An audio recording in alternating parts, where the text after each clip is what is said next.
Komið þið sæl og verið velkomin í úrvalvikunar.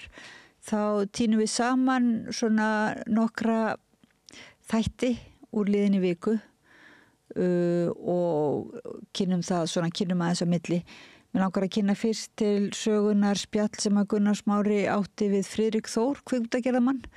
Það var gaman að fá slíkan meistara hérna í samræðuna og það var nú ekki svo sem að góðu tilefni því að það var gjaldþrot kvikmyndaskólans. Hann var þar lengi skólastjóri og þekkir til málana og talar af bara mikilli þekkingu og reynslu málið.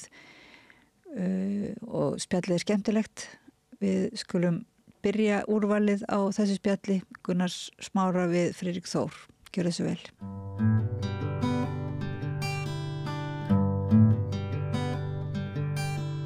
Já, það komið fréttir bara í dag að kvikmyndaskóli Íslands eða rekstrafélagið sem heldur skólanum úti gjaldþrota og ég vel ykkur með að borga laun og starfsemin mögulega lognast út af. Kvikmyndaskólinn svolítið sérstakt fyrirbrigði held ég í íslensku menntakerfi. Þetta stofnað til hans af svona frumkvöðla atorku í upphafi og hefur verið með starfsemi í 3 áratugi held ég og sumir hafa sagt að hans einn af svona forsöndunum þess að íslensk kvikmyndagerð hefur vaxið svo mikið að hún getur verið að þjóna Hollywood og fleiri með þessum verkefnum sem hafa verið hingað dregin að til þess þarf að vera fólk með fjölþætta reynslu og menntun í kvikmyndagerð til þess að svona átta okkur á því hvað skólinn hefur gert og hvert svona hans vægi í kvikmyndagerðinni og hvað afleiðingar getur haft ef hann leggur upp laupana. Hingað komið Friðrik Þór Friðriksson, kvikmyndagerðarmaður. Jú. Og varst hér á árum áður rektorskólans einhver ár. Jú, stjórnarmaður. Stjórnarmaður lengi og þekki kannski þessa sögu svolítið. Ég þekki hann alveg og þetta ekkit falleg saga út frá ef maður hugsa til stjórnmálamanna en það verið þarna menntamálaráðherrar úr eiginlega öllum stjórnarflokkum og þeir hafa verið svona misgóðir en þetta verið alltaf verið svona heit kartöfla og á flestum hefur þetta verið eignarhaldi sem hefur farið í taugarnar á þeim og Að þetta einkaskóli? Að þetta einkaskóli og skýtur svolítið skökku við að svona Áslaug Arna sem að básuna núna að sveitafélögin að semja við einkaskóla og hún var alltaf mikið á móti þessum skóla og eiginlega Ásthildur Lóa að verða hennar böðull í skólunum að því að Ásthildur Lóa hefur staðið mjög föst fyrir að láta ekki skólan fá fjárveitingar sem eru þó á fjárlögum í 3 mánuði og það náttúrulega nótis að setja hvaða fyrirtæki sem á hausinn sem reiði sig á hluta á þetta og á framlög frá ríki. En af hverju þessi tregða? Einhver óreiða í skólanum? Grunnsendur að illa fara með fé? Eða? Nei, þessi skóli, ég get vitnað það að ég hef verið þetta í stjórn og verið rektor skólans eins og þú sagðir og þessi skóli hefur aldrei borgað arð. Þetta hefur bara verið rekið með hjartagæsku og og horriminni eins og sagtir.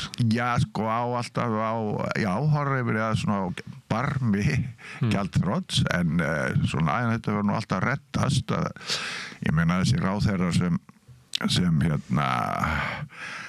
sem hafa komið í veg fyrir að skólinn kæmist á háskólastigi eru reyndar ábyrgir fyrir svo líka bara ríki missir að tekjum að því að og álit líka bara á Íslandi sem svona kvikmyndar eða menningarlandi skulum við segja að því að skólinn komst í hóp bestu kvikmyndaskóli í heimi sem bara mjög erfitt að komast í og það mun engin skóli gera það á næstu árum af því það myndast bara eitthvað tortryggni í garð stjórnvalda hér ef þetta ógæfuverk mun heppnast hjá þessu stjórnmálumönnum sem standa núna þessu Og hvað heldur að þeim gangi til? Að bara knista skólan eða neyða núverandi rekstrafélag í þrot þannig að vera ykkur aðrir sem koma að því að reka hann eða hvað heldur það? Já, sko, það kemur í ljós bara á næstu dögum hvað núverandi stjórnvöld er að pæla. Nú komið nýr menntamálaráðherra sem umtala góðmenni, þannig að ég veit ekki hvað hann mun gera í þessu, en þetta hefur líka verið hjá Loga, þannig að ég til að þetta lið sem sagt öll sömmun, líka Kristrún, og allir vita hvað í stemdi ef það ekki farið eftir þessum, eða þetta ekki borgað út þessi peningar sem eru þarna á fjárlögum. Sem að til raunverulega nemendunum sem kjósa að velja sér að fara í námi í þessu skóla. Já, og svo náttúrulega Áslaug, hún náttúrulega kom í veg fyrir að nemendurnir á þessu ári kom í veg fyrir að nemendur getur fengið námslán fyrir skólagjöldum. Þannig að það líka stór hluti af þessu. Því nú einhver deild þarna fyrir 10-20 manns í listaháskólanu sem ekkert að skila neinu út í hvað ég var að segja, geiran, kvikmyndageiran, því að í upphafi þegar skólinni stofnaður var kvikmyndaiðnaðurinn metinn svona 500 ársverk, en núna þetta 4-5.000 ársverk. Þannig að nákvæmlega það sem hún sagði að þessi stóru Hollywood fyrirtæki og að því að ástæðan fyrir til dæmis að Lilja kom með þessi 35%, það að launin eru greidd til íslenskara kvikmyndagerðarmanna en ekki að þessi erlendu stórfyrirtæki færi að koma með allt vinnuaflið inn. Þá ekki neitt skattalegur hagnaður að því að gera þetta. Og hefur skólinn skipt miklu máli í því að það sé nógu mikið til að fólki sem getur sett í ýmsum verkum? Það skiptir bara hundruðum sem búið að útskrifa og sem hefur unnið í allir þessi stúdíó. Ég meina hafa sagt mér að þeir hefði aldrei getað gert hinn og þessi verkefni nema að hefur verið fyrir nemendur skólans. Þannig að Hollywood kemur hinga og kannski með ljósamistara, en svo hann kannski með 30 manns í ljósadeildinni og það meira og minna Íslendingar og stór hluti þeirra hefur fengið reynslu eða einhverja menntun í þessu skóla. Já, nákvæmlega. Og svo verða það bara ennþá færari við hvert verkefni og þess vegna 35% sem ég kom að á sínu tíma með Finni Ingólfssyni, þá var það reynda bara 12%. En þá var þetta að hugsa sem tekjulind fyrir ríkið. Menn hafa alltaf miskilið þetta allir stjórnmálamenn. Þeir halda alltaf að það sé bara verið að gefa Judy Foster einhverja 4 milljarða eða hvað það var. En þetta eru tekjur sem verða eftir. Af því þegar þú fær 35% af, þá er búið að eyða 55%. Já, þetta náttúrulega umdeildar þessar aðferðir við atvinnustefnu og allir lagi að menn hafi kannski ólíku sjónum á því, þetta ekki gullin regla. Nei, það náttúrulega eins og menn vita þá Bandaríkjamenn stæðstur hluti af ferðamönnum á Íslandi og þegar að Tom Cruise eins og menn segja lendi í að skilja hérna við Kate Holmes þá fór hann í alla spjallþætti í Bandaríkjunum svona hjá frægustu sem bara má segja að all þjóðin hafi hort á einhvern þeirra og hann neitaði að tala skilnaðinn en sýndi bara einhverja slædsmyndir frá fallegum ferðamannastöðum og vinir mínir í Bandaríkjunum hringdu bara og sagði hvað borgaði ríkið honum fyrir þetta en hann hefði aldrei komið hingað nema fyrir 25% sem voru þá.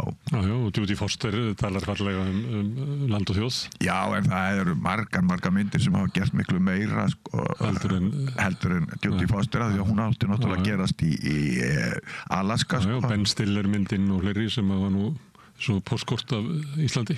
Jú, og líka Nóa og þetta endalaus verkefni sem að... Já, nú erum við að tala þetta. Hvað myndur þú segja væri hlutur kvikmyndaskólans í þessu? Já, hann Það náttúrulega... ekki sem heldur í fram að þetta var orðið til vegna hans, en ég bara að reyna að átta mig á því hversu mikilvægur hann í þessari umbreytingu íslensku kvikmyndagerðar. Já, hann mikilvægur að því leiti að skaffa starfsfólk og líka bara á alla miðlana hérna, sko. Sjónvarpið fullt af fólki þar og þáttagerð, þetta allstaðar fólk úr skólanum. Og núna líka leikstjórar sem eru á heimsmælikvarða og hérna sem eru að gera fínar myndir og hérna þannig að þeir eru bara allstaðar þessi nemendur. Já. Þegar skólinn byrjaði þá var stofnað til hans á þess að ríki eða sveitafélög væri eiginlega að biðja það. Hann byrjar eiginlega svona til hliðar.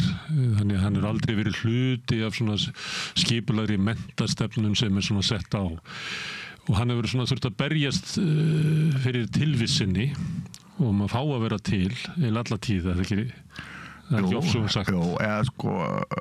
En alltaf verið semt viðkendur sem framhaldsskóli þangað til að menntamálaráðuneytið gerir þau mistök að stofna þessa deild í listaháskólanum sem hérna nú bara hreint skemmdarverk af því að sumir krakkar þar hafa verið að hringja í mig og bara segja að þetta sé ekkert nám og að reyna að komast aftur inn í skólan, en það náttúrulega nokkur ár síðan.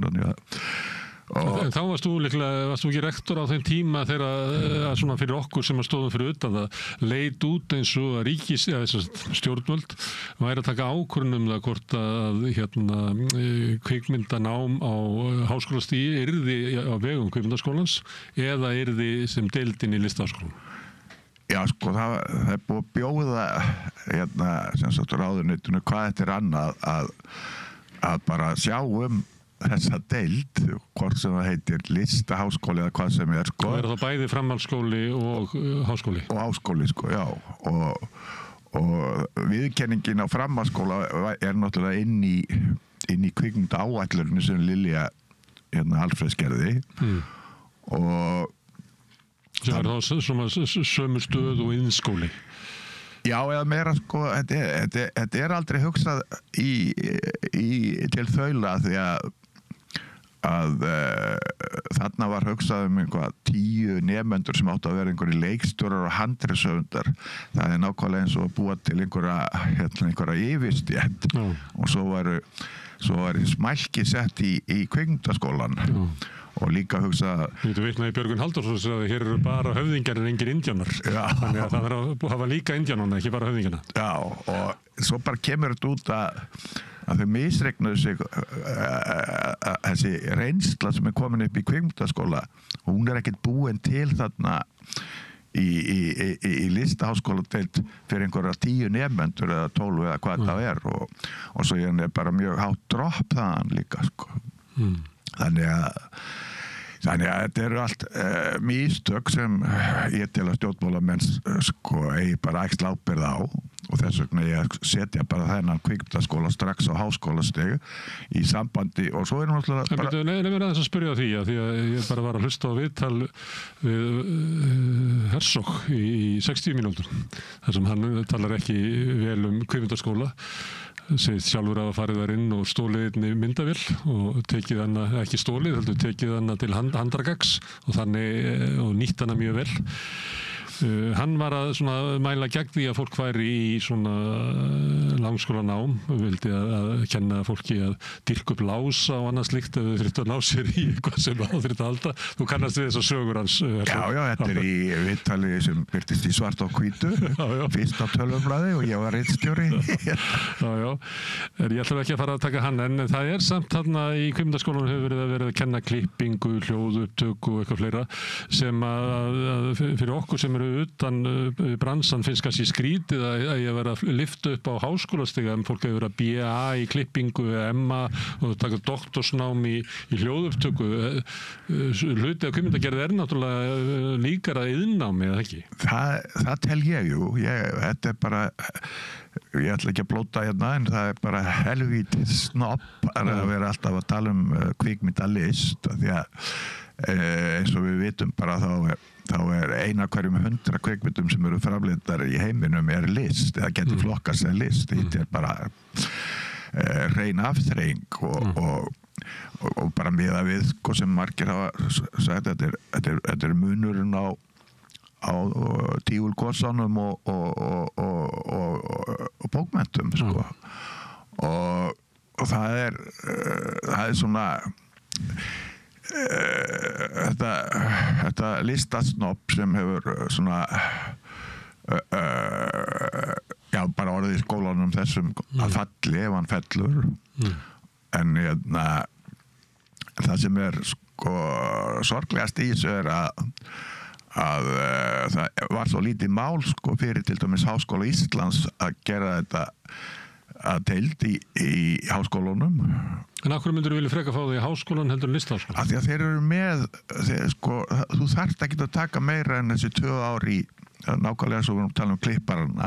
Þeir hafa kannski engan áhuga á að fara í skapandi skrif og svona sem eða bókmenntir, bara íslenskar eða erlendar bókmenntir sem ég fór í háskólanum og það er minn grunnur að sitja tímaður, ég tók aldrei neitt próf bara hlusta á. En munurinn líka sá að ef þú ætlar að fara í háskólanám í að vera til þess að vera klippari þá ætlar að klára stúdenti fyrst og fara svo að læra klipp á meðan ef þú færi svona einhverja braut svip á í framhaldsskóla þá getur þú orðið búið með þitt nám 20. Já, en það hefur verið inntökupróf hér sko í Kvikmyndaskóla Íslands og er stúdentspróf sko. Þannig að til þess að fá svona ekki bara úlinga inn en ef fólk er með einhvern grunn og einhverja bara getur sýnt stuttmyndir og þennan áhuga sem margir bara koma bara fullskapaðir inn í skólan það er fullt af fólki þarna sem bara þarf ekkert að fara í skólan eins og Herzog það bara er með þetta í hausnum en það er svona svo er náttúrulega kvikmyndasaga líka upp í HÍ sko. Þannig að þú veist þú hættu bara að bæta nokkrum einingum við þig ef þú vilt fá BA sko. Það er ekkert kannski margir sem vilja það sko. En þetta verður að vera til staðar fyrir útlendingana því að eins og ég sagði á þá var skólinn eða er skólinn ennþá sem hluti af bestu kvikmyndaskólum í heimi og hefur verið alltaf þeir eru dæmdir af myndum sem við sendum inn eftir nemendur og við höfum alltaf verið sko, síðustu ár höfum við alltaf verið meðal 20 bestu í heimi þannig að það er mikil ásókn af útlendingum að koma til Íslands þess að skólinn hefur orðspor hann hefur rosalega fínt orðspor og þessum er til dæmis kvikmyndaskólinn sem er háskóli í Dublin hann vill alveg búa til okkur sem deild eða ég tala okkur þó ég hef ekki unnið þarna lengi og það ætti að vera alveg nóg sko. Þetta verið útibú frá Dublinarháskóla. Já. Er það þannig, Friðrik, eða tók bara einhver vel í það þegar þú nefndir það við hann eða? Nei, er það raunverulegt tilboð? Nei, við erum... Þú afsakaði ég spyr svona að því. Nei, þetta er bara staðreynd og þetta stjórnvöld vita þess alveg. En þá hefur verið að tala Bifröst og eitthvað svona sem er bara svona full reynd sko að búa að syngja þessa vísur svo lengi og bara reyna þær en það hafa bara ekkert virkað.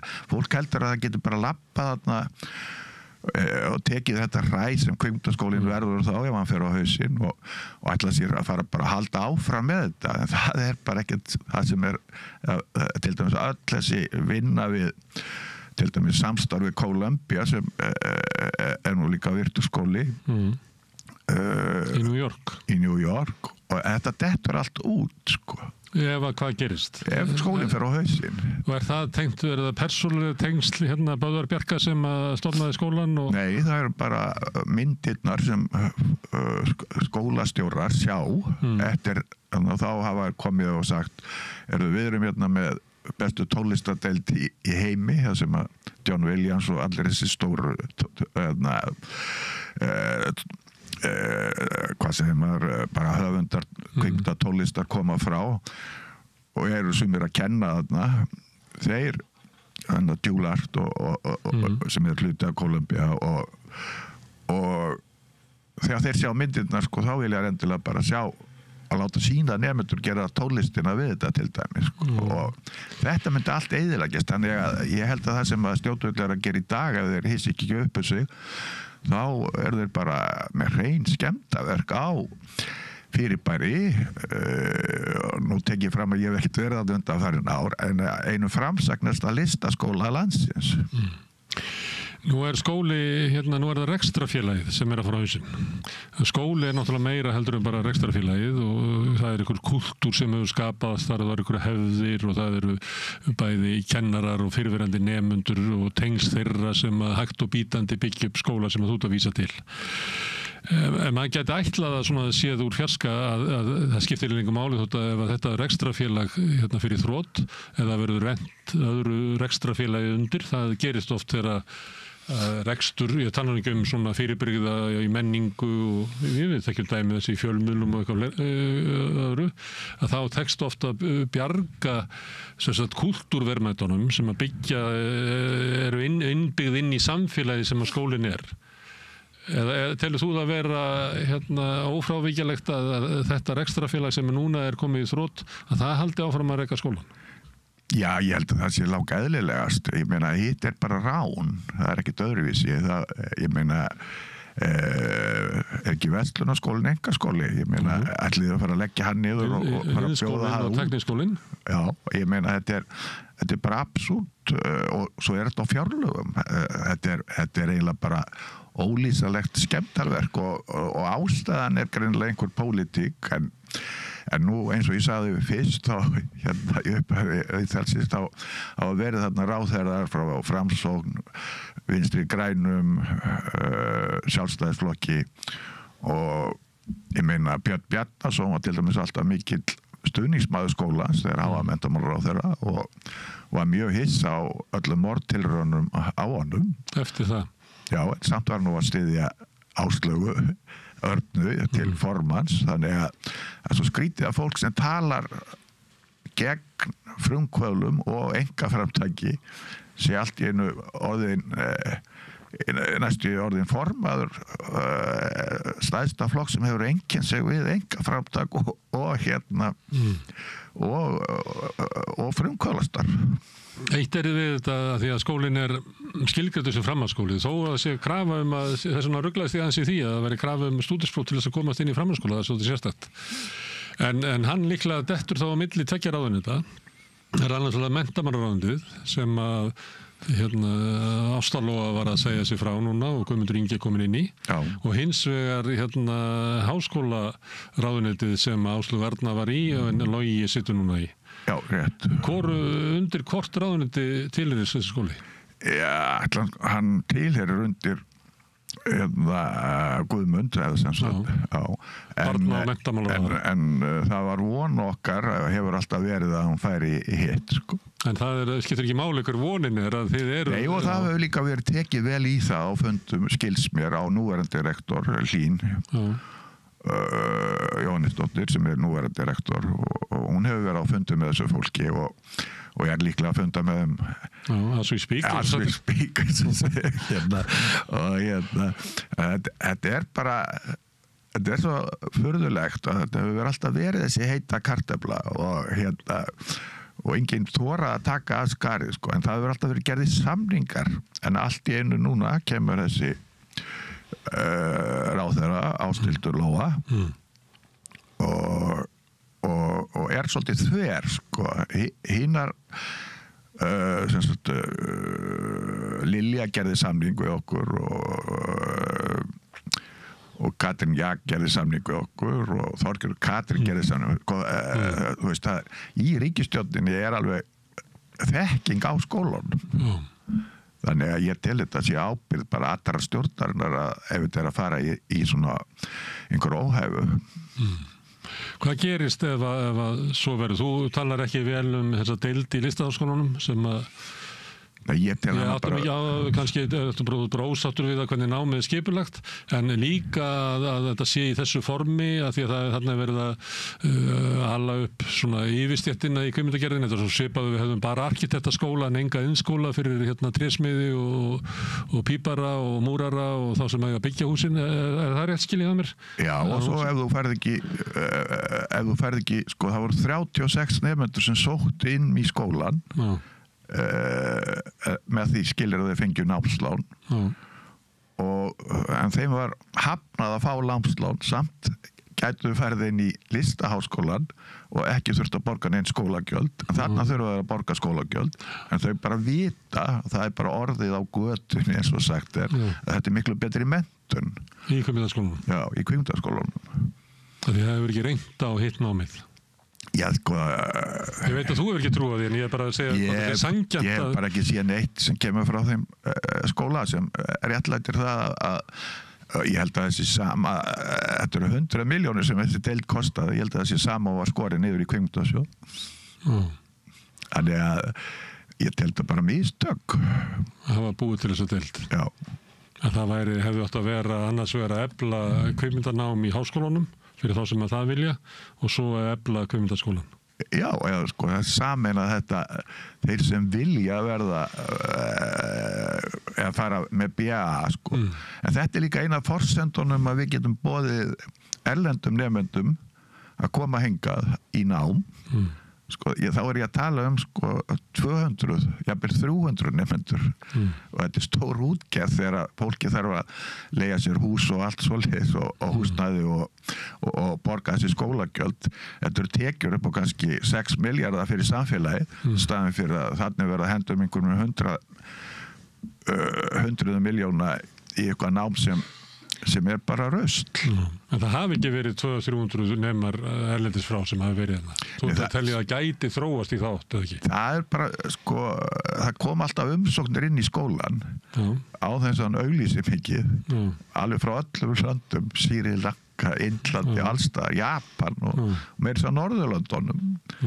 Og hérna þannig að maður veit alveg hvað myndi gerast ef við færum að auglýsa BA og þetta strandar oft bara á því að við höfum ekki diplómu eins og til dæmis fólk sem klárar kvikmyndaskólan og með flottri stuttmynd það kemst inn í hvaða skóla sem er svona eins og Columbia og hvaða skóla sem eru eftirsóknarverðir en danska skólan eða hvað sem er sko. Þannig að þessum á bara hlúa þessum skóla og búa svo til deild fyrir svona þá sem vilja fá diplómu. Þú segir þetta sé pólitík, ekki þetta flokkspólitík, þú nefnir hann menntamálaráður úr öllum deildum? Nei, það er það sem ég skil ekki bara. Ég held að það sé frekar kjarkleysi og líka það að kynna sér starf skólans, það hefur gerðar sko endalausar úttektir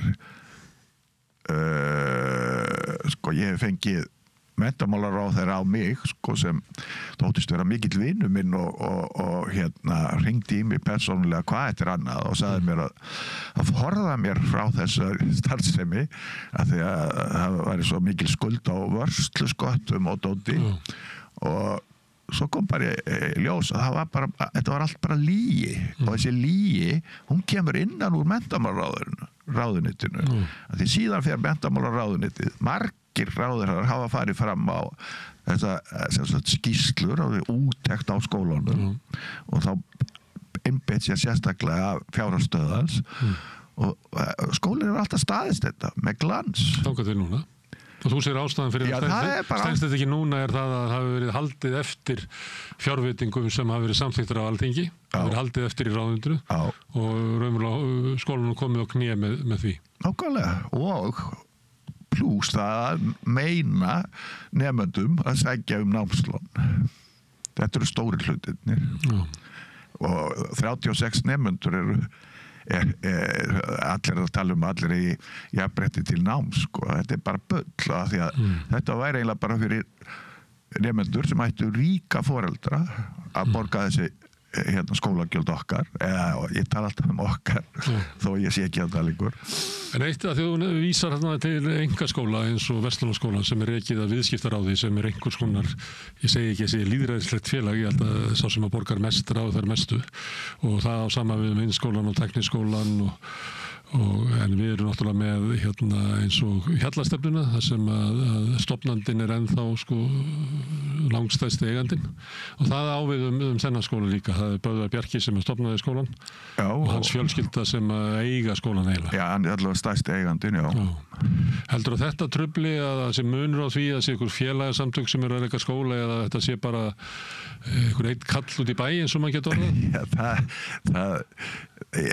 sko, ég held að þetta hafi eitthvað haft áhrif að gera í höfðinu á einhverjum stjórnmálamönnum. Ég held að það bara hljóta að vera eitthvað svoleiðis og líka róur sko svona innan úr þá kvikmyndabransanum? Nei, ekki mikið. Jú, aðeins. Það fólki sem vildi að þessi deild yrði stofnuð og í Listaháskólanum til þess að það fengi vinnu á lektorslaunum nota benn. Kennarar í skólanum og svona voru á mjög lágum launum eða við að vera til dæmis með vinnu að kenna á háskólastígi þá vartu að hækka launin en ég held að þetta eignarhald sko það hefur oft ákveður hefur þá ekki bara ríkið bara boðist til þess að kaupa skólan eða borga allt sem skólinn skuldar og leggja hann svo niður og setja hann inn þetta hefur allt staðið opið til viðræðu sko. Af hverju hefur þú alltaf verið til svona mikilla varnar fyrir þennan skóla? Ég held að ég bara muni eftir því að við talaði við þetta fyrir sko 30 árum og þá varstu alveg gallharður stuðningsmaður Böðvars Bjarka og uppbyggingu þessar skóla. Já, ég taldi bara ef við ætluðum að sko 1978 sagði ég að kvikmyndaiðnaðurinn myndi stækka mikið og það var mjög fleig lína sem ég man ekki hvort að þú varst á blaðamaður á NT eða allavega Egill Helga segi ég man ekki hvort að hann tók þetta viðtal við mig en það var ein lína sem fór og var mikið hlegið að og ég sagði að all frystihús landsins þeim verði breytt í kvikmyndaver því að fiskurinn færi og svo það nánast sko að því að Balti náttúrulega brendi nú eitt frystihús niður og að því að var kvikmyndaver og ég að segja sko að það svo mörg þessi litlu samfélög út á landi sko Siglufjörður og þú veist sem breytast þegar að koma stór kvikmyndaverkefni og ég man bara þegar við vorum að gera Bjólskveðu og þá var þá vorum við með Hótel Suður á landi sko þá var bara og það sko 2003-2004 eitthvað svoleiðis sko þá var sko bara hótel sem fór eða hóteleigendur sem fóru til banka og þá var viðskiptaáætlunin 2 mánuður á ári og svo þegar við komum til dæmis og leigðum hótelið í 6 mánuði þá bara breytist allt viðskiptamódelið og þetta líka með þessi litlu þorp þó bara fá svona mynd eins og bara allar þessar myndir sko, sem Stykki, Sólmurverður tökustaður og svona þá breytist allt. En þetta endilega jákvætt það var nú verið að gera bíómyndir þetta að það kemur eitthvað kvikmyndalið og yfirtekur þorp í Bandaríkjónum í smá stund og allir verða svona eilítið frægir nugga sér upp við eitthvað svona sem að var kannski bara draumaheimur og svo fer kvikmyndafólkið og þú kannast þessar bíómyndir, ég held að það sé bara nokkra bíómyndir verið að gera þetta. Já, ég held að aðalega kemur bara peningagræðki í fólk og það aðalega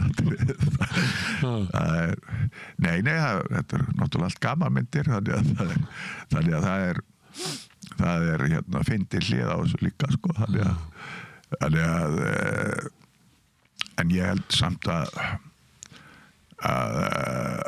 þessi erlendu verkefni sem hafa komið hingað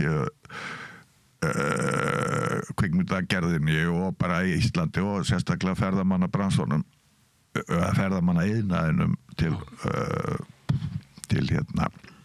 að vera að telja þeim til tekna sko. Það eru íslenska kvikmyndir og svo náttúrulega Björk og Sigurrós sem hafa ítt undir ferðamannastrauminn hingað. Ég held að eitthvað svona átök og meðal Íslandsstofu og fleira vikti þar sáralítið. Það ekki... Já, það er 35% þegar mælingar voru gerðar sem sáu annarkvort íslenskar myndir eða þá myndir frá Íslandi sem þess vegna ákváðu að koma. Það er rosalega stór hluti af ferðamönnum. Þannig að ég bara hef kynst því bara eins skinni að ég meina ég fór út allan heim í ég átti, ég held hálfrar aldar starfsafmæli núna 12. mars. Á kvikmyndahátíðum. Á kvikmyndahátíðum. Að borða snittur og tala Ísland á kvikmyndahátíðum. Já, drekka mig fullan og hérna. En það er bara, það er hlutur sem kemur alltaf eftir hverja sýningu. Það er hérna spurningar og svör. Og þá er alltaf bara mikið af spurningunum hérna veðráttu og hérna af því að það er allir að fara sérstaklega svona myndir eins og börn náttúrunnar sérstaklega þá og Cold Fever á Kaldur klaka. Þetta eru svona myndir sem hafa búið til túrisma og ég meina hún gekk til dæmis í New York í marga mánuði 1,5 ár í Ansilikku sem var flottasta bíóið í New York og við hefum bara orðið svo varið þetta ég meina fólk er að eins og Japanir eru svo furðulegir þeir gaf út bók þess að dreifiaðilinn gaf bara út bók og þar er kort af Íslandi og leiðin frá Höfða og Höfðaströnd til Hornstranda er merkt inn á kortið og það er alveg fullt af Japanum sem hafa farið þessa leið. Þannig að túrismin er bara svo hvað ég var að segja, þetta er svo lúmst og ég gerði það tillögu minni við flugleiði að þeir myndu borga hvern einasta flugmiða fyrir hverja einasta leikstjóra sem fær út af því að út að sýna kannski á hverju hátíð þá eru að koma kannski svona 1500 til 3000 manns bara á þessar hátíðasýningar svo er ekki og ég meina það býr til alveg ég myndi segja svona 300-500 túrista og það er svona en svo þegar myndirnar fara í dreifingu sem er náttúrulega miklu sjaldgæfara það er bara nokkra myndir sem hafa farið í almennlega dreifingu og sérstaklega erfitt í Bandaríkjunum ég held að ég hef bara farið með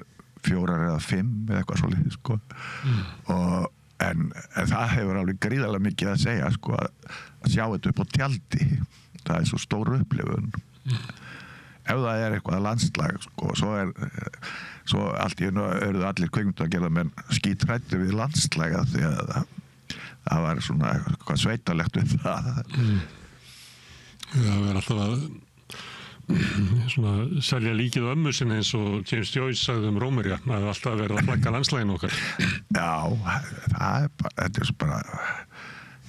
þetta er bara eins og fyrsta myndi sem var gerð í Færeyjum hún var eiginlega bara landslagskynning og maður gleymdi alveg sögunni ég var alltaf að horfa bara á En það er líklega þannig að þegar er spurningar og svör og eftir að þá er þú spurður og íslenski leikstjórar mikið Ísland. Við þekkjum þetta við tölunum við Björk svona á 10. áratugnum og fyrstu ára þessar aldar að hún var meir og minna að svara Ísland. Jú, það eru allt sömu blaðamenn og sömu útvarpsmenn og sömu sjónvarpsmenn og þetta svona þetta eru eiginlega fornlega fræðingar sérstaklega í Þýskalandi þeir mun alveg fyrstu Íslendingarnir sem ég talaði voru strákanir í Messaforti þannig að Garden Party og það er náttúrulega hvað ég var að segja það er svona misreiknað áhrifin af Messaforti held ég allavega í Þýskalandi þeir eru risastórir En Friðrik, þú ert að berjast fyrir því að skólinn haldi lífi Já. Það er mikilvægt. Þú ert ekki bara að hjálpa viniðinum það verður bjarga. Nei, ég bara held þetta ég held þetta sé mikilvægt og sé bara ríkalegur skaði og skemmdarverk. Ég ætla að kalla þetta skemmdarverk af því þetta er ekkert annað. Og þessi pólitíkusar sem standa að þessu eiga bara skamma sín, það er bara þannig. Við vonum að þeir hlustu á það og íhugið það, hvort þeir eiga að skamma sín. Takk fyrir að koma og fræða okkur Kvikmyndaskólann. Já, takk fyrir mig. Herðu, en við höldum áfram hérna við Rauðaborð að reyna að skilja þetta samfélag sem við lifum í. Næsti kafli er eftir augnablik. Samlokubrauð, maltbrauð, tékkneskt-brauð, súrdeigsbrauð, brauð ársins, Bernhöfts bakari, íslenskt handverk síðan 1834. Heyrðum í Friðrik Þór Friðriksinni kvikmyndagerðarmanni ræðar við Gunnar Smára gjaldþrot Kvikmyndaskólans og vindum okkur í annað stórmál. Það var nú jafnvel, enn stærra mál en gjaldþrot Kvikmyndaskólans. Það var nú afsögn barnamálaráðherrans og menntamálaráðherrans. Það eru tengd mál náttúrulega, Ástulóu-málið svo kallaða. Ég ræddi í vikunni við Láru Magnúsardóttur sagnfræðing sem er sérfræðingur í bannfæringu á miðöldum og hún svona skýrði málið vel út hvað eiginlega málið snýst og ræddi þar hlut Ríkisútvarpsins. Ég bara hef ekki þau orð lengra þetta spjall því að Lára setur málið í samhengi mun betur en ég get gert hér. Gjörðu þessu vel. Lára Magnúsardóttir ræðir við mig, Oddný Eir, afsögn barnamálaráðherra.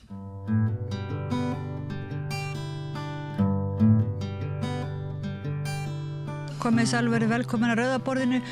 Ég heiti Oddný Eir og til mín er komin Lára Magnúsardóttir sagnfræðingur.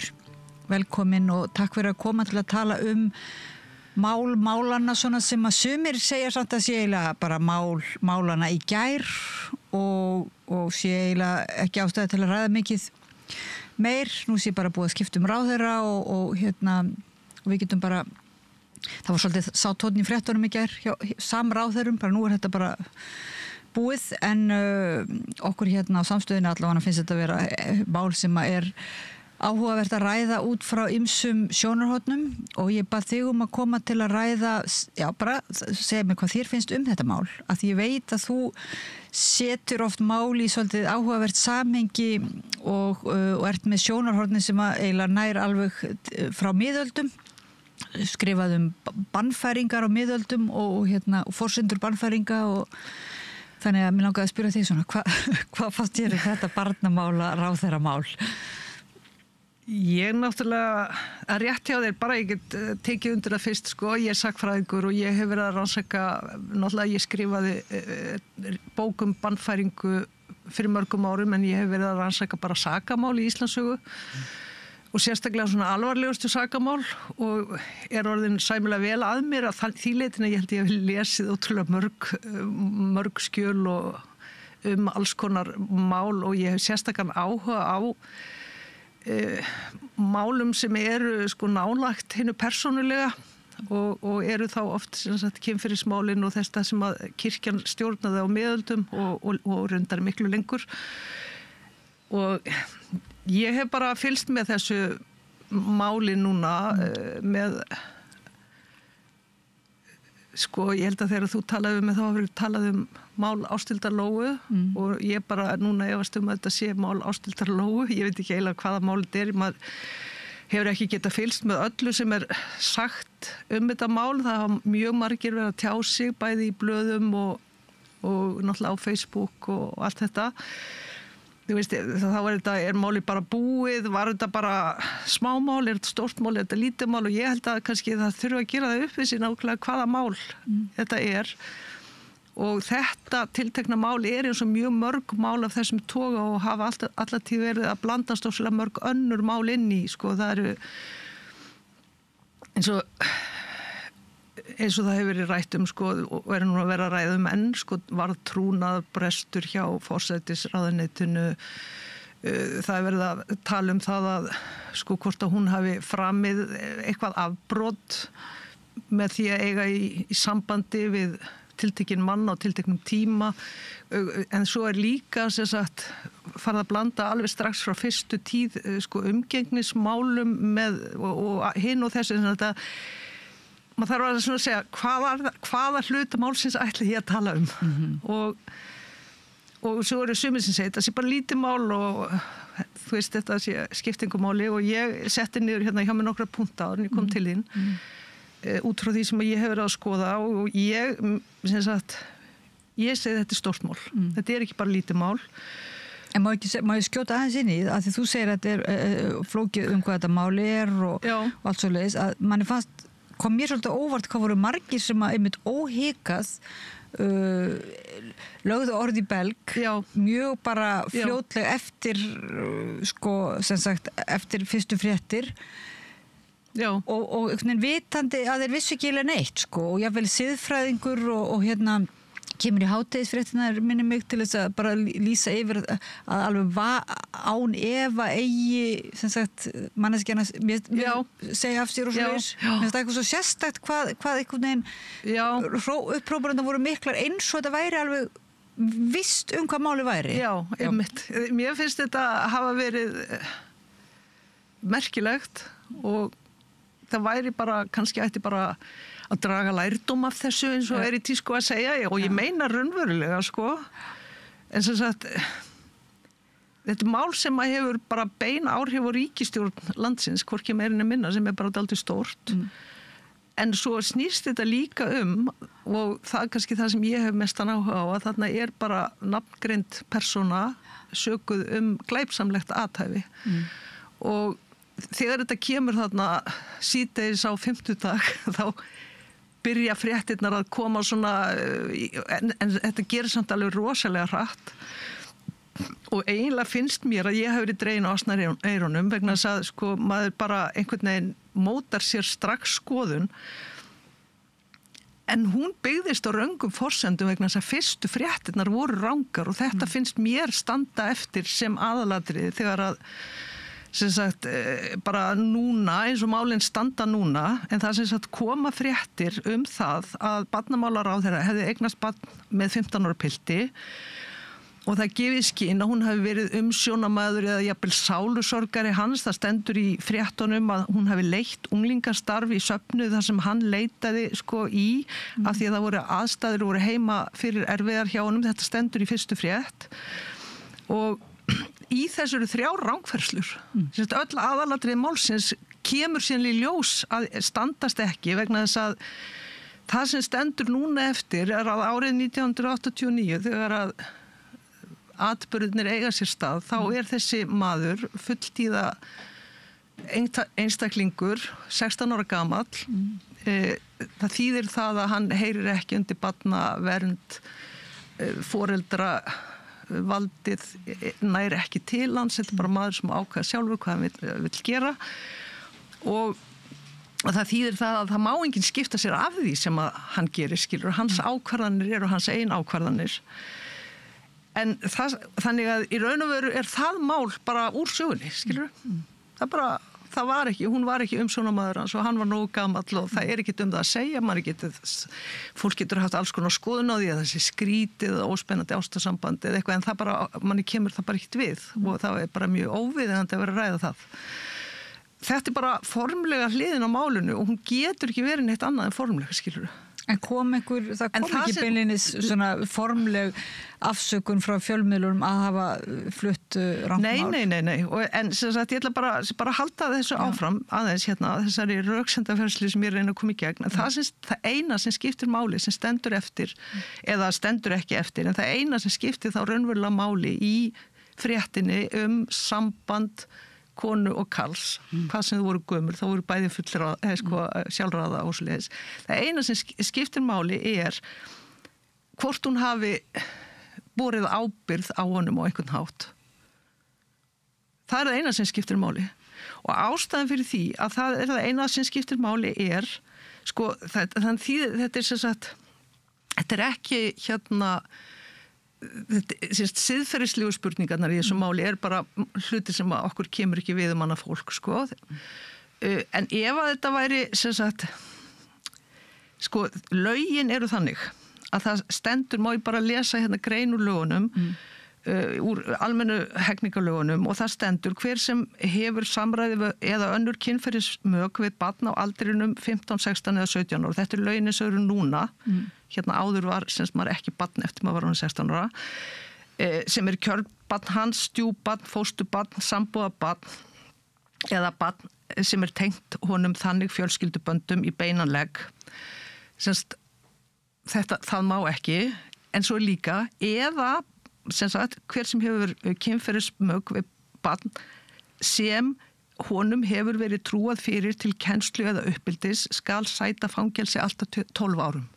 Þannig að það sem var gefið í skinn í fyrstu fréttinni að hann hafi leitað inn í þennan söfnuð af því að hann hafi átt erfitt heima fyrir og hún hafi verið einhvers konar sálusorgari hans. Sem sagt, ef að það væri rétt, þá væri þetta glæpur sem varðar 12 ára fangelsi, hvorkin meira en minna, eða alltaf 12 ára fangelsi. En ef það er ekki þannig, ef hún var ekki umsjónarmaður, ef hann var ekkert á hennar vegum og hún bar enga ábyrgð, þá er bara hinum með við þetta strik sem að lögin setja, þá kemur bara engum það við. Og þetta er það eina sem skiptir máli. Þessu hefur mér verið aðeins verið fjallað þetta, en það hefur lítið verið sem sagt lögð áhersla á það, að ef að það reynist rétt sem að virðist vera eins og málin standa núna, þá var hún í fjölmiðlum, bæði Morgunblaðinu og Ríkisútvarpinu, sko þá var henni brigslað þetta er í raun og veru rógur sem sagt glæpsamlegt athæfi án þess að fréttin væri undirbúin. Skilur, þau hefðu ekki leitað þau hefðu ekki unnið fréttina, þau voru með sérstaka fréttavakt þetta á Ríkisútvarpinu. En á þessari fréttavakt eru þau bara að keppast við að senda út æsifréttir. Þau eru ekki að keppast við að afla sér upplýsinga hvað sé mögulega verið að fjalla og þessi slegið upp eins og þessi sakamál og fyrir mér, ég meina sem er bara frekar kunnug lögunum og svona, þá fannst mér þetta voðalegt. Svo kemur ljós að hún var ekkert umsjónaraðil hans. Og þá er ekkert eftir. En þá var hún búin að segja af sér, sko, það er svolítið furðulegt á hvað forsendum segir hún þá af sér ef hún veit, ef hún lítur kannski þekkja til laga, hún var ekki umsjónaraðili og akkur svarar hún ekki fyrir það þá? Eða gerði hún það? Sko þá kemur til bara líka alls konar önnur mál, eins og ég var að segja, svo blandast alltaf önnur mál inni og þarna er bara rosalegur pólitísku þrýstingur og það er búið að vera núna að birta, sko, teikna upp svona ása með tíma ás fyrir hvernig í hvaða röð, hvað klukkan var og hvað dagur var þegar þetta og hitt gerðist í ráðuneytinu og svona. Mér finnst það þetta að gefa upp svona fyrir hvað gerðist hjá Ríkisútvarpinu líka. Þú veist, ef sko Morgunblaðið vill vera blað sem að hefur ekki, sem sagt, setur sér ekki mörk, þá er það, þetta er bara einkareiki fyrirtæki og þau hafa það bara eins og þau vilja. Ríkisútvarpið bara einfaldlega má ekki gera þetta. Það er bara beinlínis tilgangur með Ríkisútvarpinu að gera ekki svona. En sko... Já, þannig að við ættum að fá tímalínu bara eða einhvers konar uppgjör hvað gerðist inn á fréttavaktinni. Akkurat í dag, núna, hvað er mánudagurinn 24. Nei, 50 eða eitthvað.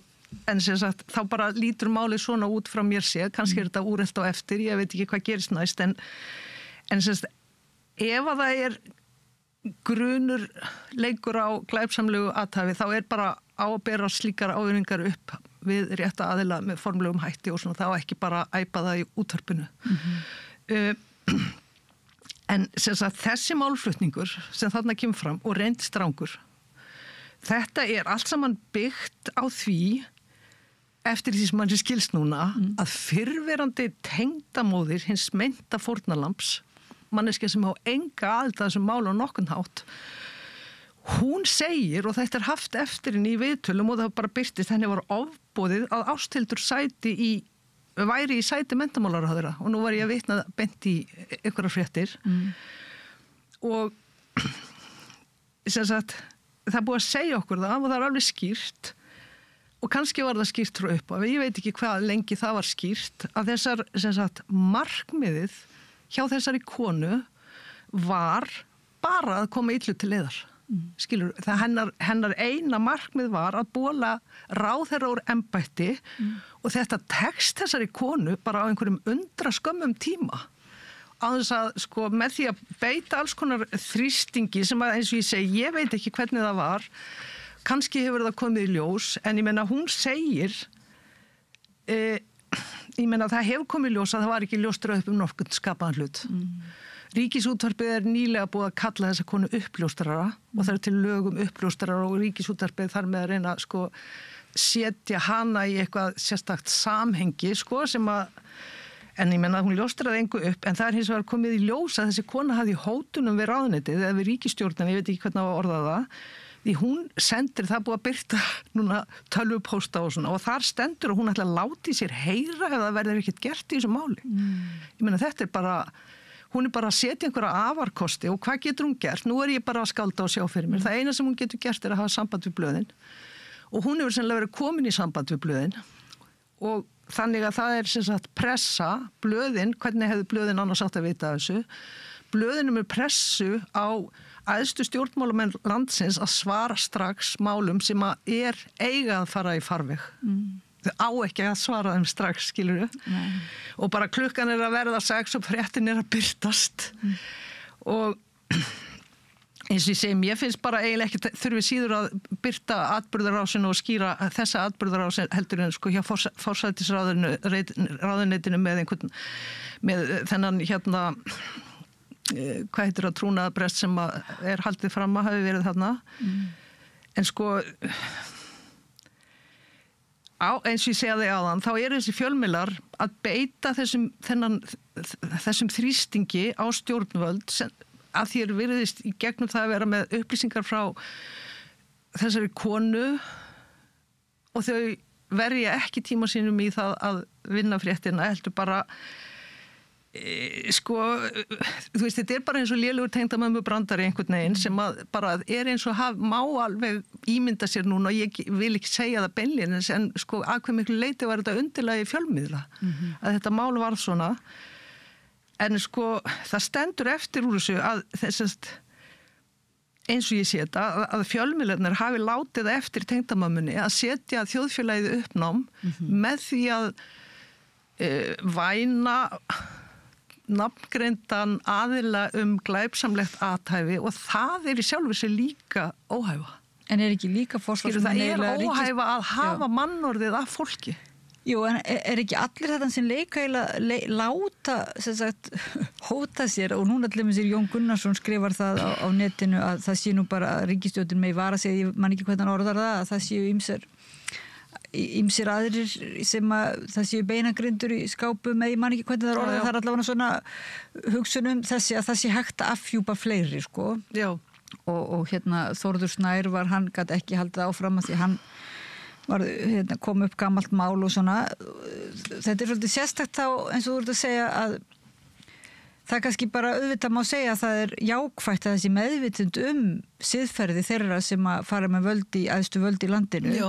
Það sjálfur sér hlýtur að vera jákvætt og það sé svona ekki þöggunartilburðir og ekki sé ofbeldi sé ekki liðið og slíkt. En þetta kannski fjallar svolítið mikið meira annað að það einhver þarna, við veitum ekki hverra hagsmuna hún, hvort þetta bara hennar eigin þessara tengdamóður þarna að hún geti bara hjólað í valdi með þessum hætti að það raunverulega láti bæði fjölmiðlar spila með og stjórnvöld má segja. Fjölmiðlar spila með í það að búa til innan sko rosalega pólitíska þrýstinga allt gerist strax en sko en allt gerir strax, það ekki líka af óttanum við það og til dæmis að stjórnvöld og svoleiðis ef það eitthvað að þið feli eða eitthvað já, að það sé óttin við að vilja ekki vera í liði með þeim sem eru að hilma yfir með ofbeldisfólki og svoleiðis Jú, ég menna þetta alveg flókið mál og margslungið og þess vegna það líka svona mikið og margt verið að segja og margt hægt að segja og svona en sko ég vil samt gera þú veist, máli með Þórsnæ þar bara verið að sína eitthvað sem hann hafi sagt það ekki verið að segja hann hafi orðið sko hann hafi framið glæpi það bara verið að segja þetta sagði hann og þetta pólitískt umræða, þú veist, viljum við hafa mann, ætla ég að styðja mann sem að hefur látið svona út úr sér, getur hann breyst, það er þessi siðferðislega og pólitíska plan, þú veist, viljið þennan mann og eða eitthvað svona. Þetta, mér finnst skipta máli að þarna gefið í skyn og hún hafi fram í glæp. Og mér finnst það skipta mjög miklu máli og þú sér hvað þessi glæpur sem að er að væna hana sko þetta er ekkit smámál, þetta getur varðað alltaf 12 ára fangilsi, þetta er bara sambarilegt við sko, þetta er bara einn af alvarlegustu glæpum sem hægt er að fremja og það á ekki að vera, það er ekki bara pólitískt, svoleiðis mál á að skera úr með mjög formlegum hætti og það er þarna sem að blaðamennirnir og fréttastofunar verða þekkinan mun og þau verða að vita að þau þurfa að vanda sig skiluru við það hvernig þau vinna fréttina en ég meina ég bara eins og ég segi þetta er bara sko hún segir í millitíðinni gerast hlutir eins og það sem kom strax líka í ljósa Ásthildur Lóa hafi farið að hringja í þessa konu og fara heim til hennar og svona, veist, mér finnst það út að vera sér bara alveg næga ástæða til hún segja af sér. Þannig að ég meina að hún hagaði sér heldur ekki rétt við þessar aðstæður. Að Ásthildur Lóa hafi farið heim til konur og það sé ástæða til að segja af sér? Já. Ég meina að það er bara algjörlega út úr kú að ráðherra geri það, skilur, að það sé einhver aðilega að reyna að tjá sig og það er alveg sama hvað hann er að gera að hún á ekki að fara heim til hennar, skilur. Þú ert ekki með ráðherra bankandi upp á þér og segja, þú veist, hvað er þú nú eiginlega að meina góðan, skilur. Jú, en er það ekki samt eitthvað sem er þá frekar svona óheppilegt og siðlaust, en það er ekki glæpsamlegt samt? Það er ekki glæpsamlegt, en sem stjórnmálamaður þá finnst mér það ekki við hæfi, sko. Ekki frekar að þegar Inga Sæland beitti fyrir sig, er það ekki, hringdi út af einhverjum íþróttaskóm? Já, ég meina það var til dæmis gert að máli, ég meina það er, en sko, það hefur náttúrulega verið ýmislegt hérna það er náttúrulega alveg hægt að vera með langa sögu til dæmis Bjarna Ben í Ásmundasal og Þorláksmessu þegar það var grímuskylda eða þessar hringingar til ríkislögreglustjóra það er alveg langur listi það er til óundarlega mörg svona mála og þau eru til alveg sko mörg 100 ár aftur í tíman skilur þannig að það er í hvert skipti verður alltaf eitthvað svona uppnám og það þarf að ræða það og hérna, þú veist, var þetta viðeigandi, var þetta kannski brota á einhverju reglugerð eða einhverjum lögum eða þú veist, en svo er bara, sko, bara allt annað skref að ásaka fólk glæpi og að ríkisfjölmiðl sem hefur beinlínis þann tilgang að bara láta þjóðfélagið ganga, ég meina hann er bara hluti af því öllu saman, að hann skuli birta frétt það án þess að kanna málið. Mér finnst það vera stóra málið, ég meina, og þetta er, já, ég meina, hvað getur maður sagt endalaust þetta, sko? Fréttastjóri frekar, ef einhver á að segja af sér, þetta ekki fréttastjóri Ríkisútvarpsins að segja af sér til dæmis? Ég vil ekkert sitja í einhverju sjónvarpi og segja að fólk eða segja af sér, mér finnst bara þetta ætti bara algjörlega aðtuga, skilurðu, af því að það er eitt af því sem að, sko, í þessu sögulega samhengi, ein af ástæðanum fyrir því að ég hef áhuga á þessum málum er að á öllum tímum þurfa stjórnvöld, löggjafinn að gera upp í sig hver er munurinn á því að eiga í fallegu ástarsambandi eða að það hafi verið framinn glæpur og það bara verður að draga þetta strik einhvers staðar. Ég hef ljótu ástarsambandi. Nei, löggjafinn skipt sér ekki að ljóta ástarsambandi. Ég er að meina það, þannig að þú segir hver munur því að Já, eða bara ástarsambandi eða kynferðissambandi eða einhverju skilur eða, og svo eru náttúrulega bara alls konar önnur sambönd sem er fullt af lögum viðskiptarsambönd og hérna þessi sambönd, sko. Það gengur ekki allt út á kynlíf, en hérna, og þarna hefur verið dregið og það er alltaf eitthvað strik og mér hefur fundist áhugavert að þetta strik er pínulítið, það færist aðeins í sögunni, sko. Það er svona aðeins það, þú veist, við hvaða aldur er miðað og hitt og þetta og eitthvað svona, en það er alltaf einhver staðar er munur á barni og fullorðnum og það er, sko, mjög gamalt, það er mörg 100 ára gamalt að sko, sá sem að hefur valdi yfir einhverjum, kennari eða eitthvað svoleiðis, að það litið á það sem glæpsamlegt athæfi, sem það refsiverður glæpur að misnota stöðu sína í því, og það hefur verið svona í einhverju stóru samhengi bara túlkað beinlínis þannig. Þetta eru málefni sem hafa við núna undanfarna áratugi verið í mjög mikilli umræðu, og það til dæmis ekki verið skilið þannig á Íslandi að prestur megi ekki reyna við konu í sókninni sem hann í og giftast henni, sko. Sumir hafa jafnvel nefnt að það ætti að vera þannig.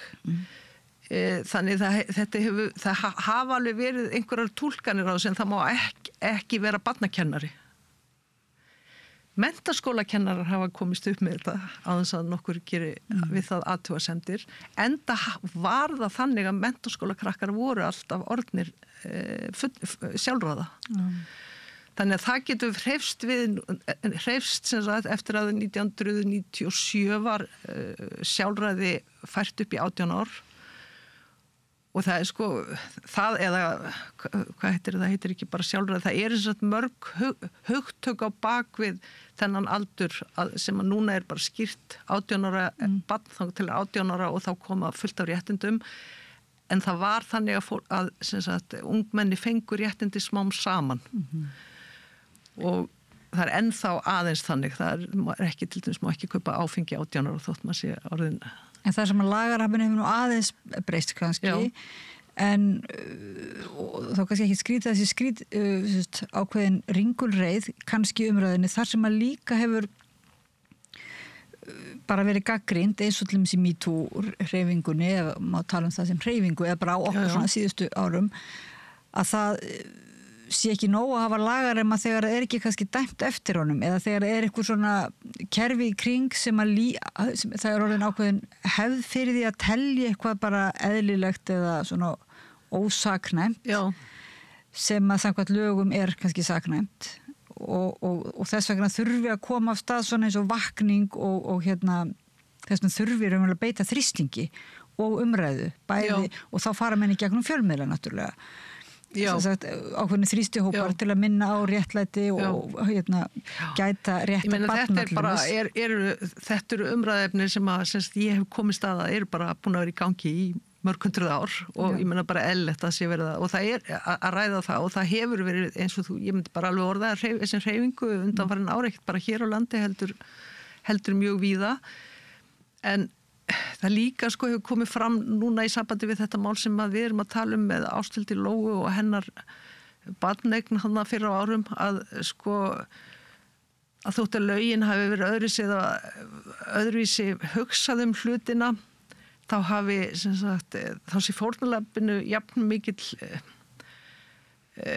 hvað heitir það, skaði gerður og hvernig þessi lögin voru eða gott að viðhalda, og þá kemur bara aftur að þessu, hún var ekki forsjáraðili hans eða skilur eða kennari og þar með það líka fallið, af því að einhvern veginn verður maður eða maður verður ekki, það eru bara mörk utan það hvernig má tala hlutina og hvenar yfirvöld mega fara að ganga inn í það að skipta sér af og svona, og þetta bara fellur ekki undir það eftir því sem maður helst veit. En þá ekki að meina kannski, ef segjum sér svo, getum talað um MeToo hreyfingu eða vakningu segjum, þess að vakning fyrir og í ljósi þess þá getur fólk haft svolítið ýmsar skoðanir á því, til dæmis að þetta hafi verið ósiðlegt eða óheppilegt eða eitthvað svoleiðis, en að það sé svolítið mikið annað að hafa skoðanir á því að það eigi ekki að sofa hjá börnum ef barn var að ræða. Það sé svolítið mikill munur á því að hafa skoðun. Það bara rosalega mikill munur á því bara hvort það sé álögt refsivert eða ekki. Það allir munur, og það það sem ég reyna að segja. Og svo ekki allt, mannlíf gengur ekki allt út á kynferðismál.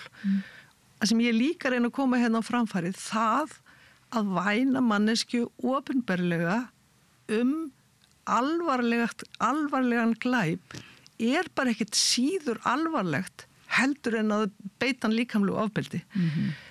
og það strikið sem að mér finnst að að Ríkisútvarpið eigi ekki að fara yfir og í raun og veru á enginn að fara yfir það og þess vegna fólki borgað fyrir sitt starfa því það á að vinna fréttirnar sínar, ekki bara vera að þjóna einhverjum, ég veit ekki hvað var að baki þarna og sko, svo það bara á einhvern annan hátt líka alveg rosalegt að það sé bara einhver konu út í bæ sem segir eitthvað og þar með sé bara einhver ráð þeirra bara ríkisstjórnin leysist upp eða eitthvað en það að það sé birt röng frétt alvarlegan glæp sem nafnkunn manneskja á að hafa framið það alvarlegt og það sem sagt, já, það ekki bara réttindi manna snúast ekkert bara kynferðismál að fattur hvað ég að reyna að draga hérna fram. Hvernig, ef þú getur skýrt það verður kannski ekki rannsakað hvað kom fyrir á fréttastofunni eða af hverju svo komið fyrir fréttastofunni og það náttúrulega fréttastofa Ríkisútvarpsins hefur nú gagnrýnd fyrir ýmislegt líka. Já, og það á alltaf verið í gangi gagnrýni, það eðlilegt. En hvers vegna heldur þú í þessu máli, tiltekna máli, því þú ert nú samt með sjónarhornin frá miðöldum frá ýmsum það ekki aðalega svona kynferðislegum glæpamálum má segja. Af hverju heldur að Ríkisútvarpið sé svona, af hverju getur þetta gerst, sem sagt? Sko, ef ég á að fara að spekulera, þá held ég að það megi tengja þetta bara við aðra svona bylgju sem í gangi bara í heiminum og hefur haft áhrif líka hér og inn í Ríkisútvarpið hér að það svo þetta náttúrulega bara mjög flókið, ég meina það að vera að selja klikk, skilur að klikka á interneti, setja hvað heitir það svona spennandi titla á fyrirsagnir og svona til þess að margir opni það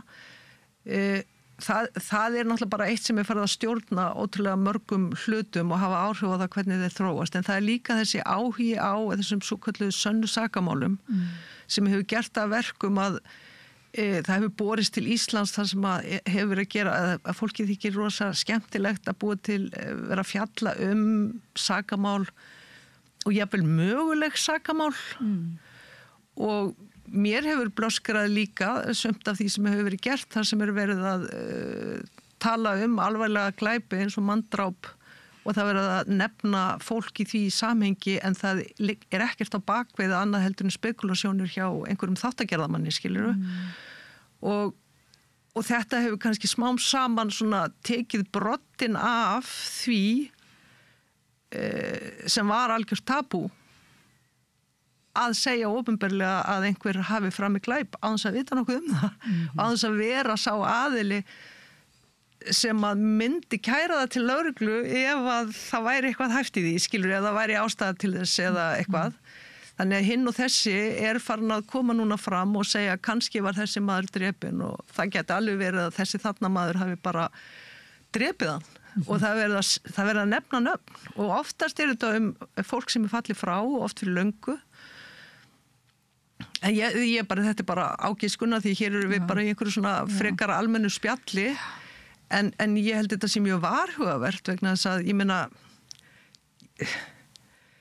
þú veist nú bara fullt af fólki sem ekkert að horfa á samstöðuna en ekkert að hlusta á mig tala í, þú veist, langan tíma og eitthvað, eða einhverja aðra en það bara búið að fá fregnir af því að Ásthildur Lóa bara sé barnaníðingur eða eitthvað og segja svona, já það væri nú allt önnur viðbröð en margir að verja hann og það væri nú allt önnur viðbröð ef að kynjónum væri snúið við og eitthvað svona þetta bara, málun algjörlega óviðkomandi en þegar maður svona bara úti á meðal fólks þá þetta það sem fólk að tala skilur og það búið að segja þetta opinberlega það ekki eins og ég myndi ekki vilja lenda í því ég get bara sagt þér það, ég veit ekki hvort ég hef nokkuð meira að segja þetta mál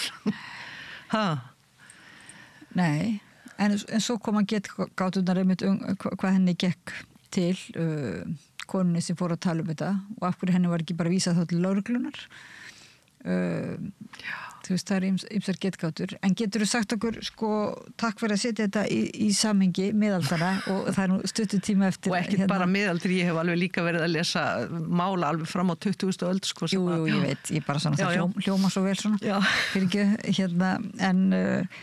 en það sem ég finnst svo áhugavert að þú ert raunverulega með svona sagnfræðilegan vinkil á það, en þú ert raunverulega, það þýðir ekki það, þú ert raunverulega algjörlega með, það gefur þér eiginlega bara, þú ert með ákveðið tæki höndunum til að lesa þetta mál betur en held í flestir, af því að það einmitt að segja bara ruglingurinn og ruglingurinn umræðan verður svo mikill að það verður bara erfitt að ræða hvað það sem skiptir máli, hvað það sem áhugavert við þetta mál, hvað það sem vont við þetta mál, af hverju slærir þetta okkur sem svona óþægilegt og tilfinningin mitt sem að sumir segja, ok, ef að nú bara fara ef að hver sem getur bara komið með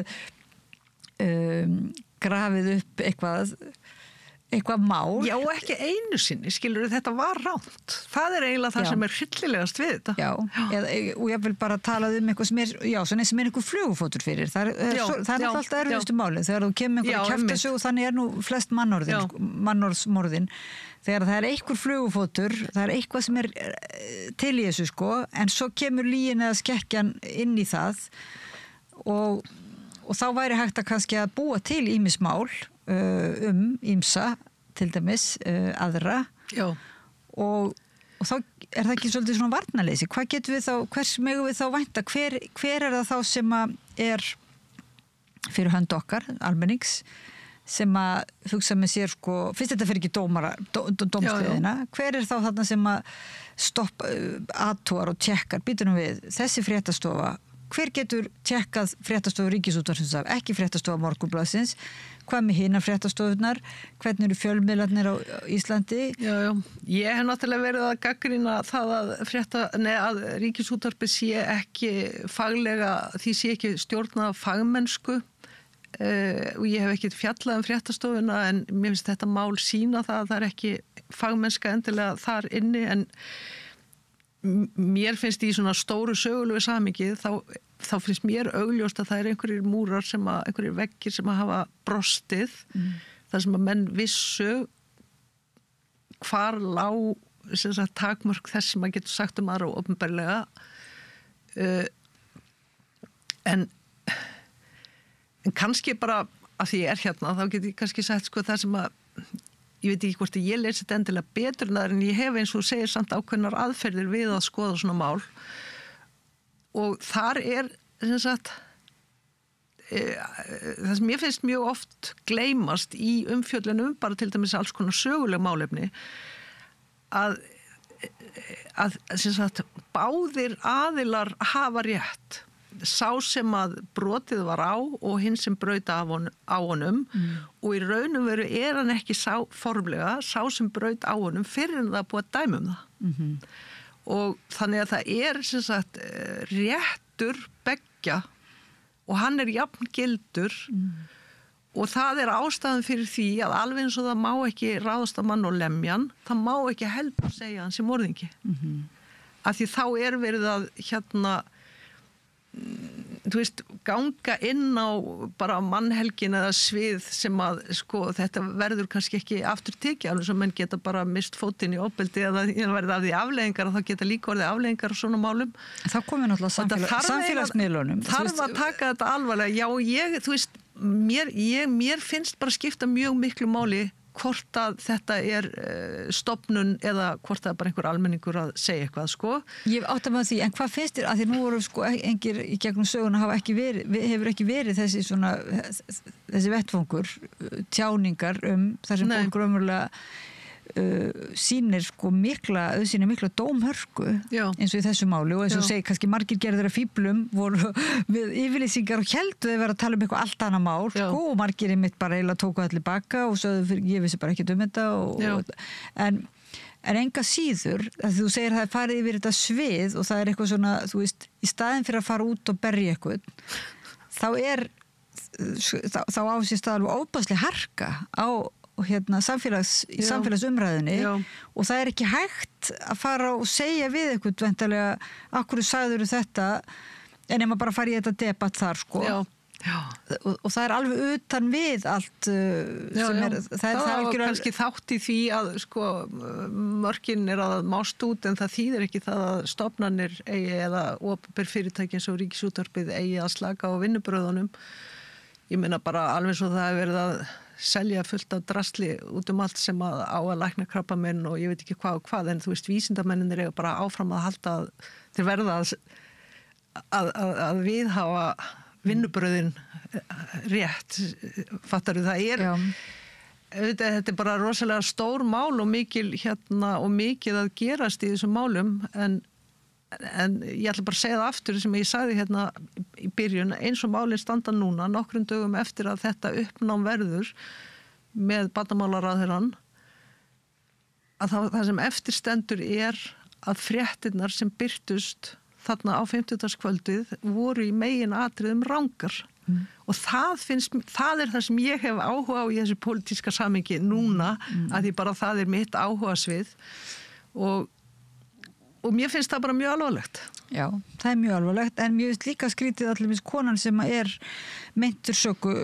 sakamanneskja skuli segja af sér sem sakamanneskja ég meina af hverju var gat hún ekki tekið sér tíma til þess að það er sér líka hraði gat hún ekki svona sagt sko ég þarf að aðtúa minn rétt til dæmis bara ég sek mér finnst hún ekki hafa sagt af sér sem sakamanneskja mér finnst hún hafa sagt af sér undir pólitískum þrýstingi og hún sagði ég ætla ekki að vil ekki að þessi mál hafi áhrif á störf ríkisstjórnarinnar og eitthvað þannig sko og ég meina það þessi pressa sem sett á, ég meina hún hótar því að gera eitthvað, þessi tengdamamma þarna fyrirvænandi og blöðin virðast hafa verið fréttastofunar virðast hafa legið í ráðuneytinu og sagt bara við erum að flytja fréttina og þetta panik, þetta bara greinilega panik. Þannig að fréttastofa Ríkisútvarpsins svona mjög, hefur ekki staðið sig í stikkinu en finnst þér stjórnvöld sem sagt taka svona ákvarðanir í panik og ótta við almenningsálitið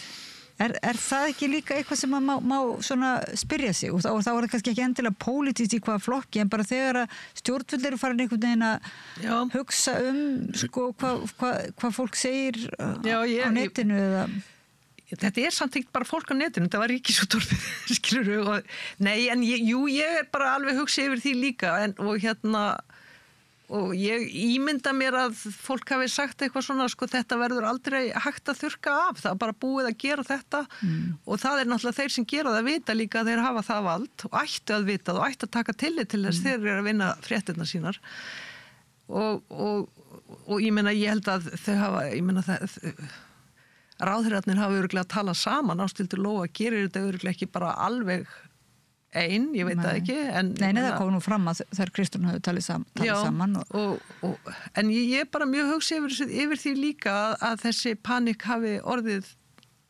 komið upp og Já, mér finnst að það sé ekki raunverulega ekki láta helgina líða og ræða málin og það þykir raunverulega svona neikvætt að ræða málin. Fyrstu fréttirnar eftir þetta, þær gengur rosalega mikið út á það að ásaka Kristrúnu það að hafi tekið sér of langan tíma í það að vinna þetta mál og hún var að reyna að segja það bara, það verður að fara eftir ákveðnum leiðum og þú veist, við getum ekki bara brugðist við En mér finnst það svo einmitt óhugulegt að fólk sé svona En fréttastofuna bara vildi ekki heyra þetta og voru þá að reyna að búa til einhver skandal úr því Já Þannig að það nú alveg tilefnin til að kalla til þá virkilega umræðu málefni rannsóknarstofun. Nei, fréttastofunar segi ég. Og jafnvel að bara að rannsaka þetta ferli sem það náttúrulega. Já, ég veit ekki alveg hvernig það ætti að vera. Mér finnst það allavega þyrfti að kalla á einhverja naflaskoðun og líka bara umræðu það. Það rosalega mikill munur á því að segja að einhver hafi framið alvarlegan glæp eða segja mér, ég ósamálunum í pólitík. Já, og líka þetta með vamleysið. Við viljum ekki endilega að það séu allir bara, sko, það svolítið munur að vera glæpamanneskja sem tekur við embætti ráðherra og að hafa kannski lifað skrautlegu lífi, eða ekki? Ég ósamála siðfræðingnum sem kom í blöðinu og að því leituna. Mér finnst ekkit óeðlegt að dæmdir glæpamenn verði ekki ráðherrar. En þetta sem þú tala þetta náttúrulega sko mikið til af dæmum þetta í gegnum söguna og það hérna dæmi það frá hérna síðari hluta 17. aldar þar sem eru kallar sem hópast saman og skrifa endalaus bréf og vilja losna við þarna tiltekinn prest og segja að það gangi sögur að hann sé faðir einhverju barni og sem var aldrei sannað en það var samt á endanum dæmt á hann en hérna þá svarar biskupinn og skrifar þeim og segir eitthvað sem svo að það þyrfti nú að leita lengi ef að það ætti að finna prest sem að hefði aldrei gert neitt af sér vegna þess að hér áður fyrir var gengið út frá því að maðurinn væri gallaður og allir, enginn er syndlaus allir hafa gert eitthvað en synd er ekki að sama glæpur sko. Þetta er eins og munurinn á bara siðferði og glæp þannig að þetta gerist alltaf af og til menn voru meðvitaðir þennan mun en svo stundum erum menn það ekki og þá koma upp mál og svo en allavega þá hérna Þannig erum við komin á þetta er ekki nýmál og það finnst mér dálítið sko eiginlega skipta máli bara fyrir mig sem sakfræðing, þá finnst mér það stundum leiðilegt þegar menn að tala að það hafa aldrei verið talað svona mál áður og eitthvað og nú sé búið að finna þau en ég get alveg bara sagt hér eru 700 ára gamlar heimildi fyrir því að þetta var aðalmálið sko. Já, er það ekki að þegar persónulegu málin fóru svona inn í að vera pólitísk að það hefur oft verið já og svo líka þetta alltaf að greina á milli sko, það er alltaf verið að þegar, þú veist, hvenar er það persónulegt og hvenar er það Já, er það ekki þannig að það er jákvætt að við reynum að greina þarna á milli á rétt nauðsynlegt, af því annars væri bara hægt að setja hvert sem er í steinin eða engan og þá kemur menn upp með það að brjóta hver og öðrum og þannig að það er nauðsynlegt, það er engin undankomu leið í, sko, ég meina þetta er bara það sem okkar hefur gert ég held nú bara beinlínis eiginlega allstaðar sko, en alveg örugglega í þessum vestræna heimi þá er þetta algjört grunnatriði frá bara að það er að greina á milli þess sem að eru ekki höfð afskipti af því sem er stýrt og sett á reglur það og svo hvað gerist ef að þessar reglur eða þessi lögur brotin og í sumum tilvikum þá varðar slík brot og það eru glæpur þá varðar það beinlínis réttindi hins seka þá er hann beittur ofbeldi hann er lokaður inn eða settur í þrældóm eða jafnvel tekinn af lífi eða Þannig við þurfum, það er eðlilegt að þessi skil séu endur skoðuð sko. Þau bara er alltaf í skoðun sko, og ég held að þeir sem og það er það sem ég var að athuga við sem sagt, eins og Ríkisútvarpið fólk sem vinnur svona vinnu það á bara að þekkja þetta þetta er ekkit skilur, þetta er ekkit leyndarmál allir sem að kynna sér það hvernig þjóðfélagið funkar í stórum dráttum veit þetta svo sem alveg og sumir vita bara býsna vel sko Þannig að þótt að það sé verið að endurskoða þessi mörk millins persónulega og pólitíska þá eru samt mörk sem sagt, það þýðir ekki bara láta eins og séu ekki og sérstaklega þeir sem eru að vinna á fréttastöðu Ríkisútvarpsins. Það er þeirra hlutverk að hjálpa okkur hinnum að skilja þannig að við vita, ég menna það er bara hvað ætti þau annað að vera að gera En þakka þér fyrir að hjálpa okkur að skilja hérna á samstöðinni og þetta ekki á fréttastofu Ríkisútvarpsins heldur hérna í samstöðinni Kæra þakki fyrir Lára Magnúsardóttir sakfræðingur fyrir að koma og ræða mál barnamálaráðherra fyrrverandi og hlustendum og áhorfendum þakka ég fyrir að vera með okkur og Laufey Líndar Ólafsdóttir fyrir að varpa spjallinu yfir til ykkar ekki fara langt í við höldum áfram eftir smástund að ræða samfélagið hérna við Rauðaborðið, takk. Með því að ganga í leigjendasamtökin styður þú baráttu leigjenda. Leigjendasamtökin eru fyrir öll þau sem vilja vinna að réttlæti og öryggi á húsnæðismarkaði. Leigjendasamtökin.is Þarna heyrðum við Láru Magnúsardóttur sakfræðing ræða umræðuna og fréttaflutningin af barnamálaráðherramálinu í samræði við mig í vikunni. Næst heyrum við Maríu Lilju ræða vanda barna við Þórhildi Ólafs barnasálfræðing, Hermann Austmann pappa stúlku í Breiðholtinu og Óskar Stein sem vann á Hamrinum sem er úrræði fyrir erlend börn og þau fara svona vel ofan í eiginlega allar hliðar eða mjög margar hliðar allavega þessara mála, svona erfiðu mála, ekki bara í Breiðholtsskóla heldur bara almennt á Íslandi og kannski heiminum vanda barna og ofbeldismenninguna hlustum á Maríu Lilju ræða við Þórhildi Ólafs barnasálfræðing, Hermann Austmann pappastúlku í Breiðholti og Óskar Stein sem vann á Hamrinum.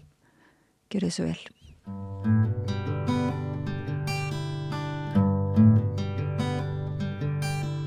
Komið sæl og velkomin eftir Rauðaborðinu. Ég heiti María Lilja og hjá mér eru góði gestir til þess að ræða svolítið heitt og svona current mál, svo leið mér að sletta. Þetta eru börn og svona vandamál barna í samfélaginu, en það svona ýmislegt sem bendir til þess að þeim líði kannski bara ekkert alveg nógu vel og séu svona í auknum mæli að leiðast út í ofbeldi og glæpi og annað. Þetta eru velkomin hingað Hermann Austmann, Óskar Steinn og Þórhildur Ólafsdóttir.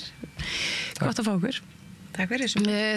Við kannski byrjum á þér. Þú ert foreldri barns í Breiðholtsskóla. Það er svona, umræðan hefur svolítið svona hverfst Breiðholtið þó að vandinn einskorðist nú sannarlega ekki við Breiðholt.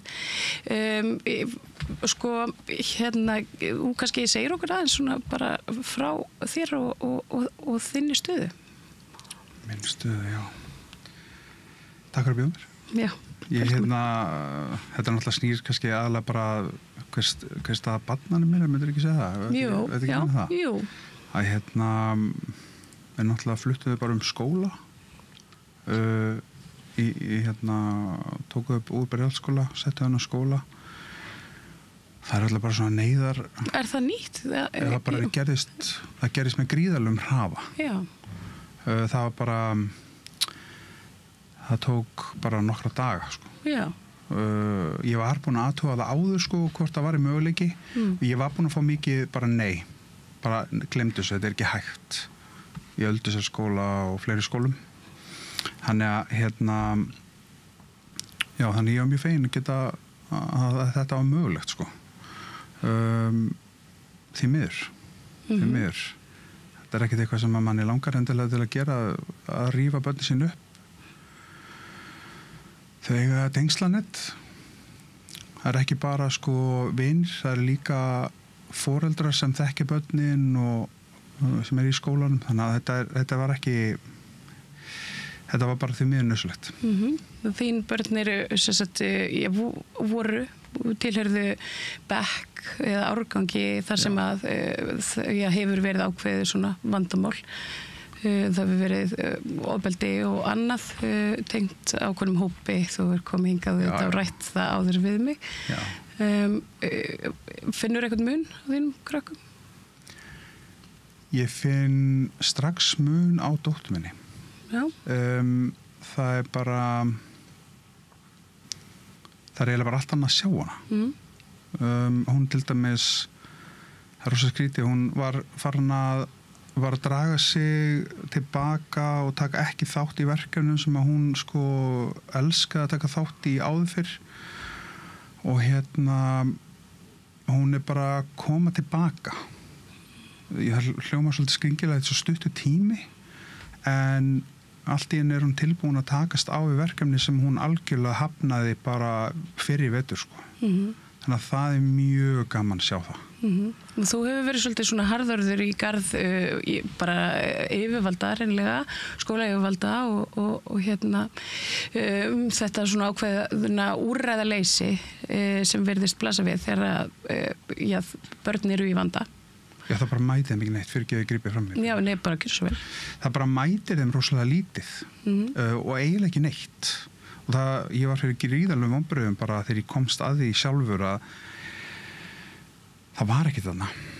Það er ekkert, við erum ekki með neitt sem að grípur eins og núna þessar aðstæður, það er ekki,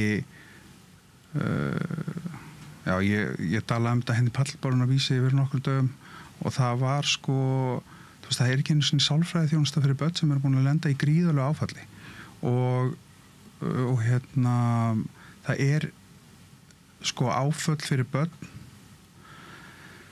það þarf ekki mörg til þess að hafi alvarleg áhrif á þau til frambúðar. Þannig að sko þannig að ég held að allar var að það sko eftir því sem þau eru fleiri, því alvarlegri geta afleiðingar fyrir þessi börn verið þegar þau voru orðin fullorðin, sko, þegar þau voru fullorðin. Já, og þú ert að tala þá börnin sem að verða fyrir þá eineltið og ofbeldi hálfu annara eða þau sem að beita ofbeldinu. Já, ég held að það hefur líka, sko. Það hefur verið svolítið svona leiðarstef í ákveðnum fjölmiðlum. Hvernig rættir þessi mál og einhvern veginn að manni finnst því grautað saman einhverju sem kallað útlendingavandamál og svo þessu vandamáli sem náttúrulega bara samfélagslegt. Þetta eru bara börn með hegðunarvanda. Þú tjáði þig að sem þetta Óskar Steinn og ég meina þú hefur mikla reynslu á því að vinna með krökkum úr svona æskulýðsstarfi. Hamarinn sem var og hét hérna, þar komu mikið af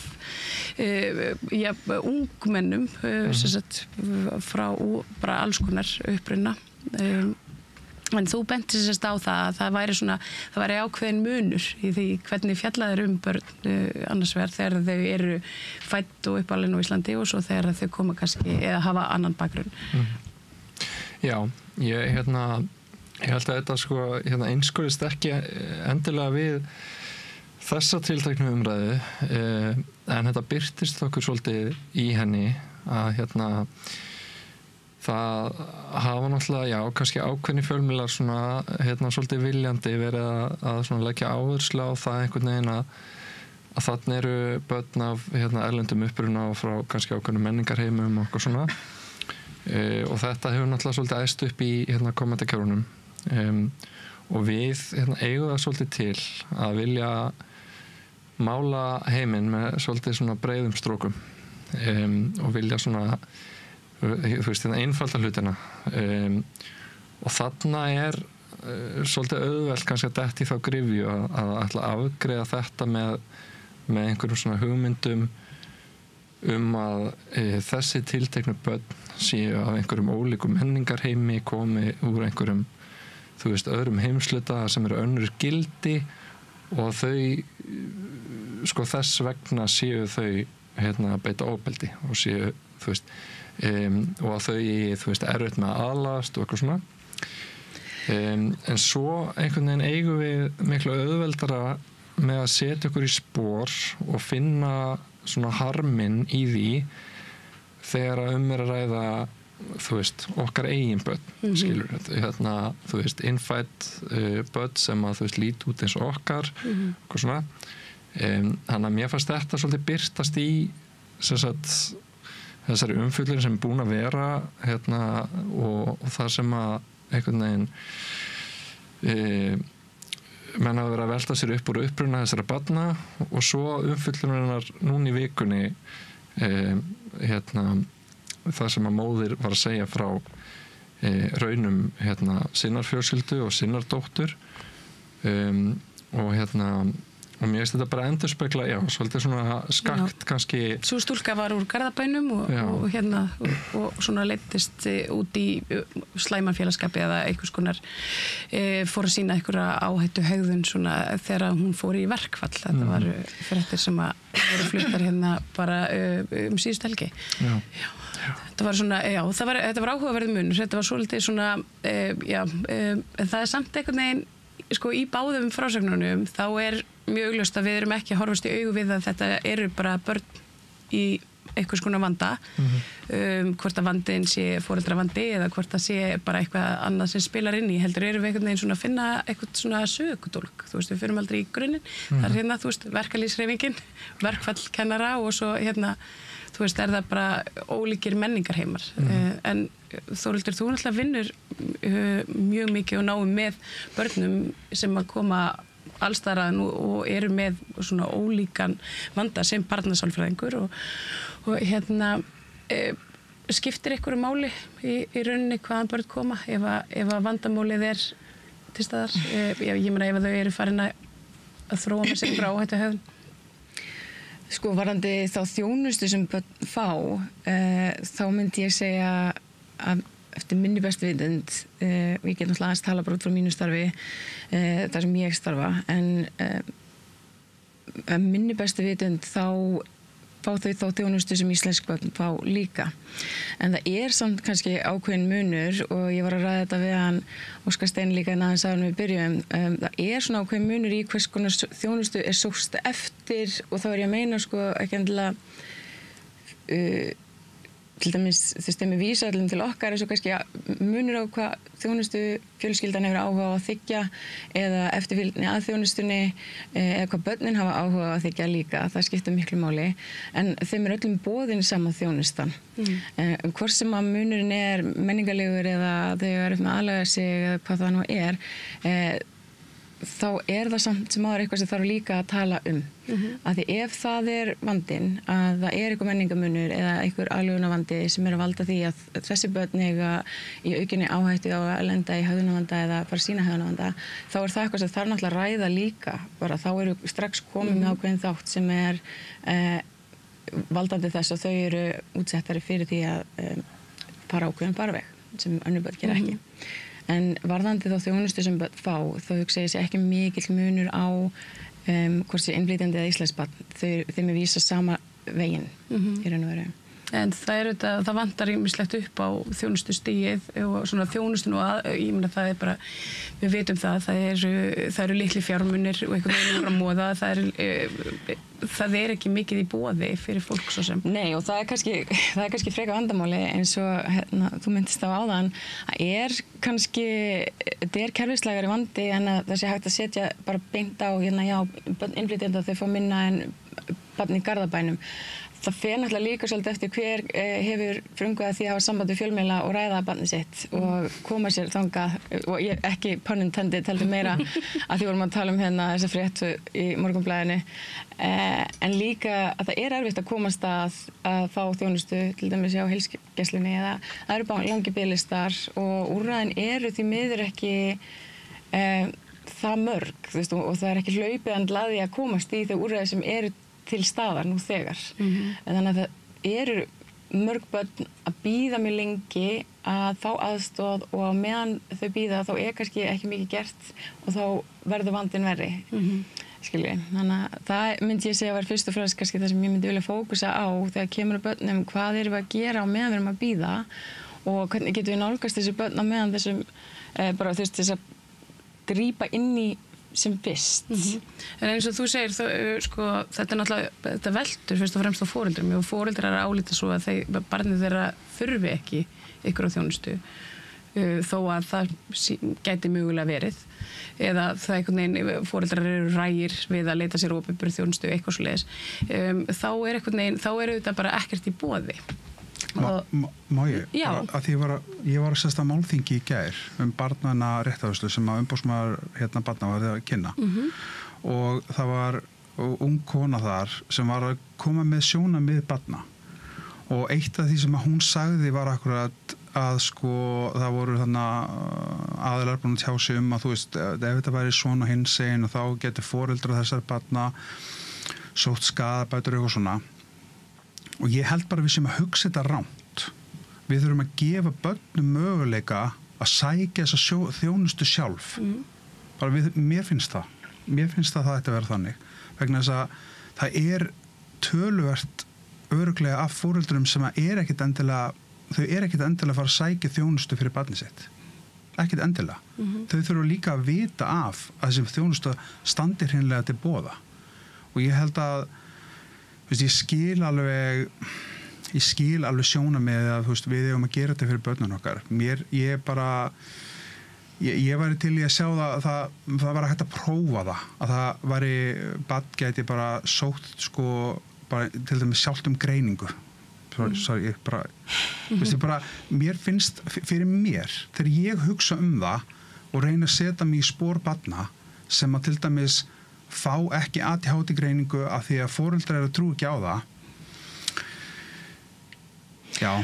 Ef ég má grípa aðeins inn í þarna, þá hefur umræðan í þjóðfélaginu eiginlega verið að frekar og öfuga átt að foreldrar hafa rosalega mikla trú á ADHD greiningum og það miklu fjölda barna vísað í ADHD greiningar sem samsvarar sig svolítið í þessum langa biðlista sem komast í greiningu annarkvort ADHD, einhverju hegðunarvanda, hvað það nú sem er óskaftur, í raun og veru svolítið rangt að kalla þetta ADHD greininga þegar við erum náttúrulega bara að kortleggja vandan heildrænt séð, en sko upplifun mín svolítið svo að ef að við myndum setja ábyrgðin á börnin og þau að þekkja nógu vel inn á sig, inn á þessi samfélagslegu gildi sem eru kannski sem við viljum að þau svona fylgi, hvað er rétt og hvað er ránt, hvað er góð hegðun og hvað er slæm hegðun, og eiga svo að tilkynna sjálfa sig bara ég held ég þurfi greiningu, þá erum við komin í svolítið svona, þá erum við algjörlega búin að fría fullorðna fólki af allri ábyrgð sem að felur í sér að vera til staðar fyrir börnin sín, en það er svona mín sýn á það allavega. Já, það bitnar á börnunum. Það bitnar náttúrulega á börnunum ef að ég sæi nú ekki fyrir mér að 8 ára barn myndi fara að hafa samband og vilja fá greiningu, skilur, en ég skil hvað við að það standi þeim til boða að geta sóst eftir Björginni þar sem hún er þörf. Ég skil. Það væri þá kannski bara eitthvað fulltrúinn í skólunum eða eitthvað svona sem þau gætu kannski bara eitthvað neginn leita til. En þau gera það náttúrulega mörg sjálf. Þessi eldri börn, þau eru yfirleitt þau sem eru svona þess að sækjast eftir að komast í þessa þjónustu fyrst og fremst, en það er alveg rétt og sum þeir eru búin að bíða í kerfinu kannski alveg frá því þau voru í miðstigi í grunnskóla og eru svo komaðin inn bara rétt fyrir 18 ára, skilur, og kannski búin að flakka inn út af því að það var ekki nógu mikill vandi á þessum tíma og svo komið aftur og þá var vandinn að ágerast. Það er eitthvað skekkja í kerfinu, hvernig við erum að vinna þetta og en svo finnst mér líka alveg að megi varpa sko, umræðinni líka á af hverju eru þessi börn í vanda? Hvað er að valda því? Ekki bara börnin í vanda, heldur hvað kemur á undan? Hvað er að valda því að börn er að sýna ofbeldi í skólanum?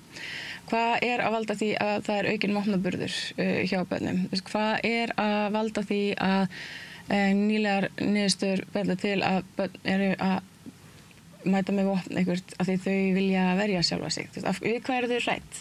Þetta eru spurningarna sem ég myndi vilja fá svar við, skilur, fyrst og fremst. Já, en svo erum við náttúrulega líka á þeim stað að það eru börn hérna í vanda, það eru hérna börn í brenndu húsi og á meðan við erum hérna fullorðin að svona rökræðum ástæður þess og hérna uppruna vandans, þá einhvern veginn brennur húsið. Þannig að það er einhvern veginn, í staðan fyrir að fara og ná krökkunum út og þá kannski velta fyrir okkur svo, í eftirleiknum, hvernig við getum gert samfélagi betra, vitandi það sem við vitum. En þetta er einhvern veginn, við erum með hóparna þeim líður illa. Ég veit svo sem ekki sjálf, þið þekkið það kannski betur, ég meina hverja tölur eru áhættuhegðun ungmenna núna versus kannski fyrir 10 árum, 20 árum. Ég meina þegar ég, gaman að segja frá því hér, þegar ég var vandræðaúlingur, þá var hérna Þórildur var mín vinkona á þeim tíma. Við vorum vandræðaúlingar saman. Marja var meiri vandræðaúlingar. Og þannig að þannig að ég velti fyrir mér hvort að, og ég meina við vorum að gera bölvaða vitleysu, ég var að gera bölvaða vitleysu og það voru alltaf, ég meina þegar maður var að alast upp, það var alltaf þessi hverfishrotti, eitthvað svona, eitthvað krakki sem var með þeim eitt vopn eða píndi eitthvað til þess að reykja sígarettur eða þetta. Við munum öll eftir svona, þannig að ég velti fyrir mér hvort að við séum einhvern veginn, hvort að vandinn sé bara, hann einhvern veginn hafi bara aldrei lagast, hann sé bara alltaf eins, en við séum einhvern veginn farin að fókusera á það núna og þá kannski með röngum áherslum, eða hvað haldið þið? Mín upplifun er svo að þessi hegðunarvandi er að ágerast bara síðustu ár. Það er eitthvað sem hefur breyst í raun og veru bara í landslæginu sem veldur því að svona, kannski samskipti á milli barna er farin að vera miklu svona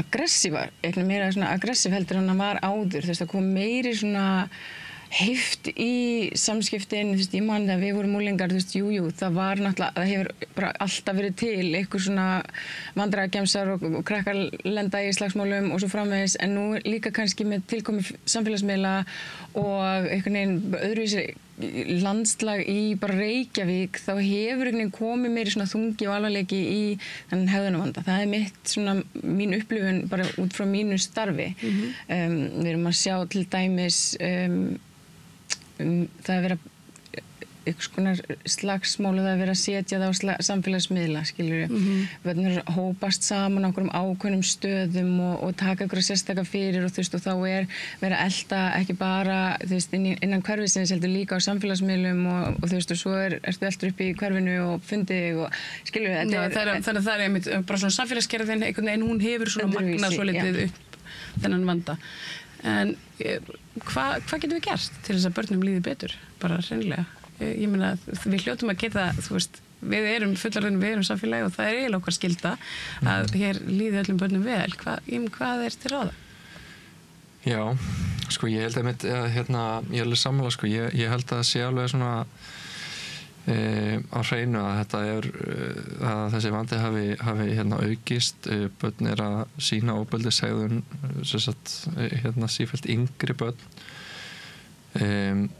og þetta svo rosalega einhvern veginn margþætt, sko, og ef maður vissi svarið við þessu, sko, þá en ég held að, sko, hluta af þessu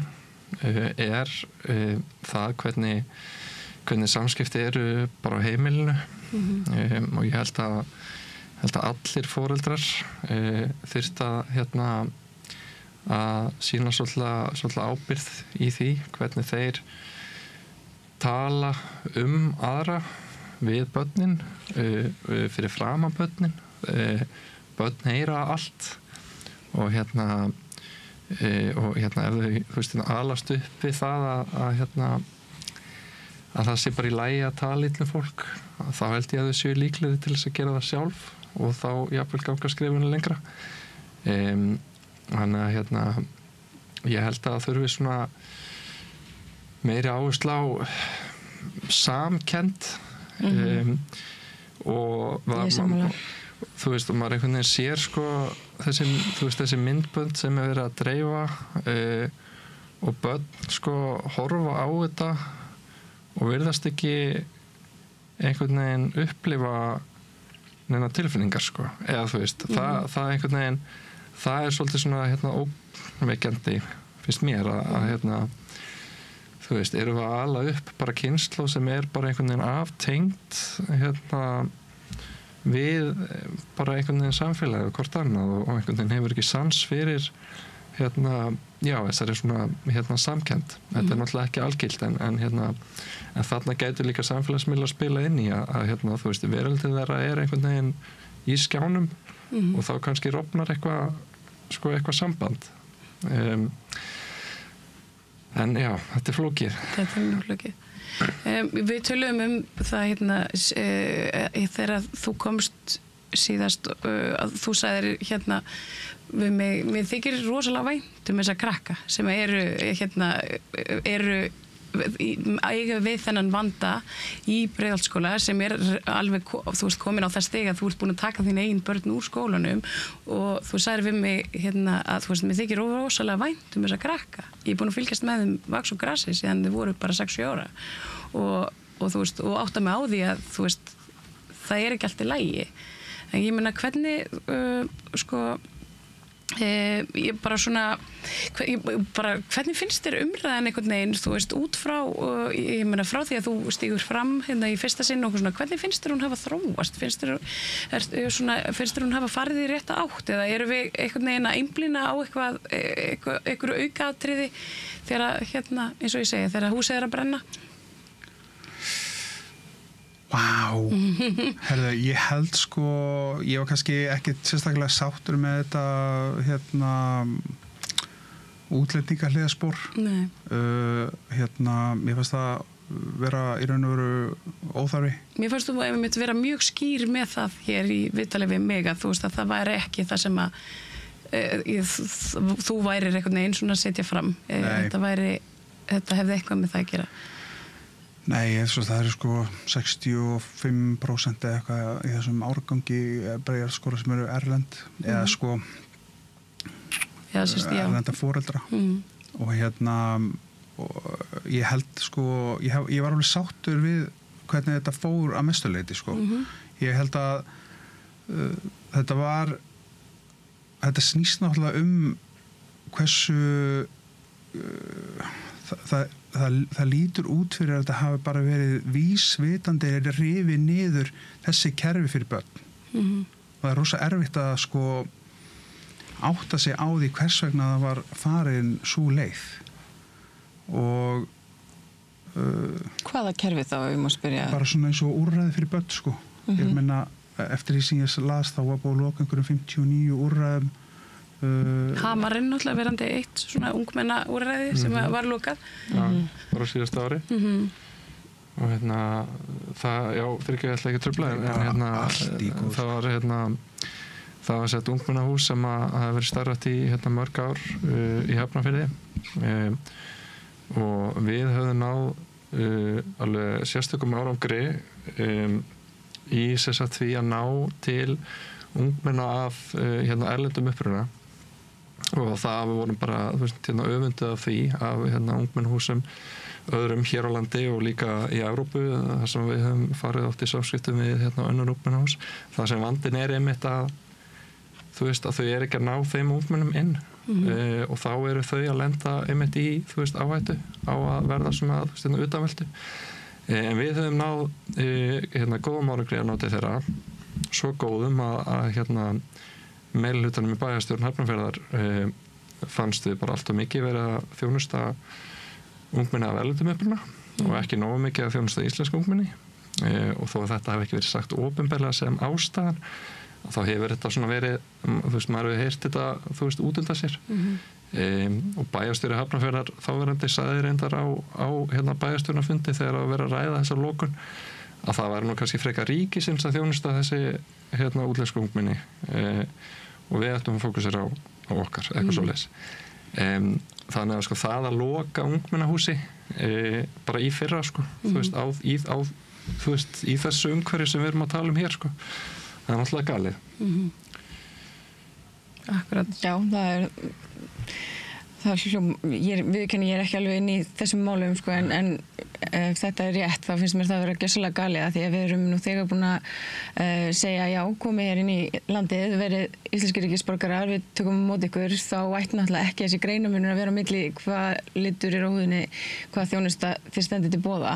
Og þá vissulega ef það er, mér finnst það algjörlega galið ef það er eitthvað úrræði í gangi sem er að þrífast vel og er að reynast vel og það er góð ásókn, að því sé lokað án einhverju svona gildrar ástæðu önnur en svo að það sé ekki að þjónusta réttan markhóp, það finnst mér alveg gjörsamlega fáránlegt.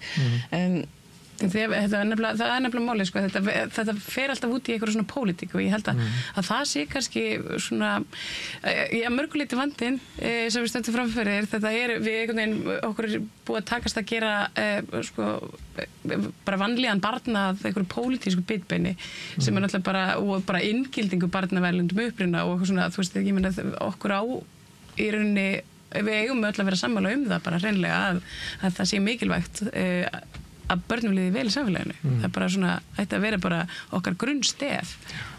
Ég held að við séum öll sammála um það og ég held að langi öllum að börnunum okkar líði vel og það er kannski ástæðan fyrir því að þetta er búið að vera svo mikið umræðinu undanfarið.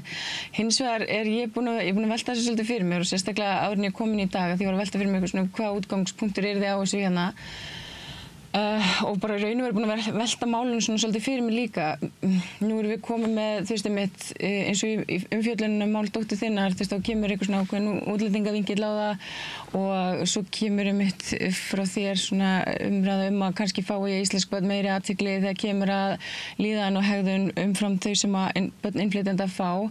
En erum við kannski fókusa á, eins og þú segir, þú veist, húsið það logar í húsinu, börnin eru að inni og við erum meira bara svona, nei, það er kveikt í þessum gluggan, ekki þessum.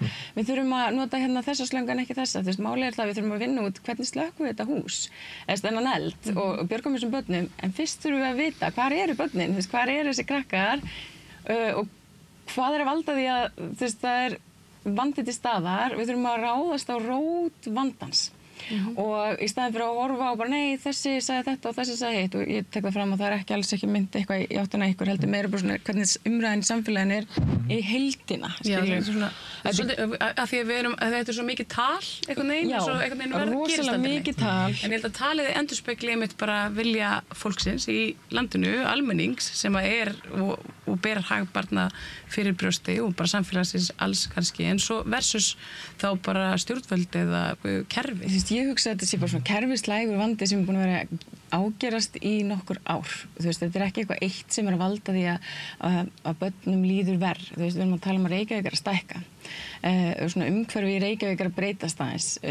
Foreldrar eru uppteknar en þeir voru áður. Það meira álag á fjölskyldanum og það kannski þar alveg líka meiri þreyta, minni eftirfylgni með börnum. Samfélagsmiðlar, það heill heimur sem að hafa önnur áhrif á börnin okkar umfram það sem við sem foreldrar höfum líka. Við erum berjast við svo ofboðslega marga umhverfisþætti sem hafa áhrif á hegðun og líðan barnanna okkar umfram það sem bara maður getur pinpointað á eitthvað eitt. Og það kannski það sem mér finnst svona akkillesarhællinn í þessari umræðu að vera. Við erum að reyna að finna einhvern einn vanda eða einhvern einn ákveðin ársakavald af einhverjum vanda þegar þetta bara lýðheilsu vandi. Þetta er bara kerfislega vandi sem þarf að taka bara frá upphafi til enda. Og í þessum umræðum það var oft verið meira svona fókus á þess að það vera að bíða eftir greiningum eða að það veri skólinn, hvað er skólinn að gera. Mér hefur fundist það er svo erfitt að svoleiðis umræður eru að því að þetta er svo einhliða því þarna getur skólinn í raun og verið ekkert koma á móti og sagt bara hei, ástæðan fyrir að við erum ekki að gera meira því að okkar hendur eru bundnar líka. Það er til dæmis skólaskylda í íslensku samfélagi. Það má ekki vísa nemendum úr skóla. Þannig að þegar það kemur upp svona staða eins og í Breiðholtsskóla er ekki hægt að vísa þeim úr skólanum Ég nema að sé einhver annar sem taki við. Eitthvað annar sem taki við, og þarna kemur inn í að það þarf að vera ákveðið samstarf við foreldrar eða barna sem eru kannski að sýna þennan hegðunarvanda, skilur við.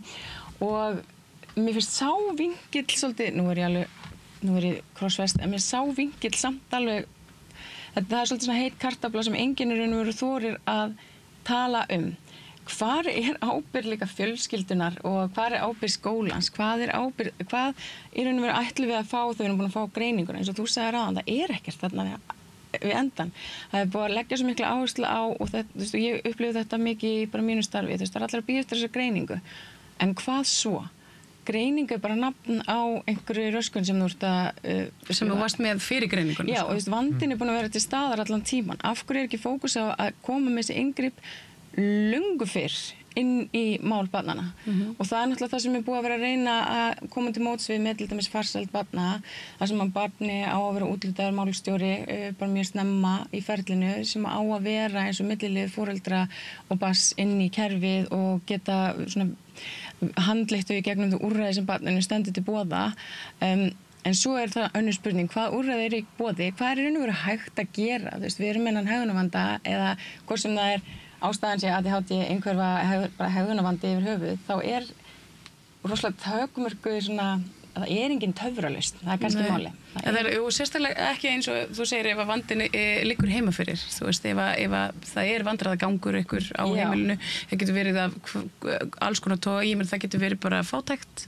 foreldrarnir eru lítið til staðar, mikið í vinnunni, þú veist, það getur verið fíknivandi, það getur verið, þú veist, ofbeldi á heimili, það getur verið bara hvað sem er. Það á það, að ég vil líka taka fram, og nú höldum áfram, að því við erum að tala greiningar í samblandi við ADHD eða einhverju hegðunarvandi er ekki partur af ADHD eða hegðunarvanda. Börn með ADHD er ekki samansammerki á milli þess að vera með hegðunarvanda. Það er raun og veru bara ofboðslega lítill partur af börnum með ADHD sem eru með hegðunarvanda eða með börn með einhverju sem eru með hegðunarvanda. Þannig að við erum líka að tala bara einhvern allt annan hlut.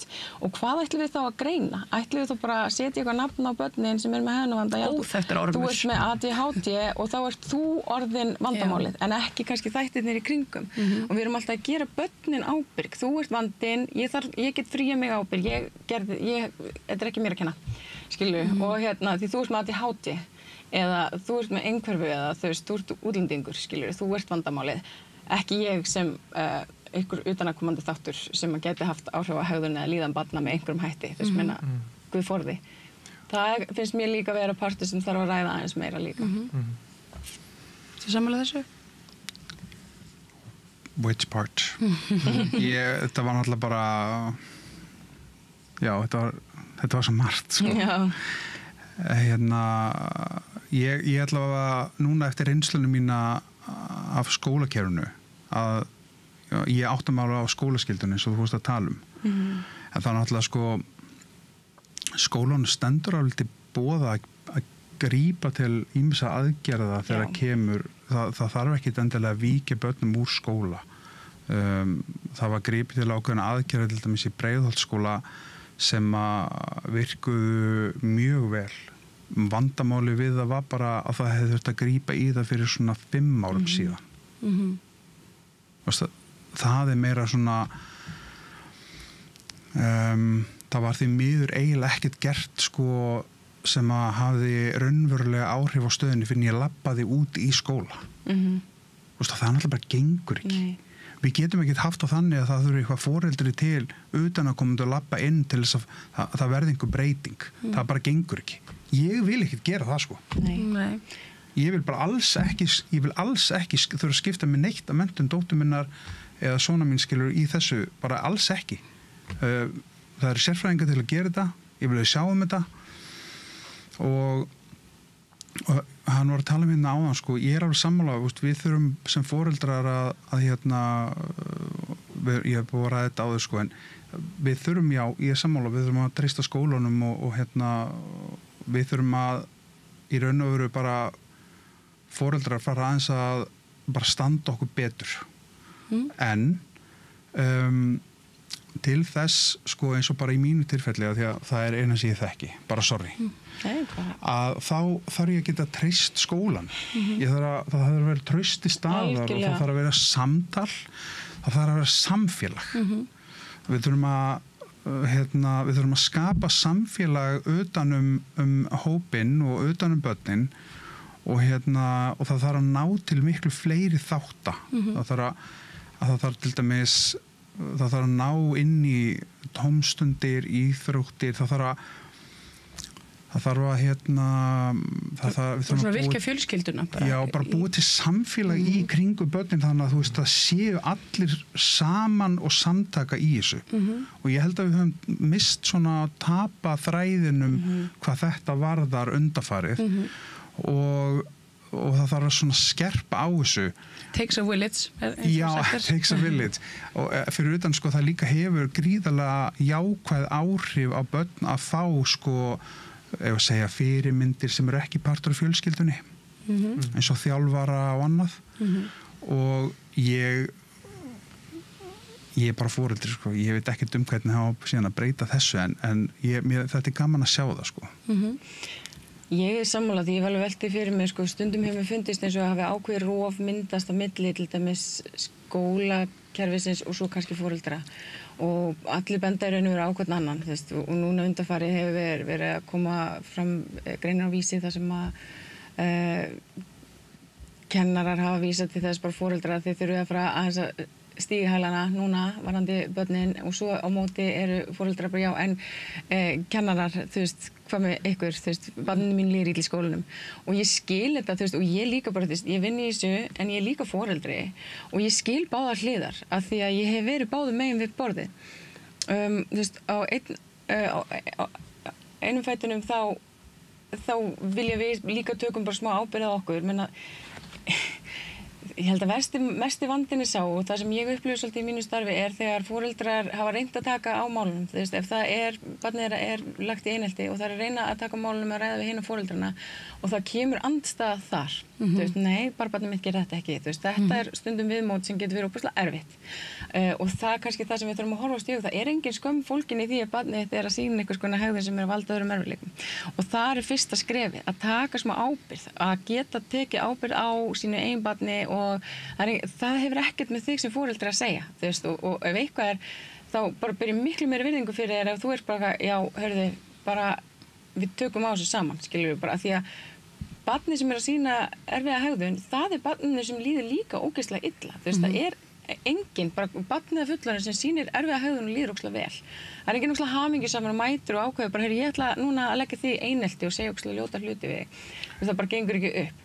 en á samaskapi þá þetta líka það sem kennarar að tala þeir hafa svona kannski svolítið takmörku völd því að þeim til þess að haga börnin og það ákveðið virðingarleysi sem sýndur kennurum og þeim svara fullum hálsi og þau eru að reyna að stjórna heilum bekk og það allt of undirmannað og allt of margir krakkar og og þú bara ein manneskja að kenna en svo kannski 4 með einhvers konar greiningar í bekknum og þú líka að reyna að sinna þeim eins vel og getur og og svo kannski haft samband við foreldra og sagt, þetta gerðist í dag og þá mætur bara, nei, það getur ekki verið það þetta sem ég upplifi að þetta orðið svona eins og mamma og pappi eru ekki vinir lengur og svo barnaðin í miðinni og allir að benda hvern annan og það alveg rétt, það þarf að vera meira samfélag í kringum barnið og við þurfum líka bara að vera meira involved í bara hvað að gerast í bara, því það gleymist stundum að við erum ábyrg fyrir menntun barnanna okkar.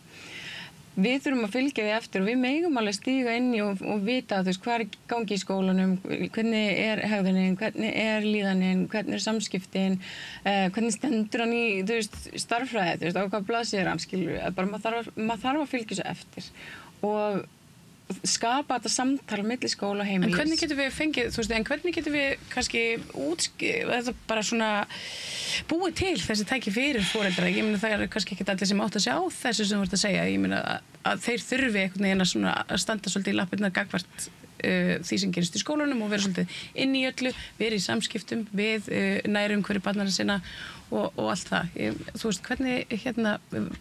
Hvernig vekjum við fólk til vitundar akkurat þetta?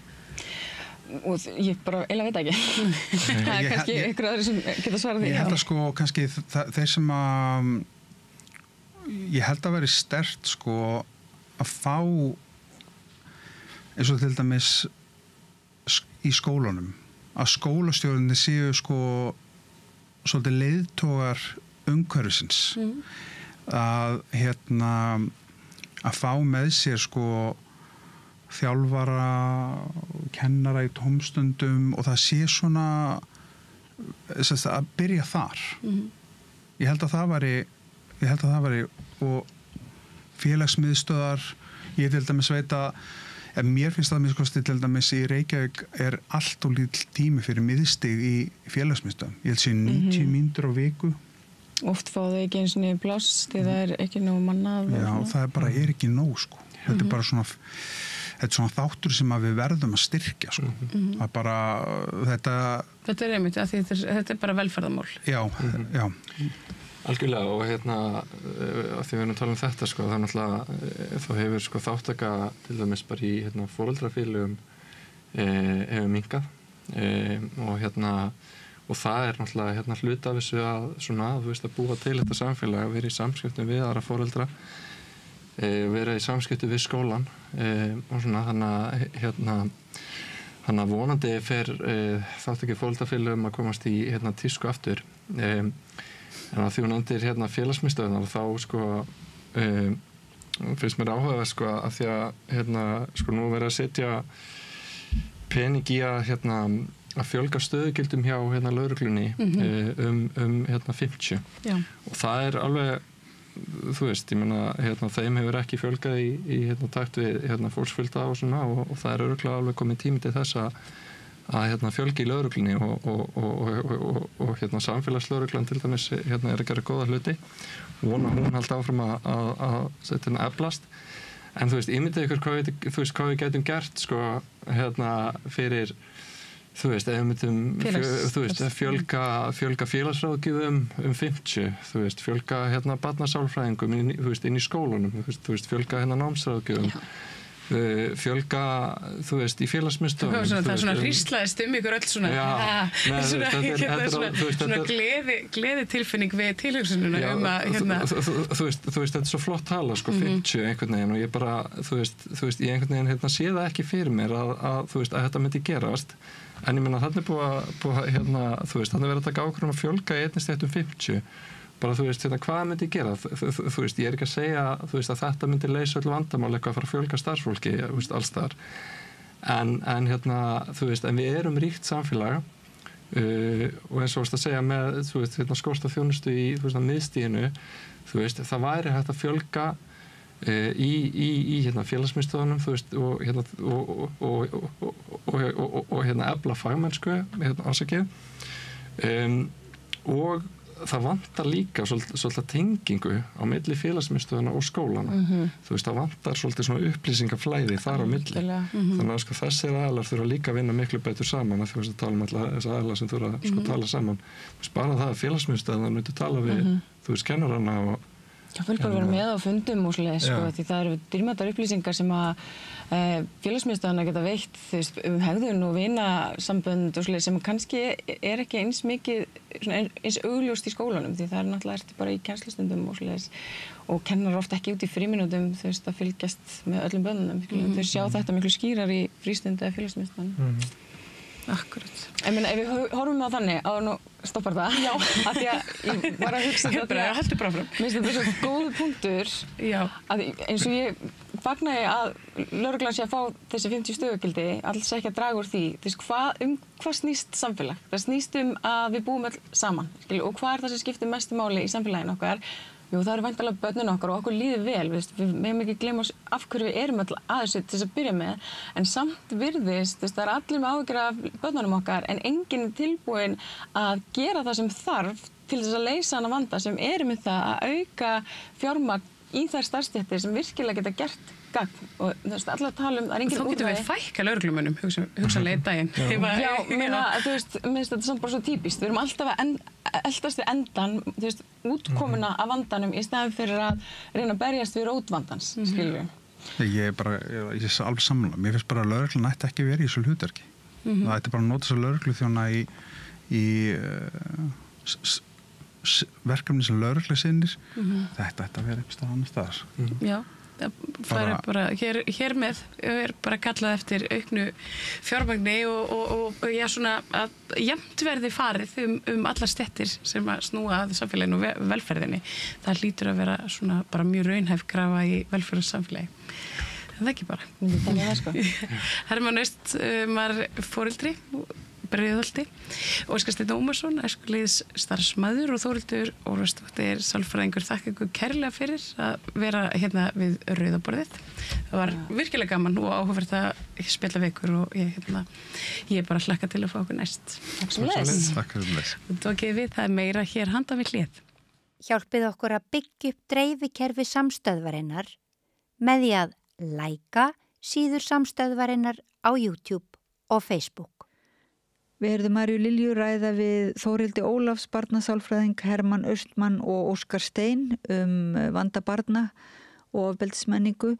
Við höldum áfram að ræða börn en að þessu sinni ræðu við barsmissi og það er mjög erfitt og svona erfitt mál að ræða yfirleitt og erfitt mál yfirleitt að hlusta á. Ef ég tala fyrir mig þá finnst mér það ekki mjög auðvelt svona þegar að vera að tala barsmissi jafnvel í fallegum kvikmyndum og þá hef ég nú yfirleitt ákveðið að sleppa því áhorfi en þetta spjall eiginlega brýtur blað því að þarna er einhvern veginn farið af svo mikill mildi og miklum skilningi að þessu viðkvæma málefni að ég allavega mæli mjög með hlustun og Laufey Líndal Ólafsdóttir sem að oftast er hér tæknimegin hjá okkur hún er núna við hljóðnemann og ræðir við Marju Pétursdóttur listakonu, það er bara ræða sína sameiginlegu og sáru reynslu og við skulum bara hlusta á þetta spjall.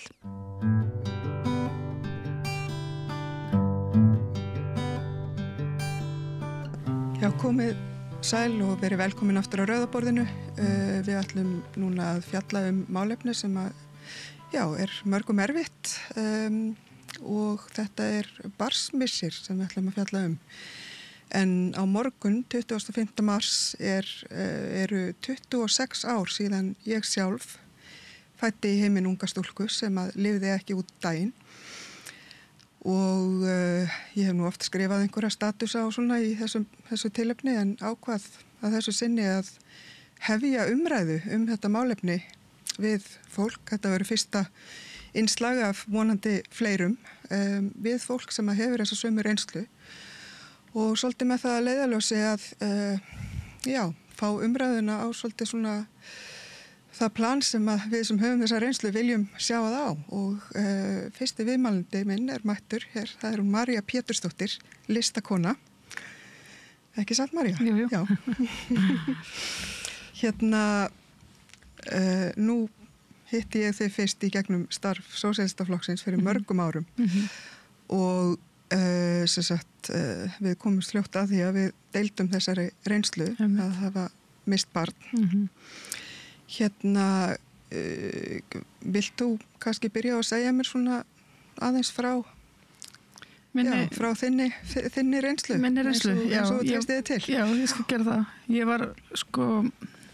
var mjög ung þegar ég fór að þegar eignaðist mitt fyrsta barn og var raunar ég var raunar held í 15 ára þegar ég var raunar stjúpmóðir lítilla stúlku og var þá með kærastanum mínum sem var 3 árum eldri en ég og hafði eignast barn með konu sem eða stúlku sem var einmitt bara ári eldri en ég, eitthvað svoleiðis.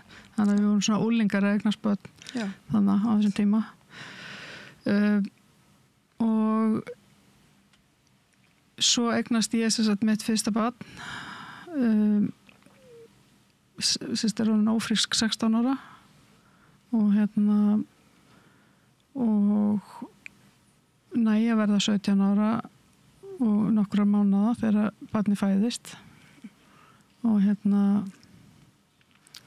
og að það gekk allt vel, meðgangan gekk vel og það var ekkert að og ekkert slíkt en og barni alveg höst og ekkert að og barni fæðist og þetta hávetur, hún fæðist í lok janúar þannig að og ég var ekkert að flýta mig með hana út það var kalt út vetur og ég var ekkert eitthvað að rjúka með hana í kringluna en ég var bara með hana heima fyrstu 5 vikurnar og svo átti ég 2 vinkonur góðar sem voru líka orðnar mömmur 16-17 ára og við ætluðum að hittast og fara út með börnin að labba bara í vagni og þá ætlaði ég að fara fyrst skipti út með mína dóttur og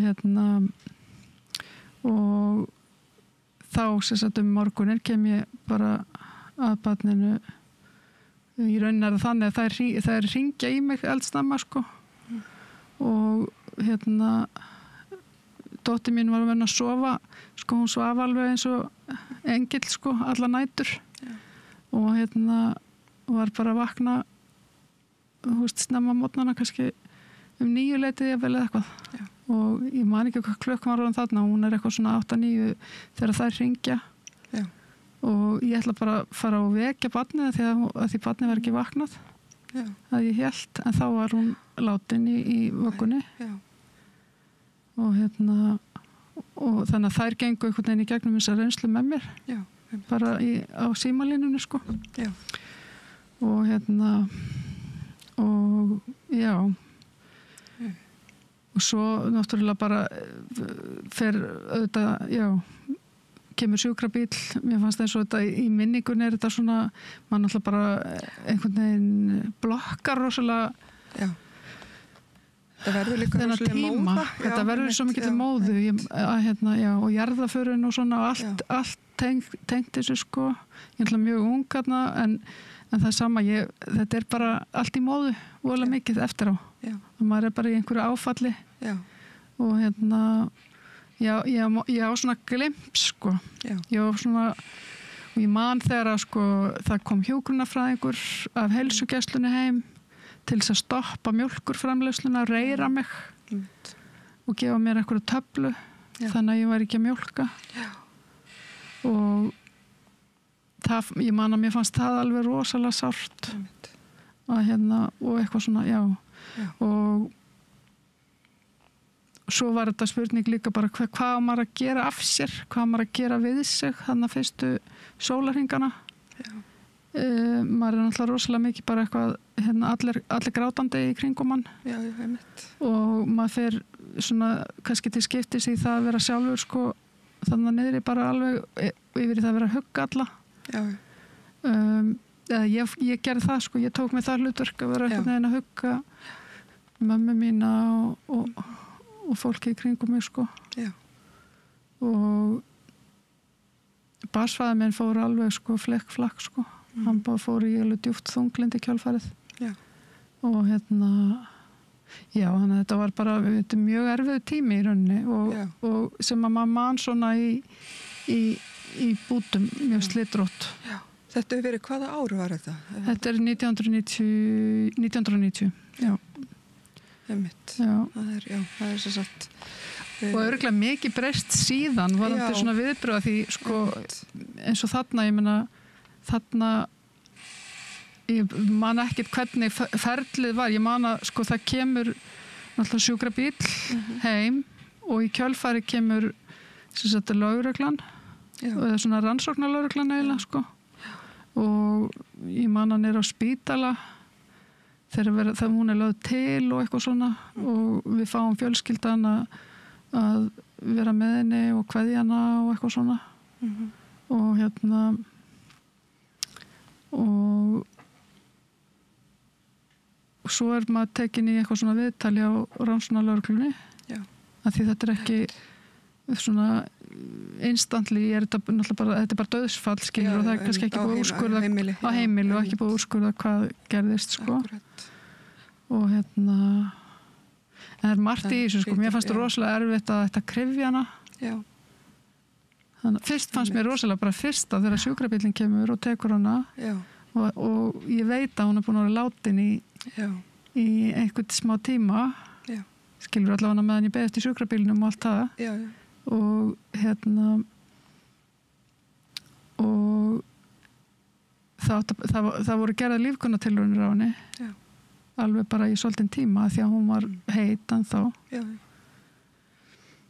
og mér fannst það rosalega erfitt líka af því ég hugsaði bara hún er farin þú veist og hún verður eitthvað sköttuð ef að það er það langur tími liðin og mér fannst það rosalega erfitt þá einhvern veginn var fyrsta svona instinkt bara, þú veist, leyfum henni þá bara að fara sem er kannski svolítið skrítið að hugsa en maður samt að það kemur upp þessi ótti hún kemur ekki tilbaka, skilur ég bara einhvern veginn fann það tengi mjög mikið við það já, því maður veit einhvern veginn líka maður er með svo mikið eitthvað svona mæðra instinkt líka bara eins og þessa nótt, sko, ég svaf ekki þessa nótt að því ég var alltaf að tekka á henni, hvort hún andaði og því ég fann á mér að það var bara eitthvað að fara að gerast ég held líka sem móðir þá gerir maður þetta held ég mjög mikið líka bara, já, þetta var ekstra mikið sko, þessa nótt sko að því ég var með eitthvað rosalega vonda tilfinningu þannig að og svo gerist þetta en svo sem sagt og þeir gerðu þetta nú vel, hérna rannsóknarlögreglumennir, ég verð nú að segja það að því í mér leiði ekki eins og ég væri eitthvað undir grun eða neitt svo leið sko. Þannig að enda hefði það nú verið bara hræðilegt sko. Þannig að þeir voru alveg stóðu sér alveg í sínu sko. En svo, og ég veit ekki, svo kom prestur líka, sjúkrahúsprestur og það var gott sko.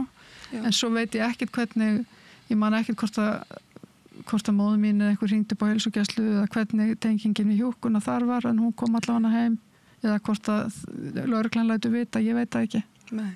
En það var ekkert, það fór ekkert eitthvað áfallateimi í gang eða það var ekkert svona á þessum tíma náttúrulega. Þannig ég vona innilega þessi núna. Já, akkurat, það er það mitt áhugavert að spjalla við fólk sem hefur lent í þessu gegnum tíðina. Já.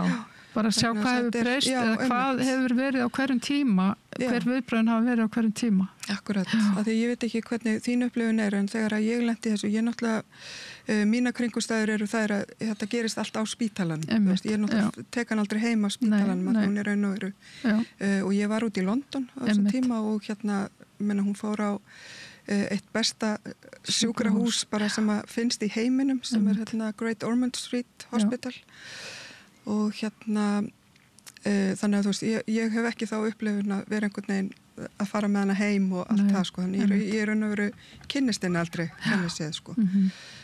Sem ég er ekki að segja að sé verið að betra. Nei, þetta er allt svo mismunandi. Já, einmitt. Og mismunandi kringumstæður. Þetta er allt hérna öðruvísi vond, eins og maður segir. Þetta er nefnilega allt öðruvísi vond. Já, fólk missi börn á mismunandi aldri, búið að vera mislangan tíma með þeim eða ekki.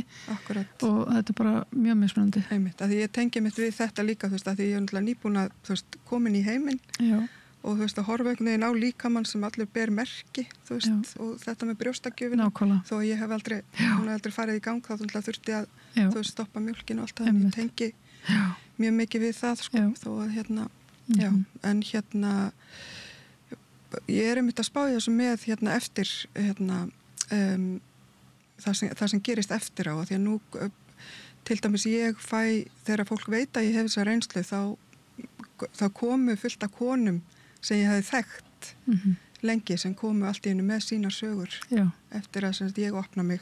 Já, eitthvað sem þú hafðir ekki vitað um áður. Já, eitthvað sem ég hafði ekki vitað um áður og þá sér maður einmitt og það þarf ekki annað en að fara, þú veist, þegar þú leitar að konum í Íslendingabók, til dæmis konum sem voru á undan þér í þínum ættlegg, sko, að þar eru alveg þetta var náttúrulega rosalega algengt hérna árum áður, sko. Já, þetta var einmitt, ég held að þetta hafi mjög mikið verið þannig að, þú veist, fólk bara talaði ekki um þetta. Já, já.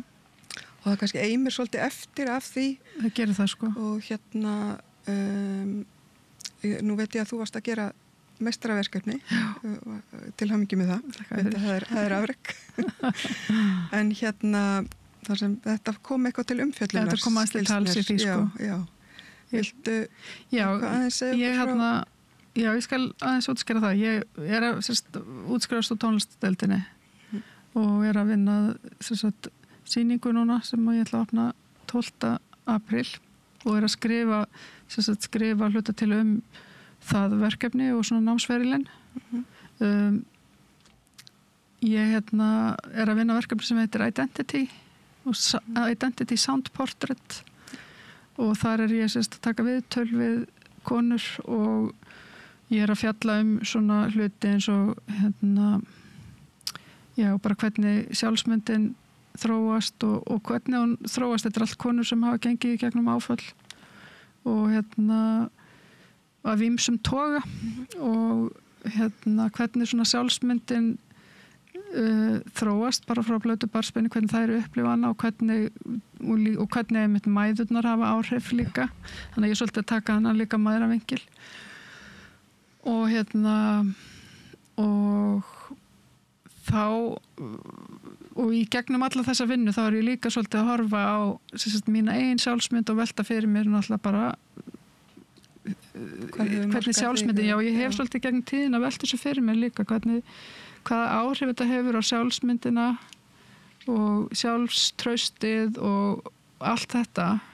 Nú er þetta svona svolítið samofið allt, sko. Identity er ekki alveg sama á sjálfsmynd, þetta er svona, það er ekki bein þýðing á þessu, sko. Nei. En ég nota svona í íslenska hugtakið sjálfsmynd líka í viðtölunum. Sko, þetta er þannig að þegar mín upplifun er þannig að lifa með svona einhverju lífsreynslu, sama hver hún er, held ég. Það getur verið svolítið flókið og það er náttúrulega heggur í það heggur oft á tíðum í sjálfstraustið og sjálfsmyndina og eins og til dæmis þetta að missa barn það í mínu tilfelli allavega gerði það verkum að ég fekk ofboðslega sektarkennd.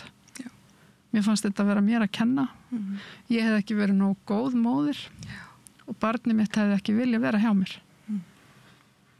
Og auðvitað vildi hún fara, þú veist. Það var svona mitt teika á þetta. Auðvitað, þú veist, ég var kornung, ég var bara, ekki nógu góð.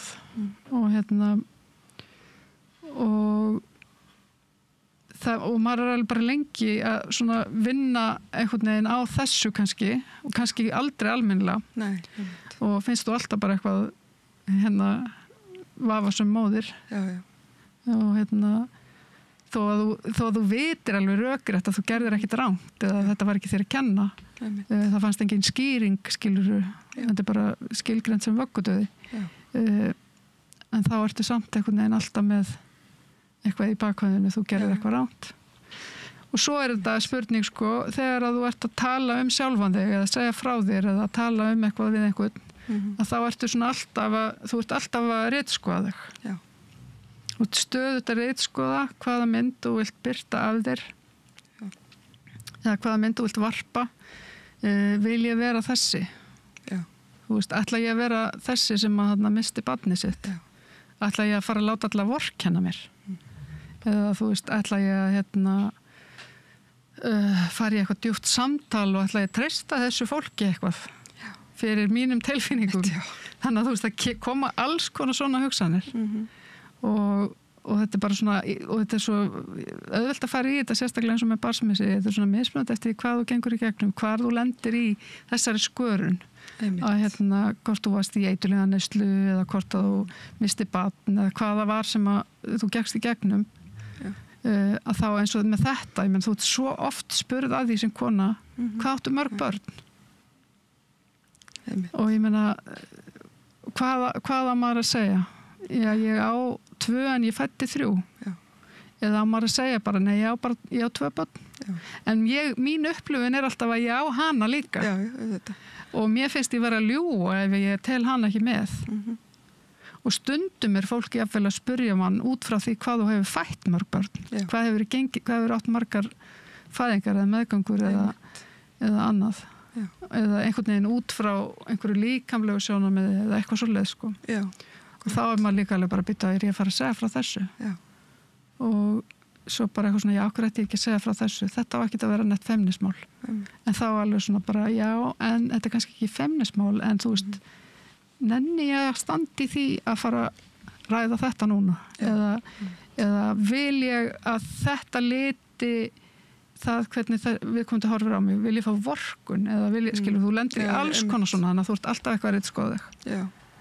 Kannast mjög mikið við þetta. Þetta eins og maður sko sleppi ofta að nefna þetta af tillitssemi við. Líka tillitssemi við aðra, þú veist að vera einhver vandræðagangur og þú þarft einhvern veginn að segja svona, já, nei, þetta allt í lagi, ég alveg búin að vinna úr þessu eða þú veist, þetta var ekki þér að kenna. Þetta var ekki þér að kenna, já. Einmitt, já. Já, ég held að þetta sé mjög ríkt í fólki og ég held einmitt að það sé þess vegna sko að því að nú náttúrulega erum við á samskiptamiðlum og allt þetta og við sjáum við náttúrulega tengjumst líka svolítið í gegnum þessar sögur. Að það oft fólk eins og ég var að tala áðan að við birtum oft þegar börnin eiga ammæli eða eitthvað þannig. Já.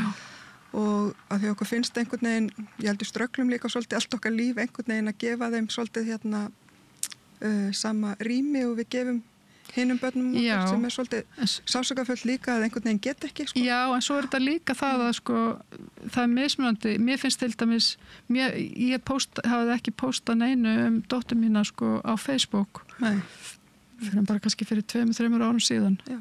Að því mér fannst það óvirðing við hana. Já. Ég upplifði það bara eitthvað. Ég sagði bara, ég ætla ekki að fara að birta mynda henni á Facebook. Nei.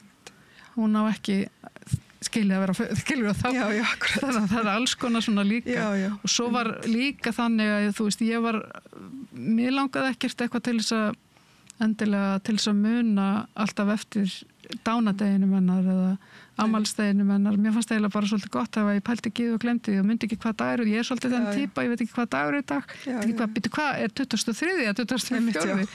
Og þú veist, svo kannski var ég alltaf svona svolítið, þú veist, langt neðri í janúar og fram í mars, þú veist, sem þetta tímabil. Já.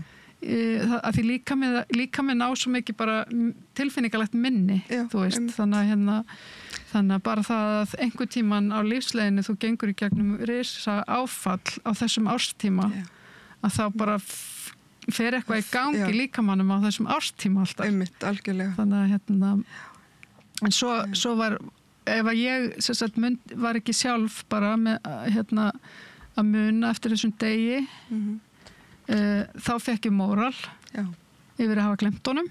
Já. En það var yfirleitt alltaf einhver annar sem myndi mig á það. Og ég var stundur svolítið fúl yfir því. Af hverju gátu þið ekki bara left mér að myndi ekki? Já, mitt. Þannig að þú veist, þetta var allavega þú veist, en í dag skiptir það engu máli fyrir mig, skilur, ég man yfirleitt eftir þessu sko. Og ég svona, þú veist, ég hafði þörf fyrir að kveikja kerti fyrir hana á þessum dögum lengi vel eða fara í kirkjugarðin eða eitthvað svoleiðis og fara í kirkjugarðin á jólunum og áramótunum og eitthvað svona. Í dag það svolítið breytt. Í dag sko ég eiginlega bara svolítið að fókusera á að vera í núinu og vera ekki einhvern veginn að dvelja við þetta. Ég held að hún hefði ekki dvelja það. Nei. Þannig að já, einmitt. Ég held að þetta sé einmitt ofsalega persónulegt og það örugglega engir tveir sem að finnst þetta. En svo þetta líka bara skilur þú veist, þetta árið þetta svona. Já, einmitt. Og svo næsta árið líður þér betur. Svona stend, svo næsta árið einhvern veginn öðru sig og langar kannski að posta einhver og segja frá henni eða skilur það bara. Já, allur gangur. Þetta allur gangur á því. Já, og það einmitt það að þú veist, maður þarf bara svolítið að leyfa sér held ég að fara í gegnum þetta. Einmitt. Þessar tilfinningar og líka að gefa öðrum rými. Já, og eins líka bara þegar að fólk að syrgja að minnast einhvers einmitt. Það var í minni fjölskyldu sem það eru frændi minn og konan hans mistu, minnir að það hefur þau hún sem póstaði þessu mistu dóttur sinni í bílslýsi fyrir þó nokkrum árum og kannski 50 eða 10 árum síðan eitthvað svoleiðis og hún póstaði núna eitthvað svona aldrei hefði ég trúa því að ég yrði svo sem að póstaði sko dánardegi. Já. Og fannst það alltaf eitthvað svona skrítið þegar fólk var að minnast viðkomandi á deginu svo dó. Já. En það bara, skilurðu, það eru tímamótin, það þetta líkamsminni setur svo mikið tengt þeim degi, kannski mikið frekar heldur en afmælisdeginum. Veist, það var sá dagur sem að þú fóst í gegnum áfallið. Já. Þannig að sem áfallið í rauninni herjaði á þig. Já. Þannig að ég tengi mjög mikið við það einmitt að þú veist, þetta eru oft tími sem að einmitt maður svona svolítið daufur. Já. Og utan við sig og kannski ekki alveg með í nei, einmitt. Í dagsins amstri. Einmitt.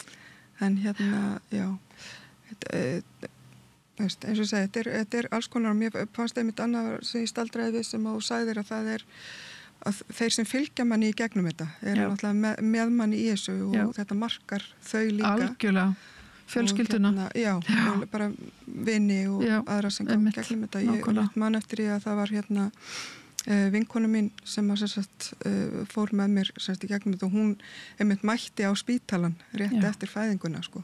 Og hún, að því ég var á spítalanum í nokkra dag og hún svaf á gólfinu hjá mér þú veist, og hún einhvern veginn sko, hún skrifaði óbærslega fallegt ljóð til hennar þú veist og alls konar svona og svo þegar að ég að þetta mitt annað barn sem að ég missi þannig að ég upplifi ekki það að vera ekki lengur mamma þú veist, ég ennþá mamma og þú veist, þannig ég skil alveg að það annar vinkill en en það einmitt þetta og hún einmitt sagði mér sko þegar hún verður síðan ólétt aftur þá einmitt segir hún mér það eftir á sko, hún sagði þetta við kærasta sinn bara, ég fór í gegnum svolítið með vinkonu minn og ég bara rosalega hrætt já, skilanlega og það þetta og mér langaði aðeins kannski að nefna þetta því að nú eignast þú 2 börn eftir þetta já.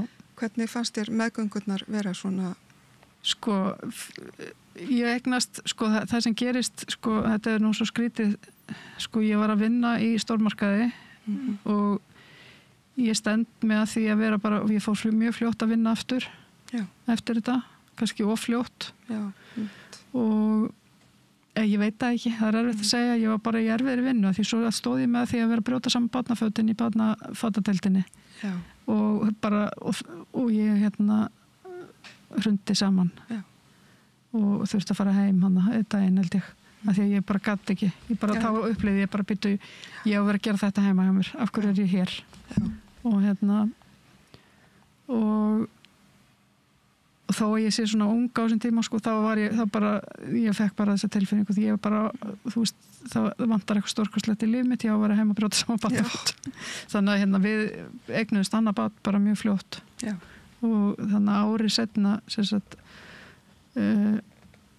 er ég búin að eignast annað barn það var síðan þannig að auðvitað maður er náttúrulega með bara brjála áfallastreituröskun algjörlega ég mæla ekkert með því að eignast annað barn svona fljótt aftur í bara mikill áfallastreitur eða ég veit ekki, svo veit maður það ekki skilur, kannski var það gott, kannski ekki, en ég allavega svaf ekki á nóttunni skilur, ég var alltaf vaknandi til þess að, og ég var alltaf að vekja barnið mitt og ég var alltaf að hrista barnið, þú veist ég var alltaf aðtuga hvort að barnið andaði og og þú veist, maður gerir bara barnið sitt taugvæklað með þessu sko og svo náttúrulega bara með því að sofa ekki heilan svefn eða bara og vera með martraðir alla nóttina þú veist, kannski 5 martraðir á nóttu, þetta var bara fáralegt að þá fer ég að þróa með mér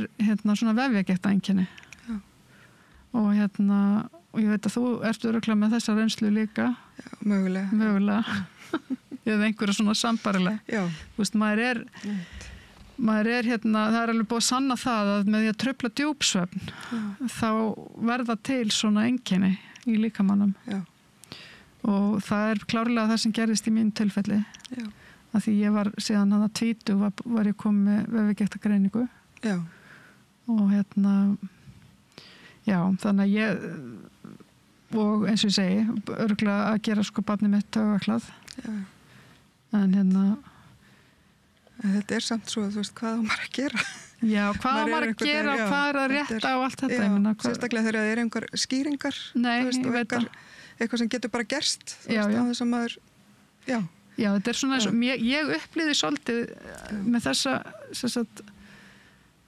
þessa upplifun þetta er örugglega líka svolítið svona þegar þú missir einhvern í bara bílslýsi eða einhverju slýsi eða eitthvað svoleiðis mér fannst þetta vera svona eins og náttúruhamfarir mér fannst þetta svo að það bara fallið snjóflóð á mig þannig að þú veist, engin skýring eða bara, þú veist, þetta er bara af náttúrunar hendin að gæslappa eða almættið eða eitthvað skilur það var ekkert sem að ég gerði eða virðist vera eða, þú veist þó að maður ásaki sig allan fjandann en mér fannst þetta eins og ég hefði lent í snjóflóði en svo verður maður bara þú veist þróar maður með sér einhverja sjúkdóma og svona, maður næri ekki djúpsvefni og ég held að ég hef verið sko í mörg ár í rosalegri áfallastreituröskun á þess að fá aðstóð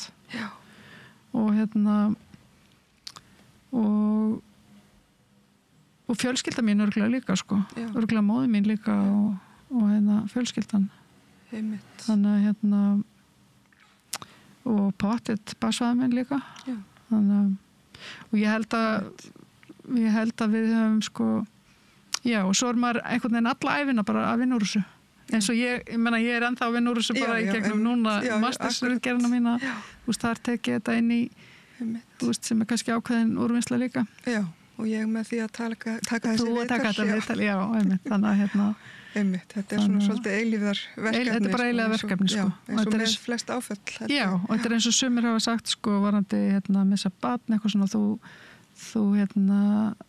sorgin svona verður bærilegri en þú losnar aldrei við þetta og það er í rauninni líka kannski það sem að er svona mitt teka á þetta og það er bara öll áföll eru þannig að þú losnar aldrei við þau þau verða bara svona kannski auðveldar að lifa með þeim þegar þú svona smám sem mann vinnur þau í gegnum þau og þau eru verið einhvern veginn bara svona hluti af þér það er svona, þetta er bara upp og niður vegferð nákvæmlega algjörlega og svo getur eitthvað gerst alltaf sem triggerar og annað sko þannig en ég held einmitt að allavega það sem hjálpaði mér var að hlusta einmitt líka svolítið á annara reynslu og taka svona þú veist, þess vegna einmitt finnst mér bara mjög mikilvægt að við tölum saman og tölum þetta og ég held að það er svolítið sérstakt að þegar maður ákveður að segja frá þessu sko, þegar maður er í einhverju samtali hvert þú búin einhvers mörg börn og maður svona ég reyndar misti fyrsta barnið mitt og eitthvað svona og einhver segir Já, það? Já, ég nefnilega á svipaða reynslu og eitthvað svona, það verður maður alltaf svo fegin. Já, einmitt, að já. Það var maður alltaf bara, ok. Já. Það, þú veist, þá þetta ekkit eitthvað, fíllinn í stofunni, Nei, eða þú veist, þá þetta ekki eitthvað sem við þurfum að ræða á einhverjum forsendum þar sem að ég þarf að óttast það að þú horfir einhvern veginn á mig eða þú verður vandræðaleg. Já. Og mögulega líði illa, veist ekki hvað þú átt að segja og eitthvað svona, en það líka, ég held að það þarf að kenna fólki svolítið að einmitt að bregðast við því þegar aðrir segja frá svona áföllum eða einhverju sem að þeir hafa gengið í gegnum og bera með sér, eða bara segja frá örunum sínum í rauninni. Algjörlega. Að því fólk verður oft svo vandræðalegt og veit ekki hvað að segja. Einmitt. En þetta rosalega einfalt. Viðbröðin eru mjög einföld. Þú veist, það bara að sýna kannski smá hluttekningu í samtalinu. Bara svona, hvað ertu að segja? Leitt að heyra. Og svo bara fara yfir í annar mál. Skilur þú? Ég meina áður en ég lendi í þessu, þá náttúrulega vissi ég ekkert hvað ég átt að segja. Þegar að fólk lendi í einhverju missengun einhverju svona, þannig að þetta maður lifir og lærir og stundum er það lífsreynsla sem maður myndi kannski helst vilja vera án. Já, nákvæmlega. En mér fannst annað áhugavert sem að kannski var svolítið sem að mér fannst einhvern veginn mótsagnakennt þegar ég lendi í þessu og það var að ég sá aldrei eftir að hafa átt hana. Nei, maður gerir það náttúrulega ekki. Nú var ég náttúrulega unga einstæð móðir þegar ég lendi í þessu og svona í mjög óstabílu sambandi. En mér fannst einhvern veginn það aldrei kom upp. Þú veist, ég náttúrulega hugleiti hvort ég ætti að eiga hana eða ekki. En það hefur bara, ef þú hefur eitthvað verið að sjá eftir því, þá hefur hugurðin ritskoðað það og farið að skamma þig fyrir að sjá eftir því. Akkurat. Nei, en það heldur ekki, það náttúrulega ekki þannig, þetta barnið þitt. Þú sérð aldrei eftir að eignast barnið. Einmitt, og það einhvern veginn og það líka þetta að það... Ekki þannig, sko. Nei, einmitt, og þetta svona svolítið tómarum sem verður aldrei fyllt. Og það þarf svona svolítið að sitja með því bara. Ég vil ekki nota orðið sætta sig við það, en sitja með því. Sitja með því, það er mjög gott orð, sko. Þannig að en er eitthvað sem þú vildir bæta við? Nei, ég held bara í rauninni einmitt. Ég held að veri fólk, sko, fólk má kannski alveg líka huglega. Við erum öll með áföll. Nei, ég ætla ekki að segja öll. Við erum nefnilega ekki öll með áföll. Það er eiginlega svolítið það sem að ég svona reki mig á, að sumir bara hafa gengið í kemur lífið á þess að bara upplifa neitt sérstætt. Svona slæmt, sko. En aðrir er einhvern helling. Þannig að þetta er bara mismunandi. Þess vegna líka verða sumir svo vandræðilegir því þeir einhvern veginn hafi ekki reynsluna og þá verða þeir einhvern veginn vita þeir ekkert hvernig þeir að bregðast við. En við erum rosalega mörg sem að höfum náttúrulega flest örgla gengið í gegnum allan fjandann. Og ég held að við þurfum líka bara einhvern veginn að vera okkur svolítið meðvituð að það á ekki að vera feimnismál. Það þarf heldur ekki að velta sér upp úr því. Nei. Og við bregðumst öll mismunandi við. Skilurðu, við erum öll við tölum mismikið hlutina og það þarf ekki að segja neitt. Nei, einmitt. Það skuldar þér engin sögu. Nei, og ég meina það segir ekkit hvernig að þú syrgir meira en einhver annar eða minna en einhver annar eða þú bara ekki syrgir öðru sig. Við syrgjum öll mjög mismunandi. Akkurat. Og svo, ég held nú að það hafi var ekki komið eitthvað svona eitthvað frumvarp á Alþingi sem var samþykkt þar sem að fólk átt að geta farið í leyfi frá störfum í einhver tíma ef að það misti einhvern nákominn. Jú, það var eitthvað, einmitt gott og bentur á það, fróðlegt að grafa það upp. Já, þannig að ég held að það sé svona smám saman verið að bæta lagaumgjörina kringum á vinnumarkaði í kringum bara áföll eins og það að missa. Já, akkurat. Ég held einmitt að það hefur verið það hefur oft verið svolítið svona viðurkendari missir hefur verið makamissir. Já, einmitt. En einhvern veginn barsmissir hefur orðið svolítið útundan. Já, einmitt. En það væri nú líka forvitnilegt að vita hversu algengt það er. Ég meina það hefur verið alveg 1% af fæðingum eða eitthvað svoleiðis sem að endi í dauðsfalli minni með eitthvað. Það var á tímabili allavega 1-2%. Já, ég held að þetta sé bara nokkuð og svo náttúrulega er einhver prósenta sem að lifir bara stutt að vegna veikinda. Þannig að það væri gott að fá einhverja fræðinga hér á borðinu. Já, það væri nefnilega svolítið forvitnilegt að fá smá fræðslu hvar þetta er statt núna, vegna þess að sín tíma var þetta bara ekkert statt. Nei, akkurat, þetta var náttúrulega bara alveg komið út úr, náttúrulega 1990 og kannski komið út úr mestu svona þöggunni, en kannski inn í eitthvað svona tómarum þar sem allir einhvern veginn voru að reyna að gera sitt besta. En vissi ekki alveg hvað þetta gera. Já, því ég náttúrulega mín reynsla 99 og ég náttúrulega út í Bretlandi en ég kem síðan heim og jarðana hér, og þannig að þá tekur svolítið. Ég var einhvern veginn í sambandi við alls konar fólk hérna á Íslandi, þú veist, það kom ljósmóðir sem tók móti mér í heiminn, þú veist, það var svona alls konar fólk sem bara kom inn í líf mitt og ég er náttúrulega gríðarlega þakklátt fyrir alla sem voru til staðar, þó þetta tímabil sé náttúrulega bara svona svolítið í móðu og ég sé svona, en það var einhvern veginn það virkaði einhvern veginn eins og það væri svolítið verið að smíða skipið, svona í siglingunni, bara svolítið, það var einhvern veginn, það voru allir reiðubúnir til þess að tala þetta og til að koma til móts við þig, en það var ekkert alltaf vitað akkurat hvernig, Nákvæmlega, Þannig að það var einmitt fróðlegt að vita og ég kannski kallaði aftur að borðinu María með mér í þetta samtal. Já, bara samtal. En við kannski setjum punkt í beili. Takk innilega fyrir komuna María Pétursdóttir að tala þetta erfiða mál. Takk fyrir. Takk. Og ég byrði ykkur að staldra við, það meira handan við hlýja hér við rauðaborðið. Þar stann að tala borgarfulltrúa. Borgarfulltrúar Sósíalistaflokksins með viðtalstíma alla mánudaga klukkan 13:30 til 14:30. Það þarf ekkert að bóka tíma, endilega kíkjum við í Bólholt 6, 105 Reykjavík. Við heyrðum Laufeyju Líndal Ólafsdóttur ræða við Maríu Pétursdóttur barsmissi og þetta fyrsta spjall í seríu þetta erfiða en mikilvæga málefni einmitt til að tala og ræða Næst að dagskrá kannski viðfangsefni sem að áður fyrir þótti nú ekki beint eitthvað viðkvæmt mál en núna eru trúmálorðina einhvers konar viðkvæmu umræðefni og leiði nú oft til svona jafnvel rifrilda. En Björn Þorláks bað prest að koma til sín og ræða bara kirkjuna og bara sjálfan Guð eða sjálft Guð eða sjálfa Guð, hvernig viljum skilgreina Guð, Guðdóminn.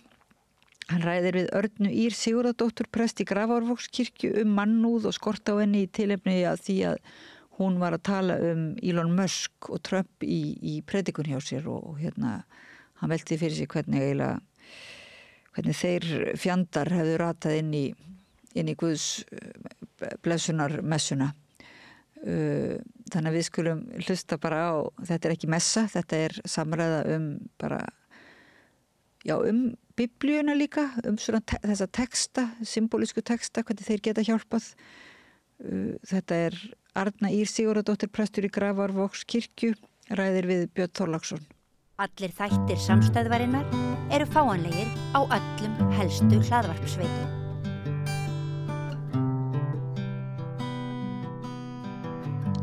Já, við ætlum næst að ræða trúmál, við ætlum að ræða mannúð eða skort á henni.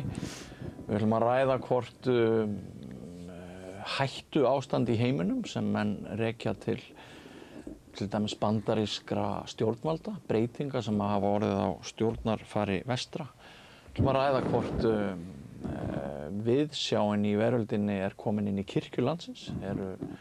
Eru prestar þjóðkirkjunnar, eru þeir í auknum mæli að ávarpa söfnuði sína í ljósi þess að okkur finnst meira óryggi í heiminum heldur en oft áður. Það má kannski áður en við vindum okkur í umræðum þetta benda á að í dag hef ég skrifað 2 fréttir inn á samstöðin.is. Önnur fjallaði rasisma og hinn fjallaði þessa snillinga í Bandaríkjunum sem plotta sprengjuárásir á Líbíu á Signal og adda bara einhverju fólki inn á það þegar þeir eru að plotta sprengjuárásir bandaríska hersins þar sem börn falla í valinn og hingað er komin sóknarprestur í Grafarvogskirkju, Arna Ýr Sigurðardóttir, vertu velkomin. Takk fyrir. Ástæði þess að mér langaði til þess að fá þig hér að Rauðaborðinu er svo að ég rak augun í predikun frá þér helgina og það var svolítið grípandi byrjun á henni. Þú sagðir Elon Musk hélt því fram í viðtali að samkennd væri helsti veikleiki Vesturlanda. Svona á maður að hefja predikun, sko. Já, takk fyrir það er gott að heyra. Það er alltaf þetta verkefni að finna eitthvað til að vekja áhuga fólks og fá fólk til þess að hlusta. Já, þér tókst að vekja minn áhuga og takk fyrir að koma hérna að Rauðaborðinu. Já, takk fyrir að bjóða mér. Og sko, það sem þú segir svo eftir, það hverfist það kannski að sumt af því sem við höfum talið að væri til góðs, að það sé búið að snúa því svolítið á haus. Eins og samanber þetta þegar ráðamenn eru farin að tala um samkennd sem veikleika. Já, það er algjörlega verið að snúa hlutunum á haus þar og ég náttúrulega leiðrétti Elon Musk í þessari predikun þar sem að það er alveg morgunljóst að í raunar að samkenndin sem að er undirstaða siðmenningarinnar og ef ekki hefði verið fyrir samkennd þá hefði ekki þróast mannlegt samfélag hefði ekki þróast eins og það gerðist nema vegna þess að við fórum að sýna hvert öðru samkennd, við fórum að hlúa að þeim sem voru veik á meðal okkar fólk sem var á þessum þessum flækingi á milli veiðilendna og yfir hlýjara loftslag, þá fór að taka með sér hina öldruð og hina veiku í staðinn fyrir að skilja það eftir og það er bara grundvallaratriði í mannlegu samfélagi að við þrífumst best þegar við vinnum saman, þegar við stöndum saman, þegar við hjálpumst að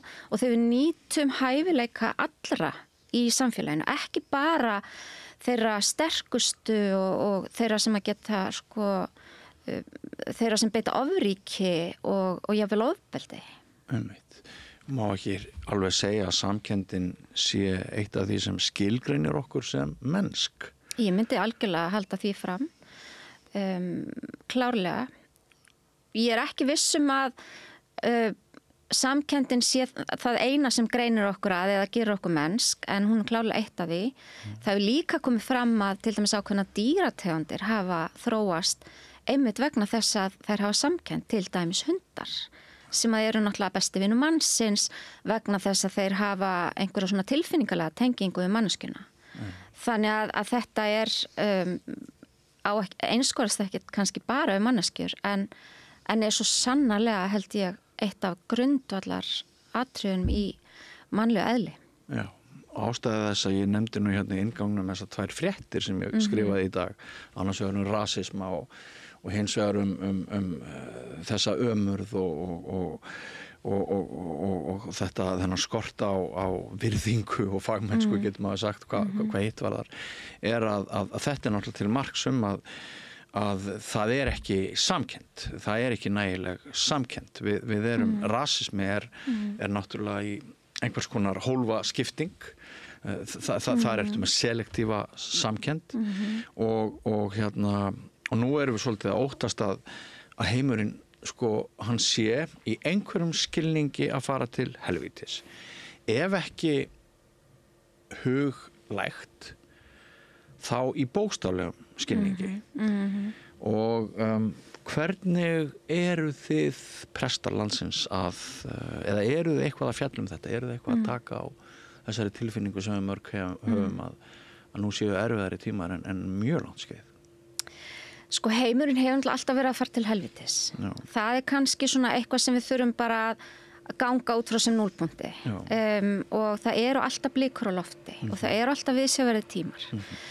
En við aftur á móti hér á Vesturlöndum höfum náttúrulega lifað í friði í töluvert langan tíma núna og búið við mikla velmegun og kannski eru einhverja blikur á lofti með það.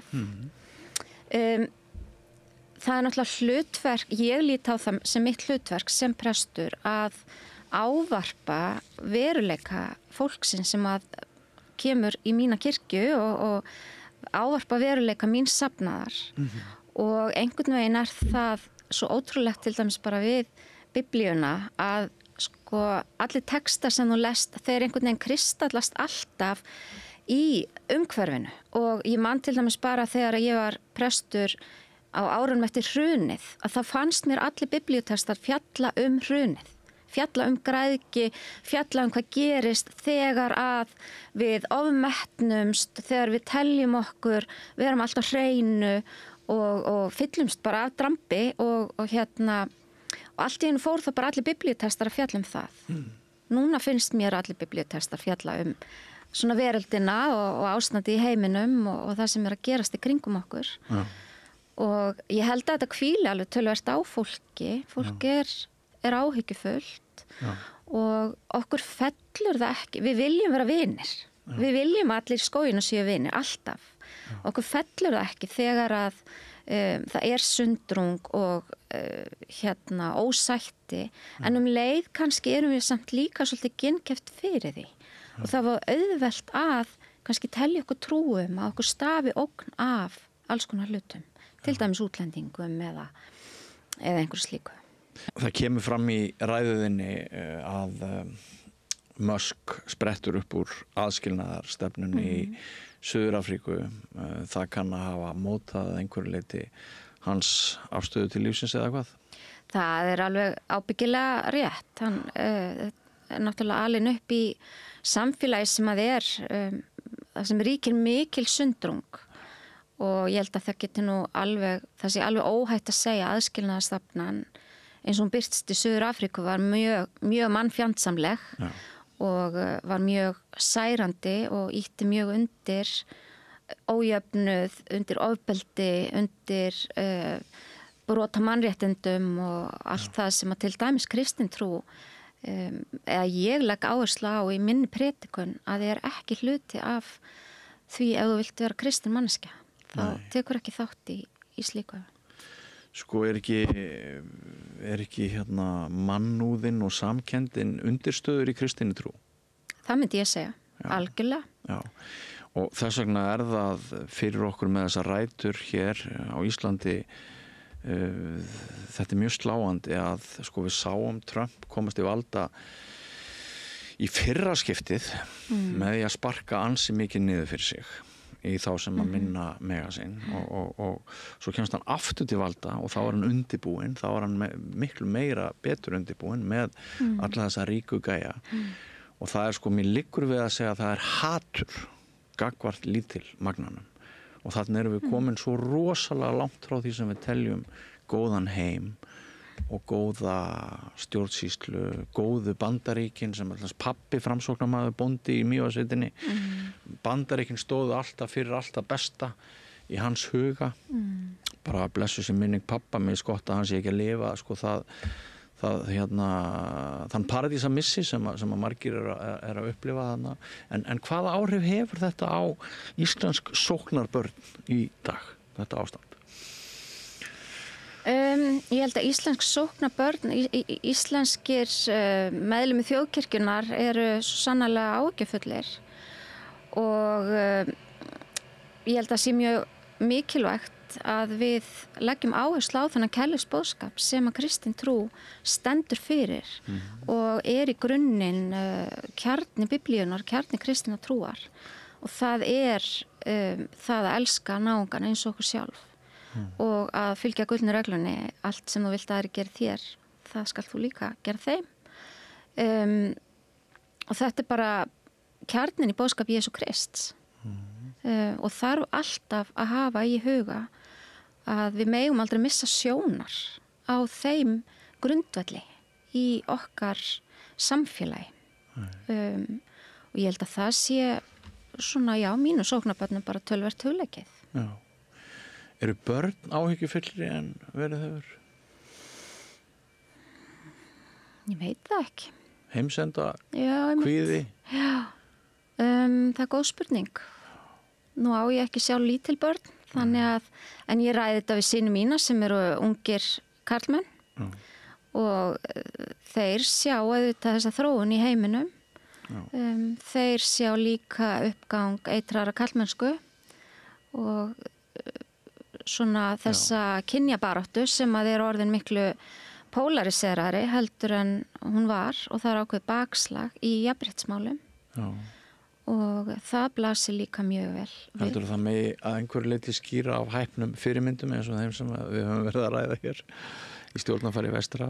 Já, sko, hvort kemur á undan ekki að hænan, það er auðvitað alltaf kannski erfitt að greina það, en það er einhver svona hreyfing í gangi eða einhver bylgja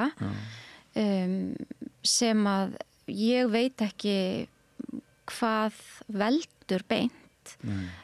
Í mínum huga er það nú samt þannig sko að þegar ójöfnuð vex í samfélögum þá vex líka hattur, þá vex sundrung og það kemur að því í samfélögum þegar ójöfnuðurinn er orðin yfirgengilegur að þá gerst eitthvað og það er svona mín tilfinning núna að það sé hluti af því sem er að gerast og hafi verið að gerast síðustu kannski frá því svona aldamótin.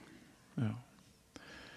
En svo eru margar víddir í þessu sko, eitt af því sem að við erum líka kannski að tala tíma þar sem er töluvert mikil neysluhyggja hjá ungu fólki og einhverju leyti er það ruglandi líka með við að segja að þeir eiga alla peninga alheimsins og það er svolítið sókn í peningalegt öryggi, efnahagslegt öryggi og já, ég veit nú ekki alveg hvert ég er að fara með þessu, ég er bara svona að hugsa upp á þetta. Bara aukin efnishyggja, Já, og sko og það er líka, maður hittir líka fulltrúa ungs fólks sem finnst bara hvað Trump var ríkur, hefur mikil völd og svona, þetta sé alveg óbúslega spennandi þannig að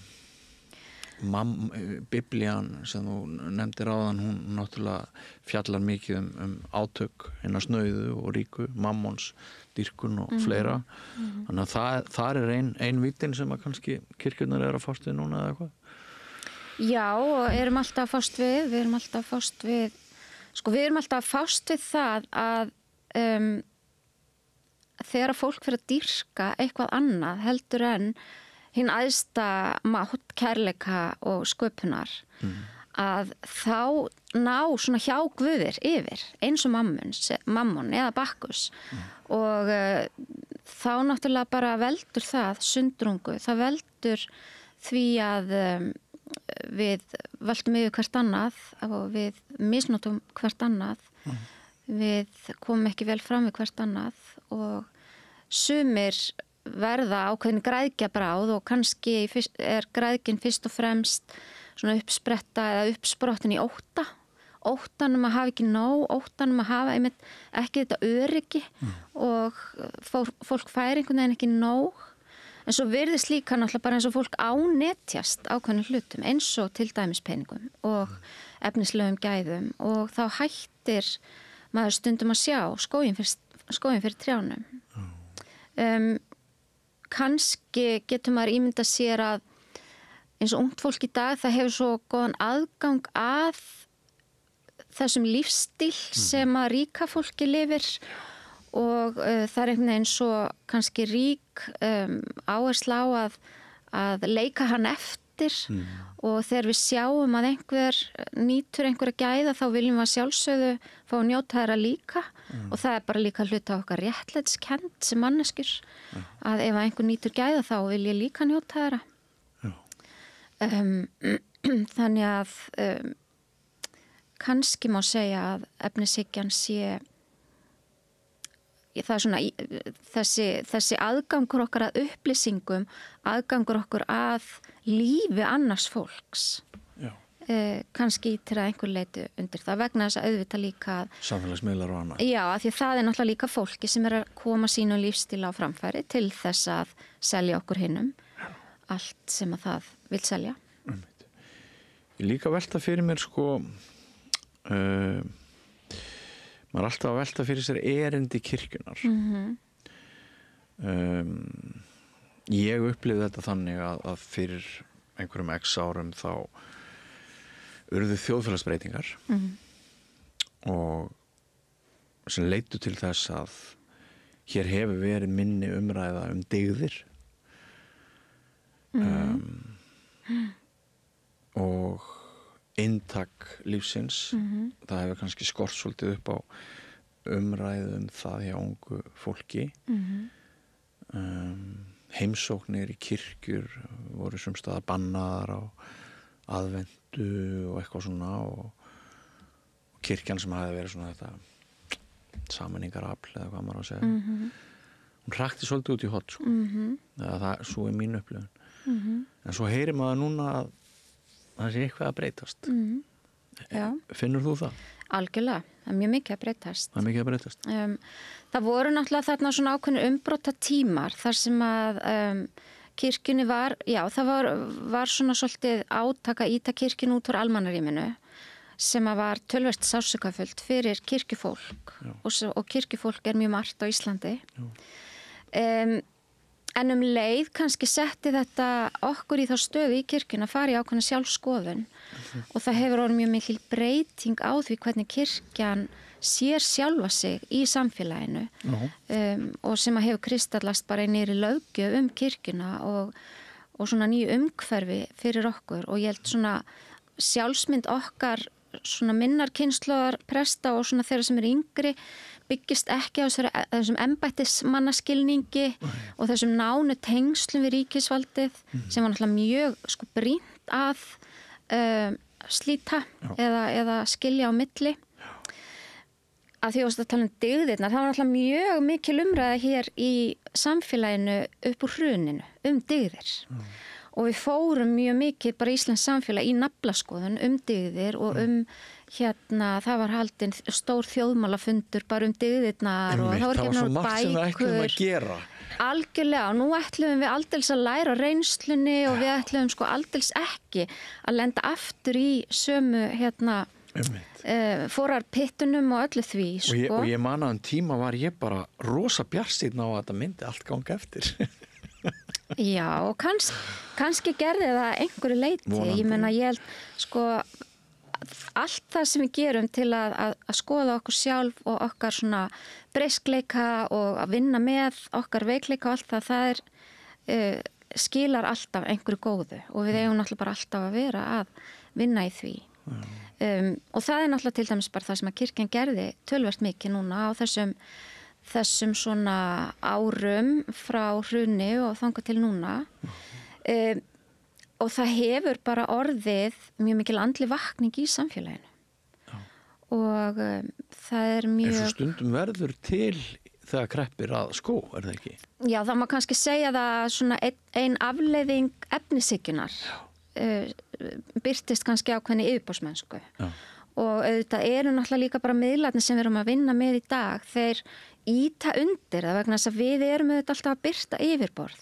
Ég birti mig á yfirborðinu þegar ég birtist á Instagram eða Facebook og við gerum það öll og ég held að við kannski erum að bregðast við svolítið með því að gera okkur grein fyrir að við þurfum að leita dýpra. Við þurfum að fara niður fyrir yfirborðið. Við þurfum og líka held ég kannski það sem að breytast að þessi andlega leit og þessi andlegi þorsti ekki bara einkamál einstaklingsins. Ég held líka að það sé mjög mikilvægt. Og við til dæmis Íslendingar tölum mjög sko ég hef mína trú fyrir mig, ég á mína barnatrú og okkur finnst ekkert þægilegt að ræða trú.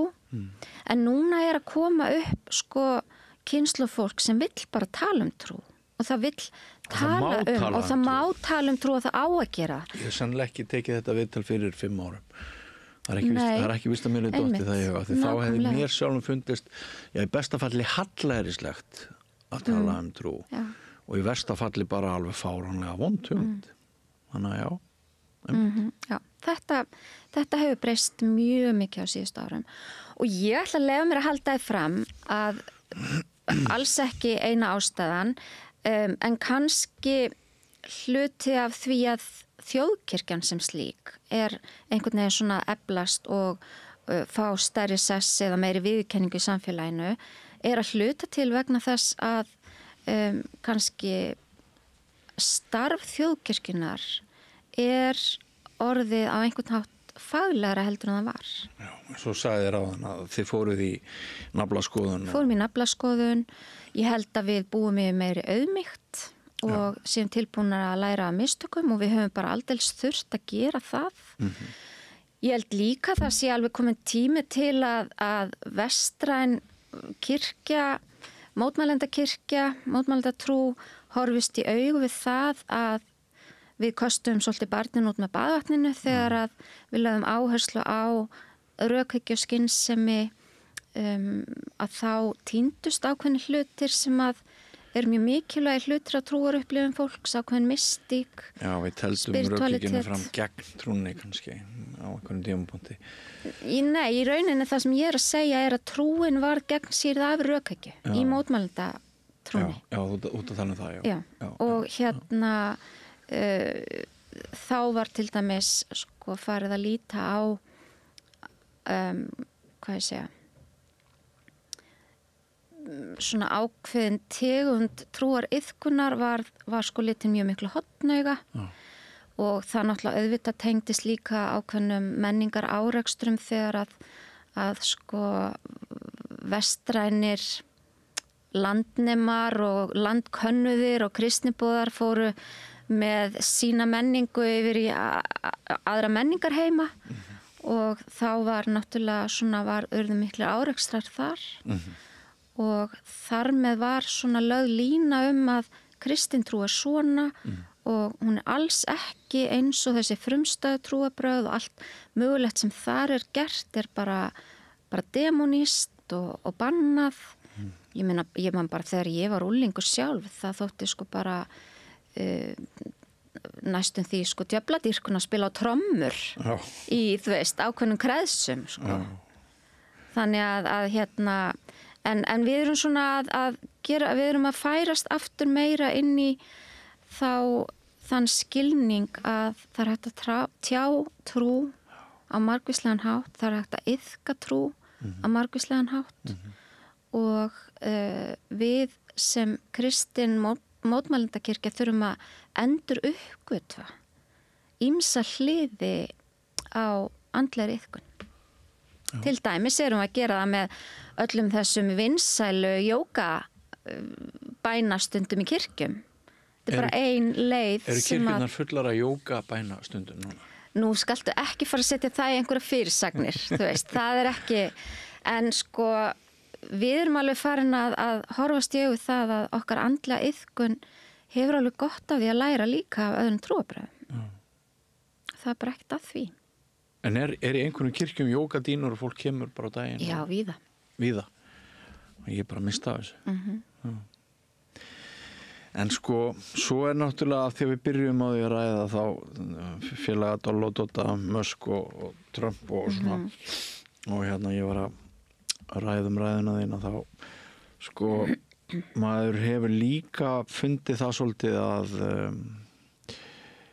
ef ekki bara berjast við þessa gæja, ef ekki stofna her. Já, akkurat. Síðast í Silfrinu í gærkvöld á RÚV þá var talað um einhverja löggu og við höfum sem var að tala um hvort við getum ekki bara hóað í almenning og náði eitthvað til herlið Dregið fram haglabissurnar í fjárhúsunum og eitthvað. En það aldrei snúið fyrir einhver prestan að meta það og miðla því áfram hvenar við eigum að grípa til varna og hvenar við eigum bara að vera auðvitað. Aldeilis og það náttúrulega bara til sko guðfræði doðranda sem fjalla bara sko siðfræði stríðis, guðfræði stríðis, hvenær stríð réttlátt, hvenær stríð þú veist, árásastríð, varnarstríð og ég held sko, og það bara með þetta eins og svo margt í mannlegri tilveru, að það svolítið auðvelt að tala hvernig við sjáum hlutina fyrir okkur. En við vitum aldrei hvernig við munum bregðast við nema við lendum í aðstæðum. Úkraínumenn áttu þeir bara til dæmis að segja við Putin gjörðu svo vel, hérna Krímskagi til þess að bjarga mannslífum. Það alveg ein nálgun. Hvað ef að segjum til dæmis að þessi ráðist inn í Ísland og það ríki sem að mjög mannfjandsamlegt, andstætt öllum þeim auknum mannréttindum sem við höfum komið á eins og réttindum hinsegin fólks, transfólks, kvenna, allt þetta. Ætlum við að sætta okkur við það komi einhverju hér og taki völdin í krafti yfirburða, í krafti ofríkis. Hvað ætlum við, hvenær ætlum við að segja hingað ekki lengra, hvað ætlum við þá að gera? Ég hef alveg hugsað að ég á sinni, þú átt líka sinni. Hvað ef að ræðist hér inn erlend ríki? Ætla ég að senda sinna mína hvetja þá til þess að fara og verja landið? Já, eða stelpurnar okkar. Já, eða stelpurnar okkar. Eru konur þeir tímar? Og ætla ég að hvetja, ég á bara stráka, þannig að ég tek það fram. Já, akkurat. Þú veist, ætla ég að hvetja til að flýja land og vera flóttamenn. Þú veist, ég get ekki svara þessu nema ég lendi í þessum aðstæðum. Og Guð sko gefur mér styrkin til þess að taka siðferðilega réttar ákvarðanir en ég veit ekki núna hverjar þær yrðu. Og það eitthvað sem ég held við verðum alltaf að muna. Og allt þetta sem við vitum að voru réttar ákvarðanir, við vitum það aldrei fyrir en eftir á. Við getum aldrei dæmt söguna fyrir en eftir á. Og ég held að akkurat núna séu nefnilega mörg okkar svolítið rugluð. Við vitum ekki hvort þetta auga fyrir auga, tönn fyrir tönn þegar verða að brjóta á okkur saman gamla testamentið eða hvort þetta Kristur með hinn vangan. Við vitum ekki alveg hvort viðmiðið við eigum að nota sko. En nú ætla ég, af því að ég svolítið biblíunörd, sko auga fyrir auga, tönn fyrir tönn hugtakið eða konseptið nefnilega oft miskilið vegna þess að það í rauninni var sett sem takmörkun á hefndarskyldu. Fram að því var bara every man for himself. Fram að því var bara ríkti bara lögleysa ef að svo má segja. Auga fyrir auga, tönn fyrir tönn þýddi það þú mátt ekki gera meira heldur en. Það var svona jafnaðarregla. Þannig að þetta var ákveðin, þetta var takmarkandi sko regla. Þannig að sko þegar við tölum auga fyrir auga og tönn fyrir tönn, þá lítum við á þessu mjög sko neikvætt hugtak. En í rauninni var það sett sem sko svona taumhaldsskylda sem bara mjög mikilvægt að hafa í huga og það svo margt í til dæmis Gamla testamentinu sem að við bara sko lítum á með gleraugum dagsins í dag sem að oft bara mjög mistúlkað og misskilið. Einmitt. Sko það sagt að þessi góðu dagar en maður lærir eitthvað nýtt. Og þetta finnst mér mjög merkilegt. Þannig að þakka ég fyrir þetta. Þótt að verði ekki annað en þetta sem ég læri í dag. Þá er ég bara mjög þakklátur fyrir að koma hér að rauðaborðinu og ræða þetta. Við þurfum að útvarpa þessu hærra, þessum skilningi því að ég hugsa hann sé nýr í huga margra. Huga margra, já, vissulega. Þannig að þið biblíunördarnir, þið eru kannski ekkert svo mjög mörg, sko. Nei, og það auðvelt að lesa biblíuna og einhvern veginn pikka út og svona fá út úr henni auðvitað, hvað ég segja, þinn eigin skilning og því miður er náttúrulega sorglegt hvernig Biblían hefur verið notuð til að réttlæta ýmis konar ranglæti og ýmis konar misnotkun á Guðs orði. Öll trúarbragðarit eru meira og minna misnotuð náttúrulega það ekki? Trúarbragð er náttúrulega, bara trúarbragð eru misnotuð og það á náttúrulega líka bara við allt sem að við manneskjur erum annarkvort tilbúin að deyja fyrir eða drepa fyrir. það eru ákveðni hlutir í mannlegu eðli sem að eru bara það mikilvægir fyrir okkur að við erum tilbúin annarkvort að deyja fyrir það, að drepa fyrir það og trúin eitt af því og ástin eitt af því landið okkar á einhverjum tímapunkti gæti verið eitt af því fjölskyldan okkar, fólkið okkar þau vitið og þetta eru bara þeir hluti sem standa okkur alltaf nærst og verða til þess að þeir birta annars vegar alltaf besta og fallegasta í mannlegu eðli en líka alltaf ljótasta og ömurlegasta. Já. Og þótt allt eigi sér sína agnúa þá hlið fegurðarinnar oft líka. Hlið fegurðarinnar er alltaf líka og það náttúrulega auðvitað oft þannig að í mesta ljótleikanum birtist stundum eitthvað fagurt. Og það kannski svona að því vorum að tala það áðan svona hvað getum við gert og hvernig ámaður að fara í gegnum tíma sem eru viðsjárverðir. Minnuð þess að ég held að séu alltaf viðsjárverðir tímar og einhver tíma verður heimsendir. Við vitum ekkert hvenar, við vitum bara sólin brennur upp eftir einhverja milljarða. Og ég sá, talandi samfélagsmiðla, maður sér ýmislegt þar. Og ég sá eitt mjög bara gott ráð sem bara ótrúlega hollt að hafa í huga.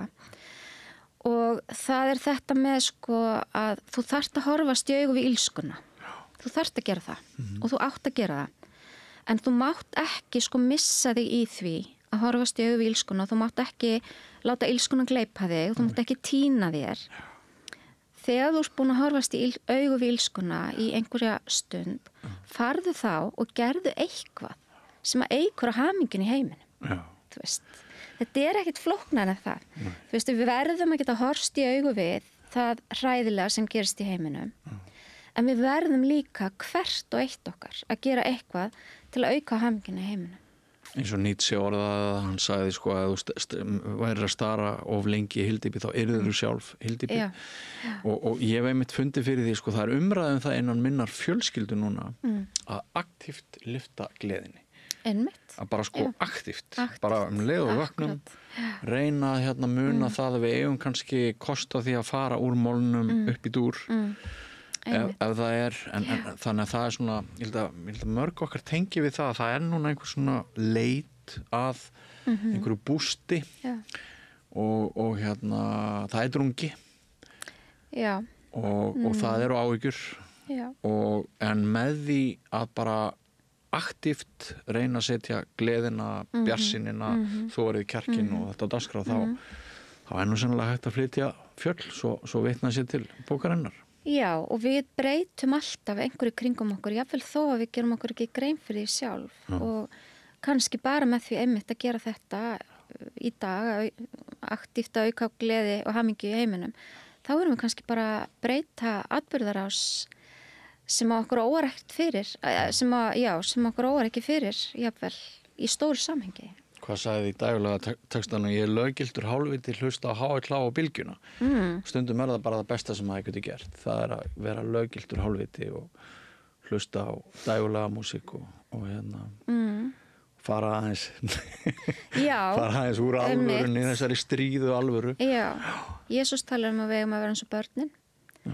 Börn hlæja margfalt meira heldur en fullorðnir, til dæmis. Já, og þau eru alltaf að skapa. Alltaf að skapa, já. Það skemmtilegasta sem ég geri þar að fylgjast með börnum í sundlaugarklefanum í Vesturbæjarnum.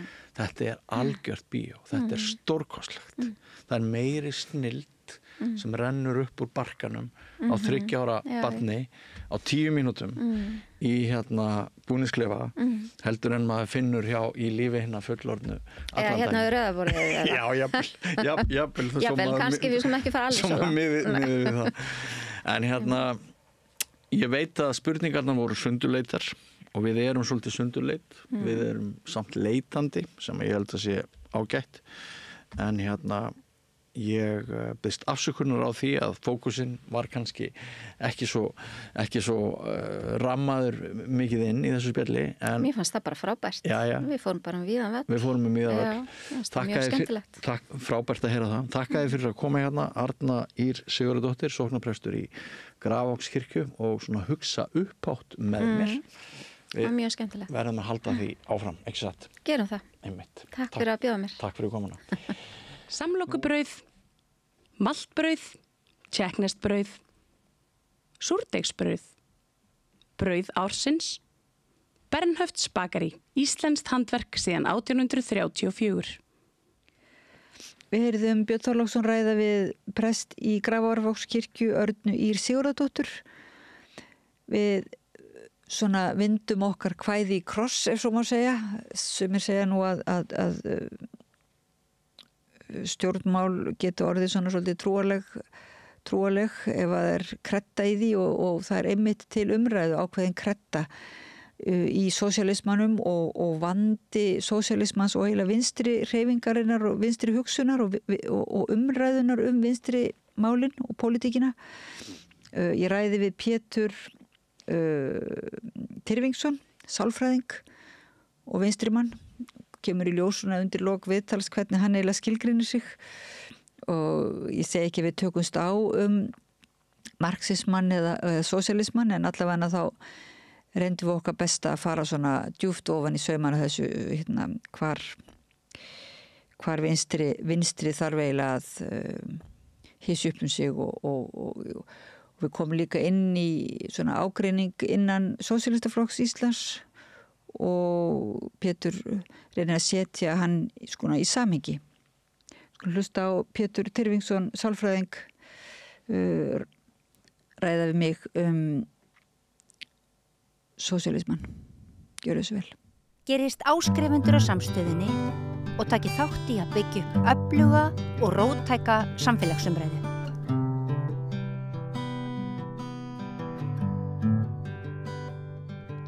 Komiði sæl og verið velkomin að Rauðaborðinu. Ég heiti Oddný Eir og til minni komin góður gestur. Það er Pétur Tyrfingsson, sálfræðingur og vinstrimaður, virkur í vinstrihreyfingunni og hefur líka verið virkur í áfengis varnarmálum, hefur verið ráðgjafi og unnið á yfirmaður í geðbatteríinu. En sko ég eiginlega bæði að koma vegna þess að ég hlustaði á viðtal sem Gunnar Smári tók við þig fyrir cirka ári þar sem hann var svona eins og að taka viðtal við vinstri fólk. Gömlu hróin. Og Gömlu besservissar hana. Gömlu besservissar hana. Nei, en að því að það er eitthvað núna, það er svolítið erfitt virðist vera, eða það er á einhvern nátt vandkvæðum bundið að tala vinstri pólitík og það er eins og maður lendi alltaf í einhverjum óútskýralegum ógöngum og það verða svona sumpart skiljanlegar hugmyndafræðilegar deilur og þannig, en stundum er það eitthvað svona erfitt að festa hönd á það og til dæmis núna nýverið í Sósíalistaflokki Íslands hafa verið deilur sem að maður voru einhver leiti persónlegar, en líka hugmyndafræðilegar eða taktískar eða veit ekki alveg hvað og því tilefni fór ég aftur að hlusta á viðtal við þig. Það er svo ansi gott þar sem þú ert að tala þessar svona væringar innan ólíkra vinstri hópa á sínum tíma þegar þú varst ungur maður og mér langaði eiginlega bara til að biðja þig að kannski taka upp þráðinn svona að ég sé að spjallu þig geti bara orðið mjög góður í seríu. Já, það sem ég langar að byrja að segja sko er að til dæmis eftir síðustu kosningar þá var ég svolítið hissa á því að svona sósíalistar vinir mínir ýmsir sko höfðu orðið fyrir svona einhverjum ofsalegum vonbrigðum. Og það var talað svona árangur Sósíalistaflokksins bara í sömu andráni og hrun Pírata og Vinstri grænna. Sko ég bara sá þetta ekki svona. Ég bara sé þetta ekki svona. Sko í fyrsta lagi þá ef við berum saman þessar tvennar kosningar. Í fyrsta lagi var það þegar var farið út í kosningarnar í fyrraskipti til Alþingis, þá var það bara kraftaverka yfir höfuð að geta boðið fram. Mér fannst mannvalið ekki vera óalega gott. En ég sá ekki í því að flokkurum væri vondur fyrir vikið, heldur ég sá þetta bara þannig, já ok, við erum bara stödd svona. þetta mannvali sem við höfum og þetta bara sýnir okkur að við erum ekki komin lengra en þetta og framistæðan var bara í atkvæðum talið bara betri en þú kannast átt von á. Bæði svona, þú veist, stefnan ekki alveg ljós, fólk ekki vant að koma fram og allt þetta. Allt í lagi. Svo líða 4 ár eða næstum því. Fólk fékk einhvern styrk og hann var settur í einhverja starfsemi. Svo færðu seinni kosningarnar og þá mannvalið mun betra. Fólk svona sterkar á svellinu, vissi betur hvað það var að gera og svo framvegis og atkvæðin fleiri og allt þetta. Og þá hugsaði ég, já, eitthvað hefur nú þessi flokkur gert rétt fyrst hann náði þessum árangri og að fara að tala þetta í sömu andröðum eins og dauða VG eða eitthvað slíkt, það bara ekkert í gangi hér. Þetta ber ekki vott það að fólk hafi vilst af leið og það sé verið að refsa því eða það sé að hálsbrjóta sig á einhverju vondri stefnu eða starfsháttum, bara alls ekki og ég vil horfa á þetta sem ákveðna framför. Þannig sá ég þetta sko. Já. Og borgarstjórnar þáttaka flokksins í millitíðin líka. Já, akkurat sko. Gerir hann svona meira áberandi virkan. Býta eins, ég meina fyrsta við höfum náð meira fylgi þar og svo framvegis, eitthvað hefur fólk verið að gera rétt og fólk það náttúrulega að byrja bara að horfa á það. Hvað það sem við gerðum rétt? Áður en við förum að miða við einhverja væntingar sem við höfðum. Það ekkert vola góð viðmiðun. Skilur við, vegna sem við getum verið með væntingar sem eru fullkomlega óraunhæfar og bera okkur saman við það, já, við náðum ekki upp í þær. Þetta vitum við öll að í okkar eigin persónulega lífi mjög skaðlegt, sko. Maður lærir ekki mikið af reynslunni en maður alltaf að bera sjálfan sig við einhverja fallega mynd af sjálfum sér sem heilsteyftri mannesku, skilur við. Við förum ekkert vel út úr því. En þarna eiginlega orðar það vel sko þennan ágreining sem að síðan kemur upp og valla ágreiningur eða það ágreiningur einhvers konar kannski fjölþættur vandi, ég veit það ekki en hann stýrist kannski svolítið einmitt þetta sem þú nefnir að sumir voru á því að læra af reynslunni og sjá það sem við höfðum gert gott í vinstri, svona stórri vinstri hreyfingu og jafnvel að opna flokkin meira bara fyrir vinstra fólki sem ætti hvergi heima eða svoleiðis og opna fyrst og fremst kannski á umræðu það sem málefnin og annað og kannski ákveðin ánægja með strúktúr flokksins og þessa grasrótar fyrirkomulag sko sem meira svona, ekki mjög kannski kommunist, meira svona í anda kvennalistans eða þannig og þannig að það var ákveðin ánægja að svo eru kannski sumir sem urðu óþolumóðir og vildu bara fara reyna að gera svona ég veit ekki, þjappa valdinu og einhvern veginn breyta því þannig að það væri hægt að ná skjótari árangri og undirliggjandi hugsanlega einhverjar hugmyndur hvað væri hinn rétti sósíalisti eða þannig Þetta kemur kannski ekki beint fram en hefur svona opinberlega sko en hefur samt verið, maður heyrir ávinningum þetta þessa réttu vinstri hugsun og mér langaði alltaf að spyrja þig þetta, þú kannast nú vel við þessa hugsun, er það ekki? Já, minn hreinræktaða sósíalista. Já, og sko nú vil ég ekki vera að tala sko í raun og veru þessar deilur í sólstaflokknum. Ég veist vera að koma nóg að því svona opinberlega, þetta svona liggur fyrir. Það verður aðalfundur og þeir sem mæta á hann og greiða atkvæði, bara ákveða hvernig hlutinir eiga að vera og ég held að fólk eigi bara að vera þolinmótt og standa því bara á svona lýðræðislegan hátt sem að þá merkir að þú ferð bara eftir því formi sem að flokkurinn hefur ákveðið að búa til í kringum hvernig ákvarðanir eru teknar og svo framvegis. Sko, ég vil ekkert fara að ræða í sjálfu sér þessar deilur. Það sem ég sé hins vegar í þessu eru svona ákveðin klassísk mál og þess vegna myndi ég vilja sko fara alveg aftur í sögunni og svona veltaði svolítið fyrir sér hvernig bara, hvað ég að segja, sem við getum öll verið sammála sko. Ég náttúrulega trotskisti og allt það skilur og við erum komin of langt ef við ætlum að fara að athuga hvernig við störfuðum eða svo hefð sem við fylgdum. Við getum farið aftur fyrir það og sagt sko, já eins og sósíaldemókratar voru á 19. öldinni eitthvað. Nei, við skulum fara sko það sem við getum öll verið sammála svona innan gæsalappa, já, fyrirmyndin eða hefðin sem við viljum kannski fylgja, það nú svona hvernig þetta allt saman byrjaði. Svona hugmyndafræðilega og pólitískt með bara Marx og Engels. Byrju, hvernig unnu þeir? Hvernig löguðu þeir sig að ástandinu? Við ættum að horfa í það. Komin einmitt með kommunista áherslu. Já, gott hjá þér. Innbundið svona til þess að maður þarf að fara svona. Já, ég mun bara vitni í það. Það líkil hugmynd þar sem við þurfum einmitt að átta okkur á. Sko, en áður en við fyrir kannski að tala þetta, þá ættum við að gera okkur grein fyrir því, sko, hvílík frá sjónarmiði vinstrimannsins, sósíalistans, kommunistans, marxistans, jafnvel bara anarkistans og syndikalistans. Sko, þá þurfum við að átta okkur á því, bara í íslenskri umræðu og íslensku pólitísku lífi, sko, hvílík eyðimörk var hér, svona upp úr 1990, hvílík eyðimörk, sko.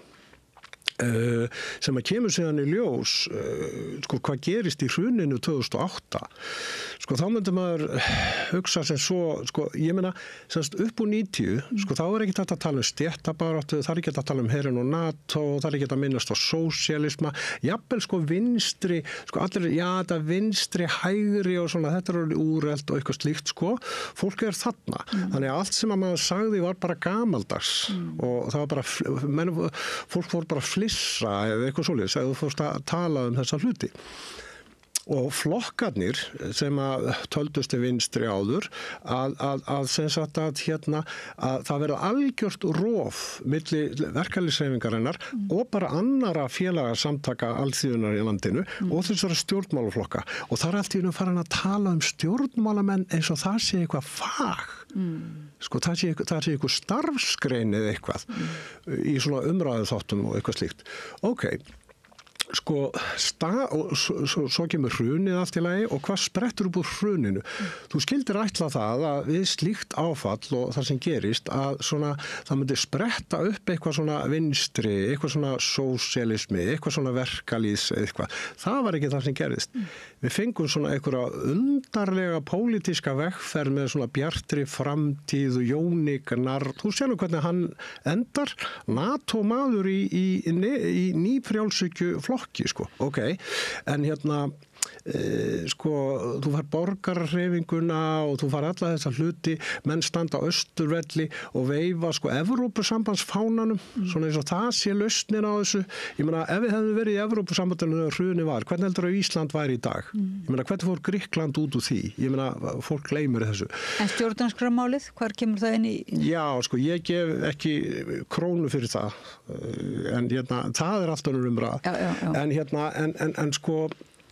En sko, það var algjör eyðimörk, þannig að 2017 þá ekkert og þá kemur upp þessu hugmynd, við þurfum eitthvað flokk, við þurfum eitthvað vettvang, við þurfum eitthvað til þess að kalla sósíalista saman, til þess að kalla vinstra fólk saman, til þess að kalla stéttabaráttu sinna saman, til þess að kalla þá saman sem vilja treysta á einhvers konar fjöldabaráttu, eitthvað slíkt. Við þurfum að kalla þetta fólk saman, við þurfum að búa til eitthvað slíka vettvang. Og hvað það búið til? Sósíaldaflokkurinn búin til, allt í lagi, og ég skildi hann þannig, og ég skildi það þannig. Byrju, hvað var hægt að gera? Áttu að stofna litla klíku sem ætlaði að fara að reyna að standa upp og segja, já, heyrðu, hérna erum við með stefnu, hérna erum við með prinsip, hérna erum við með hugmyndafræðina, hérna það sem á saman okkur og nú ætlum við að fara að búa til flokk sem ætlar að leiða hvað? Ertu með eitthvað reyfingu? Ertu með eitthvað til að leiða? Ertu með eitthvað til að taka fórustu fyrir? Nei. En ok, þetta hefði verið það allra vittlausasta sem hægt var að gera.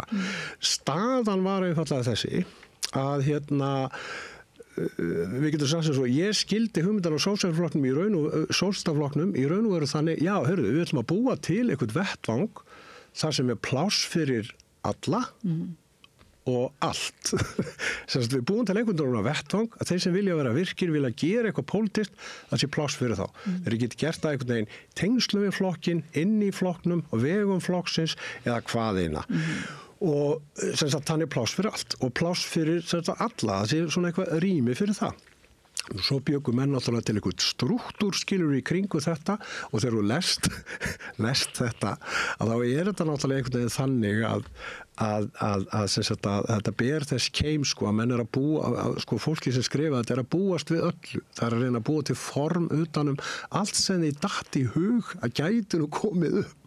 Þannig að strúktúrin eins og ágætt kona sagði, þetta eins og matreiðslubók eða svona tertubökunar bók sko, en staðin þannig eins og við stöndum núna eftir þessi ár að sko þá náttúrulega já það voða lítið hveiti til það svolítið sykur það ekkert múskat en ef það hefur verið sett hveiti kannski upphaflega og múskat og það súkat og annað svona þá væri nú kannski kaka miklu líka þar að segja þá sko það kannski bara ágætt að það skuli vera já ég held það og þá erum við kannski þá getum við komið sko að komið að þessu að sögunni við ætlum kannski að velta því aðeins fyrir okkur og einhvern tíma var sagt við mig sko þegar ég var svona að réttlæta þetta svona þetta og þá sagði svona einhver gamall félagi minn býtu síðan hvenær fórst þú að tala fyrir kjaftaklúbbi Pétur síðan hvenær varstu komin með þá hugmynd Ok, ég svaraði því nú til og sagði, ég býtu allar sósíalistiskar hreyfingar og kommunískar hreyfingar allstaðar í heiminum í hverju einasta landi hefur alltaf byrjað sem kjaftaklúbur. Mér sé að Lenin og rússarnir, sko, sólstengarparatar, byrjað sem kjaftaklúbur. Þetta byrjað þannig að það eru menn einangræður hér og þar Rússland sem voru marxistar og voru bara átt að segja á því að þjóðbyltingamenn svo kallaðir og það byggja sósíalismann og annað slíkt á bændum og bænda samfélaginu þú veist, það var orðið úrelt einfallega svo bara hugmynd, hún stóðst ekki lengur vegna þess að Rússlands keisaradæmi var komið inn á braut kapitalismans og það verður ekki aftur snúið, þannig að þetta er spurning verkalýðsstéttina og svo framvegis. Og þá voru þetta einangraði menn sem söfnuðu í kringu svo ungu fólki og voru reyna að samfara þá marxíska kenningu. Kjaftaklúbbur, byrjar á því. Og ef við sjáum bara hvernig Marx byrjaði, tökum við, ég ætla nú að sleppa svona nýjum, ég ætla að sleppa rínatíðundum 1840 og 23 sko. Við förum bara í kommunistabandalagi sem var stofnað. Að þeir eru búin að komast að því, Marx og Engels, að já, það sé verkalýðsstéttin sem sé hreyfiaflið og það verði stéttaleg hreyfing sem að geti umskapað þjóðfélagið. Og þeir eru fyrir að skoða það, þeir komast í tengsl við þessa tísku útlaga sem voru í London og hvað voru þeir að gera? Jú, þeir höfðu tekið þátt í uppreisn í París og farið illa út úr því með Blanqui og þeim, þar sem átt að gera svona kúp og taka völdin og eitthvað. Og þeir voru komið til London sem útlagar og voru svona að gera upp þessa reynslu og það voru svona alls konar sósíalistiskar og kommunískar hugmyndir í gangi, svona útópískur sósíalismi og svo var gamli Wilhelm Weitling sko sem var á því að hélt eiginlega þessari stefnu og sagði það ætti ekki það sem var á dagskrá var ekki að upplýsa verkalýðin fræða og svo framvegis, heldur bara hann bara mælti með því, ég meina öreigarnir munu þurfa bara að sinna Napoleon skilurðu og það var einn armurinn sko svo varstu með arm sem voru kallaðir sannir sósíalistar sem byggðu á kærleikanum og allt það og Marx fékk nú ákúrur fyrir það að gagnrýna þá mjög harðlega en hvað var hann að gagnrýna? Hann var að gagnrýna það að yfirstéttar fólk sá félagslega vandamáli, fátæklingana og allt það, það þurfti að breyta samfélaginu og þetta var fólk sem í raun var að biðla til yfirstéttarinnar að breyta samfélagið, trúðu því ekki að verkalýðurinn geti gert það sjálfur. Ok, og við fengum út af þessum kjaftaklúbbi, þeir fara að vinna með þessum mönnum og það verður svona stefnuskrá og allt það og þú getur skoðað kommunista orpið og það er tvennt sem athyglisvert þar. og það þetta er náttúrulega stefnuplagg sem að þarna eru fullt af prinsipum sem við myndum kalla í dag, en skoðaðu sjálf stefnuskrána. Fyrir hvað stendur hún? Það er búið að framkvæma margt af þessari stefnuskrá á þeim mörgu árum sem liðin eru, en þetta er fyrst og fremst stefnuskrá lýðræðis. Og akkur er þetta stefnuskrá lýðræðis? Það er vegna þess að lýðræðisbylting var á dagskrá og að því ættu menn að vinna. Ok, og þetta voru framsýnir menn, þetta eru menn sem eru vallorðnir 30 sem skrifa þetta, og byltingin er yfirvofandi, hún verður bara á sama árinu og komast á ársbygg kemur út, þá bara hrynur öll Evrópa og við höfum vortíma þjóðana sem kallað skilurðu, mikið lýðræðis og þjóðurnistreifing og allt þetta sem rís gegn valdhöfunum, og Marx og Engels eru með þessa stefnu, við þurfum að taka þátt í lýðræðisbaráttunni. Akkur þurfum að taka þátt í lýðræðisbaráttunni? Jú, við þurfum til þess að verkalýðshreyfing geti þróast, þá þurfum við ritfrelsi, við þurfum félagafrelsi, við þurfum alls konar aðgerðir til þess að verkalýðshreyfingin geti þróast og dafnað. Og þeir stofna blað, þeir vildu vinna þetta þannig að við erum með þess að tíðna blað sem rekur áróður og rekur þessa stefnu, og þá kemur ný Rýnatíðindi eða Neue Rheinische Zeitung sem er gefið einmitt út í Köln, og er það málgagn hvað? Kommunisma? Sósíalisma? Nei, það er málgagn lýðræðis. Allt í lagi. Og deilurnar milli Marx eru og hinna sem verða náttúrulega strax snúast þetta. Í fyrsta lagi, þegar þeir eru staddir í París, áður en þeir fara síðan til Þýskalands, þegar Marxbyltingin verður þar og svo framvegis, þá eru svona þýskir útlagar og ýmsir sem voru í kommunistahólpinu að safna pening og safna sér vopnum, að þeir þurfa að fara með hersveitin í Þýskaland til þess að vinna að byltingunni, kollvarpa stjórninni. Þetta þóttu nú Marx og þeim ekki mjög skynsamlega stefna, allt í lagi, og en í kommunistávarpinu stendur mitt, sem sagt, kenningar kommunista eru ekki eitthvað sem er í brjóstvitinu og allt það, heldur segja, þetta orða þetta þannig, kenningar kommunista eru tjáning á staðrendum stéttabaráttunar. Hvað eru þeir að segja með þessu? Þeir eru að segja það að við eigum að byggja okkar stefnu, baráttuaðferðir og svo framvegis, við eigum að byggja það á greiningu á þjóðfélagsástandinu, greiningu á hvar stéttabaráttunni stödd, ekki á einhverjum svona hugmyndum sem að við gripum úr lausu lofti, eða einhverjum ídeölum sem við látum úr dett í hug. Hvað þá, sem að var þannig mjög algengt, eins og þú veist nú sem hugmyndasakfræðingur, að sem sagt á bara það, já, að finna út hvað segir skynsemin okkur að gera, menn voru alltaf svona að raungera skynsemina, skilur við. Og þarna sjáum við þetta í kommunistávarpinu. Nú, við sjáum þetta svo seinna líka, að sem sagt 1864, þá var Alþjóðasamband verkamanna stofnað, þá hefði Marx komið til London og svo framvegis. Hvað var þá í gangi? Ég meina, þú veist, þarna voru alls konar öfl. Í raun og veru það sem að lá undir þessu voru annars vegar prótonistar í Frakklandi og hins vegar verkalýðsforingjar í Englandi. Og svona hvatina því að stofna þetta samband var frá hálfu englendingana, þá voru þetta spurningu verkfallsbrot. Það var verið að flytja inn verkamenn frá Belgíu og Hollandi til þess að taka þessi störf þar sem að enskir og írskir verkamenn voru í verkfalli, og þeir voru að reyna að koma í veg fyrir þetta. Við þurfum alþjóðlega samstöðu. Þetta verður svona hið praktíska vandamál sem að þeir sá, sem að þarf að takast á við, og er ekki hægt með alþjóðlega samvinnu.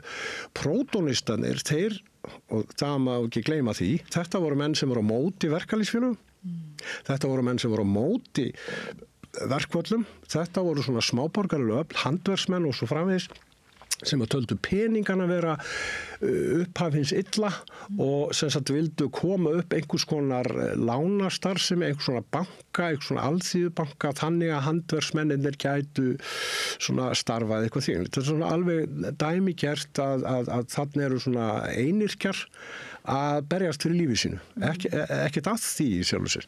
Allt í lagi. Og upp á alþjóðasambandsins er akkurat það, Napoleon III, að hann svona setur pening í það að senda einhverja svona verkamenn, einhverja prótonista á heimsýninguna í Englandi, og þá notaði tækifærið og hittast þarna.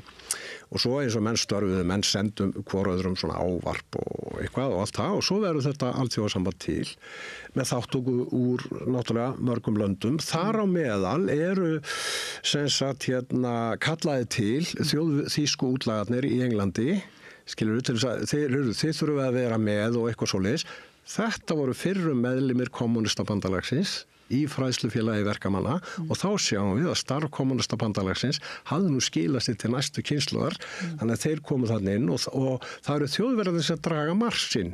Ok, og það tekst að stofna sambandið þrátt fyrir það hversu sundurleitt þetta er. Ég menna þarna voru ítalskir hvað ég var að segja, skæruliðar sem að vildu vinna sameiningu Ítalíu, þarna voru Ungverjar, þjóðurnissinnaðar Ungverjar sem voru að berjast gegn Austurríkans keisaradæminu sem að byggðu svona einhvern kristnum, gúrúmennsku eða hvað við kalla, þarna voru prótonistar, anarkistarnir voru ekki mættar á staðin ennþá og þarna voru enskir verkalýðsforingjar og svo framvegis og framvegis.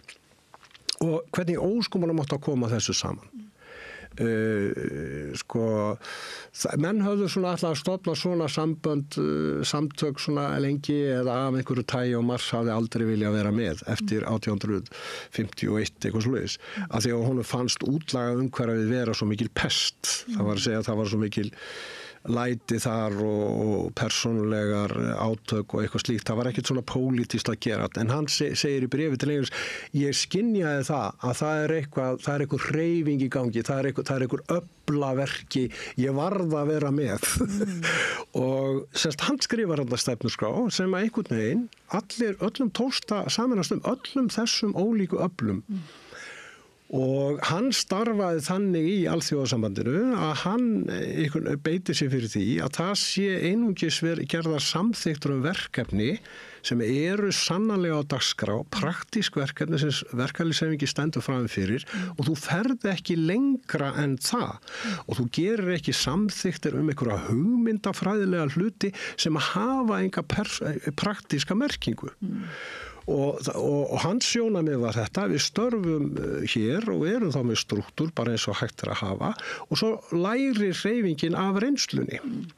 Og fyrsta til dæmis bara deilan inn í miðnefndinni er það þegar að Mars heldur fyrirlestra. Ég meina, ímyndaðu það, þannig eru óvinistar, sem fylgist með Robert Owens í Bretlandi, þannig eru positivistar og svona, sem vildu einmitt svona, hjálpa verkalínum eins og þetta byggja einhvern veginn á, svona fátæktar vandamálið er ekki leyst með því að verkalífurinn berst sjálfur fyrir sínum réttindamálum og skapar sína veröld sjálfur, heldur er það einhverju yfirstétt eða eitthvað sem réttir verkalínum, hjálpar honum eða hvað sem er. Og þessir menn voru svona með aðfylltust hagfræðikenningar sem launahækkanir væru slæmar og væru bara slæmar fyrir atvinnulífið og þar með fyrir verkafólkið og allt það. Og fyrstu átökin sem Mars er í, það er að halda langa fyrirlestra það. Nei, þetta er ekkert svona. Þetta stenst engar hagfræðikenningar að launahækkanir séu vondar, skilur, til dæmis. Nú, svo kom seinna ákveðin prinsip sem settur upp verkalýðsfélög að því að vera deilur það á að stofna þau eða ekki og svo framvegis og svo náttúrulega vitum við að þegar Parísar koma og verður fransk-prússneska stríðið og allt það og þá sjáum við einar mest leiftrandi rit í öllum sósíalistískum bókmenntum, það er náttúrulega borgarastríði í Frakklandi eftir Mars, þar sem hann gerur úttekt á Parísarkomunu og mjólkar út úr henni alla þá lærdóma sem hugsanlega er hægt að mjólka út úr því. Og þetta voru ekki marxistar sem stóðu fyrir þessu. Þarna voru prótonistar, þarna voru anarkistar, það var alls konar fólk þarna. Og þegar þú lest þessa sögu, það var aldrei hallað á neitt í sjálfu sér hugmyndafræðilegan straum. Hann þurfti ekki að gera það því að hann var að draga ályktanir af reynslu stéttabaráttunar. Ok, förum nú til dagsins í dag.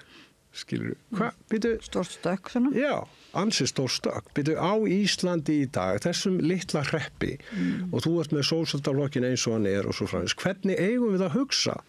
Við eigum við að hugsa eins og Mars. Við eigum að spurja hver er staðan í stéttabaráttunni, hvert er hún komin, hver eru verkefni hennar og svo framvegis og framvegis. Ég meina við byggjum það ekki á einhverjum svona siðferðilegum hugmyndum okkar þú veist, jafnrétti, frelsi, bla bla bla bla bla. Nei, við erum með þær hugmyndir. Þær eru bara teknar sem gefnar. Við erum að skoða hver staða hreyfingarinnar er með tillit til þess að það er stéttarhreyfing verkalýðsins sem býrir þetta allt saman til. Það er hún sem að býri þetta allt til og Hversu búin hún undir það að gera það og hvernig ætlar þú að taka þátt í því eða örfa það eða eitthvað slíkt?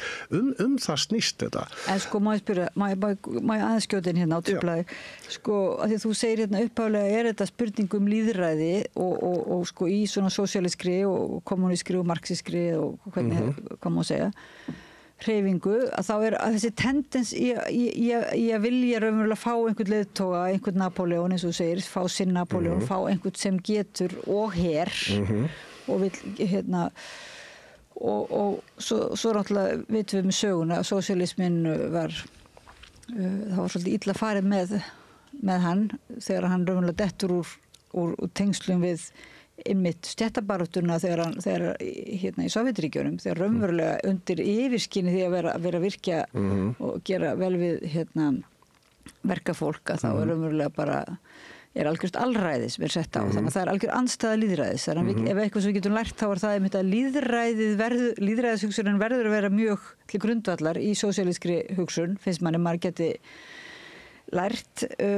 svo annað sem þá líka eitthvað sem maður heyrir hljóma í dag. Það að segja þessi hugmyndur formgerðirnar og struktúr og svona. Þetta raunverulega snýst sko þolinmæði gagnvart lýðræðinu og hennum lýðræðislegu ferlum. Það finnst mér vera áhugavert að heyra. Það enn drómar núna. Svo hitt. Það þetta hvort að að vera baráttan með verkalínum eða fyrir hann, sko. Sérfræðingarnir hérna sem líka lítur þá að vera bara fulltrúalýðræðið, lítur að vera þar einhver pæling og svona og þegar að fulltrúalýðræðið dettur úr tengslum með verkalýðshreyfinguna og eins og þú ert að segja var ástandi hér á Íslandi. Sósíalistaflokkurinn er stofnaður og það byrjar strax raunverulega uppbygging samhliða á grasrótarsamtökum og á verkalýðsbaráttunni, í Eflingu og annars staðar. En svo kemur þetta moment byrju á verkalýðurinn eða stéttabaráttan, eins og þú segir það, þá sér bara eins og þú ert að vísa í Marx að sannleikurinn einhvern veginn bara sprettur úr verkalýðsbaráttunni eða stéttabaráttunni. Og byrju? Og svo segir þú svolítið að það komi bara sjálfu sér frelsi og mannréttindin og þetta sé nú bara svona jafnréttishugmyndirnar, þær sé nú bara svona koma sjálfu sér. Það komi raunverulega út frá ef við höldum okkur við alvöru stéttabaráttu að þá komi hitta sjálfu sér. En núna erum við samt í svona vinstri umræðum í heiminum er ekki pínuldilt styr þetta. Það að segja í Þýskalandi þannig flokkurinn sem klauf sig frá vinstri flokkurum sem að sagði og þessi svona antivókismi og það eins og gerðar að andstæðum. Það verkalýðs halda okkur við stéttabaráttuna, verkalýðsbaráttuna og þurfa þá einhvern hátt að losa sig undan mannréttindaumræðunni, mannréttinda áherslunum sem ég finnst eitthvað svo furðulegt. Af hverju þarf að gera þennan greinarmun? Já, ég held ég viti aðeins hvað þú ert að tala sko og hérna sko ég orða þetta stundum sko að það er búið að stela frá okkur sögunni. Það að segja að fólk talar reynslu verkalýðsbyltinga, verkalýðshreyfingarinnar, sögu stjórnmálaflokka og svo framvegis og það er svo merkilegt sko að fólk talar ekki þetta eins og sársauka fulla þroska sögu verkafólks kynslóð eftir kynslóð til þess að reyna að umskapa samfélagið. Samúðin ekki þar og reyna að átta sig á því undir hvað skilyrðum þetta átti sér stað og að fólk var knúið áfram af það er að segja bara efnislegri þörf og hvötum. Nei, það er látið eins og þú veist, þú færð aftur inn sko hérna söguspeki stóramannsins. Sagan er sköpuð af sterkum einstaklingum. Byltingarnar, það er leynilögreglu viðhorf til þeirra. Allar byltingarnar eru svona valdarán. Þarna er það að hugsa eins og leynilögreglan í raun og veru sko. Og síðan, já, sósíalismi fór illa og svona, þá kemur inn með mannlegt eðli. Þetta passar ekki við mannlegt eðli og allt þetta dótari sko. Og hérna, við erum búin að láta stela frá okkur sögunni og við erum ekki að láta stelinu frá okkur og ég ætla ekki að fara að ræða Sovétríkin og allt það sko. Það sem ég ætla eins og að ræða af því út að tala lýðræðið. Þá er sem mikilvægt að þegar nefnilega búið að stela Lenín frá okkur. Og ein barátta Lenins við aðra sósíaldemókrata, sína samherja og allt þetta, var það að Lenin lagði áherslu á það, alvöru verkalýðsflokkur, og þá erum við að tala rússneska keisaradæmið, alvöru verkalýðsflokkur. Ef hann á að vera það, þá felst hann í því að verkalýðsstéttin og samtök hennar taka forystu fyrir öllu samfélaginu. Það snýst þetta. Þess vegna verkalýðsstéttin hreyfiaflið, ekki vegna þess að við vorkennum henni, ekki vegna þess að hún hefur það verst og eitthvað svona kjaftaði. Nei, það vegna sem hún býr í ákveðnu sköpunarkrafti. Og einn hluti af þessum sköpunarkrafti sá að geta tekið til sín allar framfarasinnaðar kröfur, allar lýðræðiskröfur og gert að sínum. Okay. Og hvað gerðu rússarnir? Þeir tóku meðal annars upp á sína arma baráttumál sértrúar safnaða. Þar sem að fólk vilja bara stunda sína trú, ekki inn í réttrúnaða kirkjunu heldur eitthvað annað, urðu fyrir ofsóknum og svo framvegis. Við styðjum meira að segja þetta fólk, að það megi rækta sína trú eins og því sýnist. Hann fekk ákúrur fyrir það, býtu, ert þú bara að hlaða undir trúabröðinu eitthvað? Nei, þetta spurning að fólk hafi frelsi og njóti sín og svo framvegis. Og meira að segja, til þess að hnykkja á nú öllu saman, að þá voru dæmi það, þar sem að þeir saminuðust það smikla inn blöðum, bæði ískra og líka blaði einhver sértrúarsafnaðar og það var svo sami smiklarinn sem fór yfir og svo fór hann með lagerinn annars vegar á sósíaldemókratana og hins vegar á þessa trúðu. Okay, og þú tekur upp alla lýðræðishreyfingar, þess vegna tókuður upp kröfur bænda og þess vegna tókuður upp kröfur stúdenta og svo framvegis. Það sem við sjáum í dag og þegar við verum að skoða það sem við köllum identity politics eða samsendarpólitík, þar sem að fólk afneitar í raun og veru stéttakúgun, sér ekki kjarna málsins að það stéttakúgunin sem að liggur undir allri annari kúgun. Að fólk sér þetta ekki og vegna þess að verkalýðshreyfingin, vinstrihreyfingin og svo framvegis býður sína ósegra bæði hugmyndafræðilega og bara efnislega, félagslega, að þá rísa upp svona þessar hreyfingar. Þeim finnst það að vera afskiptar, það heitir jaðarsettar og svo framvegis í dag og svo framvegis og undir þetta kyndir, undir þetta kynda borgaröfli, við skulum ekki neita því, þau kynda undir þetta vegna þess að þau eru ánægð með það að einhver jaðarsettur hópur hendi skít í verkalýðskolfan eitthvað svona, þetta ekkit bara stéttabarátta og eitthvað svona, ég kúaður sem þetta og sem hitt og sem alveg rétt. En af hverju kemur þetta upp? Jú, það vegna þess að verkalýðshreyfingin hefur verið vanmegnuð til þess að taka öll þessi baráttumál upp á sína arma.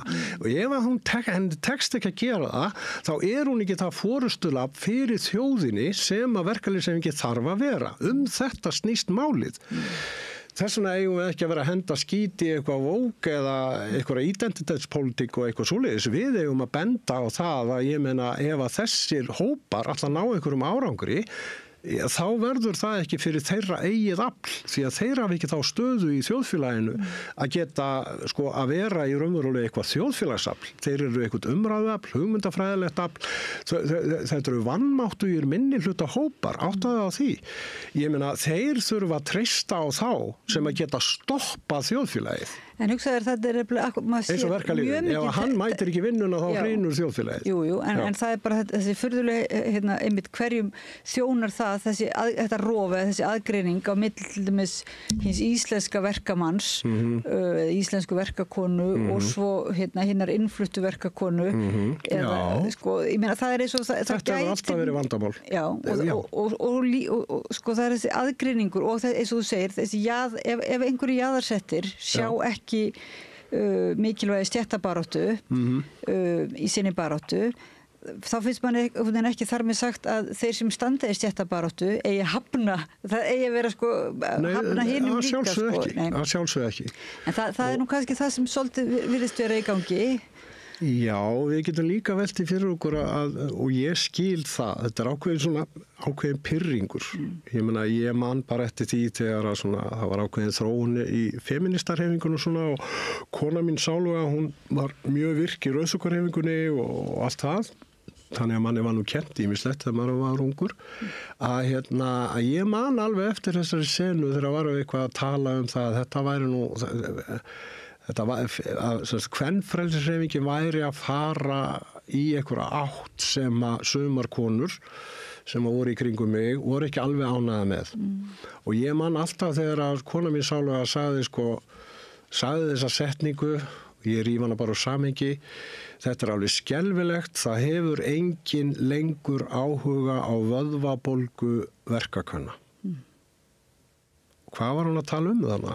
Ef við förum aftur í tíman á þennan tíma, að þá voru svona konur voru að vinna í fiskvinnslu, þær þurftu að vinna langa vinnutíma, til þess að hafa almennilegt kaup, þá þurftu þeir að vinna sig alveg í drep til að fá bónus og þær stóðu eftir auðvitað, kannski fertugar, þær höfðu verið að vinna í þessu frá þegar voru unglingar, þær voru kannski fertugar og þær voru með stórkostlega stoðkerfisvanda, skilurðu mig. Já, kvenfrelsishreyfingin hefur bara, þetta eru svona eitthvað skítug baráttumál. Þetta eru svona skítug baráttumál. Við þurfum að koma svona konum á þing og við þurfum að koma konum í stöður og forustustöður í opinberu stofnunum eða í fyrirtækjum eða einhverju og þetta snýst eitthvað um tungumálið. Við þurfum að tungumálið þarf að bera virðingu fyrir konum og svo framvegis. Og þetta sáu þessar róttæku stelpur á þessum tíma, þegar þetta var að fara í einhvern annan hátt, sáu þetta er að fara út í eitthvað sem er ekki praktist, er ekki, og það var akkurat þetta, ég meina það var kjörorð sem var algjörlega útrýnt, kvennabarátta er stéttabarátta, þetta er alveg farið, skilur við. Þetta er nú, einmitt, Sólveig Anna hefur nú verið að ítrekka þetta núna, einmitt varnarbaráttu gagnvart því að þessu rofi sem er orðist, maður hefur tekið, þess vegna hef ég bara nýverið verið að lesa á netinu, sko, en þessi umræð er einhvern veginn svolítið lost, þannig að það er svolítið áhugavert að heyra hana hvernig hún er, þetta endurómar, við heyrum sko þessa baráttu alveg frá upphafi. Já, en grunnvandamálið okkar ef við hugsaum sem sósíalistar, stéttabaráttu sinni og svona, grunnvandamálið auðvitað það, hvað við erum í raun og veru ennþá veik. Skilur við getum sagt sem svo, við erum svo veik og lítil og höfum verið það svo lengi að það er búið að stela alls konar lýðræðis hugsjónum og frelsis hugsjónum frá okkur þannig að kannski fólkið sem er að berjast í þessu að það kannski, það jafnvel upplifir sér þannig að sko, nei, verkalýðshreyfingin er ekki eitthvað sem að verkalýðshreyfingin er bara eins og einhver opinber stofnun sem við þurfum eiginlega að lemja líka á, sko, eins og bara öllu hinu. Það er búið að stela líka náttúrulega orðræðinni og hugmyndunum og svoleiðis. Já, og þannig að, og þetta segir ykkur svolítið hvar við erum stödd.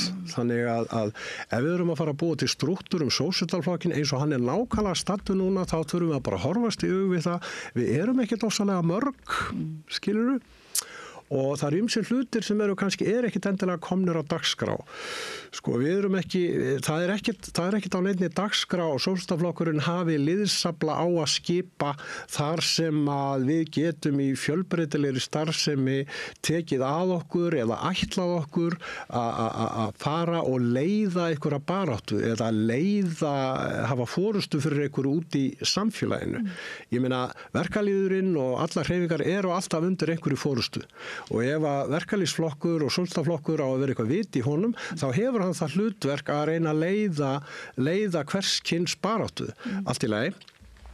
Og við erum ekkert í þessu stöðu. Ef það er eitthvað sem við getum leitt eða líkist þessu, þá er það að sósíaldemókrataflokkurinn hefur ákveðið það að bjóða fram til kosninga og reyna að fá það er þar kannski, þar helst getur við farið að tala sko, verkefni sem ganga út á það að já, við þurfum öll að vera sammála það hvaða stefnu við ætlum að keyra fram. Þeir sem eru fulltrúar okkar, þeir eiga að vera kontrolleraðir af flokknum, þeir eru ekki bara að segja það sem sýnist, það er flokkur sem ákveður hvað þeir eiga að segja, þeir eru komnir inn í opinberar stofnanir, þá eiga þeir að fylgja stefnu flokksins en ekki eins og stendur í stjórnarskránni samvisku sinni og kannski bara gangi í einhvern annan þingflokk eða eitthvað, skilur mig? Þú veist, ég meina, þetta er hin hliðin á lýðræðinu. Það er ekki bara það ákveð og allir séu með í að móta einhverja stefnu og við ákveð. Nei, lýðræði felst líki í því að stefnun er fylgt eftir. Það er mjög ólýðræðislegt og þú kýst einhvern á þing, það er einhver kosin á þing á grundvelli stefnu sósíaldemókrataflokksins og fyrir starf sósíalista, svo fyrir hann bara að gera það sem hún síðist eða hún. Nei, það er ekki lýðræði. Það er ekki valddreifing. Jú, það er valddreifing. Þá er búið að dreifa valdinu þannig að einhver bara gerir það sem hún sýnist, sko.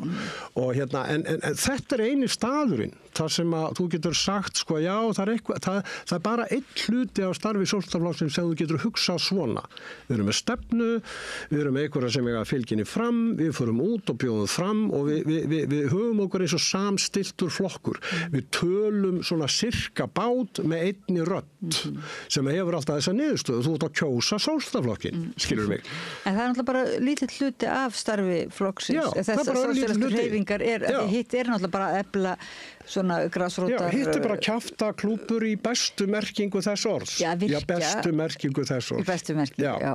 Þetta er svona umræðu vettvangur, þetta ætti að vera fræðslu vettvangur, þetta er svona sjálfstyrkingar vettvangur fyrir fólk sem vil berjast fyrir einhverjum málstað, út af það á þessi starf sem að ganga og þess vegna þarf það að vera með strúktúr sem gefur pláss fyrir þetta.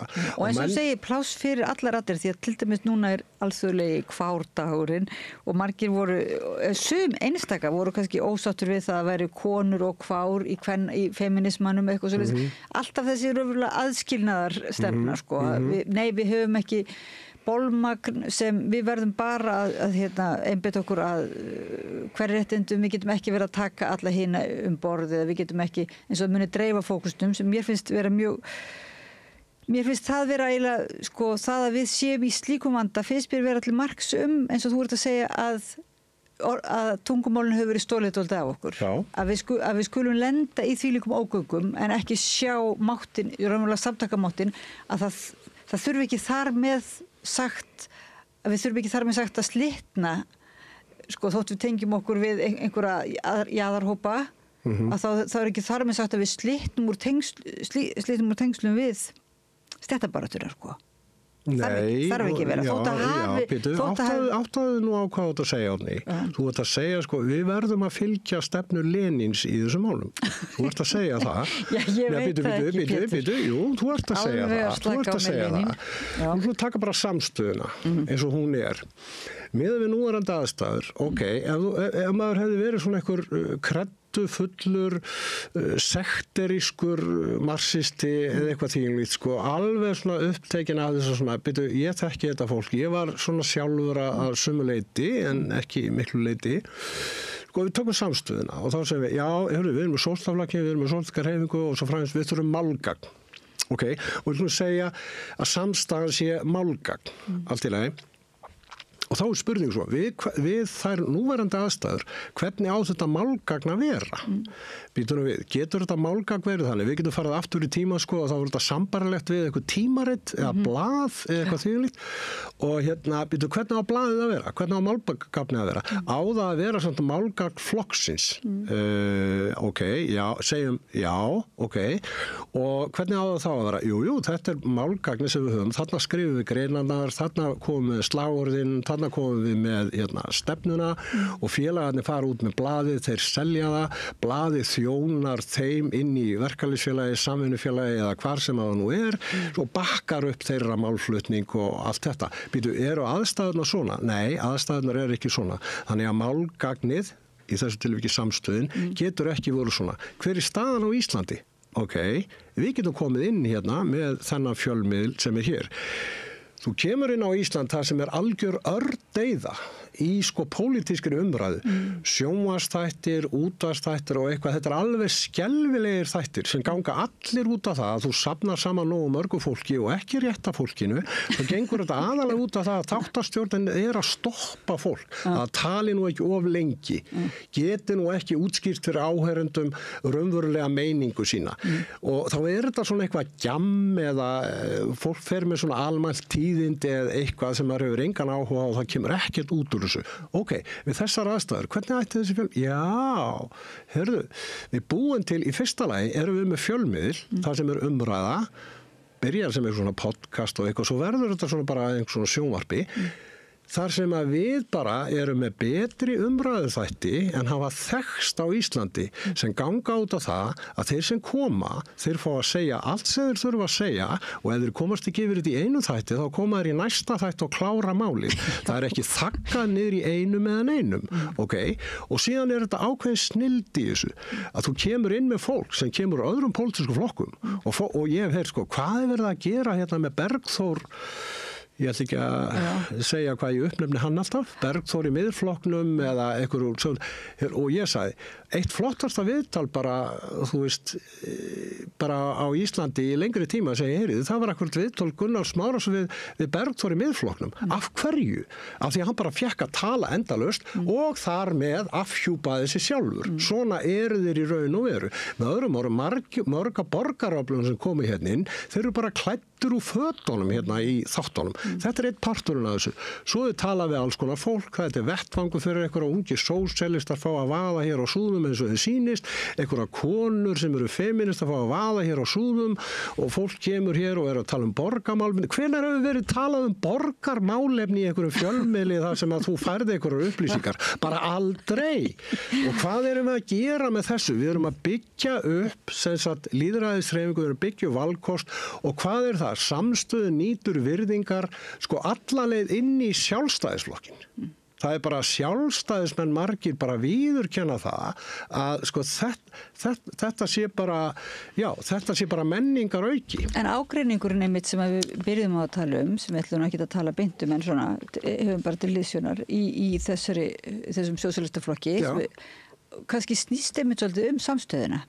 Vegna þess að það eru sumir sem að telja að það sé algjör óhæfa hér sé orðin vettvangur fyrir svo margar raddir að það væri betra að hafa þetta gamaldags, sem ég segi gamaldags, málgagn þar sem að bara sósíalískar raddir heyrast og því er ég til dæmis persónulega mjög á mótfallin og er á þessu eins og þú segir að það sé miklu meiri styrkur í því að búa til vettvang enda er samstöðin ekki bara sósíalískt málgagn, hún er líka í eigu bara þeirra hlustenda Það er búið að stela frá okkur Lenin Það er búið að stela frá okkur Lenin ítti undir það, ég meina raddirnar eiga að fara að heyrast það var alveg skýru verkefni. Er ekki Lenin svona fyrirhluti Lenin?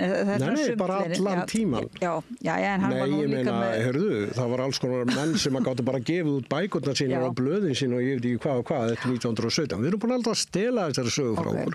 Ég er ekki að móti Lenin, en ég samt að segja þér eitt, hvað með til dæmis sko, þegar þú ert þarna í hvað er klokkan? Já, við erum búið með tíman af því. Nei, ég var að hugsa sko við greinlega ef þú ert til að koma aftur sko, að því við verðum að segja þegar þú ert í þessu trotskismannum og það er maóismin og allt þetta með sko þegar að menntamenn voru drepnir og raunverulega þessi hugsun að það sé annarkvort eða, þú veist, það sé verka fólki sem eigi að gera framkvæma byltingun og sannleikurinn koma úr stéttabaráttunni og ef að verkafólki hefur ekki tíma til að vera í kjaftaklúbunum þá má ég ekki bara kjaftaklúbunni koma og taka, en má ekki vera samræða allir með þess að milli, svo kemur það mátti ekki vera samræða milli einhver sem hafði meira tíma til að hugsa málin sko, ef við förum í gegnum söguna þá hefur verkalýðshreyfingin, sósíalistarhreyfingin, marxistarhreyfingin, kommunistarhreyfingin hvað eina, meira að segja anarkistar og syndikalistar aldrei geta verið án menntamanna það hefði ekki verið hægt að stofna mörg verkalýðsfélög hér á Íslandi ef að menntamenn hefði ekki notið við. En ertu ekki sammála samt að þarna er svona aðgreining sem hef reynt að gera stundum sem sagt menntafólk á móti þetta séu andstæður sko? Já, ég man bara eftir í ungur menntaskólanemi og fundi í Alþýðubandalaginu Kópavogi og ég fór eitthvað svona að rífa mig og eitthvað og ég var ekki nema 18-19 ára gamall að þá kom sko Gvendur Jaki og sko út og hraunaði gjörsamlega yfir mig og þá kom einmitt Loftur Guttormsson sálu ég sá mæti maður stóð upp og talaði mitt það býtu svona eigum við ekki að tala og allt þetta en sko vegna þess að býtu Gvendur Jaki var bara bírókrat hann var engin verkamaður lengur hann var í ákveðni forréttindastöðu þar sem hann hafði tíma til alls og naut þessuna aflsmunnar hann var í sömu stöðu og mentamennirnir sem unnu léttari vinnu eða höfðu meiri frítíma og svo framvegis. Verkalýðshreyfingin hefur alltaf haft þörf fyrir þennan mannskap, skilurðu. Hins vegar það að síðan það hitt að þessi mannskapur, hann náttúrulega sveiflast svolítið til, skilurðu. Já, og þokkalega, og losar sér síðan við verkalýðsstéttina og heldur hann geti verið án verkalýðsstéttina. Það er það sorglega. Já, og hver er mótleikurinn gegn því? Það er það að verkalýðsflokkurinn, hann stjórnar og kontrollerar alltaf mentamennina. Hvar eru mentamennir? Þeir eru að vinna á blöðunum. Já, flokkurinn á blaðið og svo framvegis og við erum að kontrollera blaðamennin okkar. Ef þeir vilja skrifa ykkur aðra stefnu og aðra hugmyndafræði, þá geta þeir bara unnið á ykkur öðru blaði. Okay? Þess að það er að vera að kontrollera og flokkurinn kontrollera sín blöð. Okay? Flokkurinn kontrollera líka sína þingfulltrúa á þingum í sveitastjórnum og svo framvegis. Þetta snýst það. Þetta snýst ekki menntamenn eða ekki menntamenn. Þetta snýst það á hvaða skilmálum menntamenn vinna fyrir hreyfinguna. Fyrst og fremst. En það er ekki þetta að vera án þeirra. Þátt í Lenin og ég er heimilt með bók, minn var Georg Lukács, ungverskur skrifar Lenin og er svona að túlka hann því að það er nú líka hægt að túlka. En við getum verið sammála um að við erum kannski ekkit mikið alls ekki í stalinismannum. Nei, ég vil helst ekki vera að ræða það og vera að ífa upp eitthvað umræðu sem að, þú veist, ef það er eitthvað rít eftir Lenin sem að getur kennt okkur margt og væri hægt að skoða, þá er það sem hefur verið þýtt á íslensku sem vinstri róttækni, sem er rit sem var skrifað 1920, lagt fram á öðru þingi Komintern, þangað fóru 2 Íslendingar og ég segi alltaf, ef að þeir hefðu skilið hvað var í gangi á þeim fundi og hefðu lesið raunverulega þessa bók, þá hefði þróun íslenskar verkalýðshreyfingar orðið önnur. Þannig að þá hefðu menn kannski starfað svolítið öðruvísi. Og þetta rit er alveg stórkostlegt, íslenska þýðingin er vond, og það er margt þar sem er illa þýtt og allt það. En þetta er bók sem ætti að kenna þeim sem að vilja nú vera bara, við marxistarnir við kommunistarnir í sólstaflokknum og svo framvegis, lesiði vinstri róttækni og áttið ykkur á því hvað Lenin er að segja þar, að þá kannski missið ekki hausinn þegar þið farið að tala hvernig sósíalistaflokkurinn á Íslandi 2025 á að vera miðað við þær aðstæður sem hér eru ríkjandi, hvaða úrvala mannskap til staðar, hverjir eru viljugir, hverjir eru að koma inn í þessa hreyfingu.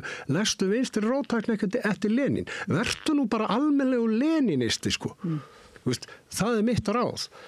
Og þá fer fólk kannski, þá færum við kannski að ræða svona spurningu skipulagsform eða eitthvað þess áttar á kannski pingulítið annan hátt, þannig við byrjum að skilja hvort annað. Mín mynd, ég vil ekki halla á neitt í þessu. Að svo miklu leyti sem að ég þekki þessa deilu, þá vil ég ekki halla á neitt, en ég sé það strax að deilan hangir ekki alveg saman við, það er ekki svona samhengi, fólk er ekki að tala möguleg ágreiningsmál sín skipulagsform með útgangspunkt í hver er staðan og hver ættu og geta verið verkefnin okkar sem eitthvað svona pólitískar hreyfingar. Það er ekki verið að ræða þetta út frá því. Það er bara svona eitthvað sem þeir finnst slembilval, eitthvað sem þeir finnst valddreifingu, með öðrum orðum, þetta er bara á frasaplaninu. Það þarf að taka útgangspunkt í því með hvernig hreyfingu eru við, hvernig skiljum við hana, hver eru verkefni við núverandi aðstæður, hvað getum við gert, og meðal annars hver er mannaflinn og svo framvegis.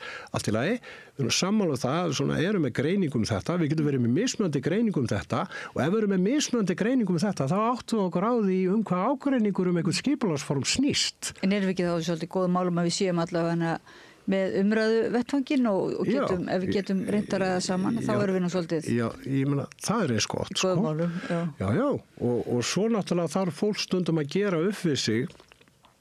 Ég segi fyrir mig til dæmis að ef að ég ætlaði mér að vera virkur í sólstaflokknum og svo framvegis og ég er svona að hugsa sem marxisti og svona að hugsa, hvað væri nú á dagskrá kannski hjá okkur marxistunum?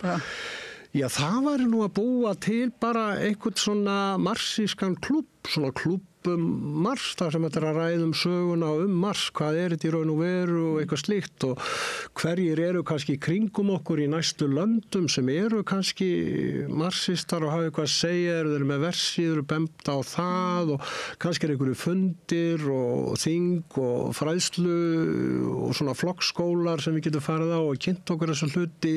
Ég meina, ég myndi fara í þetta. Ég myndi búa til einhvern svona klubb sko og segja sko, já, ef ekki að koma svona og ræða málin í staðis að stilla mér upp sem marxista, þetta ein marxíska stefna og nú ætla ég að fá flokkinn til að samþykkja hana. Býtu, við erum ekkert komin þangað. Nei, það ekki, en þú lýstir í viðtölunni fyrra við Gunnar Smára og þegar þú komst aftur inn í pólitíkina eitthvað 1990, það hefur fundið til svona pólitísks einmannaleika eiginlega, eða bara einmannaleika. En ekki núna svolítið mikil gerjun bara, við byrjuðum þáttinn á að tala með ég að tala sko vanda vinstrisins eða svoleiðis, en það líka bara heilmikil gerjun og óbúslega áhugaverð umræða og þú benti mér á unga konu sem heitir Fiona Lally, já, í Bretlandi. Mín kona í Bretlandi, já. Ég meina það ýmislegt að gerast þar og við getum kannski talað það seinna. Ræðum við Fiona Lally og það gaman að hlusta á hana á netinu. Revolutionary Communist Party og allt þetta sko. En sko ég held að sko, hvað maður að segja, sko, ég segi fyrir mig sko að jú, það gerjun í gangi og allt það, en ég held að sko, svona, já, ég gengst alveg við því að vera kreddufullur marxisti. Mér finnst það bara hrós. En það að vera kreddufullur? Já, nei, mér finnst það bara hrós þegar það er sagt við mig. Ég meni, við vorum að tala George Lucas daginn og hann skrifa bara grein sem heitir Hvað kreddumarxismi? What is orthodox marxism? En ég finnst svolítið mikill samt munur að vera marxisti og ég myndi kalla mig marxista svona, en með mörgum það er haft svolítið margar neðamálsgreinar og en aldrei kreddumarxista. Nei, ég hef bara lært svolítið af hreyfingu samkynhneigðra. Taktu bara skammaryrðin og eignaðu þér þau. Skilurðu, og þá ertu búin að slá vopnin úr höndunum á öllum. Það er það sem fólk gerði. Og skilurðu, og þess að segja, já, ég er kreddufullur marxisti, en sér til, ég átta mig á því hver staðan er. Ég hitti fólk sem er 30 og ég var í mitt að, þú veist, og maður svona allar fara að tala við þau, já, við erum komin að ræða kommunistárfi og ræða þessa hluti.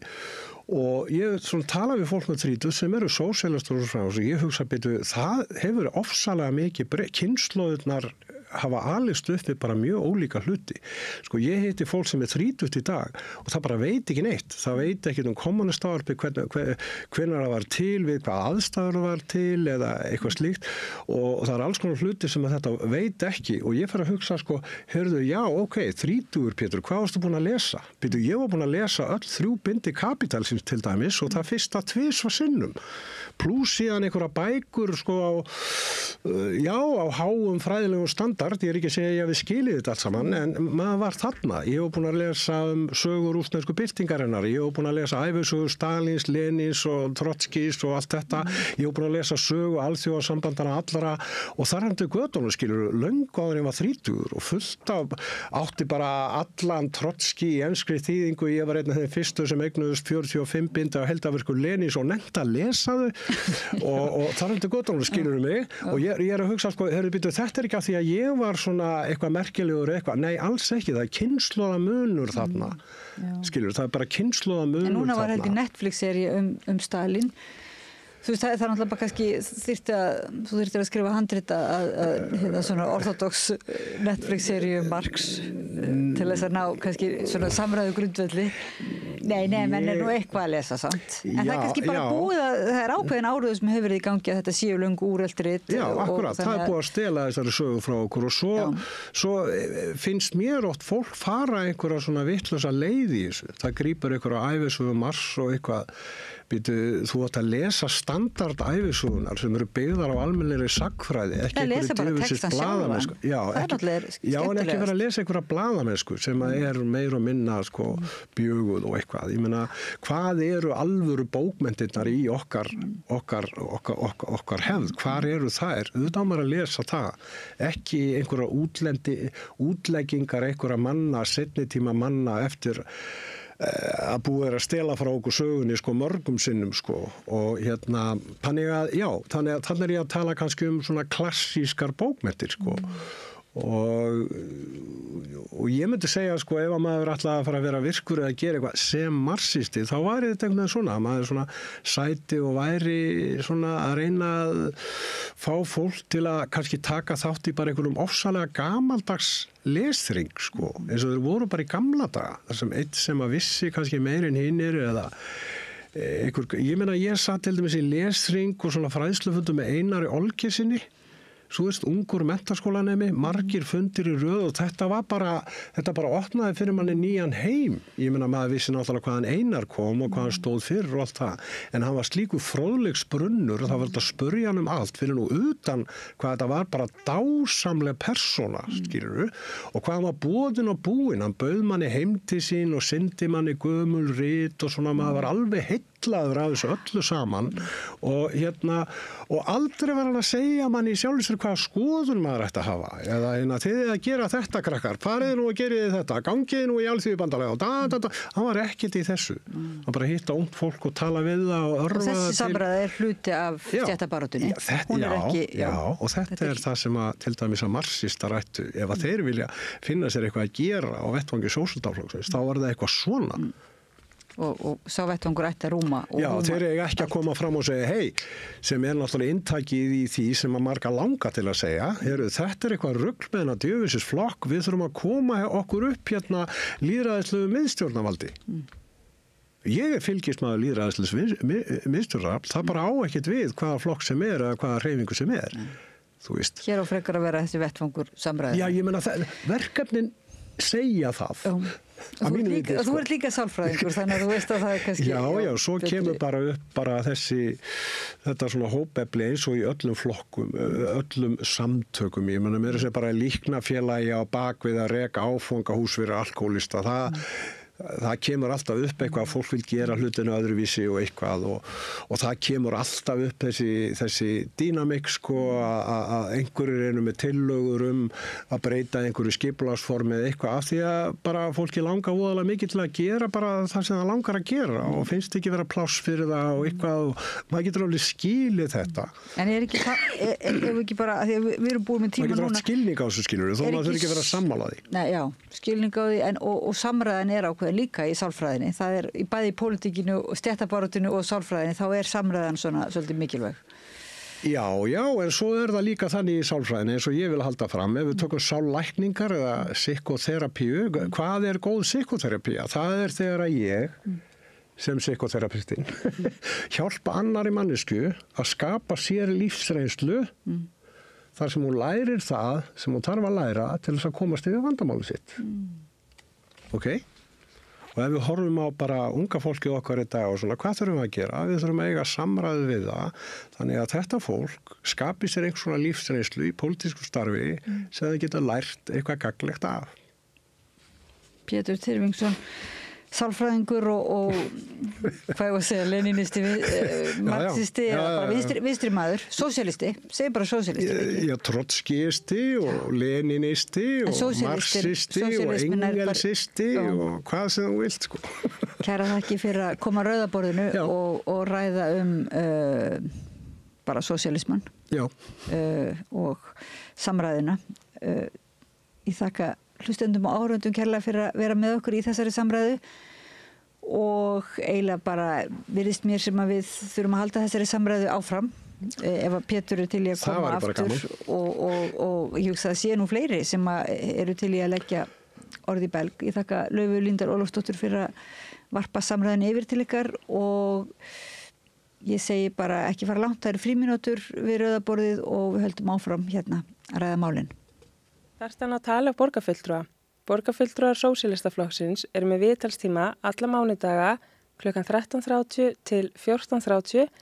Það þarf ekkert að bóka tíma, endilega kíkjum við í Bólholt 6, 105 Reykjavík. Þarna heyrðum við Pétur Tyrfingsson, sálfræðing og sósíalista, fara á kostum, verð ég að segja, í spjalli vinstri hreyfinguna og vinstri söguna. Við viljum að heyra næst í nokkrum reynsluboltum. Sigurjón Magnús Egilsson færi til sín reglulega, vikulega reynslubolta eða viskubrunna, fólk sem hefur lifað tímana tvenna og ræðir svona vítt og breytt málefni líðandi stundar. Að þessu sinni það þau Oddný Harðardóttir, Guðrún Alda Harðardóttir, Þorsteinn Sæmundsson og Ómar Valdimarsson. Gjörið svo vel.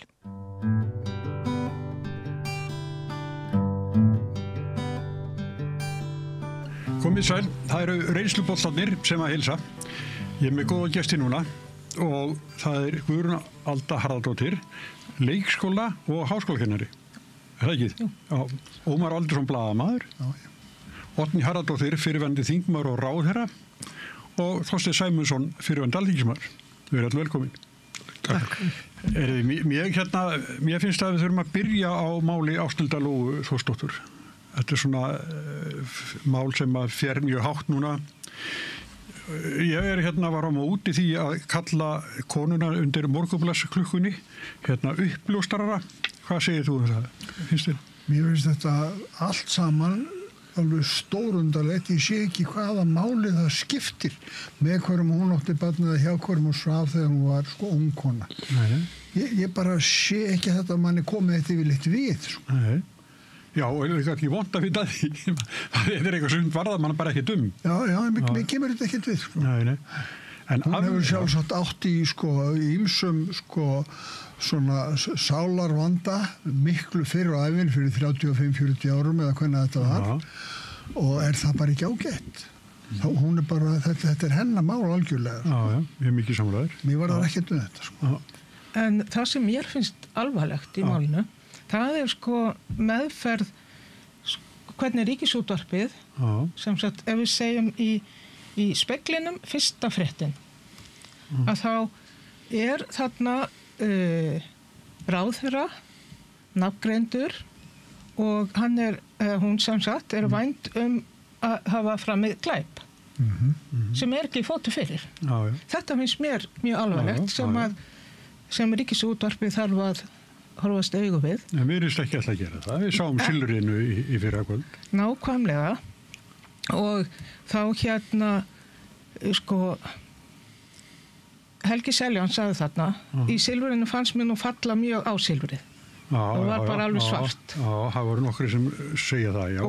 Og Helgi Seljan sagði að þá var hann að tala stjórnmálafólk. Að það væri samsagt að maður hlyti að geta gert þær kröfur til góðra vinnubragða hjá stjórnmálafólki og maður ætti að gera það.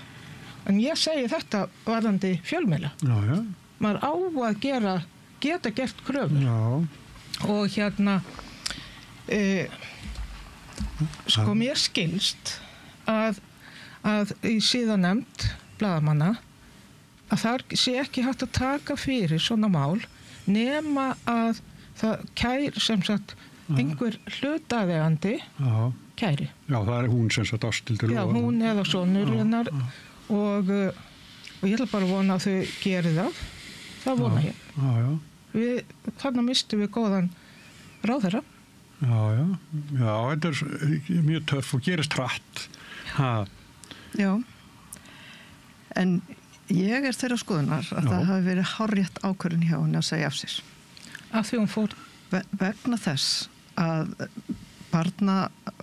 mennta- og barnamálaráðherra æðsti embættismaður yfir málefnum barna á Íslandi. Á að sjá til þess að menntunin sé tryggð og allur aðbúnaður, velferð barna, vinnur með mál sem varða ofbeldi gegn börnum og svo framvegis. Mér finnst það mikilvægt að þetta sé í forgrunni. Það að segja þessi mikilvægi og viðkvæmi málaflokkur og það megi ekki allt snúast bara persónuna sem að sinnir embættinu. Og stjórnmálumenn eiga fátt annað en traust og trúverðarleika. Og þegar að fellur á það í þessu embætti og ég held að Ásthildur Lóu hafi bara átt að segja á því að þetta gæti ekki gengið og þess vegna fannst mér það virðingavert og rétt ákvörðun í henni að segja af sér. Hún myndi ekki yfirsetja málaflokkin? Já, af því þetta hefði aldrei verið látið vera og það bara þannig sko. Það væri skrattast í þessu sko langt fram á næstu öld ef hún hefði ekki farið frá. En mér finnst hún þurfi ekki að segja af sér sem alþingismaður og hún hefði geta verið næstu því hvaða ráðherra. Já, hún hefði alveg geta verið innviðaráðherra. Ég veit ekki hvort hún geti verið dómsmálaráðherra eftir það sem hún sagði dómskerfið. En bara þetta ráðuneyti með þessi viðkvæmi og mikilvægu verkefni sem að snúa velferð barna og menntun þeirra, þá gat hún ekki verið þarna. Þannig að mannorð hennar var sært bara að ósíkju. Máli var það lítið. Þú hugsar, ég viðurkenni það alveg að þegar ég heyrði þetta, þá hugsaði ég barnabarn mitt sem 15 ára. Að fólk setur þetta í samhengi við nútímann þó þetta hafi gerst fyrir þetta löngu síðan. Og það auðvitað alltaf valda ójafnvægi á milli barna og fullorðina. Það var það þá og það það núna. Jú, en það var tekið fram að hún hafi verið leiðbeinandi, sem sagt verið í yfirstöðu og það var ekki. Það fannst mér skipta máli. En svo auðvitað fréttaflutningurinn annað mál. En hún auðvitað búin að segja af sér embætti áður nú fyrir viðtalið og áður en búin að ákveða að gera það áður en að fréttin kemur. Nei, ekki, þegar spegillin kemur, það áður nú fyrir viðtalið. Það áður en viðtalið birtist í allavega. Já, en hún búin að ákveða þegar hún fer á þessum tíma að segja af sér. Þannig að en auðvitað eigum að gera ríkar kröfur til almanna útvarpsins. En ég get ekki dæmt það. Hvernig fréttaflutningurinn var og það verður sjálfsagt skoðað. Ég fór alveg bara skrifa bara frá orði til orðs og þetta vinnubröðin ekki bjóðandi. En auðvitað hefði, skiptir það kannski einhverju máli fyrir einhverja, hvort hann var leiðbeinandi eða ekki, en í rauninni þá valda ójafnvægi til staðar út af aldursmun. Þorsteinn, þú hefur eitthvað til málan ekki að? Já, fyrst af öllu þá vil ég nú bara segja það að ég finn bara rosalega mikið til með henni og hennar fjölskyldu og það eitt sem að fólk áttar sér stundum ekki á, að þeir sem í stjórnmálum eru kannski búin að koma sér upp brynju þó að það hafi nú greinilega komið skarði hana við þetta sem ekki undarlegt, en fólki sem stendur á bakvið hana, fjölskyldan, örugglega í miklum sárum. Ég vona hins vegar að hún komi tilbaka sem þingmaður, að ég ekki viss hún gerir það. Vegna þess að ef við horfum á tímalínuna, hún segir af sér í kjölfar 3 tíma fundar með formönnum stjórnarflokkana. Það segir mér að fyrst hún gerði það, þá naut hún ekki skilyrðislaust trausts þeirra. Það alvarlegt mál fyrst mér. Og ef að mál af þessum toga eða svona svipuðum kemur upp, þá hefur yfirleitt verið fyrsta reglan það að fólk stendur með sínu fólki. Þó það gangi ekki fram og afsaki eða taki undir með því sem gerst hefur, þá stendur það með sínu fólki. Þarna var greinilegt að hún átti ekki stuðning þess að tryggja stjórnar flokkaformana og þess vegna vona ég að hún komi tilbaka aftur sem þingmaður ef hún getur treyst sér til þess að vinna með fólki sem greinilega treyst henni ekki þá fullkomlega og var ekki sér tilbúið í að verja hana. Síðan hitt að ég verða að viðurkenna það og ég nú ekki í vinafélagi RÚV og við verðum að gáfa því líka RÚV ekki stofnun. Það mikið á reiki.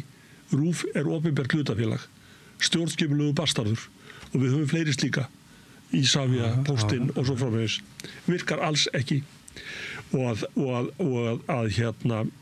að þessi fjölmiðill sem við getum alveg bara fullir stærsti fjölmiðill á Íslandi, hann tekur allavega til sín örgulega mesta peningar sem til eru í fjölmiðlaheiminum á Íslandi og að fréttastofa, opinber fréttastofa, því hún það þó félagið sé ekki stofnun, skuli koma fram með eins óvöndu vinnubröðu sem þarna var, finnst mér algjörlega forkastanlegt. Og nú verður maður að spyrja ég ekki bjartsýnn á að RÚV hóst upp afsökunarbeiðni eða einhverju eftir þetta silfur, þar sem menn voru að þvo hendurnar hver á öðrum í mesta bróðurni. Ég ekki Ég er ekki viss að það gerist.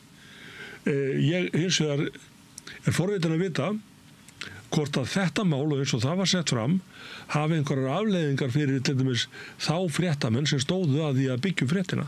Já, en við vitum það nú blaðamennin að betra fara með enga fréttina ranga og þegar þetta svona mál þá verður þetta að vera alveg geirnelt. Ég ímynda mér að Mokkin vissi það og RÚV vissi það, hann bara kaplup skúpið. Já, þetta virkar svolítið svoleiðis. En ég er ekki alveg sko á því að þær Valkyrju fóringjarnir, þær 3 ár hafi ekki sko staðið með henni. Þetta virkar ekki á mig eins og þær hafi vantraustinni. Þær hafa, finnst mér, allar talað af sko hógværð og skynsemi og þetta er þetta vandræðilegt mál. Alveg, sérstaklega. Já, þeir eru alla. Já. En nei, mér finnst þær hafa staðið sér nokkuð vel sko. En ég skil vel að hún vilji nú komast í svolítið frí sko. Já, ég skil, hún var alveg niður brosin. Sleikja sárin. Já. Nei, aðeins bæta við, sko, sú var tíðin á Íslandi að stjórnmálafólk, eða stjórnmálamenn og konur sögðu helst ekki af sér, bara alveg sama hvað. Og við erum með dæmi um ráðherra í ríkisstjórnum Íslands í gegnum tíðina. Það var alveg sko íþrótt að brjóta jafnréttislög. Við höfum 2 eða 3 sem hafa gert það. Skipulagslög og svo framvegis. Með sem hæstaréttardómi og menn segja ekki af sér og konur. Núna aftur á móti upp á síðkastið er þetta orðið meiri krafa og út af því að það er alveg hárrétt í teku undir það sem Ómar sagði. Sko ég ber virðingu fyrir ákvörðun Ásthildar-Lóu og við þykir hún meiri maður eftir en áður að gera þetta en henni var náttúrulega hentur í strætóin það er náttúrulega alveg klárt en sko við höfum dæmi af því að mál sem kom upp menn segja á sér, málun er ekki lokið það er tölnast á málum alveg endalaust út í allt það er byrjað sko en ég segi bara við höfum dæmi úr fortíðinni það Mér er minnistæðist afsögn Guðmundar Árna þegar hann sem sagt braut engin lög en hann sagði bara að vegna þess að hann var umdeldur maður þá myndi hann kasta sko rýrið á verkefni ráðuneytisins og það er betur hann færi og félagsmálaráðuneyti gæti þá starfað með eðlilegum hætti. Það svipa sem Ásthildur-Lóa gerir. Tekur þessa ákvörðun og ég held ekki síst eftir það að hún í taugaáfalli hefur samband við þessa konu og fer heim til hennar. Hún eflaust gerði sig grein fyrir því að þarna var þarna fór hún Austurríkið sér á þeirra. Já, hún gerði það.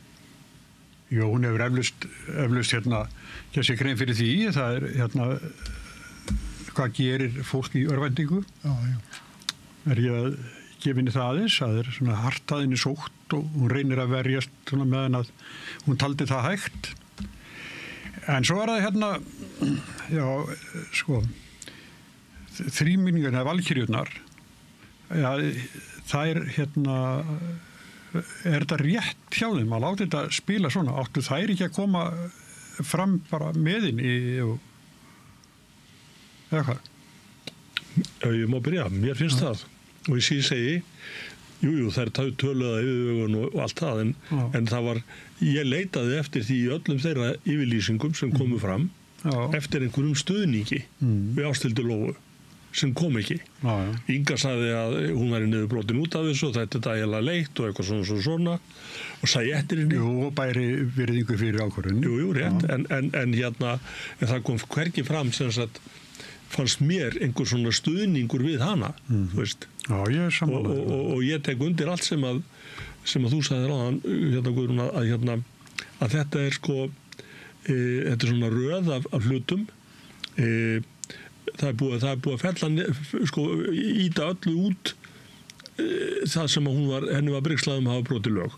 Það er út af borðinu. Allt og vitlaust. Bara tómt píp. Það eina sem eftir stendur sem hugsanlega má herma upp á hana og eins og ég segi, konan er skiljanlega ekki alveg í jafnvægi að það er að hún skulle heimsækja þann sem að blési í flötuna og ég eins og Hvað kom henni þetta við? Sko? Já, svo er það. Tengdamömmunni. Fyrirverandi. Já, fyrirverandi. Ég var það hann þetta. Og Áslaug Arna vissi þetta líka, sko.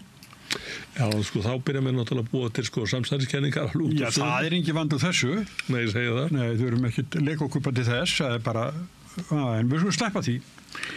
En eigum þá að arftækin hennar, Guðmundur Ingi Kristinsson, sem að ég hef fylgst mjög vel með á þingi og skil hann mjög vel, en svo fyrsta embættisverkið hans að flytja ræðu á ensku og þá fyllist Facebookin að púum þar til að menn fór að taka upp hanska fyrir Guðmund, eða fólk fór að taka upp hanska fyrir Guðmund. En var þetta óþarfi hjá hann að koma sér í þessa klípu? Átti hann að tala íslensku? Hvað segir þið? Já, sko, mér finnst hann hefði alveg átt að tala bara íslensku og stoltur á sínu máli og fá bara túlk. Af því að það alltaf öðru vísi að tala sitt mál heldur en aðra tungu. Maður þarf að vera nokkuð góður í málinu til þess að ná sömu gæðum. Já, mér finnst það, en mér finnst hann ekki þurfa að skamma sín fyrir það. Nei, en það gera það ekki. Nei, ég hef ekki heyrt þessa ræðu, sko, hef mistað því. En já, auðvitað hann átt að tala íslensku. En það eru fordæmi fyrir því. Já, menn gera alls konar, sko, glóríur þegar þeir eru óvanir í djópi, sko. Og það sé svo það sem hefur verið með hann, sko. Hann bara ekki með nógu góða ráðgjafa, sko. Akkurat. Fólk átt að setjast niður með hann, þetta hans fyrsta embættisverk, svona opinberlega þegar allan myndavélar á honum og hann átt að fá betri ráð. Og við bara, það engin skamma því að tala bara íslensku og svo hann hugsa með sér kannski, ég með skrifaða ræðu, þetta verður allt í lagi, en svo hann bara stressaður og það fer eitthvað úrskeiðis. Og hann hefði ekki átt að ná sér upp á teinan aftur, sko. Hann átti ekki að taka sens á þessu, en þetta ekkert hræðilegt. Þetta ekki stór mál. En svo var líka umræðan á netinu var, sko, hvað þarf fólk að uppfylla til að geta ráðherrar, sko. Já. Má hann ekki hafa, sko, hvað var hann? Hann verslunarstörfin, svo sumir hann. Hann lærðu smiður ef ég maður rétt. Og þá spurningin, sko, hvenær var þetta tekið síðast fyrir saman? Nú ég að tala þetta minni. Það var örugglega á þinginu 2021 til 5. Ég held að 17-18% þingmanna hafi verið lögfræðingar. Og þar af einhver 10% eða 13% í einum og sama flokknum. Og spurningin sko, ef ég mætti kvarta yfir samsetningur á þinginu, mér minnir að sé engin sjómaður þar nema segur hún núna nafniðinn fyrir norðan. Það eru allar sé 1 bóndi eða 2, ég man það ekki. Þórarinn náttúrulega. Þannig að sko, ég meina sterkur iðnaðarmaður Júlaksins núna, það búið að vera hann Þórður Snæbjarnarsson, er það ekki? Já, Kristján Þórður. Já, fyrirhundi formaður Rafiðnaðarsambandsins. Já, ég segi það. Loksins kom öflugur iðnaðarmaður. Nú, Guðmundur er það líka, hann er trésmiður ef ég man rétt. Sko, þegar ég settist á þing, sko, á sínu tíma, ég var 59 ára gamall. Hefði ekki viljað byrja að degi fyrr. Og þegar ég var að pæli því, afsakið ég skulle tala sjálf á mig, það er ekki gott. Þá hugsaði ég með mér, hvað er við fram að fara? Ég er ekki með stóra hefðbundna menntun. Ég er ekki með BA-próf og því sögðu master. Ég er með nokkra diplómur utan úr háskóla, en það sem ég laði til með sjálfum mér á sínum tíma, það var reynsla og lífsreynsla. Og á þeim tíma, og takiði nú eftir, sko, hvort er ásættanlegra eða æskilegra að hafa fólk í þarna í störfum, hvort sem eru ráðherrar eða þingmenn, sem búa yfir reynslu, lífsreynslu. Við höfum aldrei að fólki á þinginu sem ég held að hafi aldrei sótt starf á æfinni og aldrei gengt starfi til dæmis bara í engageiranum eða atvinnulífinu áður en það fóru á þing. Er það æskilegt? Ekkert rosa. Nei. Fyrirverandi ráðherra. Já, svo verum við fyrirverandi ráðherra og þingmann. Hvað varstu lengi að þingi? Tæp 16 ár. Tæp 16 ár? Ég var 52. Já. En þú varst nú búin að vera í pólitík áður? Já, ég var í bæjarstjórn í Garðinum og var bæjarstjóri í 3 ár, sko. Svo hrundi allt saman og ég fór í prófkjör hjá Samfylkingunni, gekk í Samfylkinguna 2009.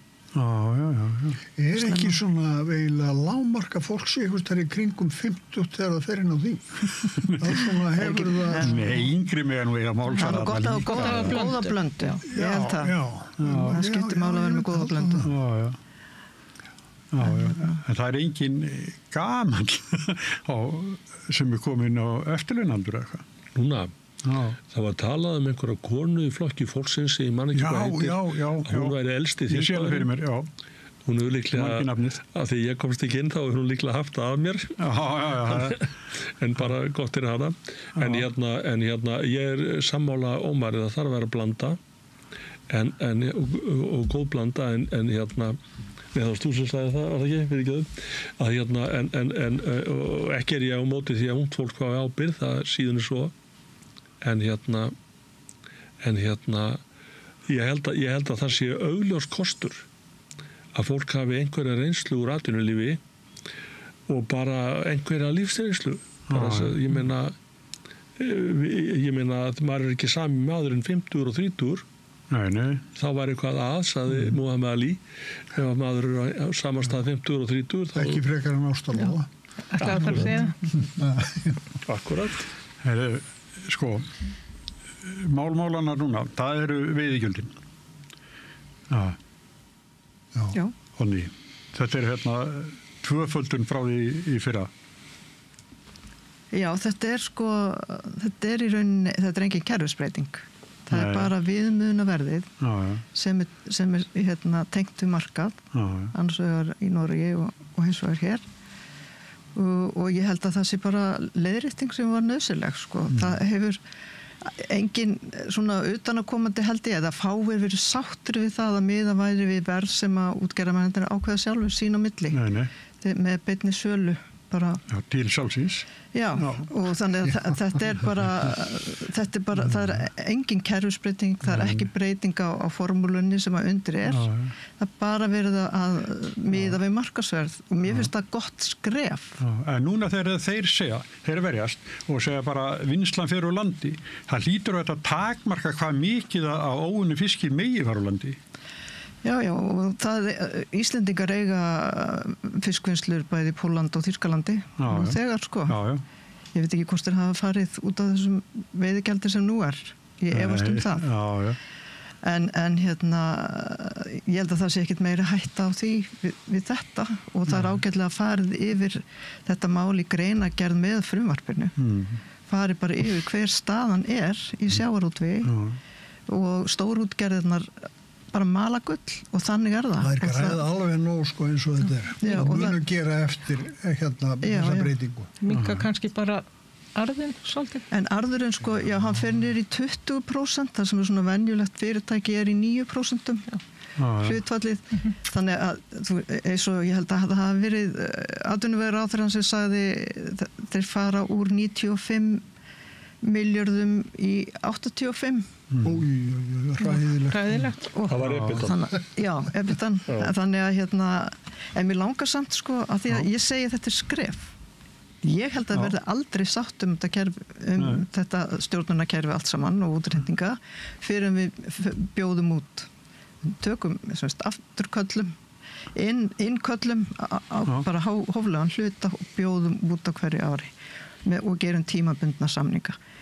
Því að við núna er veiðigjaldi fyrir þorsk 29 krónur tæpar á kíló og fer þá upp í 46 krónur við þessa breytingu. En þegar að útgerðarmenn er að leigja sín á milli, þá leigja þeir kílóið á 480 krónur. Er það ekki sal, er það leiga? Jú, eða þú veist, það er bara, þú kaupar það, það er ekki kaup, þú leigir bara í ákveðin tíma.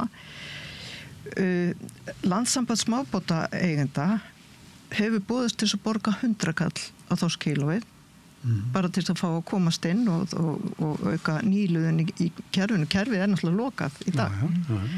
Og samtök fiskframleiðenda og útflytjenda bjóðast til að borga 150 krónur fyrir kílóið. Þannig er verið að leggja til að það fari upp í 46 krónur tæpar. Mér finnst að það þurfi að fá svör við því hjá ráðherranum. Þú veist, hvernig er hægt að neita svona tilbúðum? af hverju á ekki að gera neitt annað en þetta? Er þetta skref eins og mér finnst það ætti að vera? Eða ætlum við aðeins að skoða auðlindamálun okkar bara í heild? Og að því við erum við svo margt undir. Og við erum alltaf að bregðast við. Og svo þegar við loksins við áttum okkur á því að það hefur verið að hlunnfara okkur illilega, að þá allt orðið með seinan og allt orðið erfitt, sko. Þetta á við vindinn og fiskaldið og allt mögulegt, sko. Og raforkuna. Við gætum ekki að okkur. En við þurfum að gera það. Hvað segirðu? Grátkórinn, hann byrjaður. Já. Hann náttúrulega... Grátallir í kór núna. Já. En það bara, nú finnst mér mikilvægt að stjórnmálamenn sem að styðja þessa ríkisstjórn standi í lappirnar. Því að þetta bara, það sér hver maður að þetta sanngjarnt. Auðvitað átti ekki miða við verð sem þeir ákveða sjálfur sem að þurfa að borga.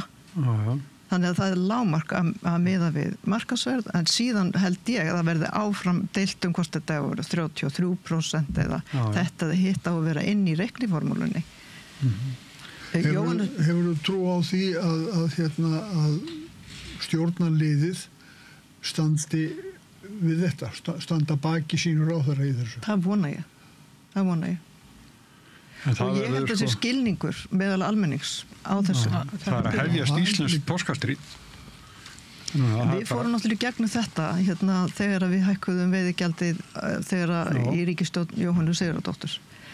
Það var allt brjálað. Flotunum var siglt í land. Já, mikið rétt. Og þeir komu á rútum, sko, á Austurvöll til að mótmæla þá. Og mörg fiskiskip komum til Reykjavíkur með sínar áhafnir. Já, og þá var að vísu önnur reikniregla undir og það var talað um auðlindarentuna og ákveðum hluta af henni. Og fyrsta verk nýrra ríkisstjórnar 2013, sumarið 2013, var að lækka veiðigjaldið eftir. En nú, þessi ríkisstjórn, hins vegar, þessir flokkar, allir þrír, lofuðu því að taka á þessu máli. Og ef að maður skoða bara kannanir þegar fólk spurt út í kvótakerfið og veiðigjöldin og arðin að auðlindinni sem er gangað í ríkissjóð, þá næstu allir sem segir þetta ekki sanngjarnt, það eitthvað sama við þetta, við þurfum að skera þetta upp. Og það að gera þessa breytingu að miða við markaðsverð bara frábært skref sem ég vona að verði sannarlega tekið. Það ekki eins og þessi arður fari allur beint tilbaka inn í greinina. Með þessi menn að fjárfæst í öllu skrattanum, sko, hinga og þanga veröldina. Bæðir heim og erlendis. Og alveg stórkostlega, sko. Já, það nóg til, sko. Ég sagði nú eins og við Vestmanningar þegar ég var þar að ef það væri ekki til rafpenningar eins og við erum með núna, að það kæmi alltaf þegar Herjólfur væri að fara, kæmi alltaf bretti af 5.000 kollum frá Ísfélaginu til að flytja upp á land, til að fara að kaupa majónes og fleira. Þá brýði með sæju peningana að fara. Ég held það. Já, sko, ég ekki búin að lesa þetta frumvarp, tekka skýrt fram. En að því að Oddný segir lækka 2013 þá var gerð breyting. Og hún fólst í því að menn ætluðu sér að reyna á því að stærri útgerðir borguðu meiri þátt í veiðigjaldinu heldur en áður. Þetta leiddi til þess að 10 stærstu fyrirtæki þá borguðu 75% af öllu veiðigjaldi á Íslandi. Þessi breyting var þannig að þetta miklu mótþróa sérstaklega frá Vinstri grænum. Og formaður þeirra, ég held að hann hafi verið formaður en þá sagði á sínu tíma, við vorum mjög að hnótabítast á þinginu og hann sagði við mig, ég held í munið til orðrétt og það þá þetta bara flettis upp að því þetta tekið upp. Eiga það þeirra borga mest sem standa sér best. Einfalda svari var já. Ég hafði hins vegar þá trú persónulega og félaga mínir að þetta myndi koma í veg fyrir samþjöppun í greininni. Það að segja að þeir sem bara gerðu hærri veiðigjöld væri þeir sem væri með stærstu útgerðarnar. Það rættist aldeilis ekki. Það var meiri samþjöppun á þá eftir heldur en að ég bara man eftir. Og það mun gerast aftur núna, sjá þið sko. Og af því að menn að tala um að þetta eru 10 milljarðar. Og ég líti á þetta fyrst og fremst sem ég myndi halda þetta skil í stjórnarflokkunum svona á mann svona 1-2% í næstu skoðanakonum og mér finnst þetta þessi aðgerð svona eiginlega beinast að því mér finnst hún og það á að keyra þetta í gegn núna á hálfu mánuði, 3 vikum Samþjöppun í greininni segir þú meinar þá að þá eru það færri þetta kemst á færri hendur færri fyrirtæki já, og í það óttast ég núna aftur en svo er þetta á móti að því að þegar við tölum stórútgerð þá erum við eftir að við tölum saman í gær þá fór ég í mjög óvísindalega og hróðverka könnun á eignarhaldi til dæmis fyrirtæki eins og Brim er 36% í eigu lífeyrissjóða hlutaféð í fyrirtækjunum öllum á landinu sem er á markaði í gær lækkaði 15 milljarða á einu degi við þessa tilkynningu það eru 3 fyrirtæki og 25% af eigu síldarvinnslunni er í eigu lífeyrissjóða það eru 3200 hluthafarar og þá þegar við förum að tala hverjir eru kvótakongar og eitthvað slíkt og ég tekka fram, ég er ekki að syngja einsög við grátkórin, það er ekki málið. Síðan kemur hitt 10 milljarðar, menn eru rosa kátir þeir laga ekki fjárlagagati fjárlög landsins eru 1500 milljarðar hvað kemur í staðinn þessi 10 milljarðar kom einhver stað niður og menn segja jú, menn eiga 82 milljarðar eftir þessi 10 milljarðar sem voru þarna minnkaðir það var greiddur að tekjuskattur það fór að hluta til í arð til hlutafa það var greiddur að því fjármagnstekjuskattur 22% þannig að ef ég mann rétt og ég held ég ekki að vera breyta og bara leiðrétti mig þá ég held að það sé ekki búið að breyta því að veiðigjöld greidd séu frádráttabær frá tekjuskatti það var svo einu sinni og það þýddi það hærri veiðigjöld lægri tekjuskattur þannig að ef að menn halda að það sé sama sem merki að þessari hækkun 10 milljarða að ríkissjóður fái 10 milljarða í sinn hlut þá er það miskilningur. Það borgar sig ekki að vera að þessu meinar. Ég meina, ef þú horfir á þessa hliðsjáðu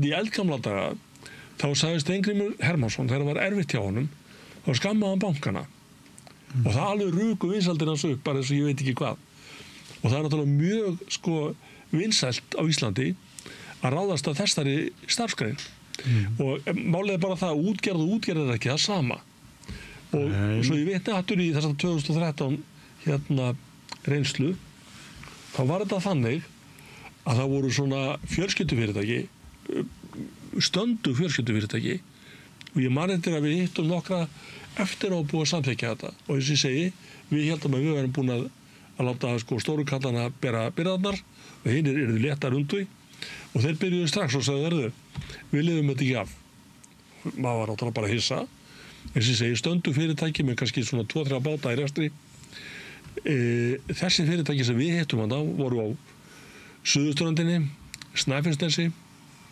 Vestfjörðum Vestmannaeyjum öll þessi fyrirtæki voru seld af þessum sem töluðu við okkur þetta hafi örugglega verið svona 8-10 fyrirtæki mjög stöndu eins og ég segi og þau sem að fóru all undir hatt stærri útgerða. Þeir fengi eins og drjúan pening fyrir þessi fyrirtæki. Já, alveg eins og fólk fekk þeirra Hagkaup var selt á sínu tíma það er alveg það sama ef þú selur góða bújörð þá færðu fullt af peningum en ég meina og þá færðu líka peninga fyrir mjólkukvóta ég kemst aldrei hjá því að hugsa þetta er fiskur í sjónum ég á eitthvað í honum líka bara því ég á heima hérna ég á eitthvað í þessu ég er sammálaður það er líka það er sjálfur sér ekki mikill ágreiningur það en Oddný, þú vilt koma það?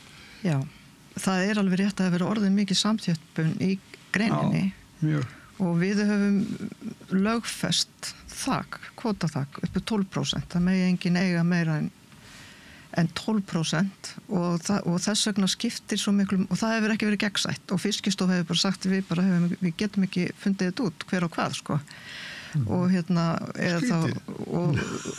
en það er annað frumvarp í þinginu sem er tengda aðila og einmitt þess að auka gegnsæið svo að það sé hægt að sjá hver á hvað og þannig að 12% kvótaþaki verði virt sem á að vinna náttúrulega gegn samþjöppununni. Þannig að það er það sem að er gott að það skuli líka vera í leiðinni þetta gegnsæi sem að kallað hefur verið eftir. En það er samt þannig að auðlindarentan, þar að segja rentan sem kemur út af auðlindinni sérstaklega, þú ert búin að taka frá allt annað og svona venjulegan arð, þá hún var á árunum 2010 til 2020 519 miljardar króna. Þannig að það er það bil 52 milljónir á ári. Miljardar, 52 miljardar á ári. Já. Og auðlindarentan, ef hún ekki, hún bara fer í vasan á þeim sem hafa nýtingaréttin, nema við tökum fullt verð og látur renna í ríkissjóð, og það er það sem við erum að reyna að gera núna, að það er að miða að leiðrétta verðið, miða við markaðsverð, láta ekki þá sem að borga gjaldið ákveða sjálfur hvað þeir eiga að borga.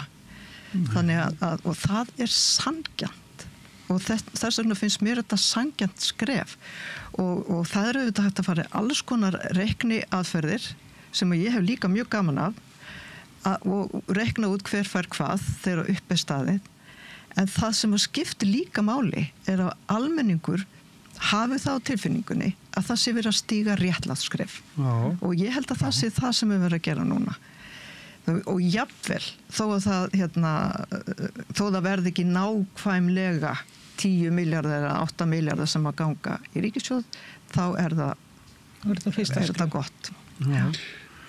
Já, sko það vil svo til, eins og ég segi, þegar ég fór í þessa óvísendalegu rannsókn mína, þá komst ég í upplýsingar frá einu fyrirtæki sem heitir Síldarvinnslan, og frá 2014 hafa þeir hagnast 70 miljardar.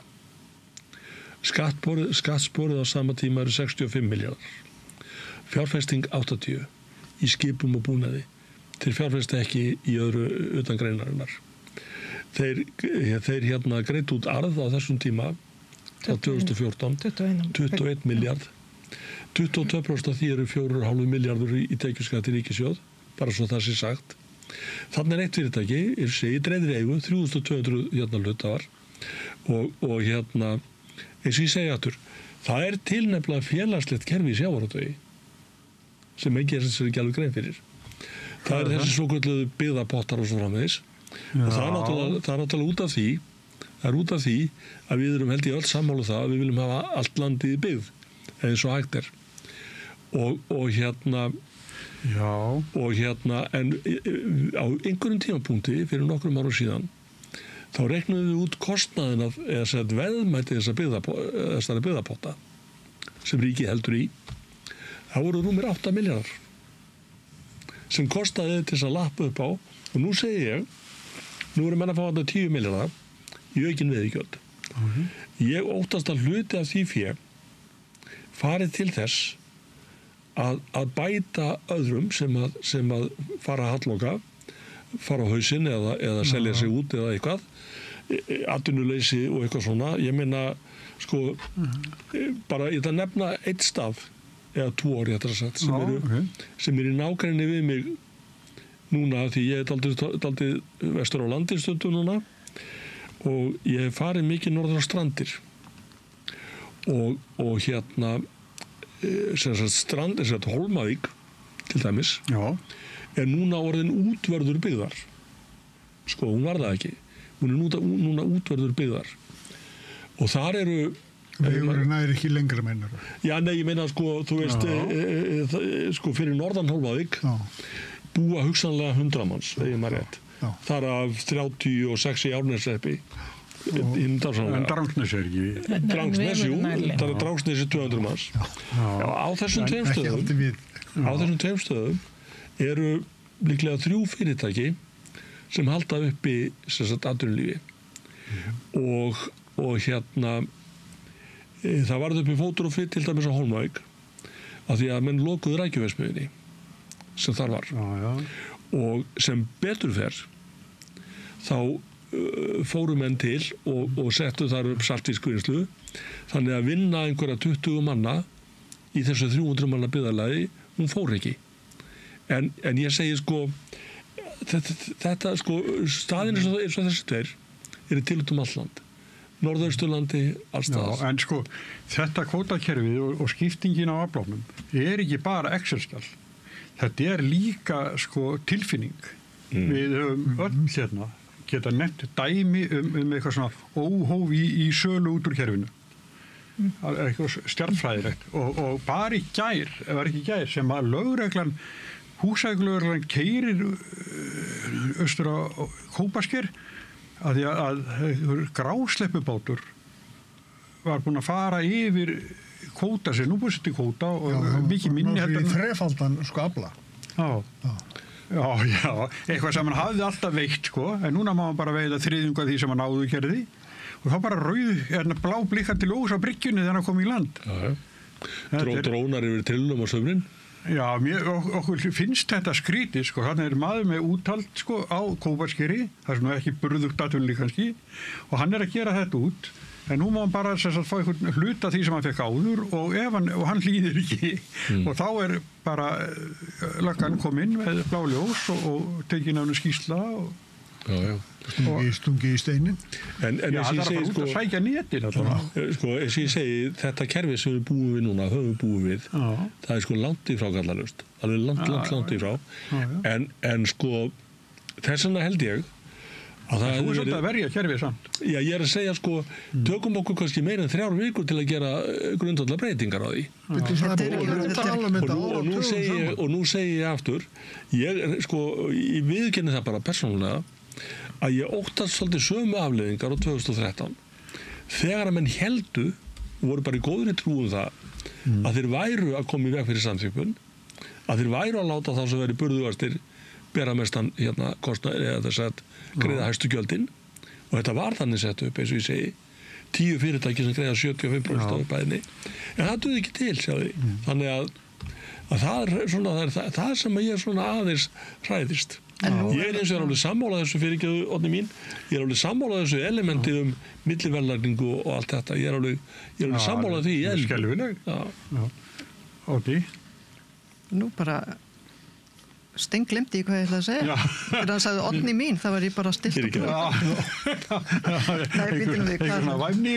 það er þannig að sko það er ástæða fyrir því að við erum með kvóta þak í lögum sem þessi 12% eru og það er líka ástæða fyrir því að við erum með afslátt af veiðigjaldi fyrir litlar og meðalstóðar útgerðir og í þessu frumvarpi sem ég er búin að lesa og prentaði út af samráðsgáttunni þetta er mjög skýrt og ágætar greiningar sem ég hvet hlustendur til og áhorfundur til að lesa og kynna sér að þá er gert ráð fyrir 50% afslætti á veiðigjaldi upp á 10 milljónum og svo 30 borgar ekki meir en 30% upp á 20 milljónum þetta eru milljónir núna þannig að það stendur reyndar í greinagerðinni að það þurfi að máta þetta á fleiri útgerðum búður að gera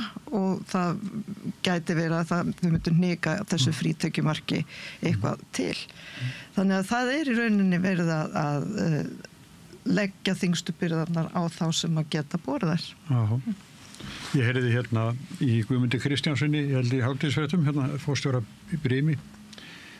Hann fann þessu náttúrulega ýmislegt til foráttu. Já, hann grét mikið. Já, hann kann það alveg, en samt ber hans alltaf vel, ég þekki Guðmund, þetta er skemmtilegu maður. En hann var að tala að sko, hann hafði borgað 500 milljónir, eða Brim, 500 milljónir í veiðigjöld fyrra, sem farið þá upp í 1000 milljónir núna, svona cirka vott, sko. Þannig að hann fannst það svona svolítið stórt stökk. En hvað er mikið eftir hjá honum? Alveg hellingur. Já, það ekki. Jú, það er alveg bullandi hagnaður. Ég ætlaði að vinna, það er mjög góður hagnaður að Brimi, vel er ekki fyrirtæki. Þá kemur spurningir, sko, eigum við að refsa fólki fyrir það. Ég hlakka til þess að við tökum annan þátt hagnaðinn í versluninni. Vegna þess að við erum með kerfi í versluninni hérna á Íslandi að því við vorum að tala að loka kerfið að kemst ekki nýliði að. Hver kemst að í smásöluverslun á Íslandi sem með 90% á hendi 3 fyrirtækja og það verið að birta afkomutölur hjá þessum fyrirtækjum ársfjórðungslega og ég man ekki hvað til dæmis Festir sem að reka krónuna hagnaðist marga milljarða núna á síðasta ársfjórðungi. Ef að menn að leita peningum í ríkissjóð sem að mér sýnist ekki vera í þessu frumvarpi heldur sé þetta eins og ég segi prinsip og svona með dassi af populisma ef að menn vilja leita peningum í ríkissjóð þá var einu sinni sagt að það væri 80 milljarðar cirka á floti í hagkerfinu af þegar álögðum sköttum eða vegna skattasniðgöngu. Og ég náttúrulega talsmaður flokks sem hefur aldrei lagt til hækkun skatta og við erum ekki hrifnir af háum sköttum. Ég hins vegar mjög ákafur, ég gamall innheimtumaður ríkissjóðs meðal annars og ég mjög áfjáður í það að fólk og fyrirtæki greiði álagða skatta og skattrannsóknir og skatteftirlit á Íslandi náttúrulega í tötrum. Því miður og samkeppniseftirlitið líka þess vegna eru þessi 3 fyrirtæki þetta fjársvelta stofnanir og ráða markaðnum á Íslandi og ekki beilinins fjársvelta maður hefur valla efnaði að kaupa sér í matinn eftirlitsaðilarnir eru samkeppniseftirlitið það eru fækka starfsmennu þar og þeir eru með 1 eða 2 menn sem geta farið í frumkvæðisathuganir. Páll Gunnar Pálsson, hann hefur sagt þetta, að þeir hafa ekki mátt til að fara í frumkvæðisrannsóknir og þeir kvarta yfir okkur einast ári og fá aldrei áheyrn. En hitt annað, verðlagi hérna, þú ferðar svo mikið, ekki, verðlagi hérna hefur... Ég svolítið á Alicante í borginni þar og það allt annað verðalag allt annað og reyndar það sem að Spánverjar gerðu þegar eftir að stríði í Úkraínu byrjaði að þá bara tóku þeir skatta af nauðsynni á vörum egg, salt og ýmislegt en núna það komið aftur þannig að verði hefur hækkað aðeins.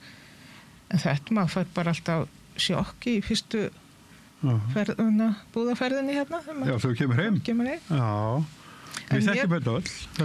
En mér finnst líka varðandi ráðandi svona fyrirtæki eða, ráðandi öfl sem líka búið að gerast núna að það mér finnst mjög miður að Janus endurhæfing sé að loka og Virk með svona ráðandi mjög ráðandi ríkjandi á markaðnum ef maður segir nota það orð og mér finnst vont þegar það einhverju ef það eru verða svona stór fyrirtæki sem einhvern veginn gleypa hina sem minna eru mjög slæmt að Janus ídæðum út í kuldar svolítið mér finnst það bara svo það sé sagt já, en það búin að vera einhver umræðan það er bara en verðlagið, ég svolítið hrifinn því. Nei, ekki hverja hátt heldur. Þetta umræðið efni. Þetta hérna að það bara einn plastpoki bara 10 skall. Nú er þú náttúrulega búin að búa þarna niður frá, ekki satt? Nú er þú náttúrulega búin að búa niður á Spáni, ekki satt? Jú. Þannig að þú hefur lengri reynsla af þessu. Nei, ég var 2 vetur þarna, en það var mikill munur, og náttúrulega mikill munur á launum líka og svo framvegis.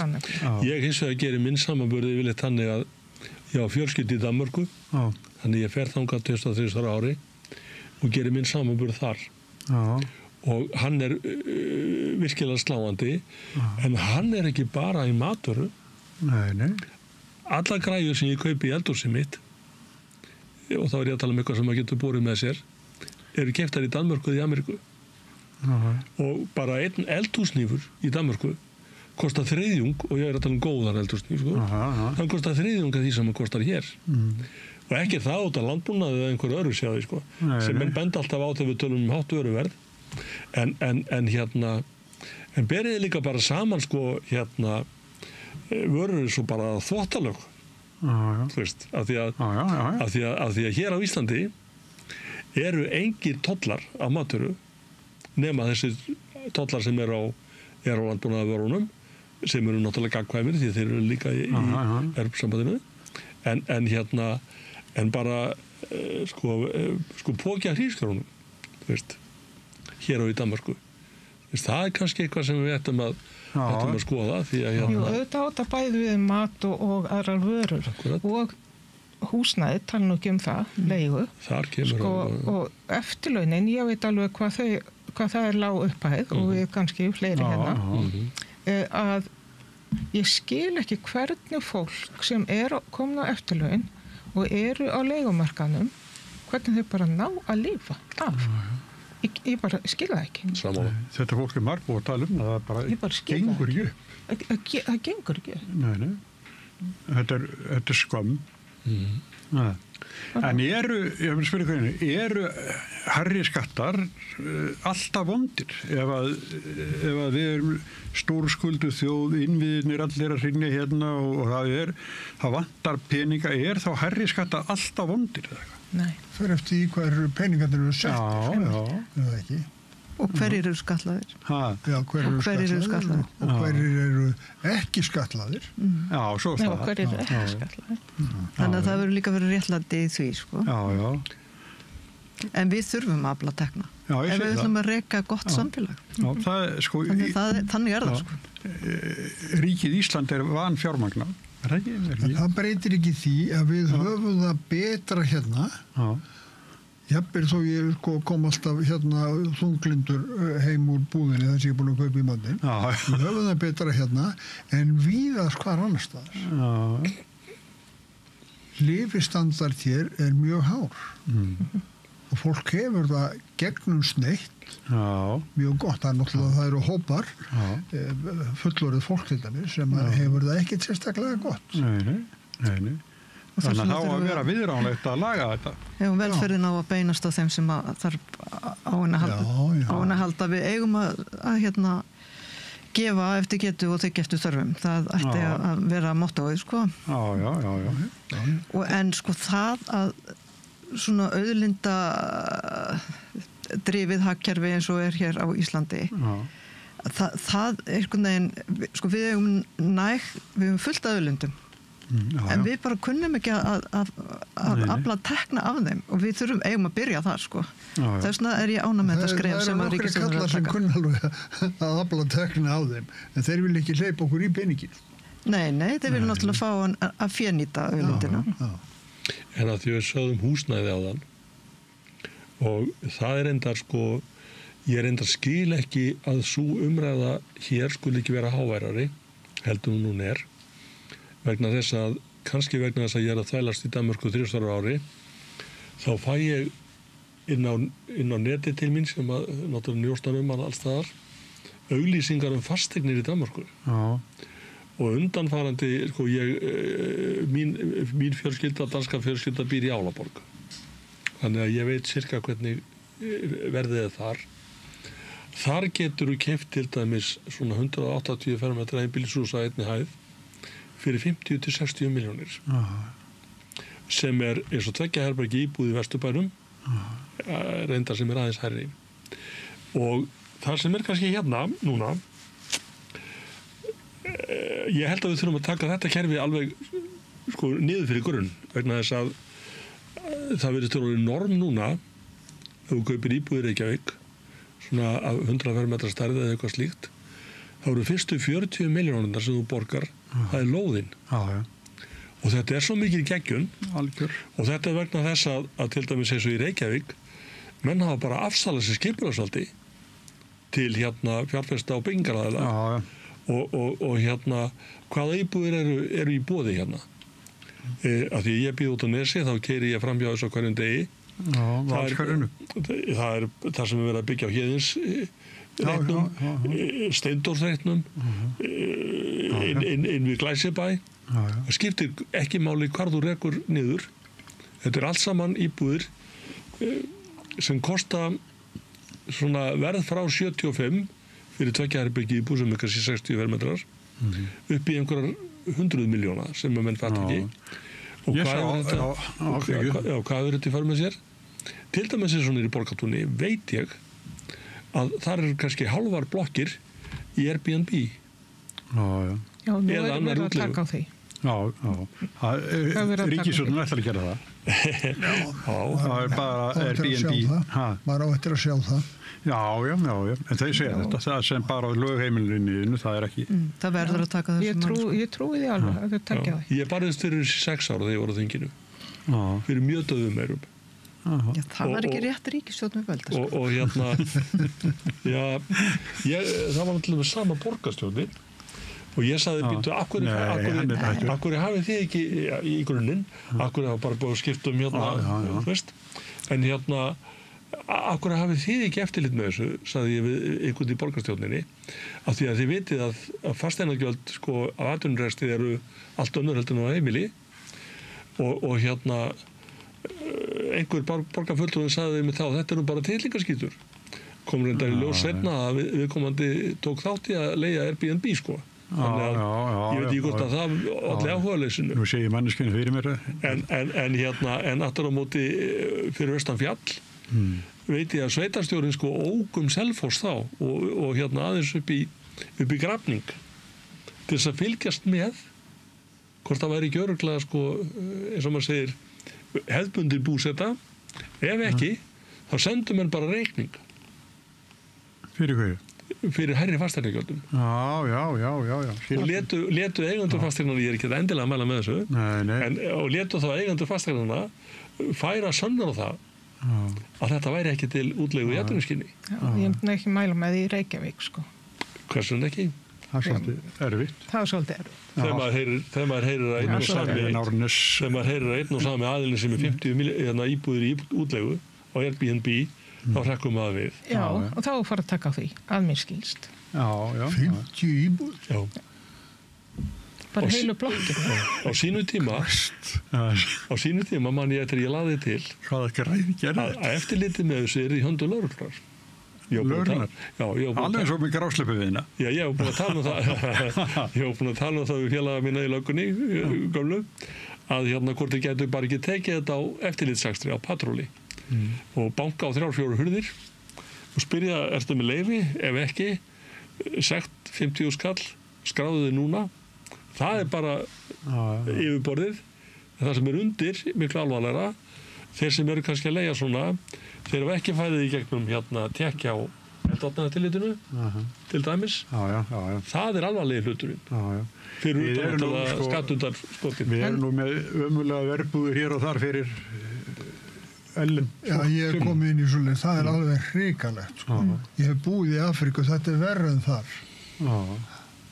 En nú er það sem þú varst að segja að með brunavörn og allt þetta, að það sem að ég hef verið með og er með Airbnb íbúð 3 mánuði ári heima hjá mér og fórum í gegnum þetta allt, erum svo svakalega heiðarlega eitthvað, fórum í gegnum allt ferlið og það er sem sagt maður þarf að hafa miklu meira öryggi í Airbnb íbúð, 2 flóttaleiðir og allt það. En svo ef ég er alltaf að leigja ykkur allt árið, þá skiptir það engum. Þá má ég halda eins og ég vil. Aldrei tekka á því? Aldrei tekka, ekki beð það eins. Nei. Þetta skil ég ekki. Það er ekki sama öryggi fyrir þann sem er 1 nótt og þann sem er í 1 ár. Já, það eru þau tala ekki sama, þessi 2 puttar. Nei, sjóðamynd. Herri, ég verður búin að sitja inn í 60 mínútur. Já. Ég var bæta öðru í sögun. Nei, það er bara setna. Herri, ég ætla að þakka ykkur mikið vel fyrir komuna. Þorsteinn, Oddný, Ómar og Guðrún Alda. Takk fyrir þessum leiðis. Rauðaborð heldur áfram til augnablik. Með því að ganga í leigjendasamtökin styður þú baráttu leigjenda. Leigjendasamtökin eru fyrir öll þau sem vilja vinna að réttlæti og öryggi á húsnæðismarkaði. Leigjendasamtökin.is. Já, við heyrðum Sigurjón Magnús Egilsson ræða við reynsluboltana. Það voru á þessu sinni þau Oddný Harðardóttir, Guðrún Alda Harðardóttir, Þorsteinn Sæmundsson og Ómar Valdimarsson. Og við fáum nú aðra reynsluboltarunar í framhaldinu. það Björn Þorláksson sem ræðir við Rúnar Helga Vignisson og Guðmund Halldórsson. Þetta eru 2 prófessorar við háskólan og Rúnar Helgi rithöfundur líka og Guðmundur Halldórsson raunar líka. Þeir eru að tala sko tjáningarfrelsið sem í bara virkilega í stórhættu eins og allir vita í Bandaríkjunum og það svo komið að íslenski fræðimenn eru farnir að hunsa boðum ráðstefnir í Bandaríkjunum í mótmælaskyni og að því tilefni þá kallaði Björn þá Rúnar Helga og Guðmund Halldórsson í umræðu þessar mótmæla aðgerðir og tjáningafrelsið og ástandið í Bandaríkjunum. Skulum hlusta á þetta spjall, gjörið þessu vel.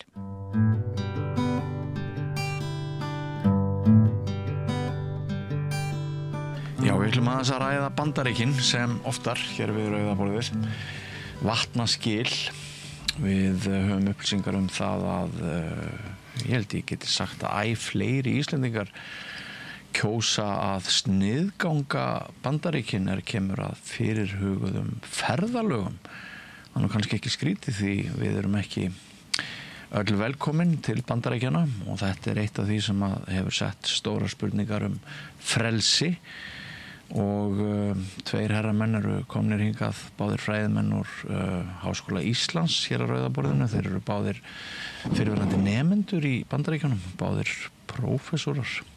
Verið velkomnir, Rúnar Helgi Vignisson, þú ert prófessor í ritlist og Guðmundur Halldórsson, sagan þitt forte. Jöp.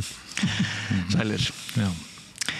Sko, það má ég að segja að upp af þessarar umræðu hér megi rekja til þess að ég rak augun í það að þú skrifaðir smá færslu á Facebook. Getur þú sagt mér aðeins af henni? Já, það þannig að það sem sagt ráðstefna sem ég hef átt aðild að og fékk til Íslands árið 2017. Hún svona flakkar svolítið á milli landa og borga innan Bandaríkjanna. Heitir Non-Fiction Now.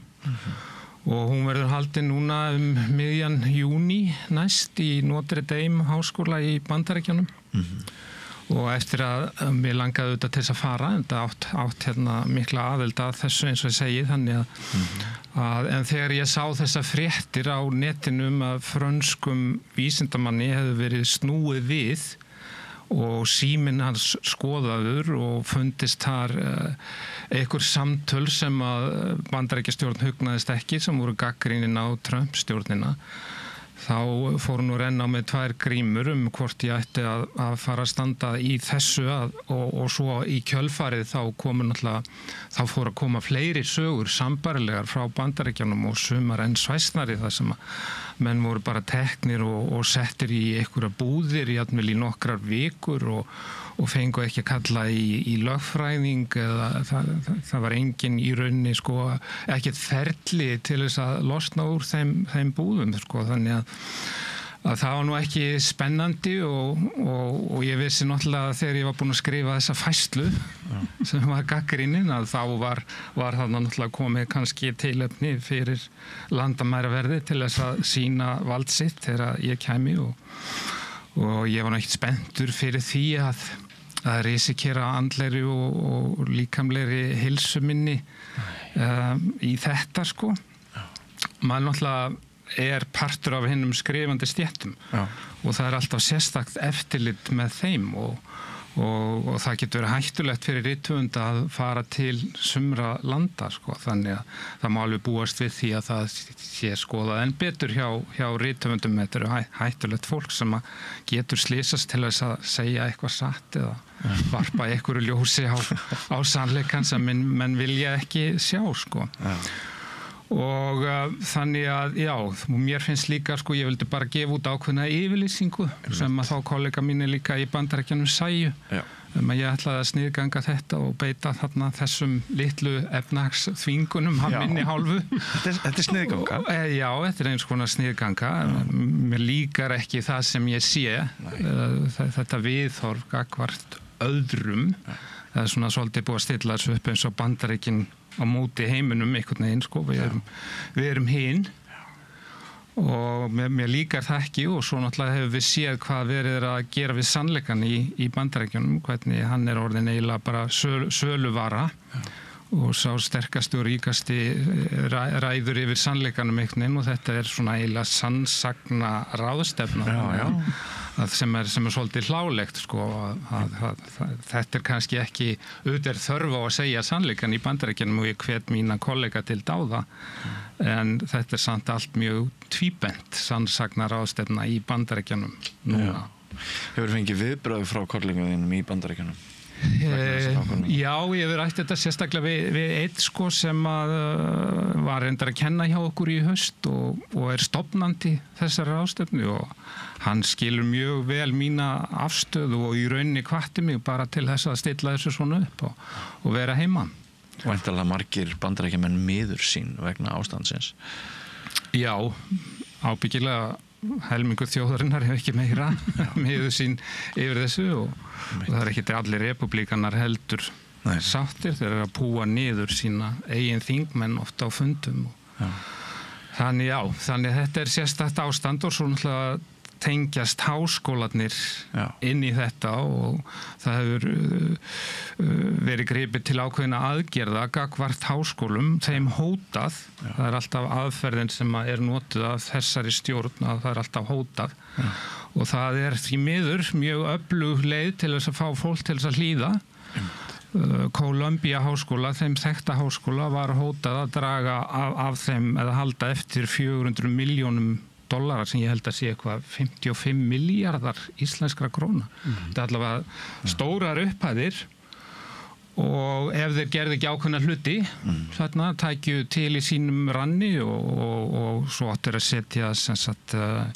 miðaldanámi hjá sér, ekki miðausturlandanámi hjá sér í einhvers konar gjörgæslu og taka til sem sagt í reglum mótmæli á háskólasvæðinu og svo þetta með antisemitisman sko, þannig að Trump er mjög umhugað að uppræta hann greinilega sko og maður hélt nú þá kannski að háskólarnir í Bandaríkjunum myndu taka sig saman að andæfa þessari árás á tjáningafrelsið. Já, það er ekki gert það. Mjög veikburða andmæli en sem komið sem að eru talsverð vonbrigði finnst mér og meira segja bárust af því fréttir í gær að Columbia háskóli hefði ákveðið að gefa þarna eftir og koma til móts við Trump ríkisstjórnina þarna hvað þessi atriði varðar. En maður hefur líka séð sem sagt menn hvetja til þess að þessi stóru háskólar að þeir noti frekar bara sína miklu sjóði, þeir eiga alveg sko svakalega milljarða sjóði þessir háskólar sem eitthvað skona varasjóði, endowment er sem sagt orðið sem að nota á ensku þessa sjóði og menn halda því fram að þeir myndu alveg duga til þess að sko komast í gegnum þetta Trump tímabil að þeir hefðu frekar átt að gera það að standa í lappirnar gagnvart Trump og með þessum hætti en auðvitað lítur þetta svolítið út eins og árás á menntakerfið og líka árás á listir og menningu það verið að draga úr þar þannig að það er eins og sé verið að reyna að sem sagt gera alþýðuna sem sagt sko ófróðari einhvern veginn og óupplýstari sem hefur auðvitað verið háttur víða í heiminum og minnka líkurnar á að fólk þá gerir einhvers konar uppreisn og það er náttúrulega líka atlaga að vísindum og rannsóknum sem að varðar okkur öllum allan heim. Já. Guðmundur, þú hefur ekki séð þetta fyrir það sem er að gerast núna fyrir nokkrum árum eða áratugum? Nei, það sem eru átt að sjá að þessi bandarísku háskólar, þessi stóru háskólar, þetta er alveg gríðarlega ríkar stofnanir og þetta er mikil apparöð, þeir eru sem sagt einkaeigu, þeir eru þá stofnanir sem eru þá standa utan ríkiskerfisins, en þeir eru átt að sjá því samt að þeir eru mjög háðir fjármagni frá ríkinu, ég man nú ekki alveg hvað stór hluti að þeirra fjármögnun kemur í gegnum þá styrki frá ríkinu sem eru þá bæði þá rannsóknarstyrki sem komið þá gegnum þessi stóru styrkjaapparat, National Endowment of Arts og National Institute of Health og það eru þannig styrkir sem eru þá bæði fyrir þá vísindarannsóknir sem sagt þá í raunvísindum og heilbrigðisvísindum en einnig í hug- og félagsvísindum. Og síðan auðvitað líka alls konar samninga við ríkið þar sem til að þróa til dæmis vopnaframleiðsla og tækniframleiðsla að grunn rannsóknir þeim koma gjarnan frá háskólanum og sem að síðan eru þá notað í atvinnulífinu í allt mögulegt og þannig að þetta þeim mjög mikilvægt og það hefur aldrei mér vitanlega áður verið með svona hvað maður segja án nokkur á þess að fela það nokkuð þá verið að nota þetta beinilins til þess að þrýsta á háskólana til þess að gera eitthvað. Auðvitað með þessu styrkjum hefur verið að þrýsta háskólanum til að gera eitthvað það verið að kaupa eitthvað ákveðna tegundar rannsóknum. En það sem þarna verið að gera er að taka þá rannsóknir í tækni og til við skulum segja 90-95% af þessum styrkjum og fara til þeirra hluta háskólastarfseminar, fara í heilbrigðisrannsóknir, fara þá í tæknirannsóknir, það fara ekki í hug- og félagsvísindi, en það er það sem er verið að gagnrýna að bandarískir háskólar hafa verið frjálslyndastofnanir. Þar hafa verið svona ráðandi og ríkjandi svona sjónarmið sem eru þá þeim sem að núna sitja stjórnvöld í Bandaríkjunum ekki hugleikinn. Mörguleyti verið fyrirmynd? Já, þeir hafa sem sagt, þetta svona arfleið frá 7. áratugnum sem hefur svona haldið áfram. Bandarískir háskólar eru svona sagt róttækari gjarnan heldur en fólk almennt. Og hafa haft frelsi til þess? Já, þetta hefur verið gagnrýnt af hægrimönnum mjög ákveðið og þeir hafa viljað breyta þessu en núna ásend að beita ríkisvaldinu til þess að breyta þessu og þá er að nota sem sagt peningasmöran í rannsóknir í heilbrigðisvísindum sem eru kannski ekki mjög pólitískar nema þá kannski svona rannsóknir á bólefnum annars slíkt en til þess að láta háskólana sem sagt svona stýra þá þessum rannsóknum í hug- og félagsvísindum sem eru hvort ekki fá miklu peninga og það er þetta sem við sjáum vera að gerast og það er sem sagt dálítið áhugavert að sjá þeir sem hafa verið að kvarta yfir því á suminleiti kannski má alveg segja að það sé mér til í því að fólk hafi ekki fengið að halda fyrirlestra fólk sem eru með skoðanir sem að þykja óæskilegar og þá gjarnan þá einhvers konar öfgahægri skoðanir og það er þá gjarnan þá stúdentasamtökin sem hafa staðið gegn því það hafa komið dæmi það og ég held að það sé líka rangt en núna verið að beita ríkisvaldinu fyrir það öfuga að hafa áhrif á það hvernig stúdentar mótmæla ákveðnum hlutum og það finnst mér í raunverulega auðvitað mun verra því að það er verið að beita þá valdi ríkisins til þess að hafa áhrif á skoðana og það er mjög alvarlegt skref og það er það skref sem við erum að stíga núna. Þannig að það er engin umræða fyrir fram þetta það að segja það tökum nú umræðu tjáningafrelsið, tökum umræðu það að þegar að einhverjir svona fyrirlesara sem þykja óæskilegir fá ekki halda fyrirlesara á háskólasvæðum og reynum þá að breyta því en það er ekki það sem er að gerast hérna og þetta er gert þannig að það er raunverulega litið á það að andmæla því sem er að gerast núna í Palestínu sem einhvers konar bara framhald af helförinni það að mótmæla framferði Ísraels er það sama eins og að taka undir útrýmingu gyðinga og ef þetta er svona viðþorfið og þetta er svona upphafspunkturinn þá erum við komin út aldrei hættulegt stig ef að þeir sem að stýra umræðinu segja að þú megir ekki á neinn hátt andmæla því sem að ríkisstjórnin er að gera í ríkisstjórnin Ísraels er að gera í Palestínu telur það vera raunverulega, það er bannað að þá held ég að við séum komin át aldrei álan ís.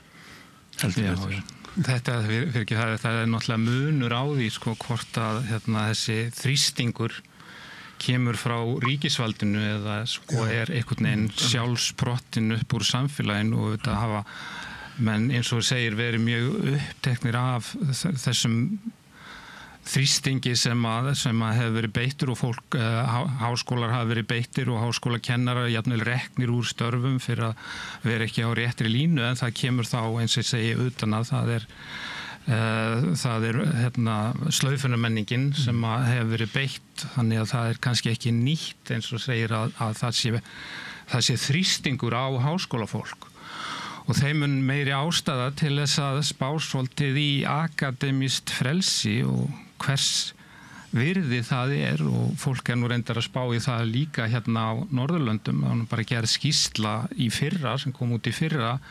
akademískt frelsi í norrænum háskólum og þar sjá menn líka blikur á lofti og við höfum alveg séð dæmi það á undanförnum árum hvernig ríkisvaldið hefur líka reynt að hafa ákveðin áhrif inn í íslenska háskóla, hafa áhrif á nemendur í hvers konar nám til dæmis þeir fara og það hefur verið ótrúlega auðvelt fyrir þessa stjórnmálamenn að hafa viss áhrif inn í Háskóla Íslands.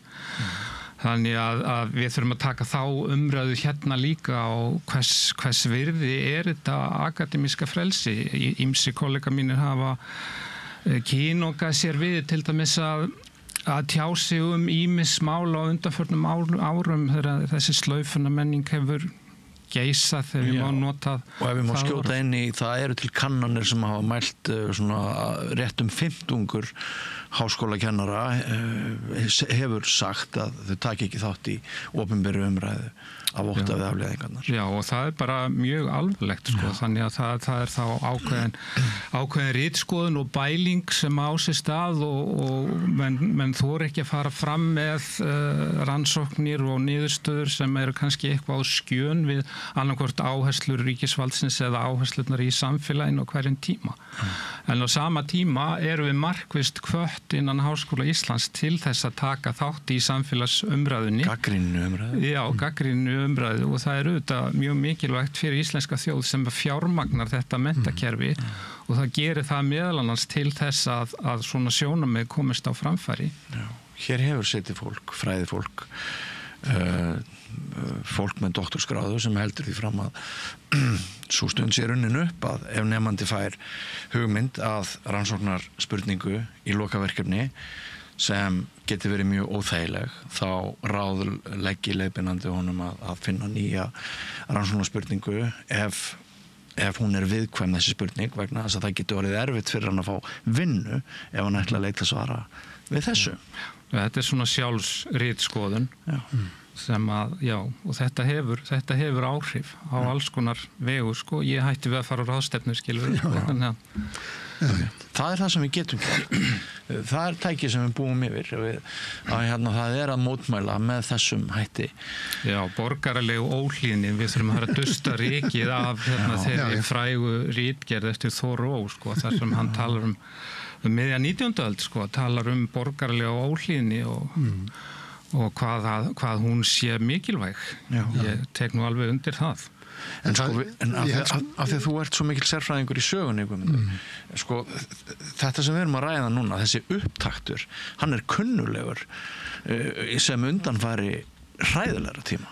Já ég held að við erum að átta okkur á því að við höfum lifað á svona ákveðu góðsins-skeið svona hér á Vesturlöndum þar sem að síðustu áratugina að vissan átt undir verndarvæng Bandaríkjanna að það kerfi sem komið var upp hér á Vesturlöndum fjarri því vera gallalaust og það verið að vinna í þetta ýmsum svona þáttum og það eitt af því sem svona baks við þessara deilna núna í Bandaríkjunum að það eru þarna ákveðinar það verið að taka á ákveðnum stinga á ákveðnum kýlum í fortíðinni sem hafa áhrif enn þann dag í dag og það til dæmis þetta sem við að kalla DEI það sem sagt það þá Diversity, Equity, Inclusion sem mikið bannorð það sem sagt þá verið að ræða að fjölbreytnina í samfélaginu að það sé þá einhvers konar jafnræði, ekki jafnrétt heldur jafnræði og síðan að allir fá að taka þátt og þetta sem sagt mikið eitt af því sem að núverandi stjórn í Bandaríkjunum verður að reyna að kveða niður og það sem að þarna á bakvið það að því haldið fram að það séu mismunn í Bandaríkjunum sem ekki bara efnahagsleg, þetta líka þá tengist á uppruna fólks og það sem við þurfum og einhvern átt að vinna í því.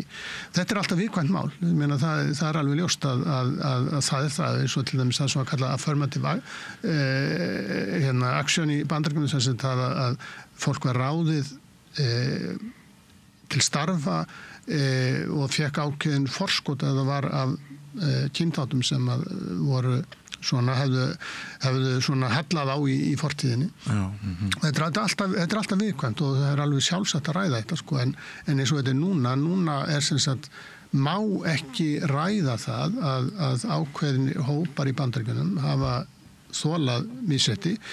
Það má ekki ræða það að í Bandaríkjunum hafi verið þrælahald til dæmis og það hafi á einhvern nátt áhrif enn þann dag í dag á það bæði hvernig fólk hugsar og hvernig auðnum í Bandaríkjunum skipt upp. Hvað áttu við þú að segja það má ekki ræða? Já, það er það sem er kallað þessi umræða svona þetta skipulega hvað maður segja, kynþáttamismunum sem er ómeðvituð og það er semst ekki verið að ásaka fólk það að þú ert rasisti, það er þannig sem menn skilja þetta, heldur það að það eru ákveðin svona þættir í okkar menningu sem að gera það verkum að fólk á mismunandi auðvelt með að fram, og það til dæmis, það var New York Times, að blaðamarkið New York Times sem að skipulaði svona ákveðið söguprósjekt sem var kallað 1619 sem fjallaði það þá einmitt sem sagt raunverulega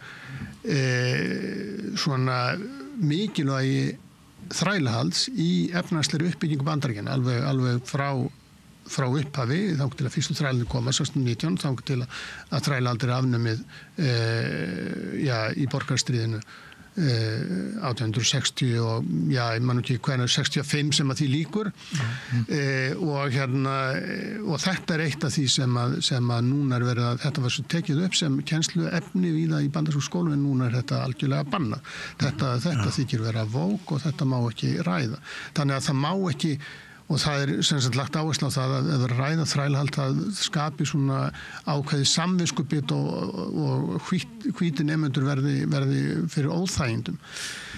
Sagan er óþægileg og en eins og allt þetta þarf að ræða. Ég er ekkert að segja að það er að ryðja út til dæmis klassískri menntun og breyta menntakerfinu en við þurfum að taka á því.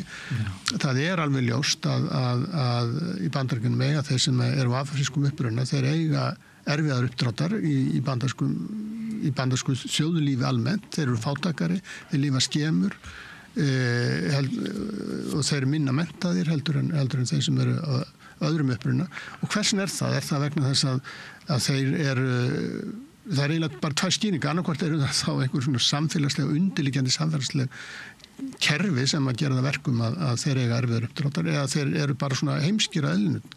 Er það sem við erum að ræða að þeir sem eru með svartan húðlit að þau einhvern veginn heimskari heldur þeir sem er hvítan húðlit. Ég held að það eru bara tvær skýringar á þessu. Ef þú máttu ekki ræða þetta, þessi áhrif sem að sagan hefur á nútíman, sem fortíðin hefur á okkur núna, að þá erum við á svolítið vondum stað. Og háskólarnir eru strax byrjaðir að bregðast við þessum þrýstingi, þessu eiginlega banni við að ræða það sem að við heldum að væru heldum flest að væri framfærir, að jafna rétt fólks og þeir hafa sumir haft það sem hluta af inntökuferlinu að umsækjandinn skrifar einhvers konar ritgerð sem að tengist fjölbreytileikanum og fjölmenningunni, Statement of Diversity og nú eru þeir semst að hætta þessu og sleppa því að láta þau fjalla þetta þannig að þetta gerist alveg ótrúlega hratt og það finnst mér svo óhugulegt því að háskólar eiga að vera griðastaður ákveðina hluta, þeir eiga hluta til að vera íhaldsamir og varveita ákveðna menningu og þekkingu en að hluta til að sækja fram og það er að mér finnst alltaf óhugulegt þegar þetta gerist svona hratt og að þér virðist án þess að þeir spyrni mikið við fótum að vísu koma einhverja yfirlýsingar það að þeir ætli að halda áfram að gera öllum kleift að stunda nám skilur svona á bakvið og maður veit ekki sko hvað þið gera svo í rauninni innan dyra sko þegar til kastana kemur en já, þetta er umhugsunar virði og við þurfum að hafa þetta í huga líka hérna heima. Svo er þessi umskipti í orðræðu og umræðu og hvað leyfist núna sem að engum hefði dottið í huga hefði verið í lagi hjá fólki sem er kjörið af fólkinu til trúnaðarstarfa til dæmis hérna bara svona eitt dæmi að þetta mál sem vakti mikla athygli í gær fúski þegar þau voru að plotta hérna sprengjuárás á Jemen og voru alltaf bara einhverju lið út í bæ sko einhver blaðamaður kominn hérna að sko að nú eru þeir sko Waltz er að kalla hérna Goldberg blaðamanna úr ragg og það eru þessi sko rosalega stóru orð og meiðandi orð og bara það að vera kona það virðist vera bara slæmt mál í dag. Já, þetta er kynjasamhengi, mér finnst það líka að vera þarna því að kemur inn á það, mér finnst það svolítið vera á bakvið Trump stjórnina að þarna sem sagt kemur frambjóðandi sem að svífst einskis gagnvart konum og hefur jafnvel verið dæmdur og klagaður lögsóttur fyrir að koma illa fram gagnvart konum. Harmað hefna. Já, og það er alveg sko stór hluti bandarískra karlmanna er í einhvers konar kreppu og það gengur svo langt sko að sumir þeirra bara hverfa út úr samfélaginu einhvern veginn sko, þeir bara hreinlega finna sig ekki í samfélaginu. Þeir skamma sín líka sumir fyrir að vera karlmenn og þá það berskjaldaðir fyrir því þegar kemur eitthvað svona sem að virðist vera mjög sterkur og segir þeim að þeir þurfi ekki að skamma sín og þeir eru bara að rækta sína karlmennsku og mér finnst þetta eiginlega eitthvað skonar uppreist karlmennskunar líka gagnvart feminismannum sem að koma fram í þessari ríkisstjórn hans. Ég skoðaði nú hvernig ríkisstjórnin er samsett hvað kynin varðar, það eru jú nokkrar konur þarna, 5 eða 6 konur held ég í ríkisstjórninni en þetta að yfirgnæfandi meiri hluta kallar samt. Eitthvað svona hluti kalla sem hefur haldið niður í sér andanum og fylgst með mjög miklum umbótum verða í jafnréttislegu tilliti og svo springur hann. Já, ég held að þetta í sjálf sér alveg sama sem viðbröðin og við þá kynþáttaumræðinni sko, að það verið að reyna að vinna í því að það eru sem sagt ákveðin kerfi sem að valda því að það var kerfi þannig að konur áttu að vera heima og karlar voru út á vinnumarkaðnum. Núna það kerfi sprungið og það eru margir sem að líta á þetta sem ákveðin árás á sig. Og ég hef haldið því fram og oft og fengið stundum bátt fyrir að það sé mjög óeðlilegt að 2/3 háskólanemenda séu konur og bara 1/3 karlar. Það er eitthvað að þannig. Það er eitthvað sem við þurfum að ræða og þeir ekki bara að sópa því undir teppið og það eru ekkert skrítið að smám saman eru þetta konur að taka meira völd í samfélaginu sem það var mjög skrítið að það væri ekki ef að ár eftir ár eru 2/3 sem brautskrást úr háskólum eru konur, þá er þetta mjög eðlilegt að þeir taki yfir ef við göngum út frá því að menntun séu einhvern veginn undirstaða fyrir það að fá góð störf og annars líka. Já, svo fer þetta inn í persónulega samhengi líka. Konur verða að sjá þarna úti einhverja karlmenn sem eru verðugir makar, finnst mér, verðugir lífsförun. Þetta nú ég ekkert að gera lítið úr sko, þeim sem að stunda eitthvað annað heldur en það sem tengist háskólamenntun. En þær verða líka, þær vilja sjálfsagt sko margar finna sér lífsförunaut sem að skilur þær. Já, og þetta er eitthvað þannig sem að það er eitthvað þannig sem er að gerast sem að veldur þá þessari tilfinningum að við þurfum að berjast tilbaka, að þessi svona eitraða karlmennska sem að gengur út af það einhvern veginn að konan fari þá aftur heim og við eigum að sjá það er karlmennska að einhvern nátt vera þessi dóminerandi fígúra sko, að þetta er líka eitt af því sem er á bak við Trump.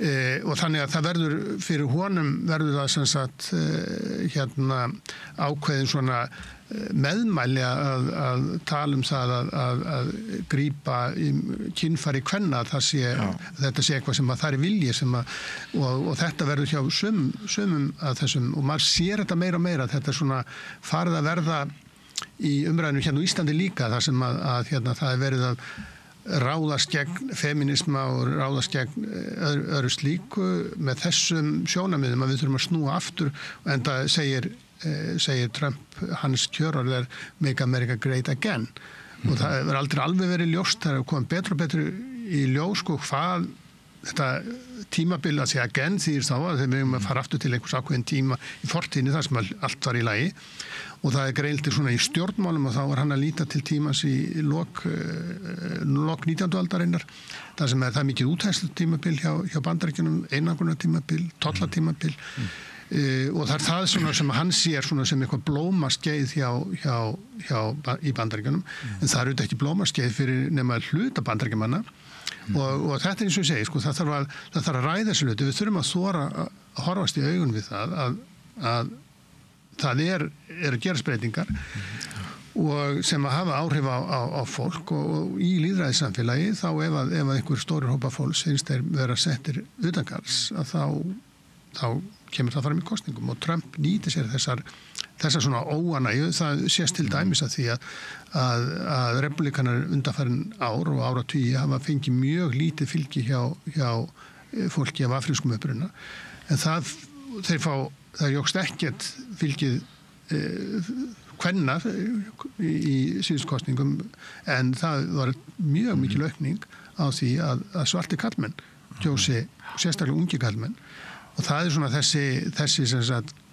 þessi hreyfing sem að ég held að sé mjög hættuleg og þetta er ekki og ég segi oft sko að Trump spyr ofta tíðum réttar spurninga en svörin eru alröng að það eru þannig að þetta líka kemur fram í því hvernig landfræðilega Bandaríkin að breytast að það sem ákveðið svæði sem að fara gríðarlega illa út úr þeim efnahagslegu breytingu sem fylgja hnattvæðingunni það ekki svarið að taka upp kolaframleiðslu aftur sko. Og það alveg ljóst og þannig að það fólk í Bandaríkjunum sem að finnst að hafa verið sett til hliðar og þetta uppreist þess en það sem að draunverulega sem við sjá núna að Trump og Trump-stjórnin ekki hugsa þetta fólk þeir að hugsa það hvernig getum við beitt valdi okkar til þess að annars vera að græða meira eins og Musk þessir foxríku einstaklingar sem reyna að komast inn í reyna að vera ennþá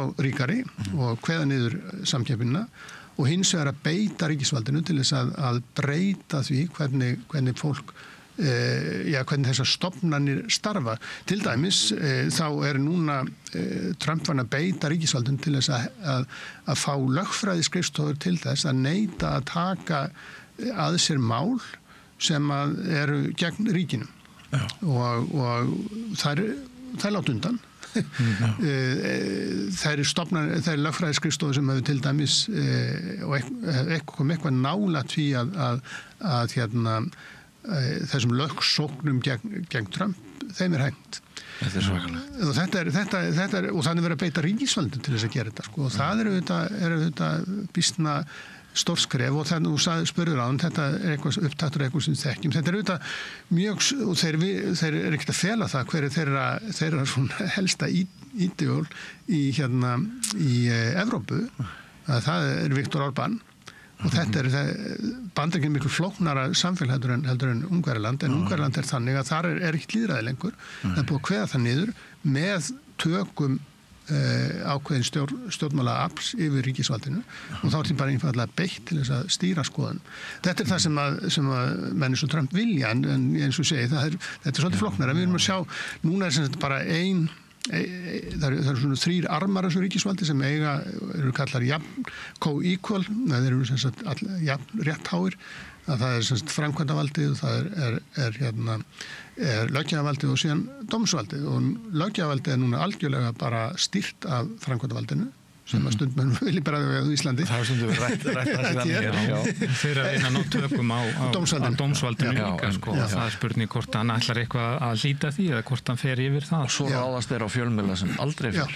Og hérna það er svo fjórðavaldið. Upplýsingin er einnig í voða. En sko, ég er nú ekki sérfræðingur í hugmyndasögu, herramenn, en hérna, ég veit að við tókum tyggjóið frá þeim og popmúsíkina hluta og herinn kom hérna og breytti hansi miklu á Íslandi. Er einhver hætt á því að, svo ég spyrir þið bara sem rithöfund, að sá dagur renni upp að við hættum að gagnrýna það sem er að gerast í Bandaríkjunum núna og við fengja það og við tökum bara upp sem að hætti? Já, erum við ekki farin að sjá, jafnvel, svo lítil merki það, sko, að fólk er farið að tala að þessi viðskipti við Bandaríkin séu mjög mikilvæg og samskiptum við Bandaríkin séu mjög mikilvæg, sko, og ég hef þá tilfinningunni að fólk sé ekki að segja allt sem að vildi segja í þessu samhengi, en ég finnst nú sagan sýna að áhrif frá Bandaríkjunum koma hingað fyrr eða síðar, sko. Við þýðum þau á einhvern handamáta og staðfærum þau, sko. Við erum svo heppin að hafa, stundum finnst mér það, sko, að vera kostur að hafa annað tungumál og þurfa að þýða okkur í gegnum hlutina, því að þá kannski tökum við á gegnum okkar menningu svolítið og setjum okkar mark á það, en við sáum það að slaufunamenningin, hún kom hingað, við höfum sem betur fyrir ekki séð mikið, sem sagt mikil mótmæli gagnvart háskólakennurum eða slíkt, sko, en ég held að þetta muni hafa sín áhrif hérna, sko. Þú? Já, sko það er að gerast núna mjög mjög breytingar sem við vitum ekki alveg hvert leiða og hvar Íslendingar ætla að staðsetja sig í því. Það er sannsagt raunverulega þannig að Bandaríkin er að draga sig út úr Evrópu og segja bara Evrópa er bara, þið bara með ykkur og við ætlum að hætta að verja ykkur og hvað gerst með Rússland, þið verður bara að sjá það. Ísland er svona þannig mitt á milli og hvert viljum við halla okkur, það er æ meira umræði núna það að Evrópa ætla að byggja upp sitt eigið varnarkerfi sem fjá þeim er þetta bara raunverulega vörnin er fyrst og fremst gegn Rússlandi og bara sagan segir okkur að Rússar hafa haft svona ákveðna tendens til útþenslu, það hefur verið þannig og það er svona ýmislegt bendið til þess að það sé ennþá og öll nágrannaríkin eru dauðhrædd og hvernig ætla Íslendingar að taka þátt í þessu, það segja sumir, Bandaríkin verja okkur en ég er ekkert, sko, það er alveg ljóst að Bandaríkin vilja ná Grænlandi og það er núna bara í umræðunni að ekki endilega mikið fögnuð í Grænlandi en þær vilja það. Það er vegna þess að Grænland fyrir þeim eru svona ytri mörkin á því sem áhrifasvæði sem að Trump og hans lið vill að Bandaríkin séu. Ísland er fyrir utan það og Ísland hefur í sjálfur sér ekkert mjög mikla þýðingu fyrir Bandaríkin sem svona hluta þeirra varnarkerfi nema að þeir séu að hugsa að verja Evrópu. Að það sé einhvern veginn, ef það er ekkert markmið þá hafur ekkert Ísland að gera. Þannig að ef við sko öll fullvalda ríki þurfa að hugsa einhvern veginn sín varnarmál. Ég meina það er bara hluti af fullveldinu og við gerum þetta bara þannig með að útvista þessu til Bandaríkjanna. Hvernig ætlum við að gera þetta í framtíðinni? Það er verið að tala að byggja upp einhvern her á Íslandi, ég er nú ekki trúa því að það muni nú. Og það er byrjuð umræðum tækifærin í háskólastarfi. Já, en hérna í sjálfu sér ekkert óeðlilegt, mér finnst ekkert óeðlilegt að menn ræði það, sko, ég meina því þetta er það sem öll ríki gera, en ég er ekkert endilega að mæla með því og það getur aldrei orðið nema þá einhvern veginn svona, til málamynda, það við þurfum einhvern veginn að taka þátt í einhvers konar samstarfi sem að verndar okkur hagsmuni ekki bara í hernamálum, heldur bara í viðskiptamálum og öðru slíku.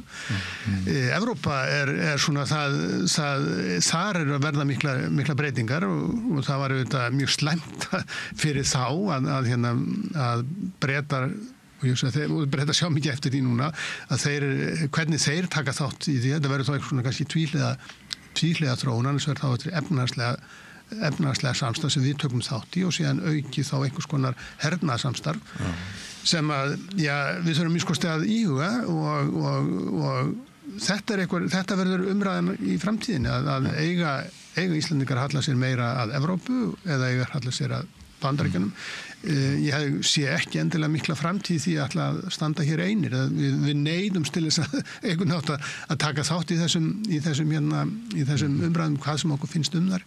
Og ég held að sé eins og Rúnar Helgi segir, ég held að sé mjög gott að við þýðum þetta inn í okkar, ekki með því þannig að taka þetta upp þannig að við bara allt í nú fyrir að stofna einhvern her og búa til fara þá leiðina sem ég held að sé býsna gagnslaus. Þetta er mjög stór spurning að hvað miklu leyti við færum fjármuni okkar úr því að auka mannvitt, þekkingu, byggja upp þjónustu og vera betra samfélag.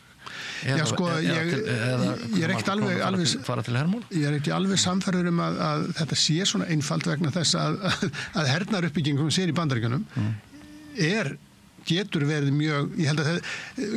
mjög atvinnuskapandi, hún skapar tækni og annað slíkt, það ekkert þó þú setjum eitthvað aukið fjármagn í hernaðaruppbyggingu, þá ekkert endilega víst að þú þurfir að draga úr hinn að það ekki víst. Ég held að það sé pólitíkin sem við þurfum að hugsa að þessi hernaðaruppbyggingu verður að gerast. Ef að Bandaríkjunum myndir dragast tilbaka, þá bara augljóst að Evrópa verður að gera eitthvað. En þá þetta einn pólitísk spurning, hvað kemur með því, sko. Nú fæ ég Kristrúnu Frostadóttur til mín á næstu dögum og ég mun spyrja hana hvort það sé hennar mat að við höfum að flýta stjórnarspurningunni aðild að ESB vegna þessara mála. Hvað finnst þér? Já, sko, ég er búin að vera Evrópusambandsinni í 20-30 ár, en ég sé alltaf leið að við höfum ekki að ganga inn í Evrópusambandinu með vilju það. Og enn það held ég að það sé ekki það sterkur vilja á Íslandi til þess að ég held að við höfum að ræða þessa spurningu og hún kemur meira og meira upp, en við höfum bara að gera það ef við teljum það að þetta sé eitthvað sem við viljum gera og meðan það er ekki alveg ljóst að þetta er svona 50-50 að þá held ég að það sé nú hálfgert feðaflan að vera að ganga inn í. Ekki þarf á því að flýta þessari spurningu? Já, sko, ég held að sem sagt raunverulega við verum að fylgjast með hver þróunin verður. Ég held að við verðum neitt til þess á næstu svona 5 árum að taka afstöðuna.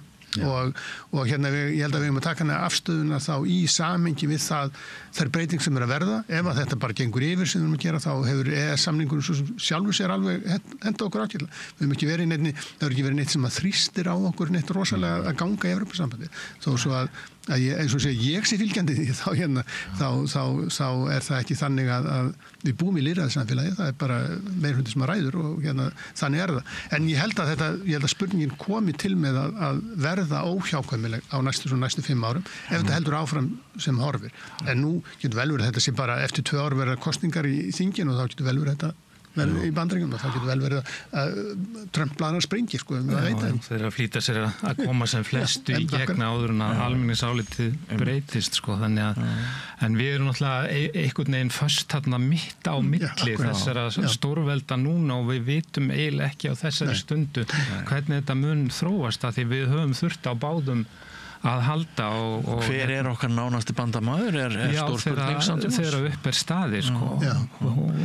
Hafi ekki Bandaríkjamenn verið að auka viðveru sína hérna á Keflavíkurflugvelli aftur á undanförnum árum svona hægt og rólega, sko, en ef við ætluðum að kannski að gefa Trump eitthvað séns, sko, þá mætti benda á að eina ástæðan fyrir þessum aðgerðum sé að bandaríska ríkið er mjög skuldsett og að mér skilst bara vaxta greiðslurnar á hverju ári séu hærri heldur en framlög til hermála. Þannig að og það er auðvitað mjög sorglegt á þessum tímapunkti í sögunni að við skulum fara að herfaðast hérna aftur og eyða gríðarlegum fjárhæðum í það bæði í Evrópu og Ameríku þegar við þyrftum að setja okkar besta fólki í eitthvað allt annað sem að, bara ég bjarga jörðinni, sko, sem að það er til lítils að vera að slást hérna á jörðinni, sko, ef að það verði ekki lífskilyrði fyrir okkur hérna. Já, það er auðvitað þetta sem að þessi árás Rússlands á Úkraínu undirstrikaði að við héldum við fall Múrsins að nú varum við komin inn í tíma þar sem að þessi svona hernaðar hyggja myndi væri undanhaldi og við gætum nota til dæmis þetta svigrúm til þess að byggja upp þessi samfélag í Austur-Evrópu þar á meðal Rússland innrásin í Úkraínu 2014 og eftir 2022, hún eiginlega undirstrikaði að við erum ekki komin á þann stað en þá. Það er alveg ljóst að Bandaríkin hafa haldið uppi vörnum Úkraínu, samt sem áður án þess að passa sig, án þess að stíga það langt að fara út í kjarnorkustríð. En við erum á þessu sem sagt raunverulega á þessu svona í þessum erfiðu stöðu og það er ekki öll nágrannaríki Rússlands, Finnland, Pólland, Eystrasaltsríkin, þau eru allir algjörlega nálum að þau verði næst. Og þannig er þetta bara að þú getur ekki treyst því að það er bara, það við lítum á söguna, þú getur ekki treyst í hvort í Rússlandi eða Þýskaland, öll þessi ríki sem eru þessi aggressív útþensluríki, að ef þú býrið nálægt þeim, þá þarf þetta að búast við því að þá þarf þú einhvern nátt að byggja upp þína varnir, þannig að það kosti eitthvað að ráðast á þig, eða það kostar ekki neitt þá gera það bara, það kostar ekki neitt að ráðast á Danmörku til dæmis, það bara tók hana. En Ísland er eins og Rúnhildi segir, við erum hérna mitt á milli, við erum eigi út í hafinu, sko, þannig að... Já, svo ef að Trump nær Grænlandi, þá breytast aðstæður okkar heilmikið, þá erum við allt innu bara við hliðina á þessu mikla veldi þannig. Þá er alveg spurning hvernig það þróast. Þau samskipti öll og sagan sýnir okkur og heila vísindina einhvern veginn að við höllum tilhneigingu til þess að halla okkur alltaf að hinum sterka og fylgja hinum sterka og vera partur af hópnum. Það er eitthvað í heilanum sko bara mjög gamalt að við fáum einhverja umbun, einhver þæginda hormón sko ef við erum partur af hjörðinni. Það er eitthvað að skilja okkur frá henni sem er miklu hættulegra sko yfirleitt fyrir einstaklingin og hópa sko, ekki síst svona litla hópa sem mega sín lítils eins og við hérna sko. Já, það verður samt sem ára átt okkur á því að við lifum í svona skiptum heimi. Við höfum sem efnahagslega og menningarlega höfum við tengt okkur Evrópu gegnum þá Evrópsamstarfið. Hernaðarlega höfum við tengt okkur Bandaríkjunum. Þetta hefur verið sem sagt svona þessi hernaðarlegi hluti fullveldisins hefur við útvistað til Bandaríkjana en við höfum ekki það hefur dregið úr svona okkar efnahagslegu tengsl við Bandaríkjunum miklu sterkari á kaldastríðsárum heldur en núna. Þannig en núna ef þessi hernaðarlegi hluti er semst að breytast þannig að við verðum að velja annarkvort að það verði þá Evrópa fer að byggja upp sinn hernaðamátt og svona sinn þá varnamátt eða Bandaríkjunum er réttar að draga úr honum að þá verðum við að velja að ef við ætlum að hafa yfirleitt eitthvað samstarf og það getur vel verið að við erum sett upp að þessum vegg og ef að áhrif Bandaríkjunum í Grænlandi aukast og þá kannski bjóður okkur að vera með sér hvort viljum við vera með þeim eða viljum við vera með Evrópu og það getur vel verið að Evrópa þróist bara í sömu átt og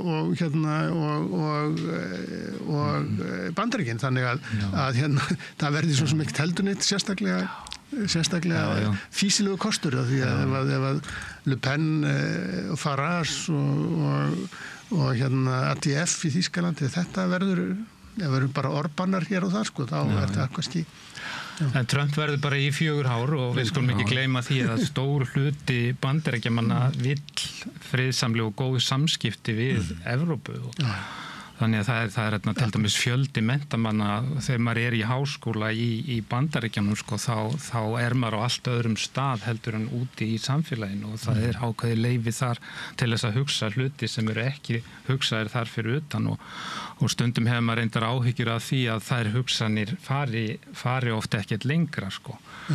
Þannig að, og þeir eru ekkert alltaf tilbúnir í alla samræður. Ég held að það var orðið 2 sinnum vinslit hjá mér sko við bandaríska vini að því að þeim þótti ég of róttækur í skoðunum og ekki vilja samþykkja þessa kreddu bandaríska drauminn sem að virðist nú ekki vera að virka og við getum sett spurningamerki líka við hvort að sé umverulegt lýðræði í Bandaríkjunum. Ég heyrði ykkur staðar í ykkur hlaðavarpi að staðreyndin væri svo að þetta væri bara búið sko með kapitalisman að því að hinni ríku hefðu unnið. Þetta væri bara búið og við sjáum það svolítið á þessari samsetningu þessara ríkisstjórnar í Bandaríkjunum. Þeir eru búin að éta upp samkeppnina og þeir ríku verða ríkari, þannig að þeir eru kannski komnir á svipaðan stað. Þeir voru áður en að bandaríska byltingin var gerð, þar sem þeir voru undir einhverjum kongi, skilur við. Og kannski sjáum við á forsíðum íslenskur blaðana í dag þegar við skoðum viðbrögð kvótakongana við hóflegri auka gjaldtöku eða meira réttlæti í veiðigjöldunum. Kannski eru við líka búin að tapa. Hver veit, ég er ekki nú djúpur á þessu hagfræðisviði til þess að geta kveðu upp úr með það átt okkur á því að Trump segist hafa unnið með sem kalluðu landslæt en það var auðvitað alls ekki hann rétt marðið þetta þannig eins og hún heldur segir, þetta er auðvitað mjög jafnt og ég heyrði einmitt í einum podcasti Ezra Klein sem hefur gagnrýnt mjög mikið það var einn af þessi fyrstu talað að Biden ætti að segja ekki að bjóða sig fram að hann sagði það ef Biden hefur verið 60 þá hefði Biden unnið en þetta var annars vegar viðbrögð við efnahagsástandinu að þessari verðbólgu og því sem henni fylgir og síðan það var alveg augljóst að Biden var ekki færum honum hafði hnignað mjög mikið sökum aldurs og Kamala Harris fekk einfallega ekki mikið tíma til þess að vinna sinni inn í þetta svo framboð. Þetta allt saman hvað spurningar sem auðvitað litlu máli skipta en það eina sem máli skiptir hér það að Trump hefur ekkert endilega neitt gríðarlega það verður ekkert gríðarlega svona hvað maður segja þolinmæði með það ef þetta verðbólgan fer til dæmis ekki að minnka eða vera jafnvel aukast þegar að stofnanir hætta að virka alvinnilega vegna þess að búið að reka helmingina starfsfólkinu þegar að farið verður að hreinsa til í innflytningshverfunum og reka fólk sem er búið að búa í Bandaríkjunum áratugum saman og festa það rætur en eru þar ólöglega þegar að áhrif þess á ýmis störf í Bandaríkjunum sem að þetta fólk vinnur þegar kostnaðurinn við það að flytja fólk bæði þá þessi mannlegi kostnaður í því ofbeldi sem þannig kemur til með að fara fram og hinn fjárhagslegi kostnaður þegar þetta fyrir allt saman að hrúast upp þá sjáum við kannski að þessi pólitík sem að Trump rekur kannski ekki endilega svo sniðu en ef hún tekst að stýra umræðunni og það það sem við gerst í bæði Rússlandi og gerist á Ítalíu líka á dagum Berlusconis að þessi menn stýrðu umræðunni að þá leifist mannum mjög gegnum skáldskap eiginlega ef að samstöðin leggst af til dæmis þá einn af þessum andmælaröddum horfin við þurfum á þessum andmælaröddum að halda og svo þarna hugmyndafræði á bakvið sem að bara vill í rauninni ekki sjá ríkisvaldið svona stórt og viðamikið og finnst bara velferðarkerfið í rauninni vera fyrir bara burt með þetta velferðarkerfi að því að við viljum bara geta stjórnað og haft bóðleiðirna styttri og allt þetta þannig að fólk að bara bjarga sér sjálft einhvern veginn ekki hafa neitt öryggisnet til þess að grípa sig En við höfum nýtt tíma núna síðustu klukkustund til þess að við höfum nýtt tjáningarfrelsi okkar og skoðanafrelsi okkar nú komast við kannski ekki til Bandaríkjanna engin okkar kannski ekki mér leið svolítið þegar ég fór til New York í febrúar að það því í síðast skipti í svolítið langa tíma þá var einmitt ég var á Manhattan og það fór þarna bíll með svona 10 risavaxna hátalara og það var níð gegn palestínufólki það var einhver svona áróður Ísraels manna sem óleyfilegt að breiða út á skilsmér en það gerði enginn neitt í því þess að það var komið samþykki fyrir því að það væri í lagi að þetta væri á þennan veginn en hefði ekki verið talið náttúrulega í lagi á hinn veginn og þannig að mér leið þannig svolítið þá eins og að Bandaríki bernsku minnar væru komin á ís og eru komin til hliðar, kannski komaði aftur. Já, Bandaríkin hafa skipt okkur tvo náttúrulega mjög miklu máli, sko, bandaríska menntakerfið náttúrulega í heimsklassa. Ég var ekki í mínu starfi sennilega ef ég hefði ekki numið þarna í Bandaríkjunum. Ég að ljúka viðtal, ég að koma til dyrana. Takk. Heyrðu, strákar, ég þarf að kveðja ykkur. Kærar þakkir fyrir að koma hér til mín og nýta tjáningar og skoðanafrelsið. Þetta byrjaði allt á nokkrum orðum að þú sniðgengur sannsagna ráðstefnuna sem við hófum þennan þátt á. En já, gangi ykkur vel í ykkar störfum og þið eru að fara að kjósa rektor. Já. Spennandi. Einmitt. Upp með tjáningarfrelsið. Og nýtu það vel. Já. Og áhorfendur og hlustendur góðir, við höldum áfram hér með rauðaborðið eftir andartak, ekki fara langt. Hjálpið okkur að byggja upp dreifikerfi samstöðvarinnar með því að læka síður samstöðvarinnar á YouTube og Facebook. Við heyrðum Björn Þorláksson ræða við Rúnar Helga Vignisson, rithöfund og prófessor, og Guðmund Halldórsson, prófessor, vandann í Bandaríkjunum, tjáningarfrelsið og hunsun ráðstefnuboða í mótmælaskyni.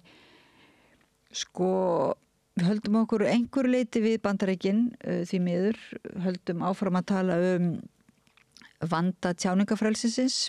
Ég held að það sé eiginlega hið stóra vandamál núna, eitt af þeim allavega. Og ég fekk til okkar sérfræðing í tjáningu í þessu svo kallaða cyberspace. Hún ræðir svo kallaða tækni auðvald, teknokrata eða teknokapitalisma, sem að eiginlega ógnar okkur mjög núna og það eru ráðstefnur í gangi á Íslandi netöryggi, netnjóstnir og bara raunverulega öryggismál landsins, og hún setur þetta í mjög tæknilegt samhengi en líka stórt samhengi, þannig að maður skilur eiginlega ógnina mun betur og hún fer líka yfir það hvað við getum gert. Og þetta er Þorlaug Borg Ágústsdóttir, alþjóðastjórnmálafræðingur með sérhæfingu í cyberstjórnmálum, kallar sér líka stundum vefkirju og er doktorsnemi og er að skrifa þessi mál og er svona ráðgefandi í þessu málum, og ég virkilega mæli með því að hlusta á þetta spjall til þess að skilja betur þessa ógn, sko. Það eru falsfréttir og áróður og bara persónlegar varnir og frelsi okkar, tjáningafrelsi, en líka okkar öryggi okkar þjóðar. Gjörðu svo vel, það er Þorlaug Borg Ágústsdóttir.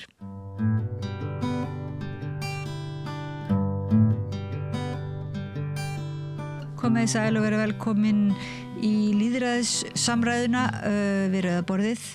Að þessu sinni ætlum við að tala lýðræði í tengslum við tækni auðvald og til okkur er komin sérfræðingur, það er Þorlaug Borg Ágústsdóttir.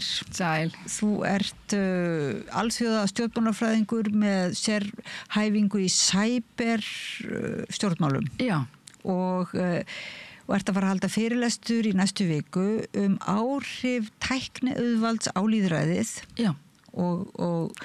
Og hefur pælt líka í netöryggismálum og mér langar bara... Ég er svo gömul sjáðu til, ég er búin að vera í þessum bransa svo lengi.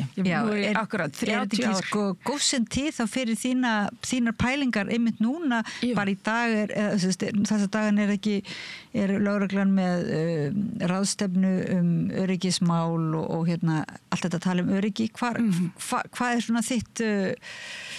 Sko, að koma reglulega á netinu, það er þegar maður finnur nýsköpununa í loftinu, beinleinis, og maður finnur að hjólinn er að snúast og nú er eitthvað að gerast. Og nú er eitthvað að gerast. Nákvæmlega núna, hlutur eru að gerast í AI og hlutur eru að gerast í öryggis- og varnarmálum og ég að vinna þessa doktorsrannsókn. Nú ég komin 1,5 ár inn í hana og búin að vera síðasta ár on-off í Berlín með að ég á enga vin á Íslandi. Ég fyrsti cyberdoktorsnemin í félagsvísindadeild og við að reyna að byggja upp aukna þekkingu hérna á landinu og þá verðum við að sækja hana til útlanda. Þannig að þangað sæki ég minn félagsskap. Þeir eru búið að koma, það ekki Humboldt háskólan? Jú, Humboldt Institute of Internet and Society í Berlín. Ég var eina af 3 research kandidatum sem þeir tóku inn á síðasta ári sem var bara alveg gríðarlegur heiður og algjörlega ómetanlegt. Til hamingju með það. Já, takk. Það var mjög óvænt. Maður alltaf eitthvað litla ég frá Íslandi en það náttúrulega með internetinu. Þá getur þú komist að öllum upplýsingum heimsins heima hjá þér og mennta þig og svo bara allt í einu fattar maður, já, heyrðu, maður kannski bara pari.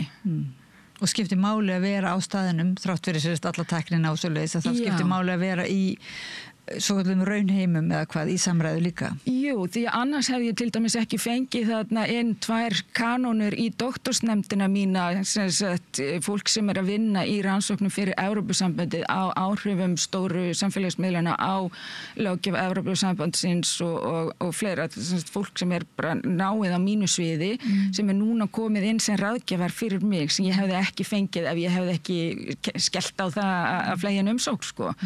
Og svo var ég líka í hóp hjá Harvard í fyrra síðasta sumar, ég hef kannski ekki rætt mikið en þar verkefni hjá Berkman Center sem heitir Reset Social Media og við vorum einhver 14 stykki sem vorum að kynna nýja rannsóknir það hvernig væri hægt að bregðast við neikvæðum áhrifum tæknirisana á líðræðið okkar eða andlega líðan eða bara hreinlega á niðurbrot samfélagsins okkar.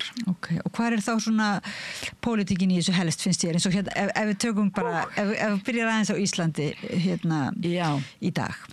Sko, það hefur alveg rosalega mikið gerst í cybervarnamálum á Íslandi sérstaklega síðustu 5 árin og mikið af þessu kemur til út af aðgerðum sem erlendis, það Evrópulöggjafir, það samstarf við NATO, það evrópskt samstarf við Bandaríkjamenn og svo vidare. Þannig að við erum að taka upp löggjafir, við erum að taka upp verkferla, auka mikið náið samband.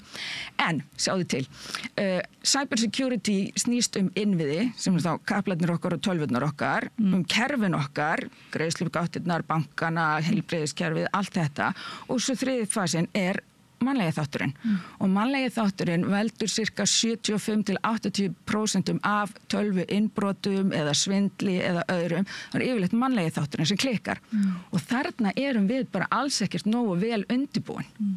Og það eiginlega þar sem ég hef verið ljóst og lengt að reyna að vinna að því niður í háskóla að reyna að auka úrval í cybernámi í félagsvísindum, tengt á lögfræði og bara, þú veist, við erum að tala mannfræði, sálfræði, félagsfræði, stjórnmálafræði, afbrotafræði, bara félagsvísindin eins og þau leggja sig, þau eiga fullt erindi þarna inn. Þannig að ég greinilega ákveða að nota þetta tækifæri og lobbya smá. En þetta þannig að þetta þú kastar cyber, þetta það sem kallast svona, held ég, netöryggismál eða það of lítið, það bara einn þáttur í þessu? Sko, ef við spáum í cyberspace sem bara spacey, þú veist, eins og þessu herbergi að því cyberspace í rauninni svona einhver skemmtistaður nánast eða vettvangur fyrir samskipti og við sjáum það að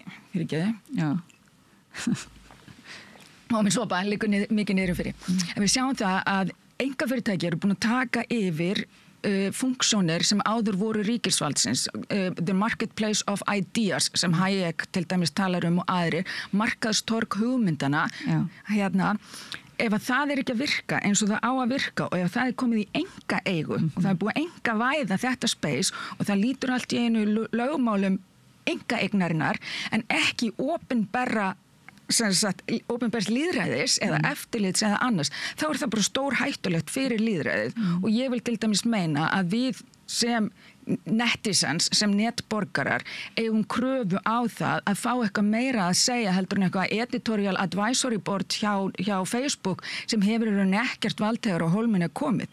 Ef þeir eru farnir að sinna opinberum skildum og hýsa og bara meika pening út á opinbera funksjónir þá eigum við að hafa eitthvað það mál að segja.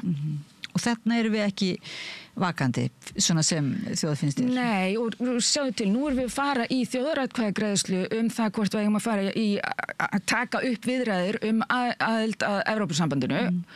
Ríkisstjórnin lofaði því ekki seinna heldur en 2027. Við vitum að það strax nú þegar búið að búa til fullt af gervimennum, yfirleitt eru þau rússnesk, sem eru að fara að taka þátt í umræðinni og þetta strax byrjað og við bara eigum vonan í fastlega sérfræðingar á sviðinu að það verði holskefla af misinformation og bara netárásum þegar þetta allt byrjar. Og hvernig ætlum við sem samfélag að taka á því? Vá. Akkurat. Þannig að upplýsingaóreiðan, það ekki svona misinformation? Jú. Svona sem að við allir tala upplýsingaóreiðina og það líka verið að tala einmitt eins og nýverið náttúrulega fréttastofa Ríkisútvarpsins sem að kannski þar sem var bara, menn voru ekki að vanda sér nóg en einhver stað kemur líka því bara að heimildirnar sem að fréttafólk hefur eru kannski ekki áreiðanlegar eða hvað. Nei, og svo erum við náttúrulega að horfa á, getum flutt langan fyrirlestrum íslenska fjölmiðla en Moggi var til dæmis hakkaður og þeir komist inn í allt kerfi hjá þeim. Og getur ímyndað hvað mikið magn af nafnlausum heimildamönnum sem þarna eru orðnir viðkvæmir og mögulega hægt bara að fjárgóða fólk eða eitthvað annað. Rússarnir eru bara alltaf einu komni með þessar upplýsingar. Og það vita að þetta séu rússar? Já, það talið að þetta séu svona einn af þessum, þetta aldrei rússnesk stjórnvöld. Það alltaf einhver svona hakkarahópar sem eru tengdir Rússlandi, gætu verið glæpahópar. En þó það væru bara venjulegur glæpahópur, þá það samt hættulegt að þeir séu komnir búin að hakka heimildamenn og blaðamenn og þetta bara kjarni lýðræðisins frjáls fréttaflutningur og ef fjórða valdið, fjölmiðlavaldið fær ekki sitt frelsi og undir árás eins og hefur verið núna, þá erum við bara í miklum vandastödd og það það sem skýrslurnar segja að lýðræðis búið að rúlla aftur núna á stað sem 1986. Fyrir hrun kommunismas. Þar eru við stödd núna með það hversu mörg ríkir og orðin authoritarian fyrirgeðu eftir að sletta hérna svolítið mikið en við erum bara að horfa upp á árás á framleiðslu áræðanlegra upplýsinga og þá það annars vegar fjölmiðlar og hins vegar akademían sem að verða líka fyrir stórkostlegum árásum, bæði bara líflagshótanir og annað á sviðum þar sem eitthvað svona, tölum kynjafræði eða loftslagsfræði eða eitthvað þar sem eru stórir hagsmunir eða reytir fólk til reiði, þá þetta bara orðið líkamlega hættulegt. En svo bara verið líka að vinna á móti sérstaklega stjórnmálafræðingum, þá nú voru bara í vikunni kom út fréttur það að það eru 2 stórir kenningasmiðir flúnir frá Bandaríkjunum yfir til Kanada beinlínis út af því hvernig Trump og hans konar eru að ráðast á akademíuna. Timothy Snyder sem skrifaði On Tyranny sem margir þekkja og hann núna farin til Kanada og konan hans líka sem sérfræðingur í Úkrænumálum. Þannig að þarna umverulega, þetta svolítið margt ekki, því að tjáningafrelsið náttúrulega bara í stórhættu umverulega og tjáningafrelsið svona í gömlum skilningi þar að segja að það verið bara það ráðist með einhverju móti og þá nýjum leiðum jáfnvel á þá sem að tjá sig en það líka bara kannski stjórnunin á því á ég að gera þetta enn verra því að þú tjáir þig kannski sem gagnrýnin en þú veist raunverulega ritstýringarvaldið það ekki því að það hægt raunverulega að bara og hér komum við að kenningunum sem ég meðal annars að rannsaka í doktorsverkefninu mínu og það kona sem heitir Shoshana Zuboff sem kenningasmiður og hefur verið kallaður hinn nýji Marx. Hún skrifaði bók sem heitir The Age of Surveillance Capitalism og gefur út 2019, hún 450 blaðsíður, þið þurfið ekki að lesa hana því hún gaf út grein 2022 sem segir það sama á 58 blaðsíðum. Þannig að spara fólki aðeins vinnu. Og segja aftur nafni svona bara því hún heitir Shoshana Zuboff með setu og ég linka inn á hana af þorlaug.is, þá ég að linka inn á greinandarennar og PDF-útgáfa á bókinni og lýðræðiskenningasmiðin sem ég að nota til þess að bakka upp það sem hún að segja. Ég að skoða það sem hún heldur fram ástandið og að nota til þess lýðræðiskenningar og aðferðarferli. En það sem Zuboff að segja það að kapitalismin sé búin að búa til svo kallaða economies of certainty og það gerist þannig að þegar þeir eru að selja auglýsingar þá eru þeir að selja þér það að einhver smelli á og það verði einhver sala til einhver staðar, hvort sem það eru 2% eða 3% eða 0,2%, þá verða þær alltaf að garantera sölu, líka þegar þeir eru að reyna að selja pólitískar auglýsingar eða jafnvel eitthvað annað, það er alltaf þeir þurfa að garantera útkomu. En ekki bara geta þeir haft áhrif á útkomuna með mjög mörgum lumvísum aðferðum, þá geta þeir spáð fyrir hegðun. Og nú eru þeir komnir með gervigreind sem spáir fyrir mannlega hegðun bæði niður á einstaklinga en ekki síst hópa og þá hegðun stórra samfélaga eða hegðun hópa innan samfélaga. Og þessir spádómar, þeir ganga núna kaupum og sölum á milli manna og þegar þú ert farin að selja spádóm þá þarftu náttúrulega að tryggja það að spádómurinn rætist líka. Þannig að það komin hringrásar hagkerfi í gang þar sem að persónuleg gögn mín og þín, mér sé DNA upplýsingarna mínar, þeim var stólið frá 23andMe núna í fyrra og upplýsingum Ashkenazi-gyðinga var lekið út á netið. Herðu, þetta fólk með gen Ashkenazi-gyðinga, þessu var lekið þegar að Hamas-árásirnar voru gerðar.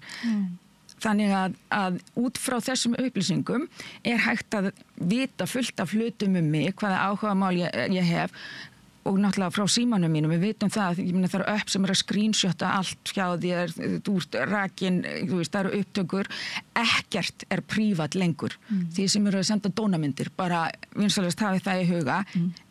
Og þess vegna held ég meðal annars að margt fólk sem farið að hegða sér eins og það hegða sér vegna þess að það einhver sem hefur á því tangarhald. En við getum bakkað eftir í economies of certainty og þessa ógn sem það stafar þegar tæknirísar vita svona rosalega mikið þig og eru farin að hafa hagsmuni af því að stjórna þér, farin að hafa hagsmuni af því að ákveða hvað fólk fær að tala og hreinlega eru mjög mikið af þessum stjórnendum í Silicon Valley að keyra á ákveðinu svona techno-libertarian hugmyndafræði. Og þetta ný frjálshyggja sem tekin langt út fyrir Hannes Holmstein nokkuð tímann. Hann skilin eftir í rykinu því að þeir eru, og þetta eiginlega farið að hljóma svolítið absúrt, því þeir hafa svo mikla tröllatrú á til dæmis artificial intelligence að þeir ímynda sér að artificial intelligence geti tekið að sér að reka samfélagin okkar. Þetta bara áætlunarbúskapur. Þetta ekkert annað en nationalkapitalískur áætlunarbúskapur Bandaríkjamanna á heiminn og þeir halda þetta virki en við sem hefum unnið eitthvað með AI vitum það að AI bara rosalega vitlaust oft og AI ekkert betra heldur en gögnin sem þú fítar inn í þetta og gögn oft bara mein gölluð. Þetta veit ég sem gagnabönka gululínarar forðum dagar ef þú ert ekki með gögnin í lagi þá eftirleikurinn eins og ég segja crap in, crap out. En AI gervigreindin það sem við kallum bara gervigreindin? Jú, akkurat. Hún samt svona hún gloppótt, en hún svona hún víst svona asi klára á sviðum, ekki? Já. En það sem orðið hættulegt núna, nú ætla ég að koma með kenningu Þórlegu söguskrifun og kenningu Þórlegur söguskrifun og það sem sagt svo að sagan hefur alltaf verið skrifuð á sigurvegurinn og svo hefur við haft stór útgáfu fyrirtæki sem stjórnuðu hvað fékkst útgefið á síðustu öld og þeir stjórnuðu því hvað þekking til ásamt háskólum. Svo kom internetið og í smá stund kom þarna gluggi þar sem að sá sem var best indexaður á netinu og kunni best á leitavélina gat komið sínum upplýsingum og framfæri og það var ekkert endilega stóri aðilinn. Þannig í smá stund fengum við að skrifa okkar sögu sjálf. Svo kom Google og náði einkarétti á okkar upplýsingum og svo núna eftir að Google búið að skrifa söguna með því að ráða hvaða leitarniðurstöður koma upp, nú AI að skrifa söguna fyrir okkur því að AI rendi í gegnum það var þjálfað akademískum módelum og fréttum og svo kemur fólk og sérstaklega nemendur og biður AI að skrifa fyrir sig ritgerð eða hjálpa sig við að skrifa ritgerð og þá kemur AI og svona gubbar upp aftur og jórtrar á því sem var búið að segja áður. Þannig að úr þessu verður svona feedback loop, bara hringiða þar sem við erum öll að malla í sömu hlutunum. En hvað gerist þegar það kemur fram ný þekking? Segjum að það hefði verið eitthvað í þessum JFK skjölum sem voru að koma daginn. Þá mögulega hefðu við getað fengið einhverjar nýjar upplýsingar sem hefðu breytt öllu. En hvað hefði AI þá sagt eftir að hafa verið búið þjálfað á öllu gamla dótinu? Þannig að við erum komin í rosalega hættulegan leik og það að vinna með AI svona, þegar þú varst með Google þá þurftur að orða spurninguna rétt, en aðalega varst að leita alltaf að rétta svarinu, þú varst að leita í niðurstöðunum. Þú varst að vinna núna með AI, þá varst að leita réttu spurningunni til þess að fá svörin sem þú varst að leita að. Þannig að í staðin fyrir að leita í rauninni að svarinu, ertu núna að leita spurningunni, sem að mjög, hvað ég segja, tricky, því að ef AI bara alltaf að svara sama flata hlutnum með sömu sögu ritunina alltaf, nú þá við komum með bara svona eitt ríkis sagfræðirit og hvar alternativ sagan þá? En þá kemur einmitt þetta með þessi gamla hugmynd að því að auðvitað gagnrýni á svona sögu sigurvegarana hefur náttúrulega verið í gangi lengi og þá kemur þessi svona áhersla á opinbera vettvang sem víða og á einhvern hátt þessi möguleiki á að veita því aðhald þessari stóru sögu og valdinu og svoleiðis og kannski er það ekki það sem svolítið mikið upplaust núna því að raunverulega þetta aðhald fer náttúrulega svo mikið gegnum hið ritaða mála einhver leiti og gegnum þessa miðla, sko. Já, akkurat. Þannig að þá kemur eitthvað svona jafnvel þótt að séu einhverjir gefum okkur einhver séu vakandi fyrir því að spyrja annara spurninga og fá önnur svör og skora gervigreindina. Þá getur eigandi miðelsins bara þagga niður í þeim eins og við erum að sjá á Twitter eins og hann kallaði núna, gamla Twitter, X. Það sem að við erum búin að sjá á mjög skömmum tíma, það sem að ef þú skoðaðir hverju voru stærstir við með flesta fylgjendur og flest like og allt þetta, þá var það frekar blandaður hópur en samt sem áður frekar aðeins meira hlutin af þessu vinstri sinna fólk. Eftir að Elon tók við núna og sérstaklega á síðustu mánuðum 90% eru núna orðnir republikanar og hægri sinnaðir akkántar og þá sér maður bara beinleinis í niðurstöðunum, jáfnvel þó ég hef engar sannanir fyrir því hann sé að gera það, ég sé það bara fyrir framan augun á mér að þetta að gerast og við sjáum það í niðurstöðunum. Alveg eins og við getum lesið í kosninganiðurstöðuna núna frá Bandaríkjunum og séð rosalega margt furðulegt í hvernig atkvæðaseðlarnir liggja. Það er ekkert hægt að sanna neitt kosningasvindl, ég gerir það ekki hérna ofan á Íslandi, en ég get samt bent á það að 3% meðaltalið af atkvæðaseðlum sem eru bara með nafn Donald Trump eða bara með nafn forsetans í venjulegum kosningum, í venjulegu fylki, en allt í einu í ákveðnum lykilfylkjum eins og Pennsylvania, þá eru þeir í 11% tilvika. Af hverju það og af hverju segir Donald Trump mitt sumar You don't even have to vote, we have all the votes. Hvað veit hann sem við vitum ekki? En núna hefur svona pælingar, þær kannski voru lengi vel bara flokkaðar sem svona samsæriskenningar og svona raunverulega einhverju sem hefði mjög mikla áhyggjur af því að verið að njósna þeir sem voru, þú veist, að stinga símónum í fristihólfin og eitthvað þannig, en núna bara sem sagt, menn koma fram bara tækni fólk kemur fram og varar við þessu njóstnum og varar við því sem þú ert að segja, beinum áhrifum á lýðræðið og þannig. En hvað gerum við, sem sagt, við þyrftum þá kannski að beita ákveðnum þrýstingi á okkur stjórnvöld að gera eitthvað og þú kannski segir okkur hvað helst þau ætti að gera en svo líka við sem borgarar þá og netverjar og hvað við, þú veist, meikar það eitthvað sens að vera ég veit ekki, að vera eitthvað að passa sig á hverju að eiga meina að passa sig og vera vakandi fyrir hverju. Akkurat, ég er með þetta sama vandamál og í mínu rannsóknum hefur verið að hugsa bara, á ég að vera eitthvað að verja mig sérstaklega, á ég að dulkóða eitthvað, er ég ekki bara að sóa tíma vegna þess að þeir brjóta sig í gegnum þetta allt ef þeir hafa áhuga á mér sem er náttúrulega bara alls ekkert gefið, en hérna... Og þeir hverjir líka, það kemur alltaf bara, þegar maður segir þeir, þú veist, þá er þetta orðið svolítið svona... Einhvers staðar í skíinu, en ég gef mér það til dæmis með það að ég skrifaði lokaverknum mitt hvernig Rússar hefðu flippað bæði Brexit og Trump-kosningunum 2016 og þú veist að þeir séu kannski með 500.000 manns á Íslandi á lista. Það er ekkert ólíklegt að ég sé á þeim lista. Miðað við það, þá, þú veist, þá bara verð ég að hegða mér þannig að það sé ekkert af mínu persónulega á netinu þannig að það sé hægt að nota það gegn mér. Eða, ef það er á netinu, nú þá verð ég bara að óna það.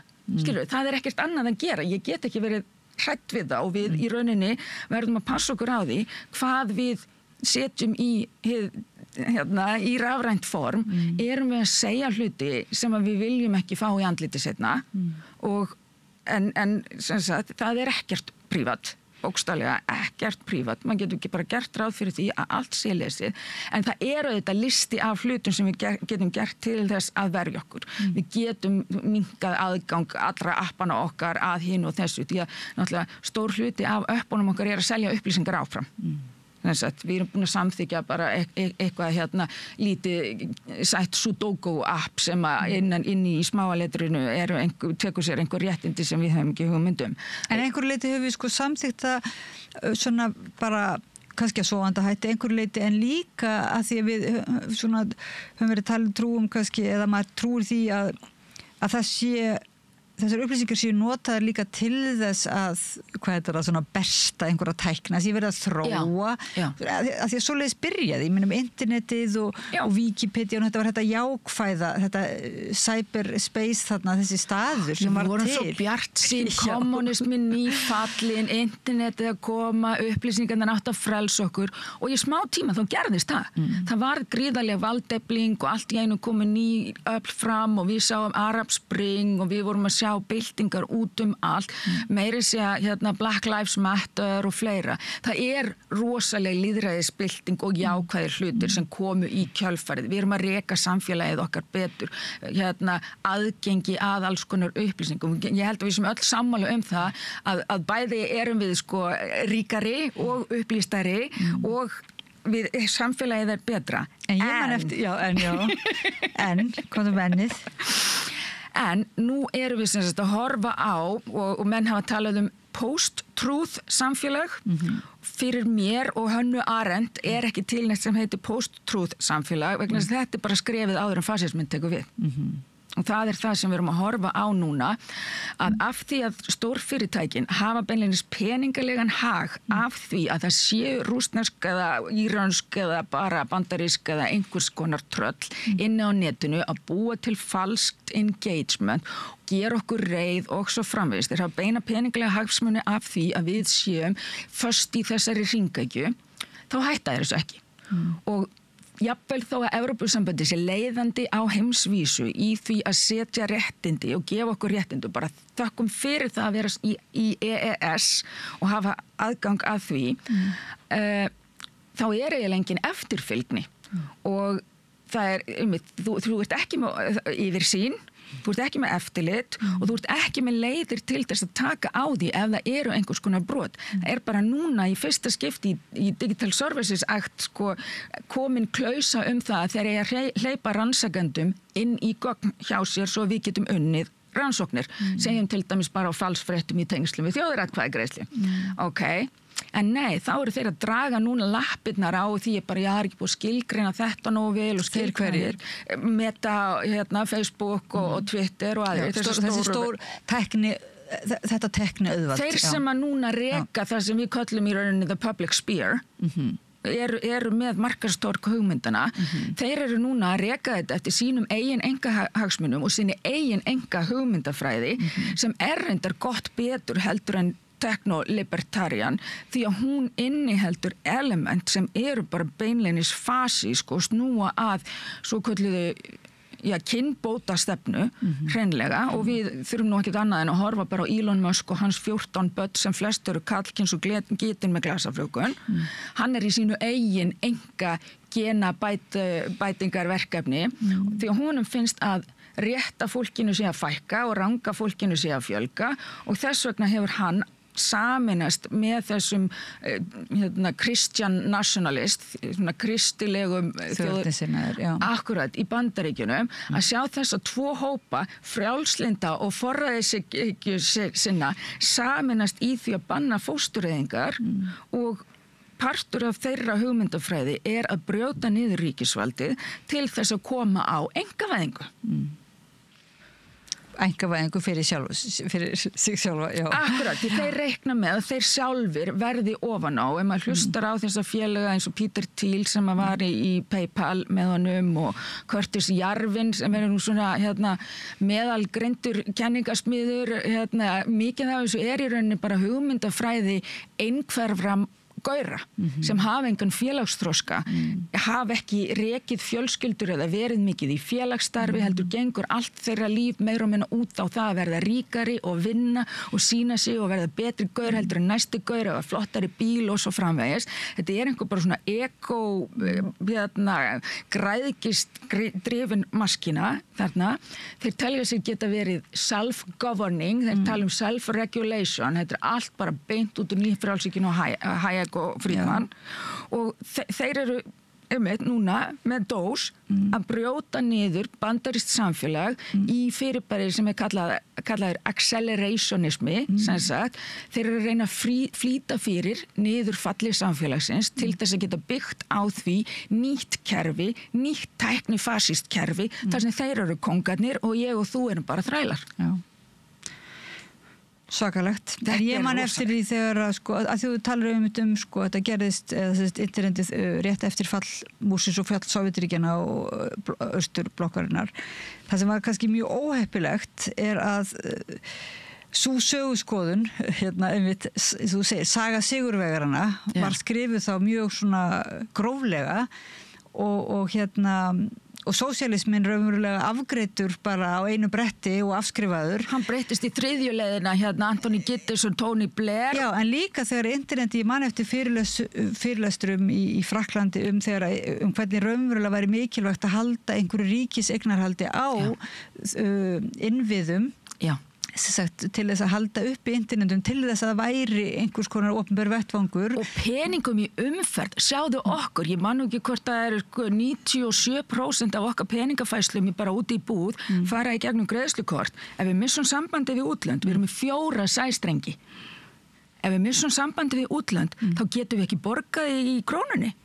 Þetta ástand náttúrulega gengur ekki og Seðlabankinn svo sem búinn að setja af stað verkefni þar sem á að vera íslensk greiðslumiðjun en ef við spáum í þjóðaröryggi þá erum við rosalega feitur biti með nánast engar varnir sem náttúrulega svakalegt að því að við vorum líka mjög ginnkeypt fyrir einmitt nýfrjálshyggjunni og töldum virðist vera bara einmitt það var orðið allt í nú skammarirði að hafa einhverja ríkisinnviði og þannig líka orkumálinu orðin einkavætt það svo margt sem orðið einkavætt og allt í einu núna bara virðist vera svo hratt svona að við erum átt okkur á því að við erum búin að missa svo mikið út úr höndunum. Algjörlega. Og mér fannst fyndið að ég var fór að fyrirlestur daginn og kynningu hjá viðskiptaráði sem var að ræða stöðu á fjölmiðlamarkaði og mér leið eins og ég hefði stigið inn í tímavél og lent á árinu 1996 út frá því hvernig umræðan var og hvernig var verið að fókusa það að koma RÚV af auglýsingamarkaði og svo framvegis á meðan að 40% af auglýsingatekjunum eru farnar til útlanda til Facebook og annara, Google og það er verið að framleiða efni hérna heima sem er verið að dreifa ókeypis á þessum miðlum. Á sama tíma er verið að hakka fjölmiðlun okkar, taka vísi niður fyrir að hafa flutt einhverjar fréttir, hakka mokkan og svo framvegis. Það er ekki búið að skilgreina fjölmiðla, einkarekna fjölmiðla sem mikilvæga upplýsingainnviði sem mér finnst algjörlega krítískt og við þurfum að passa það að við höfum bæði einkarekna fjölmiðla og að við höfum ríkisfjölmiðil sem sinnir sínu hlutverki sem þessi öryggisventil og svo þarf háskólinn að sinna sínu hlutverki að mennta sérfræðinga þannig að við séum ekki bara annað fólk þurfi ekki að lenda í því eins og ég að vera að eyða mörgum milljónum í það að sækja þessa þekkingu til útlanda og reyna að berjast fyrir því að láta hlusta á sig og reyna að opna leiðir fyrir fleiri inn í nám til dæmis bara fyrir skiptinám í erlendum háskólum, skilur að háskólinn fari nú aðeins að gera þessi í brók, að það séu veittir styrkir á þessu sviði í einhvers konar cybersamfélagsrannsóknum, þannig að við reynum að bregðast við og náttúrulega að þú ætlar að taka Ísland nú ætla ég að skipta gír og verða smá alvarleg. Í fyrri heimsstyrjöldinni tóku Bretar okkur með 2 skipum. Annars skipi var staðsett í Reykjavíkur höfn og hitt skipið sigldi á milli Akureyrar og Seyðisfjarðar og stoppaði póstsendingar. Og þannig náðu þeir bara meira og minna að halda okkur einangrum og halda kontról á landinu. Í síðari heimsstyrjöldinni koma þeir inn á 4 skipum með 700 manns og taka bæinn. Ef þú ætlar að taka Ísland þá líklega ekki að fara að koma neitt stór lið af einhverju landgöngu hér og vera einhverju hermenn á hverju horni. Þú þarft bara að klippa á samskiptin okkar, hafnirnar okkar og þá ertu með okkur. Og við þurfum að ákveða, bara svona eins og Svíarnir í nýjum bæklingu varnir Svíþjóðar, þá stendur skýrum stöfum ef það kemur í fréttum að Svíar hafi gefist upp fyrir innrás, þá eru það rangar fréttir, þá eru það falsfréttir. Hver eru skilaboð Íslands? Ef það kemur hingað innrásarher, hverju eigum við að trúa þegar innrásarherinn búin að taka við RÚV og kannski bara með byssu við hausinn á einhverjum eða bara með einhvern Íslending á sínum vegum sem að flytur okkur falskar fréttur það hvaða stefna stjórnvalda hafa ákveðið að taka í þessu. Þú veist, hvernig ætlum við að vinna í þessu? Hverjar eru okkar varnir? En má ég spyrja þá að því þú talar mitt hvað erfitt að fá kannski þetta eiginlega samfæra stjórnvöldum að efla menntun á þessu sviði.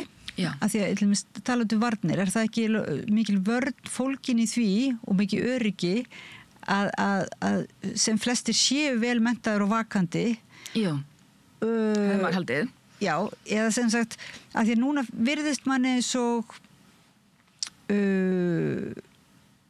löggan með sem þetta það ekki ráðstefni núna mann finnst einhvern veginn eins og við séum alltaf svona eins og meira ekki að verja okkur eins og ég veit ekki ekki forvarnir sem sagt, við erum ekki með forvarnir frekar en í öðrum málum heldur einhverju sem svo vernd og svo líka búið að auka, það kannski önnur spurning en það verið búið að auka sem sagt rýmka heimildir til upplýsingaöflunar innanlands, líklega til lögreglunar það ekki?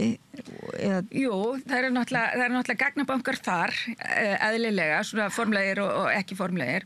En núna bara í síðasta haust, var Ísland að skrifa undir samning við Bandaríkinu stór aukið varnarsamband.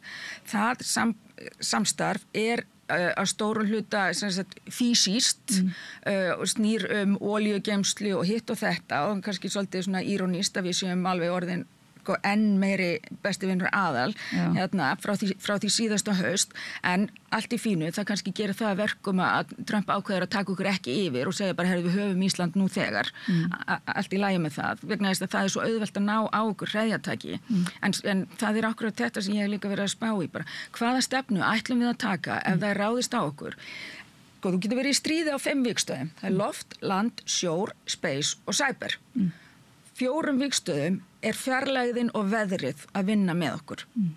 Í cyber erum við 4 kapla og mögulega eitthvað sambandi gegnum Írisi við útlönd eða Starlink eða eitthvað annað. En það ekki fyrir, það kemur nýtt gervisnettasamband frá Evrópu í Íris 2 þar sem við verðum orðin þáttakandi í gerfinættarsambandi. En ef þú tekur Ísland úr sambandi bara í 2 vikur, nú þá eru bara einhverjur orðnir hungraðir, það eru upplausn einhver staðar, það eru upplausn á spítulunum okkar, geti tekið rafkerfið okkar út, þú veist, það hægt að valda rosalega miklum skaða á Íslandi án þess að vera með einhvern mikinn mannafla og þess vegna þurfa okkar varnir eru í rauninni allt öðru vísi heldur en varnir allra annara sem þurfa að vera með einhvern landher eða eitthvað, því að landhelgisgæslan sinnir líka svo fjölbreyttu starfi. Þannig að okkar varnarmál snúast kannski meira hjálparsveitir, að passa landhelgina, að sé ekki verið að veiða þar ólöglega, að það sé ekki kafbátar þar að þú veist, smetla sér inn á kaplana eða hvað sem það nú er. En aðalega þurfum við að verja okkar eigin hafnir og okkar eigin innri samskipti. Okkar eigin innri samskipti og þá þarf nú ekkert sko einhvern her eða einhvern svona landhelgiskerslu, það þarf bara tæknifræðing eða sem sagt cyberfræðinga. Og bara alls konar fólk, af því sko, mér finnst svolítið að fólk hafi hort á þetta, já ekki vitlaust vegna þess að ég vil segja það of þröngt, vegna þess að það er verið að horfa réttilega á kaplana innviðina og kerfin okkar, fullkomlega, og það er ótrúlega mikið að hæfu tæknifólk hérna heima og ég bara fullir það að við erum ekkert með neina fúskara á þessu sviði. Íslensk tæknifólk og fólkið í þeim geira, það veit alveg hvað það er að gera. En sú vinna sem fer fram í því að efla fjölmiðlalæsi, í því að passa upp á falsfréttir, í því að passa til dæmis að RÚV standi sig og ég ætla að nefna RÚV sérstaklega í þessu samhengi sem með lélegt skipulag upplýsingar. Nú er ég ekki að tala um það að við vorum sér eitthvað illa hannaður, heldur það er erfitt að finna upplýsingar á honum. Til dæmis erum við að tala um aðalfréttatíma sjónvarps og hádegisfréttatíma útvarps sem ég held að væru bara svona máttarstólpar í íslenskum fréttaflutningi. Ferðin á RÚV-vefinn og ítir á fréttir, þá kemur þetta ekkert upp. Eru útvarpsfréttir og sjónvarpsfréttir ekki fréttir, samkvæmt RÚV. Akkur eru bara netfréttir þar. Og svo þurfum við líka náttúrulega að hugsa um það að við erum með minnihlutahópa hérna. Við erum kannski með 15% landsmanna sem tala önnur tungumál og hvernig ætlum að ná þeim. Þannig að ég vil að við útvíkkum það sem er kallað cybercompetence og hugsum mannlega þáttinn og eflum, já það er til dæmis samráðsvettvangur sem kallast TUMA sem fjallar miðlalæsi og hefur verið að vinna rosalega gott starf, en það gerist ekki nema að séu settir peningar í þetta. Hvað er þetta? Þannig að það er bara verið að efla fjölmiðlalæsi, upplýsingalæsi almennings. Já, mikið af þessu hefur reyndar fókusað á börn og líðan barna. Því að partur af þessu manipulation stórfyrirtækina á okkur gengur út á, og það er nú það sem propaganda gerir. Þetta er ekki bara spurningum að ljúga að þér til þess að fá þér til þess að trúa einhverju nýju. Þetta er gert til þess að fá þér til þess að efast allt og þegar þú ert að skrolla. Ég myndaði lífið fyrir 100 árum, þess að þú varst bara hérna á einhverjum sveitabæ og þú veist að mjólka kúna og svo kom kannski eitthvað fyrir og við vorum ekki með þessar endalegu sveiflur, bara sætur köttur, nei, árás á einhvern, fólk að deyja, þú veist í endalausum tilfinningasveiflu, nei, hélt þessi framhjá, þú veist, það er verið að draga okkur í athyglina og tilfinningarnar okkar fyrir utan dópamin fíkn og fleira og klámfíkn og annað. Það er verið að leggja tilfinningarlífið okkar beinlinnis í rúst bara með endalausum sveiflum, með of miklu magni upplýsinga og það sem gerist þegar fólk verður fyrir svona er það að þú verður dofinn og þú færð ákvarðanakvíða og þú hættir að taka ákvarðanir og það er það sem þeir vilja sem sagt lama okkur ekki bara úr hræðslu heldur lama okkur með of miklum upplýsingum þannig að þá er miklu auðveldara að brjóta niður samfélagsstofnanir eða ráðast á okkur þegar fólk er bara orðið svo uppgefið af þessari holskeflu af ógnum sem við upplifum utan úr heimi, við gerum ekki alveg greinamun á því, þú veist, hvaðan þetta er að koma, líkaminn gerir það ekki, þannig að við sjálf eðlilega þurfum að fara að breyta okkar bara fréttaneyslu og ég stend mig að því núna, ég er hægt að fara á Sitter vegna þess að ég verð bara svo pirruð. Ég fæ svo mikla svona magnleysis tilfinningu í brjóstið það að það sé að eiga sér stað hérna bara alveg hræðilegi hlutir og ég get ekkert í þessu gert, þá er ég bara kvíðin og þá bara kem ég einhver verk í því að skrifa eða læra þannig til þess að hugsa mína geðhelsu þá verð ég bara að loka samfélagsmiðla úti. Þetta eru svona vítarhringir, tóldi margir sem myndast og þú ert að segja að við þurfum eiginlega að verjast, ef svo má segja, eða forverjast einhvern veginn. Verja okkur eigið tilfinningarlíf. Já, á mannlega sviðinu, bara með því að verja okkar tilfinningarlíf og okkar hugsun og svo efla gagnrýna hugsun og efla læsi. Fjölmiðlalæsi, akkurat. Og samræðu hefni og líklega og ýmislegt. Og passa fjölmiðlana sem við treystum og gefa öðrum röddum. Sérðu, nú erum við að tala saman augliti til auglitis. Þú veist ef við værum að tala saman á netinu, það er enga tryggingu fyrir því að þú væri þú. Við lesum allt öðruvísi í hlutina. Ég er til dæmis mjög kaldhæðin manneskja og er ofta að tala í öfugmælum sem fær fólk bara til að halda að ég sé algjör hálfviti. Gæti náttúrulega verið, en láta tala ekki með hluta. En þetta að það er búið að taka markaðstorg hugmyndina sem var áður The Town Square, færa það yfir í digital space þar sem eru bara fólk í dulargerfi og geimbúningar og AI og allra þú veist, og það er verið að æsa okkur upp og fá okkur til þess að verða reið og í Bandaríkjunum eru þeir með kosningakerfi sem heitir First Past the Post, einmenningskjördæmi sem verður til þess að það verður til 2 flokka kerfi sem gerir pólunina mun meiri heldur en hjá okkur þar sem við erum með hlutfallskostningar og marga flokka. Þannig að kerfið okkar lýðræðiskerfið okkar er í það heila mjög sterkt og við erum hérna á Norðurlöndunum sem er sterkasta vígi lýðræðis í heiminum. En það gerur okkur líka að targeti. Því að ef að fyrirmyndir lýðræðisins eru farnar, þá fellur bara öll spilaborgin og Norðurlöndin áttar sig á þessu og þess vegna akkurat þurfum við ekki bara að fókusa á innviði og kerfi, heldur líka að fókusa á mannlega þáttin, á menntun, á fjölmiðlana okkar, að passa upp á fjölmiðlana þannig að við getum svona nokkurn veginn gengið út frá því að það sé búið að staðreina upplýsingar, fact-checka, þannig ef það kemur í fréttum að forsætisráðherra hafi sagt að við höfum gefist upp fyrir erlendum innrásarher, þá vitum við að það er annarkvort rétt eða rangt út frá því sem er búið að segja okkur áður. Vá, þannig að þetta þú ert þá alveg með greininguna út frá þínu reynslu og þínu námi, greininguna á vandanum, þú veist cirka og þú ert með ansi góða svona ráðgjöf það hvað við getum þó gert sko, vegna þess að, margir myndur nú segja að við getum bara lítið, þegar það var nú áður, þegar stórt vald ríkistekni auðvaldið var komið meira vald heldur ríkisvaldið. Já. En það er hættulegt þegar það giftist.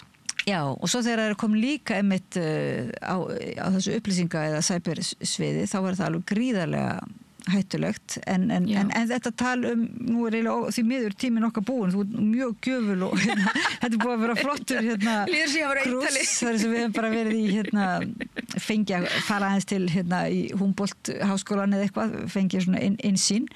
Og ég bendi nú hlustendum og áhörendum á að þið geta komið og hlustað á þig í Hafnarhási á þriðjudaginn er ekki? Jú, og tekið þátt í umræðum og ég sérstaklega hvetja fólk sem hefur áhuga á varnarmálum og skilur að við þurfum að verja okkur vinsamlegast mætiði. Já, og umræðuna þeim verður ekki varpað...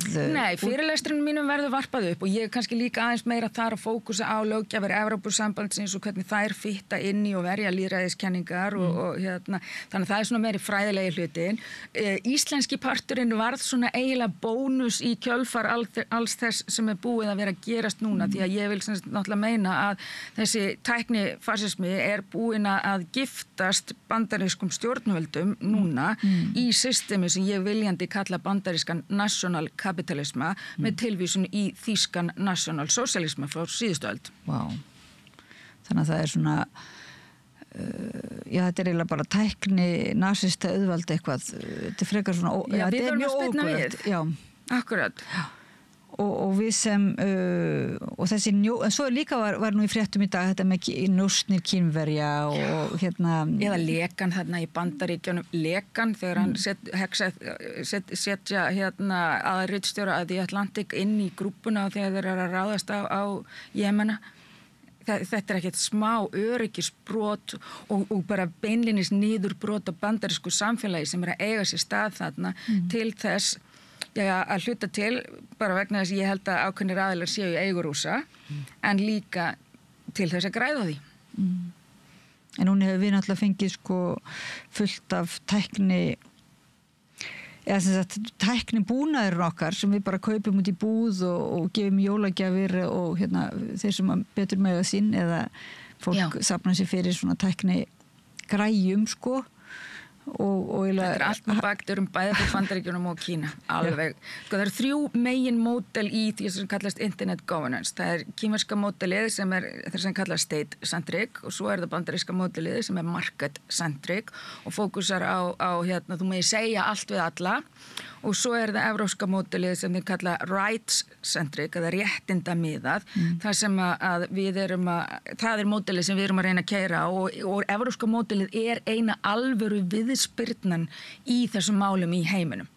En til þess að það módel gangi upp, þá þurfum við ákveðnu leyti að endurhugsa eignarhaldið á þessu markaðstorgi hugmyndana og svo hvernig ætlum við að fylgjast með þessu. En nú er einmitt Evrópusambandið samt sko svolítið mikið gagnrýnt fyrir að vera öfurlega bara leggja svo mikið í varnarmálin sko þessar físísku sko hernaðar uppbygginguna á það. Þannig að en allavega kannski sko, Evrópusambandið komið lengst í heiminum í löggjöf internetið. Það að sinna sínum málum en Evrópuríkin eru meira og minna öll að díla við mikið magn af fölskum upplýsingum, upprisu, hægri öfgaafla og bara, undangröft á lýðræðinu sem að ég akkurat að reyna taka á, reyna að bjarga heiminum. Jú, en þarna þú nefnir nú ógnir, kínverska, bandaríska, rússneska og svo evrópska módeli sem að reyna að verjast, en svo náttúrulega líka innan þessara Evrópulanda ákveðin, fasismin þar líka svolítið í vextið og þannig að raunverulega líka verið að nota þessa tækni einmitt eins og við ætlum að fá auknar heimildir til þess að njóstna og borgarana innan hvers land sko. Og að andlitsgreining líka orðin svo rosalega góð, bara hvert sem þú ferð, þá einkaaðilar fyrir $10,000 getur þú fengið hugbúnað og gleru þannig að þú lappar og bara rekst á fólk á götunni og ítir á klikk, þá ertu bara búin að fá allar upplýsingar um manneskjuna sem þú ert með og þetta bara gríðarlega erfitt að díla við þetta því að þú getur stokkarar, skilur bara morðingjar eða njósnarar eða hver sem getur notað þessar upplýsingar eins og þeim sýnist. Þannig að við erum mjög líklega í framtíðin að fara að sjá einhvers konar svona tæknilausar vinir eða þar sem við búum til einhvers konar búblur þar sem eru miklu stífari reglur tæknina og svo getur verið í villta vestrinu einhvers staðar þarna fyrir utan. En Evrópusambandið að reyna að búa til skjól og ég nú engin sérstakur Evrópusambands sinni þannig séð. Mér finnst við græða mest á því að bara vera áfram í EES. En við þurfum einhver síður að passa það að við séum vakandi fyrir því hvar eru íslenskar sérþarfir. Að því við erum svolítið mikið allt öðruvísi en aðrir þegar að kemur að þessum 4 strengjum okkar sem að stjórna okkur í samskiptum útlönd. En við þurfum annars að vera við sem Íslendingar að við getum þó reynt að sem borgarar biðja stjórnvöld að huga öllum þessum fjölþættu varnarmálum en svo sem netverjar og sem þá verðum við líka kannski að vera vakandi fyrir því að okkar eigin stjórnvöld séu ekki líka að nota sér þessa tækni til þess að stjórnast líka í okkur eða ekki. En útgangspunkturinn hjá þessum gaurum, hjá stóru tæknirisunum exit, að vald okkar í þeirra heimi, í cyberspace, gangi bara alltaf út á það að þið líkar ekki Twitter, nú þá bara ferðu af Twitter, eða líkar ekki Facebook, þá ferðu. Þetta ekki raunhæfur möguleiki. Exit, þegar það ekki samkeppni, þá exitið ekki til staðar.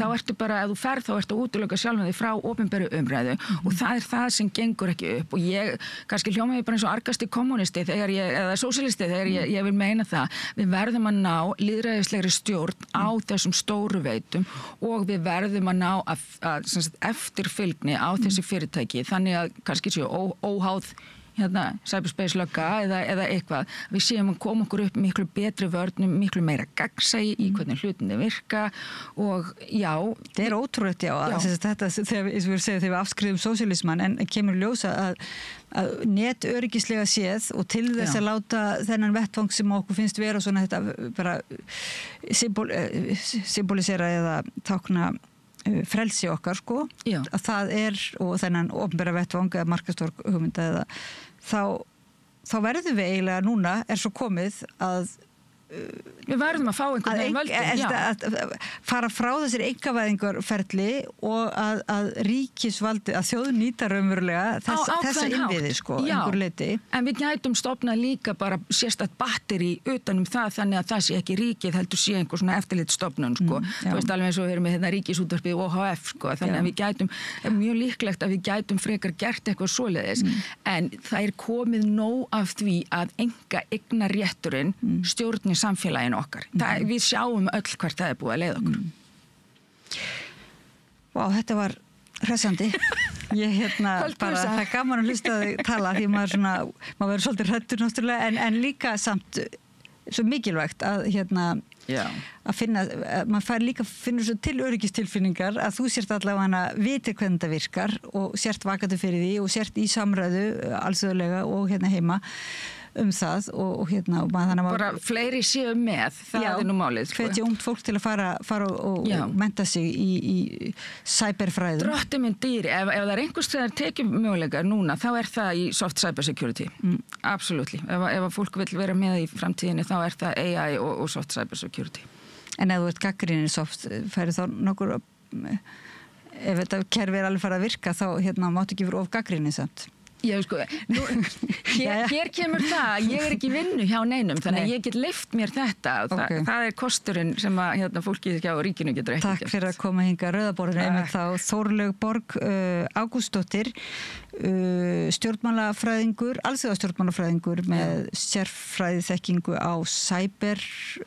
Ég kallaði mig vefkyrjuna 1996 þegar ég var að skrifa tölvuheim, ég bara held því áfram. Það er mjög fallegt, vefkyrja sem heldur fyrirlestur 1. apríl í Hafnarhási kl. 18:30 og ég vona að koma þér. Já, ég ætla að koma og við fengum við svona forskot á sæluna ég þakka þér kærlega fyrir að koma. Takk fyrir. Og þakka hlustendum og áhorfendum og Pétri Fjellsteð fyrir að tækni varpa samræðinni yfir til ykkar svo við getum verið öll saman í þessari samræðu.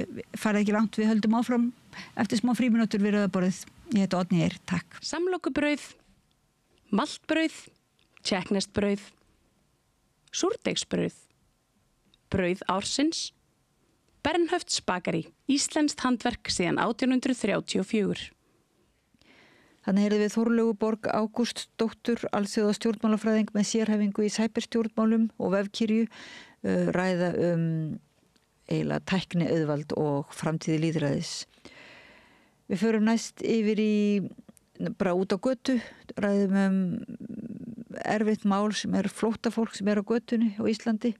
María Lilja ræðir við Þóri Hall Stefánsson, umsjónarmann gistiskýlisins hjá Rauða Krossinum og í kjölfarið að frétt það að flóttafólk bara að lenda á götunni núna og bara hvað hægt að gera og hvernig í ósköpunum stendur á þessum eiginlega ósköpum.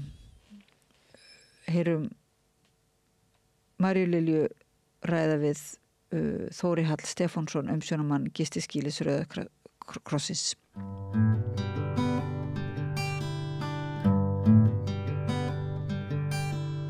Komið sæl aftur og velkomin að Rauðaborðinu. Ég heiti María Lilja og hjá mér Þórir Hall Stefánsson, forstöðumaður gistiskýlis Rauða Krossins fyrir flóttafólk. Vertu velkomin. Sæl, takk. Það bárust fregnir í byrjun viku að það væri svona aðeins verið að draga úr þjónustu félagsmálaráðuneytisins við flóttafólk. Það er annars vegar þetta úrræði á vegum Vinnumálastofnunar og svo gistiskýlið sem hefur verið starfrækt núna á samningi frá fyrrum ráðherra. Hvað getur aðeins kannski bara svo við byrjum á byrjunni sagt okkur frá þessari þjónustu? Já, það er alveg satt. Það er smá breytingar framöndan. Byrjum kannski á að ræða gistiskýli sem hefur verið rekið frá því í lok september 2023 og opnaði í kjölfar lagasetningar niðurfellingu réttinda til þjónustu fyrir umsækjendur alþjóðlega vernd. Það er að segja fólk sem hafði fengið synjun, endanlega synjun á sínu máli, sínu umsókn alþjóðlega vernd, að því var gert að fara á landi innan 30 daga. Ef það sýndi ekki viðleitni í þá átt, þá misti það sem sagt þjónustu og með þjónustu þá við framfærslu, aðgang að heilbrigðisþjónustu og húsnæði. Til þess að svona bregðast við þessu og koma í veg fyrir að fólk myndi raunverulega enda á götunni og jafnvel bara einfaldlega verða úti á að veitu framöndan og svoleiðis, að þá erum við beðin, eða Rauði krossinn beðin af hálfu félagsmálaráðuneytisins að opna þetta gistiskýli. Og það var sem sagt rekið, forsendina fyrir rekstur þessa skýlis voru þær að það yrði rekið að sambærilegan hátt og gistiskýli Reykjavíkurborgar frá 5 á daginn til 10 á mótnana og svo yrði gestum gert skylt að yfirgefa skýlið yfir daginn. Hvað var þar hitt sem þú nefnir og breytingar á samningum við Vinnumálastofnun er að það var nýlega ákveðið af Vinnumálastofnun að ekki að framlengja samninga félagslegan stuðning til umsækjendum alþjóðlega vernd. Rauði krossinn hefur frá 2016 sinnt félagslegum stuðningi, þá beinum svona persónulegum stuðningi ýmis málefni og svona tengist kannski málsvarastarfi og svo framvegis. Þess að kemur þá inn á þetta málsvara hlutverk Rauða krossins, en líka félagsstarf, svo kallað, sem að raun bara það sem að kallað inngilding og sem að við höfum verið að gera lengi, við höfum verið að gera sinna þessum hópi frá árinu 2006 eða 2007 með einhverjum hætti, heimsóknir í búsetúrræði í Reykjanesbæ og svo fleira, og svo hefur þetta stækkað og svo komust á samningar við Útlendingastofnun sem svo fór þessi málefni hendur Vinnumálastofnunar og þegar þetta í svona formlegra ferli 2016 og þá byrja líka talsmannaþjónusta sem Rauði krossinn er með á sínum snærum. Og hún samningum með hana þeim var líka sagt upp fyrir einhverjum árum, man ég ekki alveg árin, en þannig að þetta var mjög viðamikil þjónusta sem að Rauði krossinn var að sinna. Það er vissulega mikið skarð hoggið í þessa þjónustu við þennan hóp með því að í raun og veru að taka Rauða krossinn út úr þessu að mínum mati er að við erum náttúrulega einn öflugustu mannúðarsamtök í heimi og við höfum yfir að ráða gríðarlega miklum og mikilvæga mannauði sem að sjálfboðaliðarnir okkar, og ég tel að allur félagslegu stuðningur til handa hverskins jaðarsettum hópi að mér finnst mjög svona sérstakt að ætla að veita hann í einhverju svona opinberu kapasiteti, sko. Þetta þarf að mínum mati að vera nærsamfélagið sem að tekur sér saman. Fólk með fólki. Já, með fólkinu, þetta er svona, og við, þú veist, út af því að það er ekki bara endilega verið að, sko, tilgangurinn er ekki bara að þjónusta skjólstæðing, heldur er það líka að hafa áhrif á samfélagið og breyta því hvernig við horfum á þessi máli, að hvaða máli það sem að Rauði krossinn er að vinna í með alls konar jaðarsettum hópum, og ég get tekið umsækjendur alþjóðlega vernd út fyrir svið út að við erum að ræða þau núna, en þá er það þannig að þetta er svona að við séum með þessa grasrótar nálgun, og það er það sem að Rauði krossinn er svo öflugur í og er bara öflugastur í, er að við virkjum samfélagi til góðra verka. Og það er mjög sorglegt að sjá eftir þeirri vinnu og að hugsa til þess að fyrir þennan stóra hóp verði ekki þessi vinna í allavega sömu mynd og hún hefur verið. En nú sko, bara svo við snúum græs kannski að gistiskýlinu.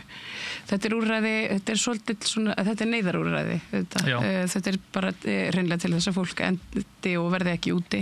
Já. Og þetta leit út fyrir að verða svolítið stór hópur hann tímabili, hann í kringum 2023. Þetta voru, ég fjallaði nú eitthvað sjálf þetta mál. Þetta voru eitthvað í kringum 20 einstaklingar sem voru í bráðri hættu að lenda þarna á götunni í miklu frosti. En núna, hvernig þetta í dag? Hver er svörun? Hvert ykkar þjónustustig? Þetta í raun og veru ekkert sérstaklega stór hópur í dag. Ég held að þessa dagana séu í kringum 10 manns sem eru að dvelja þarna. En það var náttúrulega þannig þegar þetta að byrjast þegar þessi lög eru sett að þá var, það urðu margir skelkaðir. Hvað myndi gerast og það vissi enginn hversu stór hópur þetta var. Ég heyrði sjálfur alls konar tölur en svo náttúrulega tölurnar eru í raun og veru bara sá fjöldi sem að fær þessa endalegu synjun og kýs svo að fara ekki úr landi sjálfvílir. En svo náttúrulega var einhver hali, held ég, og svo einhver sem var bara beinlýst ekki vitað en listin sem ég með, ég ekki að segja hann ákveðna tölu hvað margir á þessum lista yfir þá sem hafa verið svipti þjónustu, en það fólk ekkert alltaf að koma í skýli til okkar. Þannig að þörfin en kannski... ég meina, er það nær 10 eða 100? Þú veist, ef þú getur ekki... Nei, það er nær 10. Já. En þannig að ég myndi segja, og svo eru bara sumir sem að, þú veist, náttúrulega sem betur fer, sem að kannski bara að dvelja hjá vinum og vandamönnum og hafa ekki þörf fyrir að koma í skýlið. Já, það er mjög mikilvæg punktur vegna þess að þetta auðvitað fólk sem hefur verið hér lengi og hefur myndað ákveðin tengsl, fær svo endalega synjun og hefur kannski verið að bíða eftir einhvers konar svari í mörg ár og hefur komið sér bara svona ansi vel fyrir í samfélaginu svona félagslega.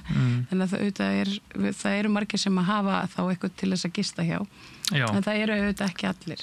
Nei, og það er náttúrulega allur gangur á því hvernig hvaða áhrif umsóknarferlið hefur haft áhrif á hvaða áhrif það hefur á fólk og svo líka hversu lengi það er í umsóknarferlinu, það bara fer eftir hverju einu máli í raun og veru getur verið mjög einstaklingsbundið og sum mál eru sérstaklega erfið og svo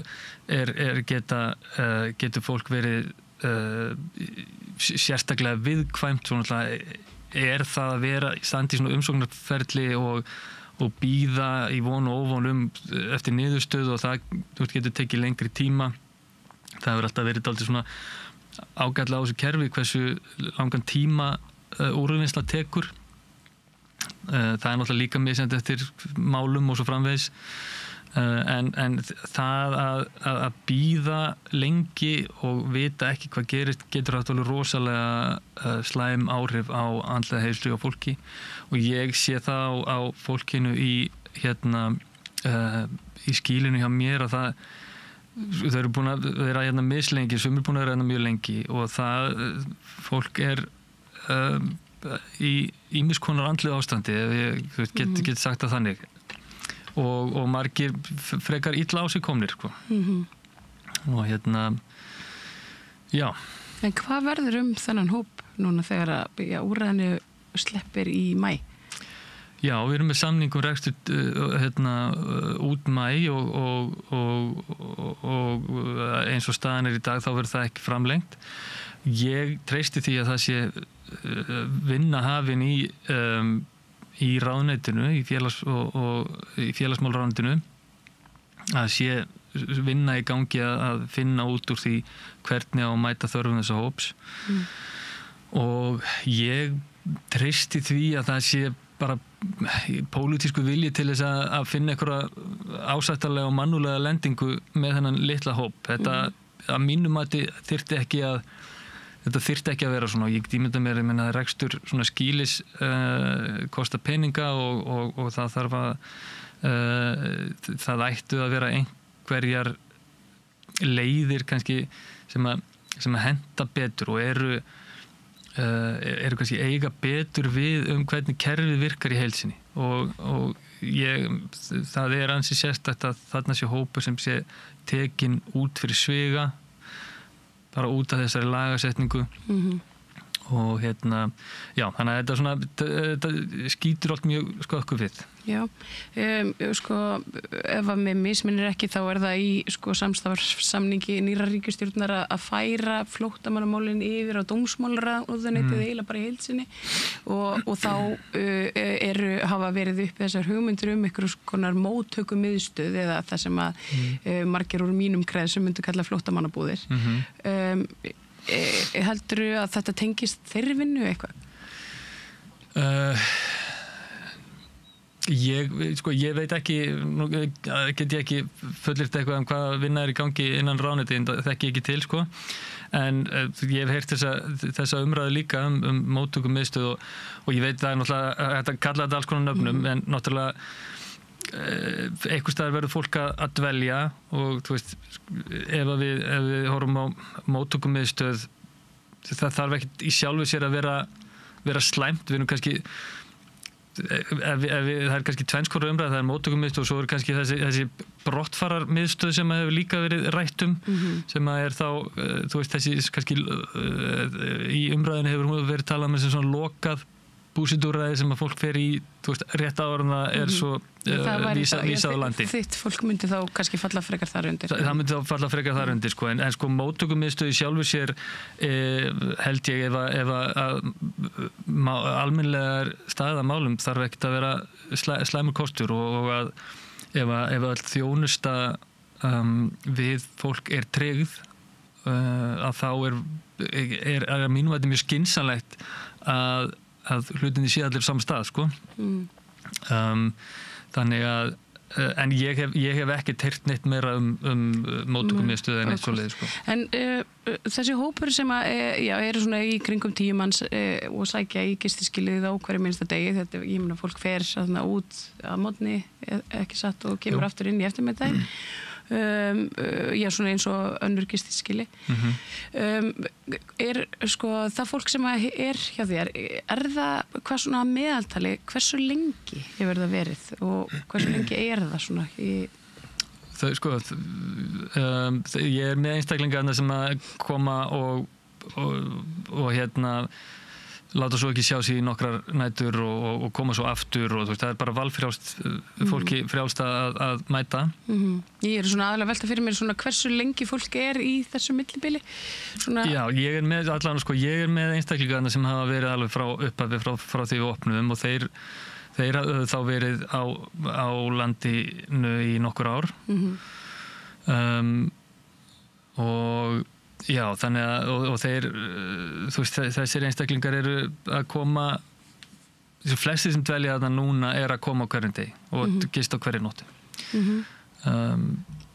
Já, þá syns ég og hafa gert það þá bara frá upphafi? Já, þeir sem að, sko, það eru alveg einstaklingar sem eru, þú veist, svona nýkomnir á listan og þetta náttúrulega bara svo sem rúlandi listi. Já. Og listi eða þú veist bara svona hópur fólks og það svona hann kvarnast úr honum og bætist í hann hinum megin þannig að já en já það alveg nokkrir þarna sem að hafa verið frá upphafi og það alveg erfitt núna 1,5 ári seinna þú veist að vera ennþá og þá sem sagt verið að vinna í þeirra brottflutningi sem samt ekki kannski gert með þeirra aðstoð þannig að það sem að stjórnvöld eru að horfa til að fólk stuðli að eigin brottflutningi í raun og veru, það sem kallaði sjálfvilju heimför. Og það auðvitað þegar maður flóttamaður þá svolítið erfitt að vilja fara aftur tilbaka. Já, það alveg, þetta náttúrulega mjög sama hvernig maður horfir á það mjög ég ætla að leyfa mér að segja að þetta sé bara svona oxymoron. Já, það mjög sérstakt að tala um sjálfvilja heimför en þannig að þegar ekkert annað í boði í raun og veru. Þannig að en ég sko þegar að við svo mín reynsla að vinnum með þessum hópi svo að það var þarna lagasetning þarna sem sumarið 2023 tekur svo gildi haustið sem að leiði svo til þess að þetta skýli opnað og það mætti alveg segja að að þetta hafi dregið dálítið tennurnar úr þessari lagasetningu en ég held samt enga síður svona, þekkjandi þennan hóp að þau hefðu ekkert út af því að tilgangurinn með þessari lagasetningu var að fólk myndi svo bara ég get ekki verið hér á götunni, ég þarf að fara heim en ég held að fólk hefði látið sig hafa það og sofið á götunni yfir ískaldan veturinn. Það voru nú einhver dæmi það svona áður en þetta gerist. Já, það var akkurat og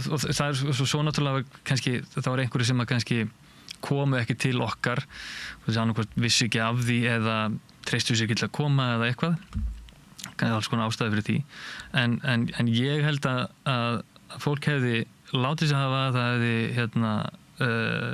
ákveðið að vera á sofið á okkurum göturistum og svo framvegis og á endanum þá hefði einhver dáið ef við hefðum ekki gert þetta og já, þannig að Er þetta hættulegt fólk? Umræðin ofta á þann veg að þetta séu hættulegir karlar, þetta séu glæpamenn. Nei, ég myndi nú ekki segja það. Það náttúrulega, en svo náttúrulega að vera í svona stöðu í svona langan tíma, það bara, eins og ég sagði áðan, þetta hefur bara slæm áhrif á andlega heilsu fólks og það náttúrulega getur gripið þessu örvænting og svo framvegist en ég hef ekkert síðan merkið þess sérstaklega að fólk sé hættulegt ekkert frekar en annar þannig að bara við búða kurteist og gott fólk sem kemur til okkar í skýlið og mitt starfsfólk á mjög góðum og uppbyggilegum og þægilegum samskiptum við þau Hefur nýr félagsmálaráðherra hefur hún komið til ykkar og skoðað starfsemina? Nei, hún er nú ekki gert það. Hún er ekki? Nei. En eitthvað sett sér í samband kannski vegna þessar þjónustu skerðingar? Nei, hún hefur ekki gert það en við höfum alltaf verið í mjög góðu sambandi við félagsmálaráðuneytið og Við höfum bara starfsfólkið þar Já, það er ekkit út á það að setja og það er bara svo náttúrulega ný ríkisstjórn þú veist maður kannski gefa það hún er ný og nú að gera hér já, í mörg horn að líta á þessu framvegis þannig að ég ætla nú að leiða að njóta af svo og ég treysti því að við munum hittast og ræða þessi mál mjög fljótlega Þórir Hall Stefánsson þakka kærlega fyrir að koma og ræða við mig við Rauðaborðið Takk fyrir að bjóða mér Það er meira hér handa við hlýja Með því að ganga í leigjendasamtökin styður þú baráttu leigjenda. Leigjendasamtökin eru fyrir öll þau sem vilja vinna að réttlæti og öryggi á húsnæðismarkaði. Leigjendasamtökin.is Við heyriðum Maríu Lilju tala flóttafólk á götunni við Þóri Hall Stefánsson. Næst heyrum við í formanni Neytendasamtakana, Breka Karlssyni og Tryggva Aðalbjörnsssyni fréttamanni. Þeir ræða við Björn Þorláksson neytendamál eða eiginlega nánar tiltekið hið svo kallaða brúneggjamál og mastdóm, hvernig hann horfir við neytendum og eiginlega skiptir okkur máli að það hafi komið í ljós að fréttamenn hafi mátt ræða þetta mál. Heyrum Björn Þorláksson ræða við Tryggva Aðalbjörnsson fréttamann og Breka Karlsson formann Neytendasamtakana. Allir þættir samstæðuverinnar eru á YouTube.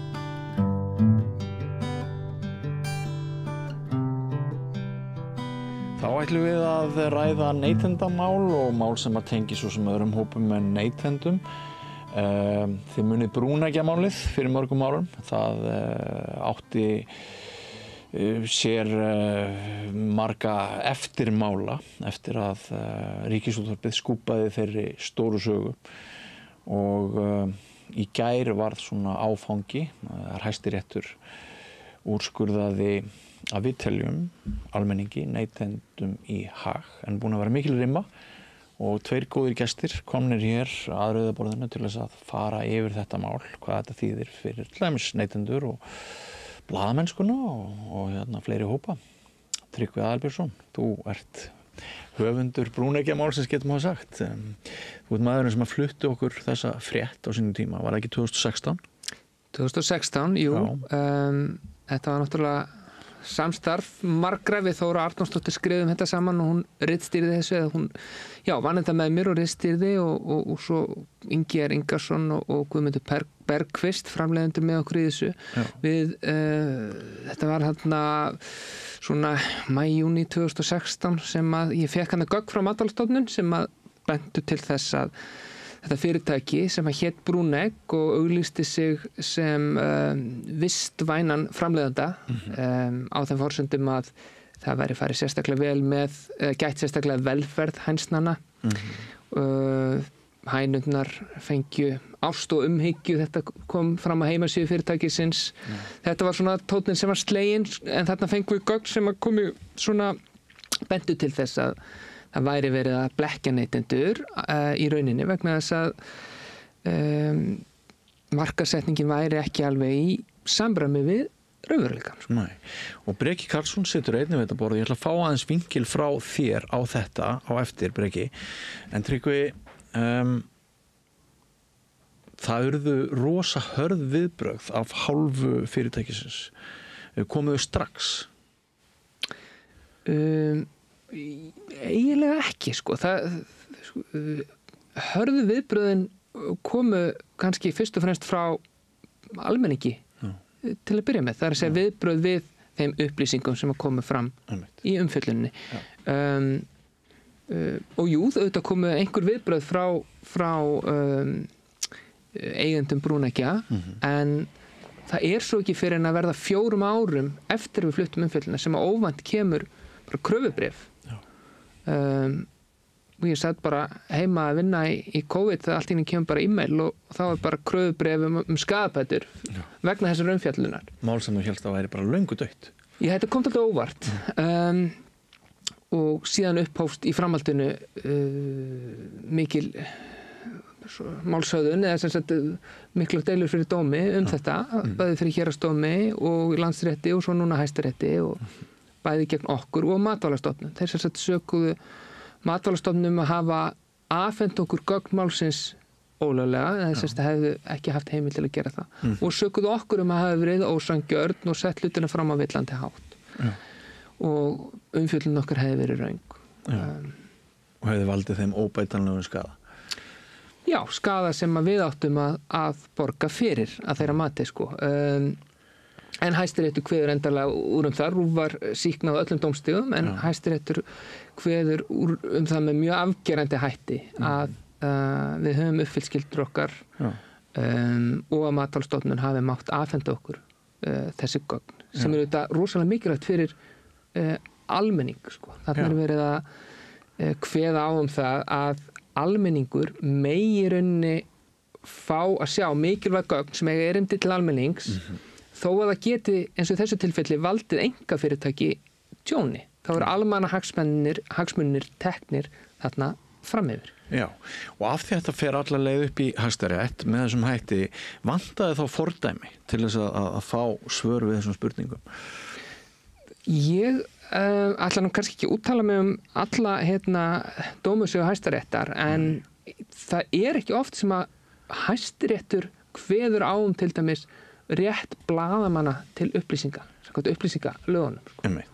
Hæstiréttur hefði getað vísað þessu máli frá nema af því að honum fannst þurfa að svara ákveðnum stórum spurningum. Þarna var spurningum að þetta geti verið fordæmisgefandi, til dæmis. Já. Er þetta þá þannig mál að við blaðamenn við munum eiga auðveldara með að vinna okkar vinnu eftirleiðis, er það alveg klárt? Það ætti að vera það. Við sem erum að vinna dagstaglega við að óska eftir upplýsingum frá stjórnvöldum.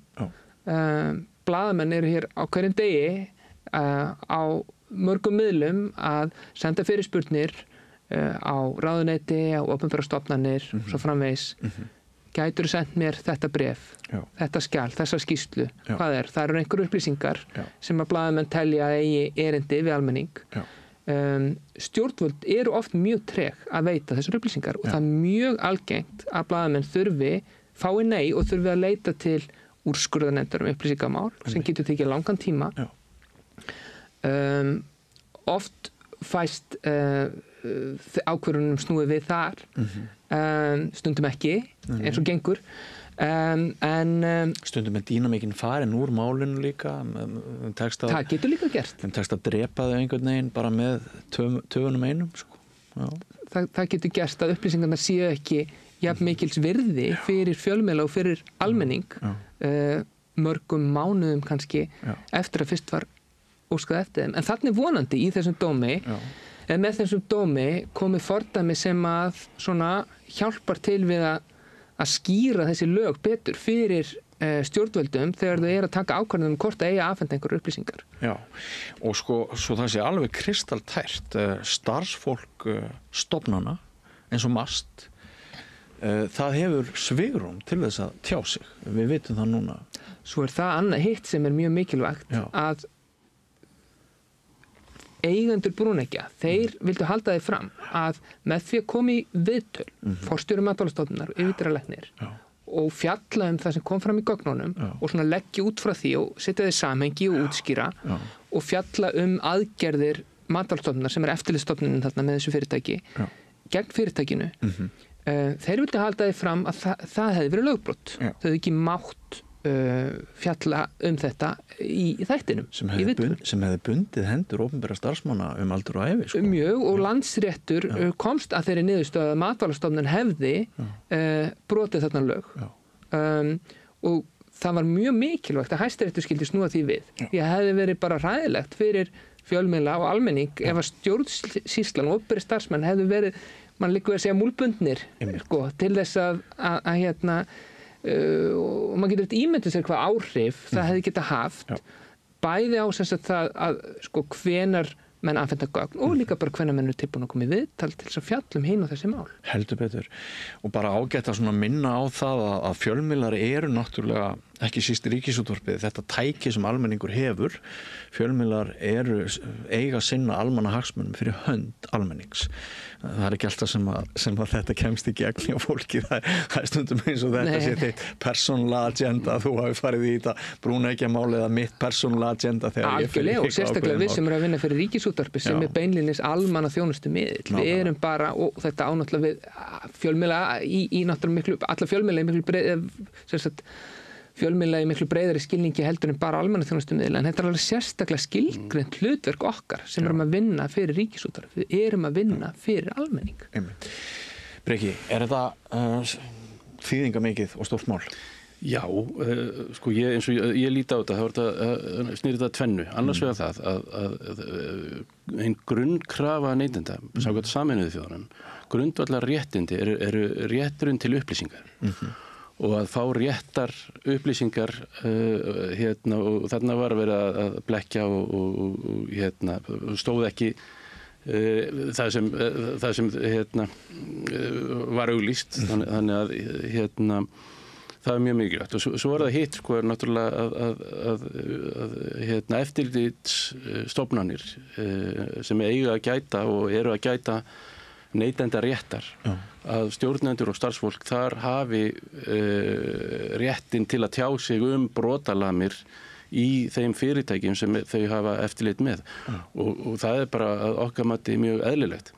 En svona kærur eins og þetta og svona dómsmál eru náttúrulega oft á tíðum og neytendasamtökin hafa orðið fyrir barðinu á því líka svona kælingaraðferð, svona reyna að fæla fólk frá því að ganga við fengum svona dómsmál á okkur þegar við vorum í smálánabaráttunni, þegar þá voru smálánafyrirtæki út í heimi sem sem kærðu mig og Neytendasamtökin fyrir meiðyrði og við þurftum að eyða bæði tíma og peningi í það og meðan fór sá tíma og peningur ekki í baráttuna gegn smálunum, heldur baráttuna gegn þessum ásökunum sem síðan var snúið náttúrulega fyrir Landsrétti. Þannig að þetta er svipuð og þekkt taktík út allan heim að reyna að fæla fólk frá og mér finnst svolítið umræðan svolítið í þjóðfélaginu núna líka svona varðandi nýleg fréttamál á þann veg að það er ekki fólk að sækjast í fréttastörfi út af laununum og núna er náttúrulega liggur fréttafólk undir ámæli fyrir að vera meinfísið og eins og þú sagði sko að ekki að gæta almannahagsmuna heldur einhverja sérhagsmuna þannig að ég svolítið áhyggjur af þessu að við þurfum að einhvern veginn að lyfta okkur upp úr þessu hjólförum skotgrafana sem á orðið komast. Blaðamennskan er dularfullt jobb, sá blaðamaður sem á enga vini, hann er mögulega besti og mikilvægasti blaðamaður samtímans, en við getum spurt hvernig manni sem á enga vini líður. En Tryggvi, át þetta upp alveg gríðalegt magna þínum vinnutíma, þetta mál? Já, það gerði það. Þú skrifaðir ekki fréttir á meðan? Ég var ekki að skrifa fréttir meðan ég var að vinna í þessu einmitt og umfang þessa dómsmáls var gríðalegt vegna þess að bara skjölin sem við byggðum okkar umfjöllun á frá Matvælastofnun voru hátt í 1000 blaðsíður. Það var uppistöðu til eftirlitsskýrslur það sem farið bara skýrslu sem eru skrifað bara eftirlitsmönnum Matvælastofnunar sem fara á búin og það bara farið yfir þetta atriði, er þetta í lagi, nei, já, nei, þú veist, þetta allt saman og þetta er að rekja sig í gegnum þetta og reyna að gera þetta aðgengilegt og skiljanlegt fyrir dómstólana og koma okkar mála tilbúnaði á framfæri á skýran hátt í svona flóknu og miklu máli. Það tekur bara gríðarlegan tíma á 3 dómstigum, þannig að þetta er svona búið að vera og það eru kannski þessi kælingar áhrif sama hvað menn ætla sér sem að höfða eitthvað einstakt dómsmál, það hefur þetta samt sem áður kælandi áhrif á þennan hátt, bæði það að maður er ekki að vinna fréttir meðan maður er að vinna í þessu og líka bara svona almennt fyrir bara blaðamenn á Íslandi að þá að vitandi af því við erum í svona samfélagi þar sem maður getur lent í þessu. Það er ekki allavega hvetjandi fyrir blaðamenn til þess að fara í stóru og flókin mál. Nei, ég verð samt að segja það bara inn í þetta. Það er svona forvitnilegt Ég hef unnið á svokallaðum einsmanns fjölmiðlum Akureyri Vikublað. Ég var í stundaði rannsóknarblaðamenn grjótharða og eðlilega þá kom það fyrir að það voru málshöfðanir og það voru til lögmenn sem pro bono höfðu samband við mig með almannahagsmuni í huga og voru til í að hjálpa mér að bregðast við stórfyrirtækjum sem voru að reyna að kæfa raddir blaðsins. Þannig að alltaf þegar svona mál kemur upp þá leynist alltaf einhver svona fegurð ekki satt. Já, ég meina þú sér það líka Ríkisútvarpið getur ráðið við allan lögfræðikostnaðinn í kringum þetta. Það er ekkit sjálfgefið að hvaða fjölmiðl sem er. Nei, alls ekki. Geti það. Nei. Hvað þá almannaheillafélög eins og Neytendasamtökin það sem er hort í hverja einustu krónu og henni velt fyrir sér áður en við eðumenni. Reyndar í þessu máli þá var Ríkisútvarpinu og Matvælastofnun dæmdur málskostnaður sem að hefur kannski ekki verið sjálfgefið þegar einmitt opinberir aðilar af hálfu ríkisins hafa verið í dómsmálum. Þeir voru dæmdir, þeir sem sóttu máli til þess að greiða Matvælastofnun 3 milljónir og Ríkisútvarpinu 5 milljónir króna í málskostnað. Akkurat. Takk fyrir að taka þennan slag og til hamingju með að hann hafi unnist. Við getum öll fagnað því. Breki, ég ætla að skilja við þig á þeim nótum að nú eru þær fréttir að verðbólga hefur ekki verið lægri í 4 ár en vextirnir eru á sínum stað og misræmið meira heldur en stundum áður eða hvað? Já, ég var nú bara að taka það saman í morgun að ganni mínu að því þú vilt enda svona á léttunótum. Já, þessum léttunótum. Að náttúrulega stýrivextir eru 7,75 og verðbólga komið niður fyrir 4%. Þá eru við samt sem áður með næst hæstu raunstýrivexti, það að stýrivexti að teknu tilliti til verðbólgu í Evrópu. Þeir voru 3. hæstu síðast við komumst núna upp fyrir Belarus og nú erum við einungis hærri raunstýrivextir í Rússlandi.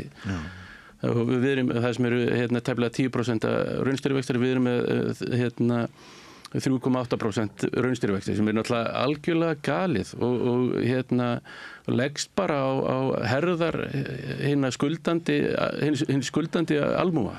Raunstýrivextir áttu skilgreiningu á þessu munurinn á... Þetta er rauninni svona í mjög einfaldri mynd þá er þetta munurinn á verðbólgu og stýrivextum. Og þetta raunin að veru stýrivextir umfram verðbólgu. Og í Evrópu þá er þetta í kringum 0%. Þá eru stýrivextir svona svipaðu róli og verðbólga. En hérna er munurinn tæp 4%. Hvað þýðir hvert prósentustig þessu fyrir skuldu heimili landsmanna? Ef við bara tökum íbúðaskuldir, íbúðalánaskuldir, þá er stappinn þar það bil 2700 milljarðar. Þannig hvert einasta prósentustig eru 27 milljarðar. Þannig að við erum að tala um tæplega 100 milljarðar sem við erum að borga umfram það ef við varum með raunstýrivexti á við í Evrópu. Þannig að auðvitað fögnuðum við í gífurlega í hvert sinn sem Seðlabankinn lækkar stýrivexti en eins og ég hef sagt áður á þessum vettvangi þá litlu verður okkur fegin og það er ennþá langt í það að við náum þeim stýrivextum eins og gengur að gerist í Evrópu. Já, bara milli 3 og 4%. Já, rétt rúmlega verðbólga. Bara stýrivexti séu á pari við verðbólgu. Það er það sem við erum að sjá á Evrusvæðinu. Já, þetta er sturlað. Þetta er magnað. Já. En herramenn, báðir, kæra þakkir fyrir að koma hér og Breki, þetta fyrir að verða vikulegt date sem við eigum að koma aðeins inn á nefndamál og kæra þakkir fyrir að koma hérna á rauðaborðinu hvað eftir annað og Tryggvi Aðalbjörnsson, kæra þakkir fyrir þitt framlag. Takk. Og við höldum áfram með rauðaborðið, kæru áhörfundur og hlustendur, ekki fara langt, þetta er rétt að byrja. Samlokubrauð, maltbrauð, tékkneskt-brauð, súrdeigsbrauð, brauð ársins, Bernhöfts bakari, íslenskt handverk síðan 1834. Já, það er alltaf mjög skýrandi og skemmtilegt að hlusta á Breka Karlsson, formann Neytendasamtakanna og hann var þarna í spjalli við Björn Þorláksson með Tryggva Aðalbjörnssoni fréttamanni að ræða brúnækjamálið. Björn Þorláksson ræðir vikulega við einhvern óþekktan þingmann. Það vill nú svo til að þeir þingmenn eru yfirleitt frekar þekktir en hann er með þessa þingmenn í svona einhvers konar yfirherslu, persónulegri yfirherslu, þannig að hann er eiginlega að leita eftir þessari hlið sem að við þekkjum ekki. Og hann átti gott spjall við Höllu Hrund Logadóttur. Hún ræðir svona forseta frambóðstíman og erfið augnablik þar og margt fleira. Við skulum bara vinda okkur í það spjall við Björn Þorláksson ræði við Höllu Hrund Logadóttur sem að þessu sinni er óþekkti þingmaðurinn.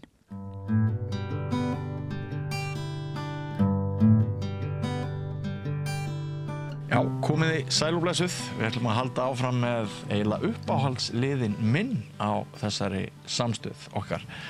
Það er liðurinn óþekkti þingmaðurinn sem sumir vilja meina að geti verið óþekki þingmaðurinn. Það geti farið saman í einhverjum tilvikum.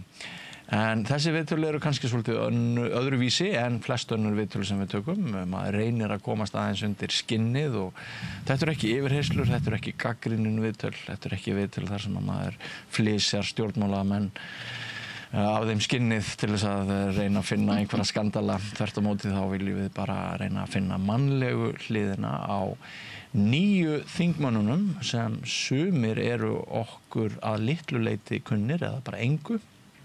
Við þekkjum aðra nýja þingmenn, kannski vegna þáttöku þeirra í öðrum störfum og þannig háttar til þá þingkonu sem að verður óþekkti þingmaðurinn þessa vikuna. Hún heitir Halla Hrund Logadóttir. Komdu sæl og blessuð Halla. Blessaður og sæl. Og velkomin hér í þennan ágæta lið okkar óþekkta þingmannin. Takk fyrir. Þú ert náttúrulega í hugum okkar Íslendinga óþekkt sem þingmaður. Það frekar stutt síðan þú varst kjörinn í fyrst skipti á þing. En við kynntumst þér nokkuð vel í fyrra sumar þegar þú tókst þátt í forsetakjöri. Og ég man fyrst þegar ég kynntist þér, þá var ég blaðamaður á Fréttablaðinu og ég hringdi í þig út af einhver álita efni, hafði ekki heyrt þér áður. Og mér fannst merkilegt að tala við þig sem blaðamaður vegna þess að mér fannst þú tala mannamál og mér fannst þú ekki víkja þér undan spurningunum sem er svo klassískt meðal embættismanna og einhver með málefnið er viðkvæmt. Og ég man að ég pikkaði í kollega minn, félaga minn, annan blaðamann og sagði hún er svolítið öðruvísi þessi, hún er ekki svona embættismannaleg. Og þá komum við kannski bara að fyrstu spurningunni. Hver ertu? Hvernig manneskja ertu? Já, þegar stórt spurt. Ég kannski bara eins og þú lýsir reyni að segja hlutina eins og þeir eru og mun gera það áfram sem þingkona eins og í fyrri störfum. Nú er ég forvitin, var þetta þegar ég var orkumálastjóri eða jafnvel á undan? Akkurat, þú varst orkumálastjóri. Akkurat, það var nú að nægu að taka þar. Maður hélt nú kannski að það er svona einhver rólegri tími, ég hefði verið að flytja heim frá Bandaríkjunum. En það var bara slæm staða í lónum og nokkur eldgos og auðvitað uppselt kerfi, stríð í Úkraínu, alls konar krísur sem að tóku við. Þannig að það var mikið lærdómstími og þörf á því að tala skýrt. Já. En var lagt upp úr því snemma á þínu heimili og þínu bernsku slóðum og í þínu bernsku barnæsku að þú fengir að vera þú sjálf og það væri bara betra að vera maður sjálfur heldur en að fela sig inn í einhverju hlutverki og vera veltaði fyrir sér hvað er nú skynsalegast að gera? Já, alveg klálega. Bara segja hlutin eins og þeir eru, tala skýrt, vera heiðarlegur. Þetta eru svona lykilgildi sem að hafa fylgt mér frá þeim tíma. Bara í uppeldi hjá foreldrum mínum. En líka var ég svo heppin, ég var svo mikið með ömmin og afa, bæði fyrir austan og í bænum. Þannig að þessi svona, kannski þessi heiðarleiki og hvað ég segja, já, bara vanda sig, vera vandvirkur í því sem maður gerir, segja satt og rétt frá og allt þetta. Svo ég held að sé ágætis grunnurinn í þingmennsku. Það sem eru alls konar hagsmunir og skiptir ótrúlega miklu máli að geta tala skýrt. Já, mér fannst þú einmitt leggja fram ákveðna einlægni og heiðarleika þegar þú bauðst þig fram sem forseta. En það voru allmargir sem að gerðu grín að þér og fannst líka kannski að það væri bara eitthvað svona sell þegar þú gerði myndbönd upp í sveit og svona soldið eins og álfkona það er eitthvað pínleiti álslegt við þig reyndar. Hefur ekki heyrt það einhvern tíma? Ég var aðeins heyrt það í tengslu við þarna bíómyndina, hvað heitir hún aftur? Game of Thrones, Akkurat, bara í góðum skilningi, í ákveðum skilningi. Ég er nú alveg upp við töluverða álfatrú. Í alvöru? Já, það er álfakirkja fyrir ofan bæinn fyrir austan. Já, frábært. Þannig að margar svona álfasögur. Það smitast í fas og útlit. En það sem ég er að reyna að segja er að mér fannst nefnilega að koma til dyrana saklaus og vel bara bjóðandi, vel meinandi. En mér fannst svona sum okkar ekki trúa því. Sum okkar? Ertu að segja að þú þar á meðal? Nei, ekki. Mér fannst sumt fjölmiðla fólk til dæmis ganga bara frekar hart að þér og það álíkt að þú væri bara ekki þú sjálf, þú væri bara búa til einhverja mynd og svo er þetta líka spurningin úr hvaða átt þú kemur Já, ég kannski svolítið, þú sást Ármótskaupið Það sem að var nú, byrtist ég í kirtli með harmonikuna og lúðrasveit. Sko, ég gerði grín að því á mínu heimili að sko svona hefði ég vilja að vera. Þeir hefði algjörlega náð mér þarna. Já, ég veit. Þannig að þessi auðvitað sko skiptir miklu máli bara í framboði yfirleitt og tala þegar þú stígur sko fram í svona stóra vegferð að bara þessi að koma fram eins og til dyrana eins og klæddur og þarna var ég bara kannski að deila sem svona minn bakgrunnur og mín sýn og hvaða mín gildi koma og þau koma auðvitað mikið úr sveitinni og líka eins og ég segi ég kannski svona smá gamaldags að því leiti að ég svo mikið alveg upp með og afa og það voru bara gildi sem ég hef nýtt mér í starfi í dag gildi þess að fara vel með hlutina bera virðingu fyrir landin okkar Ertu að japla á matvælum í ískápnum löngu eftir þau renna út að Nei, alls ekki en ég held Ekki svo nýtin Nei, en svona ísboksin sko Þú veist, þetta þessi fara vel með hlutina smyrja vélarnar vel að því við ætlum að nýta þar lengi þú veist, passa upp á hlutina það kannski sko hugsun og svona fara vel með landið okkar af því að við erum alltaf að hugsa það fyrir komandi kynslóðir ég held bara í praktík þegar þú ert að vinna svona nálægt náttúru í landbúnað annað að þá það eitthvað sem þú kannski tekur með þig og smitar inn í hvaða störf sem þú ferði í síðan mér og ég segja stundum að svona þessi ást á landinu hún kemur klálega frá því að hafa verið mikið fyrir austan hafa verið mikið í hestum og bara út í náttúru heilt yfir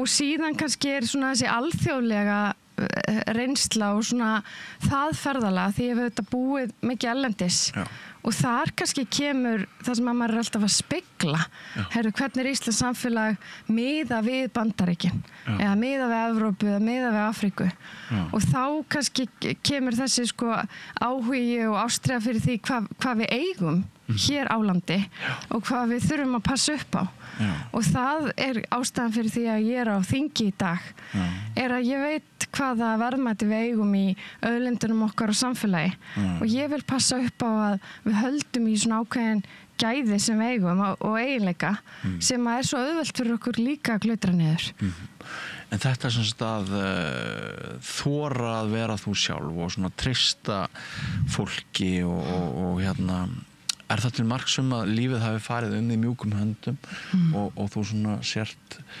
heppin með sjálfa þig og uppvöxtinn? Ég alveg ótrúlega heppin með foreldra og fjölskyldu. Alveg einstaklega heppin. Og kannski býja því að foreldrar mín áttu með þegar þau voru tiltölulega ung. Mamma 19 og pabbi 20. Og hafa fengið svona einhvern veginn í fyrsta barnabarn fengið að vera mikið líka með stærri fjölskyldu og klálega mín stærsta gæfa mitt stærsta veganesti Ertu frumburður foreldrana? Ég frumburður og bara hef notið ótrúlega mikið góðs af því að eiga góða fjölskyldu ekkert efna fólk en bara öll þessi ást og væntum þykja mikil ást mikil, já, og bara það að vera styðjandi og þorðu foreldrar þínir að sýna þér þá ást sem þeir höfðu að þér já, en ég eru af því að sko mín kynslóð þurfti oft svona hún var svolítið kótuð þessi ást sko maður þurfti svona maður þurfti alltaf, sko ég líka alveg fyrir bara mjög sterk gildi þess að hafa fyrir hlutunum og leggja sig fram og bara mikla vinnusemi og það var ekki snemma langur vinnudagur og það var ekkert mikil smetið og það að sko vera fyrstur út í fjós eða koma síðastur inn þannig að það að skila góðu verki eitthvað sem að ég lærði snemma afi í Reykjavík var kennari var duglur, hann var síðan bæði vennilegur kennari og líka smíðakennari þannig bara það að vera alltaf að sjá hlutina gerast og það kannski líka annað ég einhvern veginn ólst mikið fyrir það að þetta að láta verkin tala og kannski þegar þú ert að vinna mikið tengt sveitastörfum eða líka eins og ég fekk mikið að fylgja og afa í bænum, þá ertu alltaf að vinna í því að sjá eitthvað verða til. Fylgjast með afa, vera kannski teikningar og svo var hann að smíða þar og það var einhver afrakstur. Og ég held að þetta, að vilja sjá einhvern afrakstur, sé eitthvað sem að kannski svona leiðarljós og eitthvað sem að mig langar núna að beita mig fyrir á þingi. En ef maður skjóta inn í þetta er sagt það sem að sviftir embættismenn ríkisins oft á tíðum geðheilsunni og bara alls konar starfsmenn hins opinbera að þú sérð ekki afrakstur verkaðina. Mál að þvælast fyrir í einhverju ferli árum saman. Héðinn Unnsteinsson sem hefur mikið rætt geðverndarmál, hann hefur lýst þessu svona úr ráðuneytunum. Að menn verði, þú hlýtur að missa vitið þegar þú ert alltaf að brasa við eitthvað en þú sérð ekki afrakstur verkaðina, það klárast ekki. Þannig að ég skil mjög vel það sem þú ert að segja. En ég verð nú að segja að því ég nú verið embættismaður og ég hef tvisvar unnið fyrir ráðuneyti, annars vegar fyrir utanríkisráðuneytið og síðan ekki fyrir ráðuneyti heldur sem orkumálastjóri sem sagt hjá hinu opinbera að í bæði skiptin er alveg hægt að gera ótrúlega margt og bara þó að það sé nú oft svona kannski neikvæð umræðan stjórnsýslu og annað. Þá séu stundum afraksturverkað. Já, minna til dæmis við veittum leyfi fyrir fleiri megavöttun hefði verið gert 10 árin á undan. Það eru auðvitað alls konar kærumál og allt þetta en það var samt bara sterk liðsheild sem að vanna þeim verkefnum. Og þegar ég var í Brussel þá settum við fót á þeim tíma sem að það var verið að reyna að fá ferðamenn til Íslands. Þá settum við á fót menningarverkefni sem að var í raun og veru gert til að fá fólk til þess að heimsækja landið, markaðssetja íslenskar sjávarafurðir líka. Og það var mikill afrakstur af þeim verkefnum. Þannig að mín reynsla er kannski svo að alltaf ef þú nærða að stilla saman strengi með góðu fólki að þá er þetta að gera ótrúlega hluti og það er það sem að er kannski minn drifkraftur að það er að sjá eitthvað hluti gerast. En ég skil þessa sögur sveitinni mjög vel til dæmis þegar ég fer austur í Mývatnssveit sem er Mývatnssveit, keyri þarna 400 kilometra komast þangað og svo fer ég að hugsa hvar ætla ég að leggja netin í kvöld í Mývatni. Svo ákveði hvar ég ætla að leggja netin, svo fer ég á nænetin, ég greiði netin og svo fer ég á aðtöku hvort það er bensín á vélinu og svona og svo sigli ég út og svo set ég netin einhvers staðar og svo fer ég daginn eftir og ég veit netin og það eru nokkri fiskar og þeir eru búin að gera fiskunum og silungurinn er komin í pottin eða pönnuna og ég borða hann svo þá er ferlið hófst, ferlinu lauk og það er alveg gríðarlega gott og gefandi og skapandi en stór hluti af vinnu okkar í dag hann er einmitt ekki svona. En veistu, ég held þú sért að lýsa akkurat kjarna þess sem að við kannski glímum við í dag er það að fólk er ekki upplifað að það sé að leggja eitthvað mörkum sem að ég held að sé svona grunnurinn á því að bara líða vel sem einstaklingur er að finna að þú skiptir máli, finna að þú sért að vinna einhverju sem hefur áhrif á samfélagið þitt og þetta bara í samhengi við bara andlega heilsu og líðan held ég að sé lykilmál er bara að fólk finni með svona áþreifanlegum hætti það er ekki eins einhvern veginn að segja frá einhverju á samfélagsmiðlum eða posta einhverju eins og að finna það að þú hafi gert þetta og jafnvel eins og þú ert að lýsa ég mynda mér að stundum sérstu með einhverjum þú ert í einhverju vinnu þú veist það er svona eins og ég tengi við bara heiskap þannig að þú ert að áorka einhverju saman og það er líka sem ég gleði í því að áorka einhverju saman Dæmisagan þín heiskapinn í forstaframboðinu að gera hlutina saman þetta var nákvæmlega sama pæling og hafði farið minn koll og ég hafði notað í bók sem ég skrifaði dauðan það sem var svona aðeins annars hamingi bókinu dauðan var þannig að hún fjallaði líf sem væri þess virði líka að lifa því og hvað gerir lífið þess virði að lifa því og svona og ég tengdi mjög sterkt við þessa heiskaparlíkingu en það var hellingur af fólki sem hefur ekki alist upp í sveit kannski bara blaðamenn félagið mínir sem ólst upp hérna á Mölinni sem náðu ekki þessari heimspeki og það þannig að mér dettur það bara í hug þegar þú nefnir þetta. Já. En mér finnst þetta mjög gott hjá þér. Ég held að hérna flest okkar höfum áttað okkur á því að einstaklingshyggjan hefur hrakið okkur út í horn. Við verðum aftur að fara að gera hlutina saman sem við höfum reynt að gera sitt hvoru lagi. Algjörlega, og ég held að það bara aftur sem að tengist auðvitað vinnu og þú veist, driftun og árangri og svona hvernig ég manni áfram bara sem einstakling í samfélagi. Já. En auðvitað það líka þannig bara maður hugsar þegar maður glímir með einhverja erfiðleika, veikindi eða áskoranir eða fyrir gegnum einhverja erfiða hluti í lífinu. Sko það fyrsta sem maður einhvern veginn horfir til, eða sem að stendur mann nærri, auðvitað þú veist, líka samvinna og þetta net sem nálægt manni. En ég held einhvern veginn að það að leggja meiri rækt við samvinnu umfram einstaklingshyggju, sama hvort það sko tengt fjölskyldu eða vinnu. Við þurfum einhvern veginn að ná þeim rauða þræði aftur. Já, ég sammála því. Og fínt hjá þér að ávarpa þetta, bara mjög fínt. Þótt ekki eru forseti. Já, voru það vonbrigði?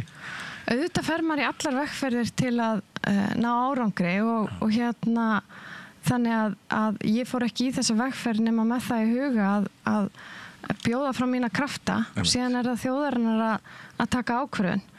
En ég get hins vegar sagt að ég lagði mikil áherslu á mál eins og samvinnuna, ég lagði mikil áherslu á mál eins og bara almannahagsmuni og landið okkar og auðlindir og í dag fæ ég tækifæri, síðan gerðust auðvitað þessir óvæntu hlutir í stjórnmálunum, þannig að mín leið hefur leiðið núna á þing og ég finn talandum sko að skila verki. Nú ég var að leggja fram mína aðra þingsályktun í gær, svo fyrri var orkuöryggi almenning sem að ég séð hvað stendur höllum fæti sem orkumálastjóri og svo seinni var annað sem stendur hjarta mínu mjög nærri sem að ég mælti fyrir í gær sem eru jarðarkaup, að takmarka jarðarkaup erlendra aðila af því þetta eru vatnsréttindin, jarðhitin og bara aðrar auðlindir sem við erum að selja með.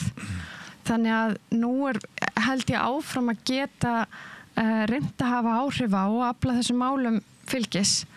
Þannig að ég þakklátt fyrir að hafa fengið stuðningin á þingi kjölfar forsetaframboðsins og ætla svo sannarlega að láta til mín taka. Ég vona að ég kom ekki baki það þér og þér finnst þetta ekki óþægilegt umræðefni og viðkvæmt. En nú langar mig að spyrja þig út í eitt kvöld í forsetabaráttunni. Útsendingun á RÚV. Já. Þegar þú hafðir fyrr þann dag farið í að ég hef 2 mjög stór viðtöl.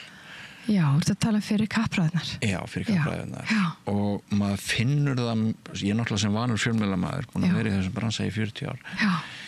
Ég finn það bara mjög snemma að þú ert ekki alveg í lagi. Það er eins og eitthvað sé off og þú endurtekur þig og bara líkamstjáningin og allt. Það kom mér ekki óvart ef ég segir alveg svo að fylgið skildi hrynja eftir þessa framistöðu. Við skulum segja síga. En þetta var sko hvað gerðist? Hvað var að þennan dag? Þetta var bara gaman á að skuli draga þetta upp því að þetta var í svona kosningaborta auðvitað rosalega sko, löng og ströng og ég hef ekki verið að taka þátt í pólitík áður. Þó ég hafi verið í alls konar öðrum störfum sem hafi reynt á og reynt á fjölmiðlun eða þátt ekki fjölmiðlum þá ekki með sama hætti. En þarna hafði ég verið fyrir norðan og þetta í raun og veru, ég var fyrir norðan með fulla dagskrá. Ég flýg, ef ég man rétt, hvort ég flýg annað seinta kvöldi eða hvort ég var ekki bara að fljúga með morgunflugi sem sagt til Reykjavíkur.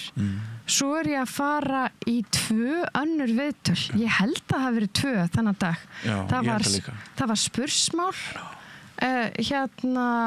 á MBL sem nú aldrei svona léttur nótunum og síðan var það vísispallborð og síðan var þetta 3. viðtalið. Brjálæðislega dagskrá fyrir mannesku með ekki meiri reynslu en þú á þessum tíma. Ég held bara fyrir hvert sem er. Fyrir búin að vera með 12 tíma daga á undan og kemur síðan og þú ert auðvitað að vera í svona löngum viðtölum, löngum og ströngum eins og hér í dag. En það auðvitað bara krefst þess að þú sért útkvildur. Og ég bara var hreinlega orðin mjög þreytt í þessu 3. viðtali. Varstu alveg farin í lokin? Nei, ég var ekkert farin, alls ekki. Svo gerði ég líka, ég get ljóstra því upp. Af því að ég er nú alltaf ekki mikið fyrir að vera á mjög háum hælum. Nei. En þarna var ég eitthvað á einhverjum svakalum hælum sem að mér hefði verið ráðlagt að skipti mjög miklu máli að segja að það var nú töluvert tala skóna mína í þessum kosningabortum. Og þú sást kannski, svo lá leiðin, mér gekk nú mjög vel í spursmálsviðtalinu og mjög vel í vísisviðtalinu, en auðvitað horfðu bara fleiri á RÚV. Hvet allar að horfa á hin viðtölin sem ekki búnir að því. Og svo gekk mér bara vel í viðtalum eftir. Heldur ég hafi ekki bara verið að flatbotna, það sem eftir er. Þú varst að flatbotna sem eftir er. Já. Og þú þurftir að standa svo það sé áreitt. Þetta var líka, sem að er ákveðin lærdómi líka fyrir fjölmiðla. Við vorum 12 frambjóðendur. Og þetta var, vissi ekki, hvort við stóðum ekki 2,5 tíma. Já, þetta brjálaði. Þetta var alveg, ákveðin, list hvað það var þar. Þannig að lærdómurinn vera útkvildari og ég hefði sannarlega geta átt framistöðuna sem ég átt í spursmálum fyrir daginn. Þarna og þá vitum við ekki hvernig hlutinir hefði farið. Hvað hugsaðir þegar þú komst heim og þú vissir að þetta ekki gengi vel? Hugsaðir með anskotin ég búin að klúra þessu eða hvað hugsaðir? Ég hugsaði bara áfram með smérið. Áfram með smérið? Já. Þú ert svo týpa. Já, það er bara áfram með smérið. Það er lífið líka. Ef það er eitthvað sem ég hef lært eitthvað neina, lífið eitthvað leið og stundum eitthvað sem gengur mjög vel og stundum eitthvað sem gengur illa en yfirleitt leiðir það eitthvað af sér og maður sér það aldrei nema maður fyrir maður horfir stendur ykkur til staðar 5 eða 10 árum setna og þú veist það alls konar sögur sem ég á sem að maður hugsar nú allt nú þetta bara búið og svo bara svo lengi sem að maður setur nefið í vindin sem var nú annað sem var ekki allir skildu kannski en þú veist að þá bara og vinnur úr hlutunum að þá hafa hlutinni tilhneigingu sérstaklega ef maður í samvinnu við gott fólk á því að leysast einhvern veginn og svo þroskast maður og lærir eitthvað nýtt og verður betri manneskja. Ég elskaði Stormur sagði Einar Ben. Já. Þú tengir við það? Já, ég geri það. Ég geri það því að maður lærir ekkert í logninu. Það nú bara þannig. Það eru þessir tímar þar sem að hlutirnir ganga ekki nógu vel. Ég var einmitt núna í Bandaríkjunum fyrir ekki svo löngu. Og var einhvern veginn að rifja það upp með kollega sem ég hafði unnið mikið með. Þegar ég var að reyna að fá ákveð starf og fer á 3 fundi og mér alltaf vísa á þér. Og síðan eitthvað í 4. og 5. fer ég að sjá einhverja glufu og svo fæ ég einhvern lítinn samning sem að leiðir af sér eitthvað starra. Og þetta nú bara lítið dæmi eitthvað sem að gengur mjög illa til að byrja með en vex síðan síðar. Og svona ef ég hugsa sama hvort maður hefur glímt við einhver veikindi eða sambandsslit eða sama hvað það eru eins og allir fara í gegnum í lífinu þá það yfirleitt á þeim tímapunktum þegar allt virðist ómögulegt og síðan nær maður einhvern veginn að vinna sig fram á því að þá það yfirleitt að maður verður reynslunni ríkari en svo öðlast maður líka einhverja dýpt sem manneskja og verður kannski betri í samskiptum og mýkri Af því að það eru nú allir einhvern veginn að glíma við sitt. Já, og án mótlætis er vandfundin þroskinn, finnst manni stundum? Já, ég held að það sé alveg þannig. Já. En auðvitað eins og kannski ég býja að eiga góða fjölskyldu, þannig að þegar það hefur reynt á mig í mínu lífi, að þá býja því að ég er með gott bakland og það hjálpar manni í að vaksa í mótlæti. Það ekki sjálfgefið, það ekki allir sem að hafa bakland í því í stuðning hvað það var þar og það nú eitt af því sem að mun reyna á líka í varandi lög og starf núna að við eigum alltaf að vera að hanna kerfin okkar sko út frá því að það sitja ekki allir við sama borð og það fæðist ekki allir með sömspil hendi. Það rétt. Sko, ég reyna að sjá fyrir mér fyrstu 20 árin hjá þér. Þú ert sko þú ert augljóslega metnaðargjörn, það ekki? Má ekki segja það? Vinnusöm? Já, ég vinnusöm. Þú spilar hljóðfæri? Já. Harmonika? Píanó uppalega, já. Píanó? Já. Og kannt líka að spila harmoniku? Já, ég í námi þar. Ertu núna? Sko, ég verið að fara svona í 1 tíma á mánuði. Nú erum við náttúrulega að æfa fyrir sumarvertíðina. Skemmtilegt, frábært. Maður verður einhvern veginn að hafa eitthvað sem finnst mér þannig hvíli í hugan. Eitthvað sem er algjörlega ótengt öllu öðru. Geggjað. Þannig að þú ferð í skólan, þú ert góð námsmaður, sterkur námsmaður, þú ert elst systkinanna, þú gætir yngri systkina þína eða hvað? Já, yngri bróður. Yngri bróður? Já. Svo þú ferð í tónlistskólan. Já. Einhver önnur áhugamál, íþróttum? Já, ég kannski, sko, ég held ef við bara spólum ennþá meira tilbaka, þá held ég kannski svona upp af seglu, svona, ég er mikil fyrirburi. Já. Og ég held að eða mamma segir það, þess veit ekki mömmur allt best. Jú. Að því að svona sá tími, ég held að, sko, þar byrjar þessi svona segli, þessi hitakassatími. Hvað fættist mörgum vikum fyrir? Ég fæðist ekki nema einhverjum 5-6 en ég er 7,5 mörg og er í einhvern mánuð í einhverjum hitakassa. Já, þú stendur varla fram á nefa.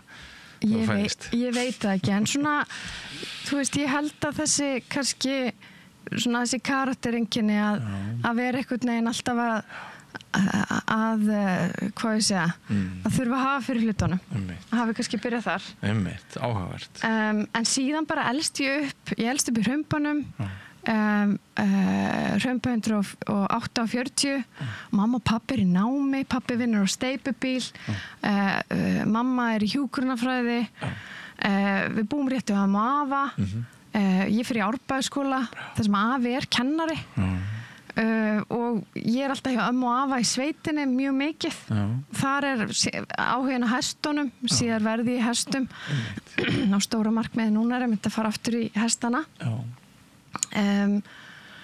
og síðan byrjaði ég bara ég var alltaf rosalega í mörgum áhugamálum ég var í dansi og píanói og leiklist og svona skapandi vinnu alls konar og síðan eftir Árbæðaskóla og eftir Kvennó sem ég fyrir næst í að þá svona tógar í mig þetta bara svona þessi alþjóðlegi vettvangur þannig ég eyði miklu tíma þar í kjölfarið. Var aldrei ómikið að gera hér? Jú, allt og mikið að gera en ekki stress, þeir eru ekki liðið eins og eru að kikna undan öllum skildunum sem að snemma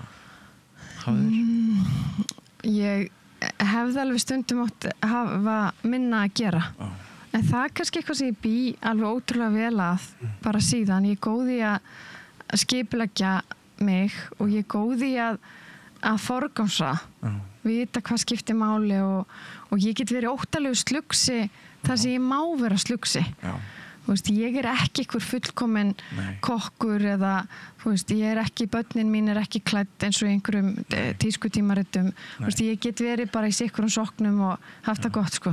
Og alltaf nýtir þér náttúruna sem orkustöð? Já, það hefur verið, ég hef alltaf verið mikið í útivist, hestum og skíðum og bara fjallgöngum og ég er mikill svona kannski introvert. Já. Ég fer mikið bara ein í göngutúra. Þannig að það hlýtur að vera áskorun að vinna við það stundu sem þú ert að gera. Já, kannski... Ertu bæði intro og extravert? Já, ég kannski á auðvelt með hina hliðina líka. Ég alveg félagslynd. En svona þessi hleðsla, að hlaða batterinn, það náttúran og bara samvera með fjölskyldu. Ég á þess að 2 yndislu stelpur. Og maka ársins að mínum mati eftir að hafa stutt mig í gegnum þetta allt saman. Við fengum aðeins að kynnast þessu fólki í kringum myndböndið þín og í gegnum já. Þannig að já, en svo náttúrulega ég 12 ár tæp erlendis og það auðvitað aftur þú ert þá að ég fer í stjórnmálafræðina og svo fer ég 2 mastersnám bæði í Bandaríkjunum og líka Eitt var ekki nóg fyrir þig? Bara lífið einhvern veginn leiddi mig þangað var ekkert sem var planað að fara í einhverjar sko þegar ég byrjaði háskólanum þá var það eina sem ég gat útilokað ég ætlaði alls ekki að verða ég ætlaði ekki að vera tannlæknir Allt eitt var opið Allt eitt var sjálfur svo opið því að mér fannst það svona alltaf þröngt að vera einhvern veginn að vinna svona í sko tönnum allan daginn Og varstu láða vel fyrir þér að læra raungreinar og hugvísindi? Já, mér gekk alltaf vel í skóla og ég fer í stjórnmálafræðina á sínum tíma bara ég ætlaði svona aðeins að hugsa þetta og síðan einhvern veginn, ég hefði alltaf eins geta farið í sko listnám eða læknisfræði, nánast eða lögfræði kannski frekar. Hvaða listnám hefur þú valið? Ég hefði valið eitthvað svona kvikmyndagerð eða leiklist eða eitthvað svoleiðis. Og í hverju hefur þú sérhæft þig í læknisfræðinni? Ég hefði kannski frekar farið í lögfræðina. Lögfræðina frekar? Já, allir hefði ekki þá verið, en mér langaði líka að vera ljósmóðir.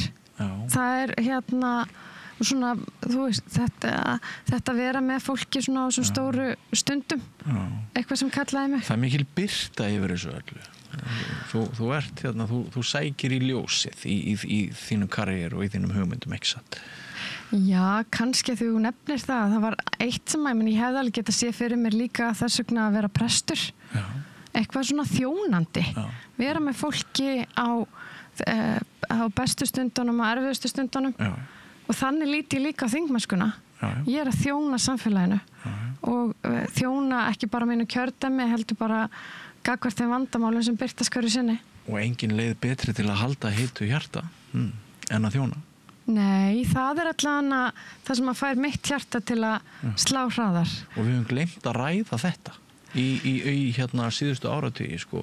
Öll umræðan hefur verið á hið efnislega sem færir okkur ekki neitt inn í okkur og það að hjálpa öðrum og lifa fyrir aðra þessi umræða hefur ekki átt upp á pallborðið og hefur gert okkur pínulítið fátækari og við höfum mistað þessu Ég get alveg tekið undir þetta og ég held við séum kannski smá svona krossgötum Ég held það líka, við séum aðeins að rofa til Já, varðandi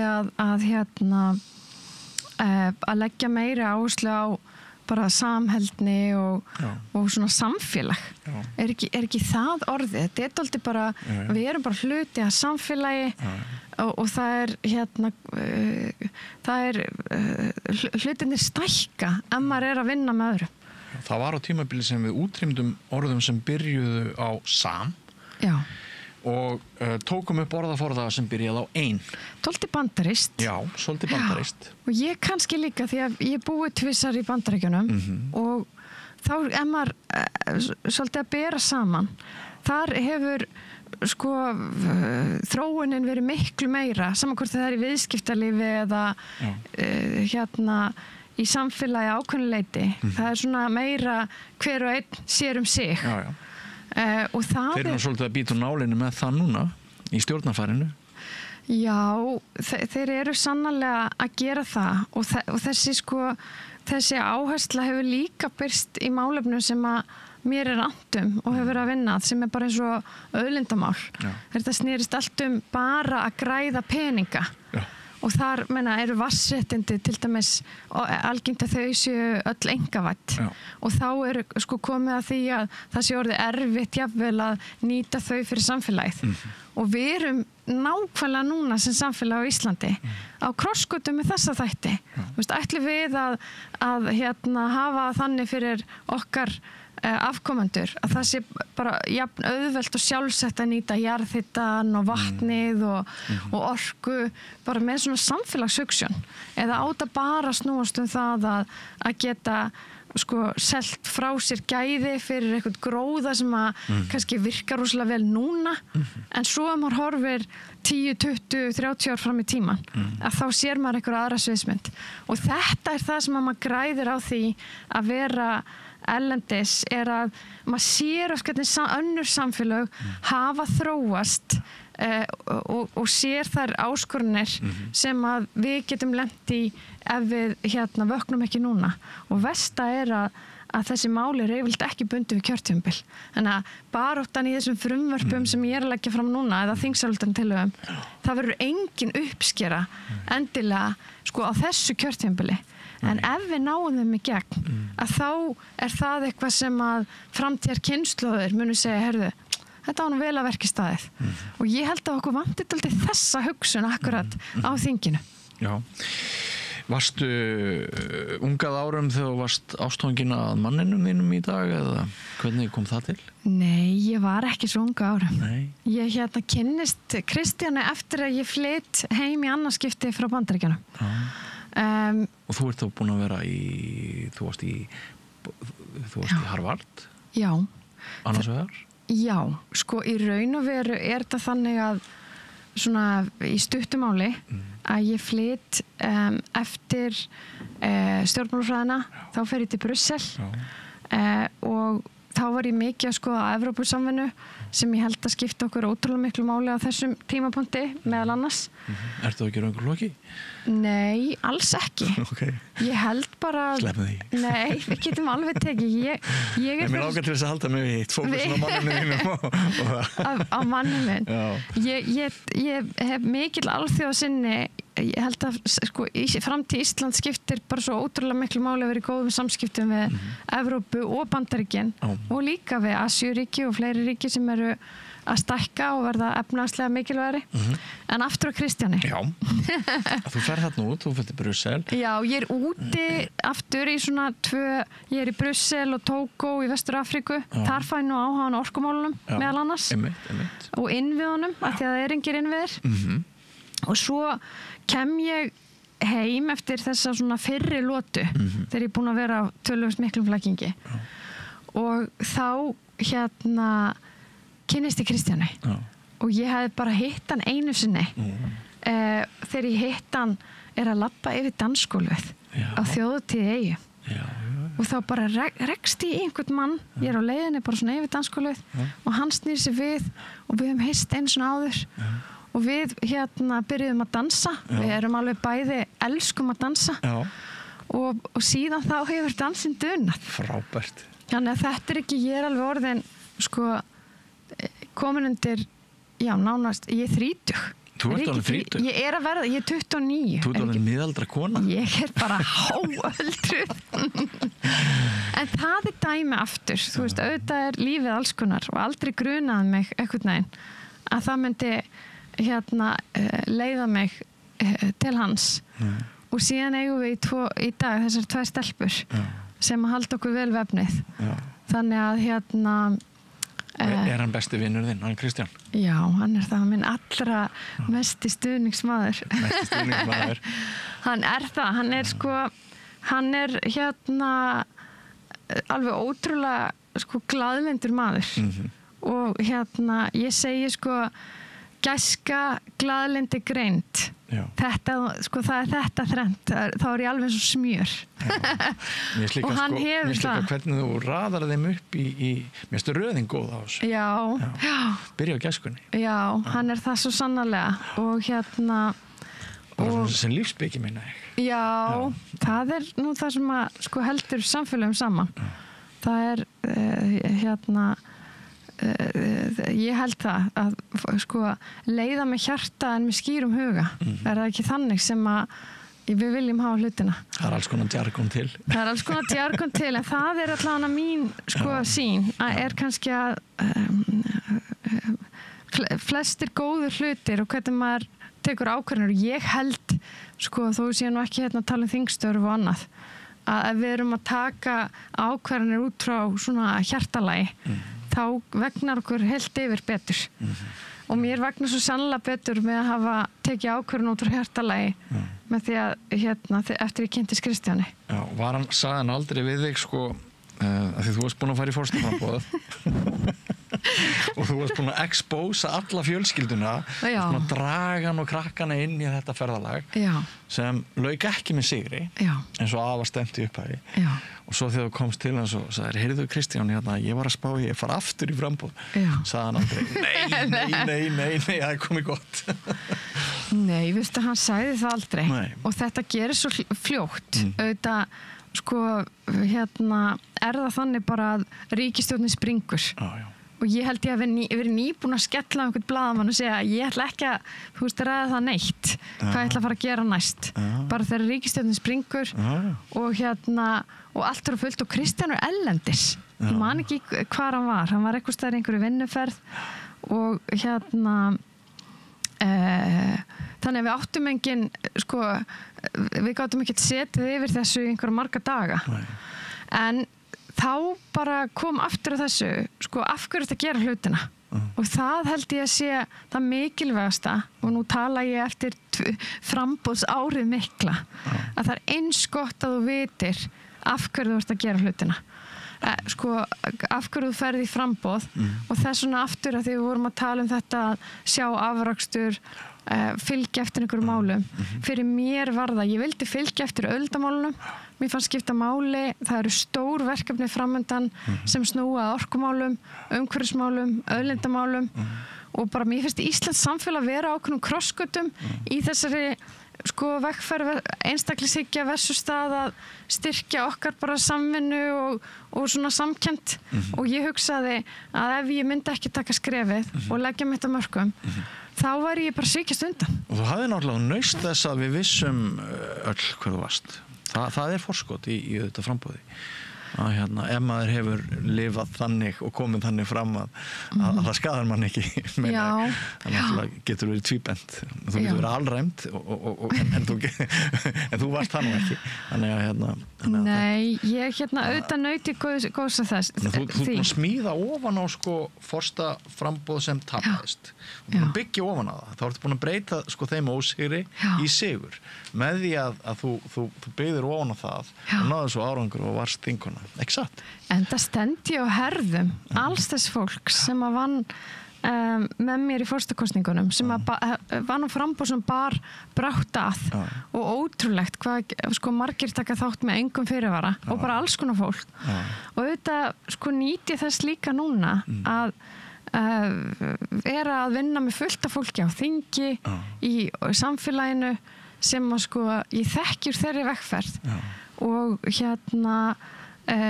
ég segi að vinna fyrir og vinna með núna að góðum málum og ég þannig þengjandi að ég vil fylgja góðum málum áfram og ég vil eiga gott samtal málin. En hvernig byrjar svona pólitískt framboð eins og hjá þér? Varstu í Framsóknarflokknum áður? Nei, ég hef aldrei verið í stjórnmálaflokk. Og hvað bara, þú veist, hringir maður eitt kvöldið í Sigurð Inga og segir honum, heyrðu, ég var að spá ég að bjóða mig fram hvernig líst þér á það?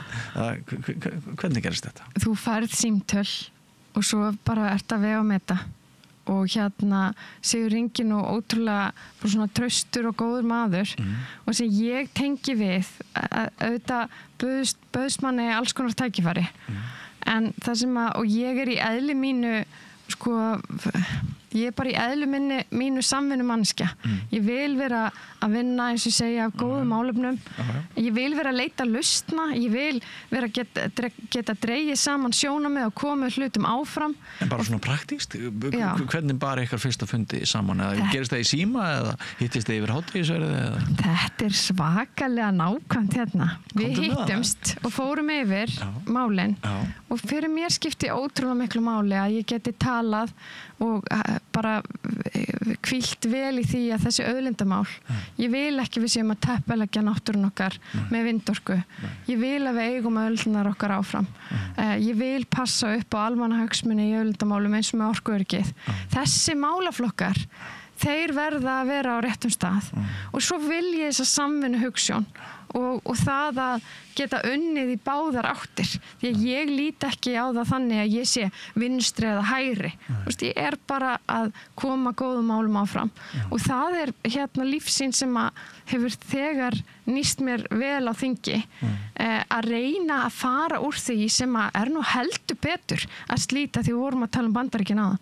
Þessi polarisering, að vera sko með eða móti þessu, freka bara, þetta eru viðfangsefnin, hérna eru ólíkar sýnir á þau, reynum að finna lausnir og það er þannig sem að ég er að vinna inn á þingi og auðvitað er ég í stjórnarandstöðu en ég hik ekki við að styðja góð mál sem koma frá ríkisstjórninni. Það er mjög gott, ég vona að þú haldir þig við það sem að væri reyndar mjög sjaldgæft. Og hrósa þeim þingmenn sem er að gera góða hluti. Svo er betra bara að leggja til þær breytingar sem maður vill sjá. En ég get líka alveg sagt þér að í þeim málum sem að til dæmis ég nefnt hérna dæmi, menn ég líka mjög sterkar skoðanir á hérna alþjóðamálum, mentamálum, að ég verð ekki teka við að sko draga lín í sandinn og berjast fyrir þeim. En ég til vera óþarfa að í okkar samfélagi að vera einhvern veginn sem stjórnarandstöðu þingmaður á móti öllu af því bara. Það er ekki góð pólitík að mínum mati. Ég hef alveg tekið eftir þessu hjá þér. Þú ert örlát, þú ert ekki að flokka fólk sérstaklega eftir því hvort hann er með þér í liðið eða ekki. Þú ert bara örlát típa. Ég tekið eftir því. Það er gott hjá þér. Ég vona að halda því áfram. Stundum fara þingmenn svona stað, svo lokast þeir inn í böngarnum og það kemur upp svona kaldastríðstemning og Já, ég ætla að það sé ekki líka eitt af því mikilvægasta er að vera ekki bara í einhverjum, nú hafa sko þingflokksherbyggi verið mikið í umræðinni að lokast ekki einhvern veginn inn í einhverjum bergmálshellum heldur að vera bara duglegur að hérna vera úti í samfélaginu og það er líka annað að hérna svona maður lærir ekkert jafn mikið og eins og þegar maður er í samtali við fólk sem er að takast á við áskoruna sem maður er að reyna að leysa og bestu lausnirnar verða ekki til inn á sko skrifstofu höllur hundar á Alþingi, þær verða til í samtali og svona samvinnu fólks á milli. Mér langar að spyrja músíkina í lífinu þínu. Já. Þú ert enn að taka hérna harmoniku tíma og byrjaðar á píano, segir ég. Já. Og hvernig músík hlustar þau mest? Ég hlusta á alls konar. Ég veit að var tölvöld lengi samkvæmstansi. Þannig að ég, sko, mér finnst alveg ótrúlega gaman að dansa. Og svona þannig alls konar danstónlist höfðar mjög til mín og það er líka hluti af svona, hvað ég segja, eftir erfiða daga. Myndur þú segja að þú værir meiri diskodrottning heldur en svona molgiðja? Ég er alls engin molgiðja en ég hlusta mikið enda nánast alla daga og hlusta á einhverju svona rólega svona píanótónlist af einhverju tagi. Klassíska þá? Ekki klassíska, bara svona alls konar með kertaljós, mér finnst það alveg ótrúlega góður endur á deginum. Líka yfir hásumarið? Nei, kannski. Þá er ég alltaf einhverju útilegu á fjöllum eða eitthvað. Hestbæki. Já, það er þetta að vera með kerti og er svona yfir vetratíman. En svo hlusta ég bara mikið á alls konar íslenska tónlist. Veistu, ég er frekar mikið alæta. Ég sagði nú frá því, þú veist, að ég tek Guns N' Roses í karaoke og eitthvað svona sko og því var svo mikið alltaf líka sko eina stelpan með strákunum í sveitinni og svona Þannig ég er nú freka mikil aðleita en það sem ég er að einbeita á mér að í harmoníkuspilinu eru bara sönglög. Af því að ég veit ekkert skemmtilegra en að syngja í góðra vinahópi. Þannig að þú veist gott, saman hvort það er gott gítarpartí eða harmoníkupartí, sko íslensk sumarnótt þar sem fólk er að syngja, það leysist eitthvað á leðingi. Já, sko það rifjast bara upp fyrir mér til dæmis 9. áratugur síðustu aldar, sko. Þegar maður var í sumarvinnu og hvert einasta kvöld það bara endaði með gítar og hópsöng, stundum út í náttúrunni, stundum inn í einhverju herbergi. Þetta er nú eitt af þessum brætti mig við hann Kristján. Af því að hann er svo góður að gíta og hann hefur gítar og hefur fallað söngrödd. Þannig að það alveg brætti mig. Þannig að já, ég er náttúrulega hluti af dúett í harmoníkunni.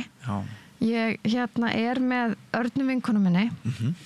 Hún hefur verið með mér í eiginlega öllum ferðalögum, svona skapandi ferðalögum. Við gerðum stuttmynd saman. Við vorum í svona leiklistarverkefnum saman, fórum saman til Grænlands þegar ég fór þangað í fyrsta skipti og erum saman í þessum dúett. Þannig að það er líka sko maður manns gaman. Það væri ekkert gaman að vera standi í þessu ein sko. En með henni og ég er með sko frábæran harmoníkukennara Sigur Alfons sem sko gerur okkur alltaf betri að hann spilar með þá sko er eins og við séum 10 sinnum betri en við raunverulega erum. Þetta hljómar allt saman mjög vel en er ekki svolítið snúið að muna fólk, muna andlit þeirra sem hafa hitt þig, muna nöfn hvaðan kemur að nú ertu komin á stöðu bara þegar þú ferð út í búð ferð út í bónus þá myndu mögulega svona 3, 5, kannski 10 sem eru svona aðeins að sína er að þú ættir kannski pínlítið að kannast við þá hvernig fer maður að því að muna allt þetta fólk og hvaðan fólk kemur og nöfnina og þessu og svona sko, maður manna náttúrulega bara alls ekki alltaf, bara þannig að það sé sagt en ég er mjög glögg á andlit og ég er kannski ekki alltaf best með nöfnin en ég man sögurnar og svona hvar ég hitti fólk vel. Ertu með einhverja sérstaka tækni? Eitthvað sem þú lært á námskeiði? Nei, ég er það ekki. Ég hef heyrt á alls konar eitthvað endurtaka þrísar í huganum eitthvað svona. Vistu, ég ætla bara að leiða mér að segja aftur að ef það er maður á eitthvað gott samtal við eitthvað sko þá er það kemur eitthvað upp, eitthvað tenging eða eitthvað svona, þá er það yfirleitt nóg til maður svona muni, þegar það kemur að því. En ég get alveg sagt að þetta var eitt af því skrítnasta eftir sko síðasta sumar, af því að mér finnst allt öðru fyrir að vera sko í fjölmiðlum tengt málefnum, af því ég er svo málefnadrifin, en mér fannst pínlítið skrítið að vera eitthvað bara út í bakari. En mér þykir bara í dag þykir mér ótrúlega sko mænt það og kannski koma sko bestu hugmyndirnar er bara það að fólk gefur sér að tala við mig. Já, þú ert að einhverju leiti í almanna eigu meðan þú ert í þessari þjónustu. En ég líka í almanna þjónustu og þannig að mér þykir bara vænt það að fólk sé til í að segja heyrðu, þetta brennur á mér og þannig oft verða líka til verkefnin eða ég enda á að fara í heimsókn eitthvað að einhver býður mér bara hreinlega út í bakari. Þetta er eins með okkur fjölmiðlafólk að almenningur er alltaf að pikka í okkur og ef maður ætlaði að væli yfir því þá væri maður líka að gleyma því að mörg af bestu fréttaskotunum og hugmyndunum fyrir hinn og þessa fjölmiðlavinnu sem maður þarf að sinna, þau koma einmitt bara frá einhverju sem pikkar í þig út í bónus. Það verður lítið í fréttum. Þú varst búin að heyra það að veistu, má ég hringi þig, hver er símiðin? Og svo koma bara fréttaskotin og alls konar upplýsingar sem samfélagi þarf að vita. Akkurat. Akkurat. Við höfum verið kannski svolítið við verið svolítið frekjur við höfum verið að væla undan göllunum sem fylgja störfum okkar en við erum ekki nú flink að átt okkur á að það er önnur hlið og það er allir kostirnir og stundum er bara svona einhver lína þarna á milli Já, ég held auðvitað ég held að sé kannski dálítið öðruvís í dag heldur það var með öllum þessum samfélagsmiðlum og öllu þessu. Heldur betur. En þú átt ekki að vera Hefur stjórn á þeim samfélagsmiðlunum? Já, auðvitað svona að stærstu leiti auðvitað alls konar ykkur fólk hefur skoðanir á alls konar hlutum. En ég held að aftur, þú að vita fyrir hvað stendur, að hverju þú að vinna, þú að vita þitt leiðarljós. Ef þú veist það, að þá getur verið alls konar rók og rigning á leiðinni, en þú veist hvort þú ert að fara. Ég held að það versta sem þú getur gert sem stjórnmálamaður er einhvern veginn að ætla að blakta í vindi og reyna að vita allt eða reyna að geðjast öllu. Þú er að aftur koma til dyrann eins og þú ert klædd eða klæddur og þú verður að vita hvaða málum þú ætlar að vinna og fyrir hverja. Og svo lengi sem að það er kristaltært að þá getur verið alls konar veður á leiðinni. En þá er bara að setja nefið í vindin eins og amma sagði alltaf. Og þá hlýtur að byrta til. Já, þú sagðir að maður lærir ekkert í logninu. Maður lærir ekkert í logninu. Þetta er orðið ágætt slagvort. Var þetta bara kviknaði á þann? Þetta var bara kviknaði sem þætti. Svona gerist bara ýmislegt. Þetta verður mögulega það eina sem að fólk man úr sem þætti. Vegna þess að þetta stuðlar, þetta er bara ansi góð speki. Já, ekki held í hana. Jú. Og hún verður til upp úr einhverju sönnu. Og ég þakka þér fyrir að hafa komið hingað að Rauðaborðinu og verið bara ansi heiðarleg með það að koma til dyrinn eins og þú ert klædd. Við sjáum ykkur flytja þingræðurnar en við vitum ekkert meira ykkur. Við vitum svona einhver leiti fyrir hvað þið standið. Við sjáum ykkur á mannamótum. Þá er ég að tala almenningur, ég er ekki að tala okkur fjölmiðlamenn.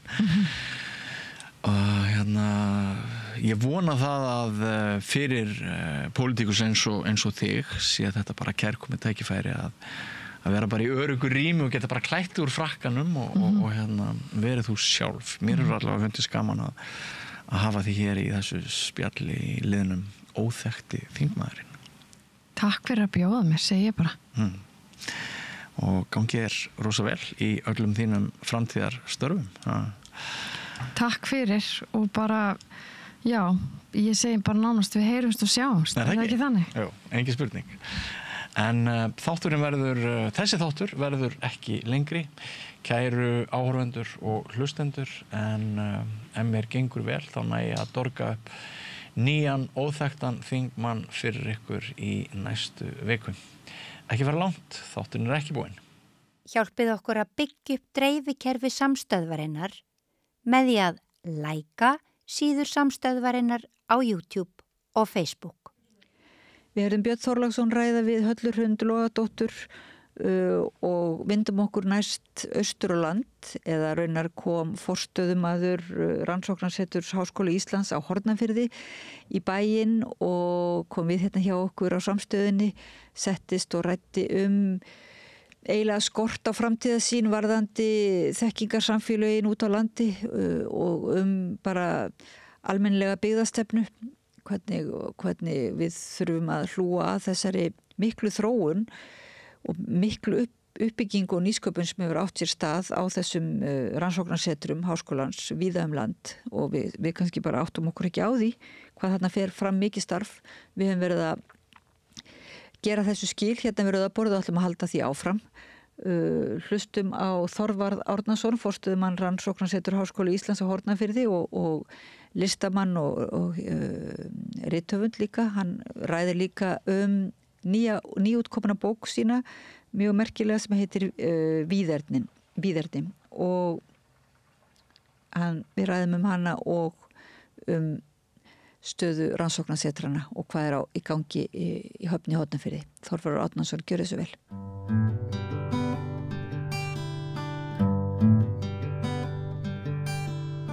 Komið sæl og verið velkomin að Rauðaborðinu í tal víðerni og landsbyggðina. Við erum búin að vera með svona umræðu háskólasetur og rannsóknarstarf, þekkingar eiginlega samfélagið úti á landi í tengslum við bara þekkingarsamfélagið hérna í höfuðborginni og hingað er komin engin annar en Þorvarður Árnason.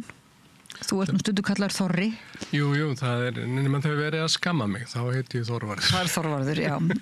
En þú, ég eiginlega, Það þyrfti eiginlega að vera, við þyrftum eiginlega að leggja nokkur spjöll undir vegna þess að þú varst bæði að gefa út þessa stórmerkilegu bók sem heitir Víðerni, verndun hins villta í náttúru Íslands og ég byrjuði að lesa hana, hún alveg gríðarlega spennandi að því að þú þarna, það eiginlega svo mikið undir og að brjóta það kannski á ekki við að segja brjóta land en þú sem sagt að fara mörguleit ótrúðunar slóðir þetta rannsóknarsviði og svo bæðið að koma líka fyrst þú varst nú í bænum nýta ferðina að því þú forstöðumaður ekki rannsóknarseturs háskólasetursins Höfn í Hornafirði.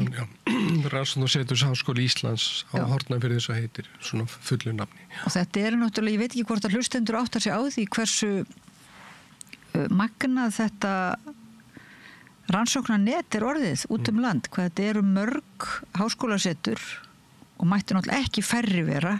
Alls ekki. Og mér langaði bara kannski ef að byrja aðeins á að ræða þetta starf sem að þið eiginlega merka starf sem svona á heimsmælikvarða eins og jökla og fjallanámið bara ef við ímyndum okkur að fólk viti ekki hvað þessi stofnun stendur fyrir.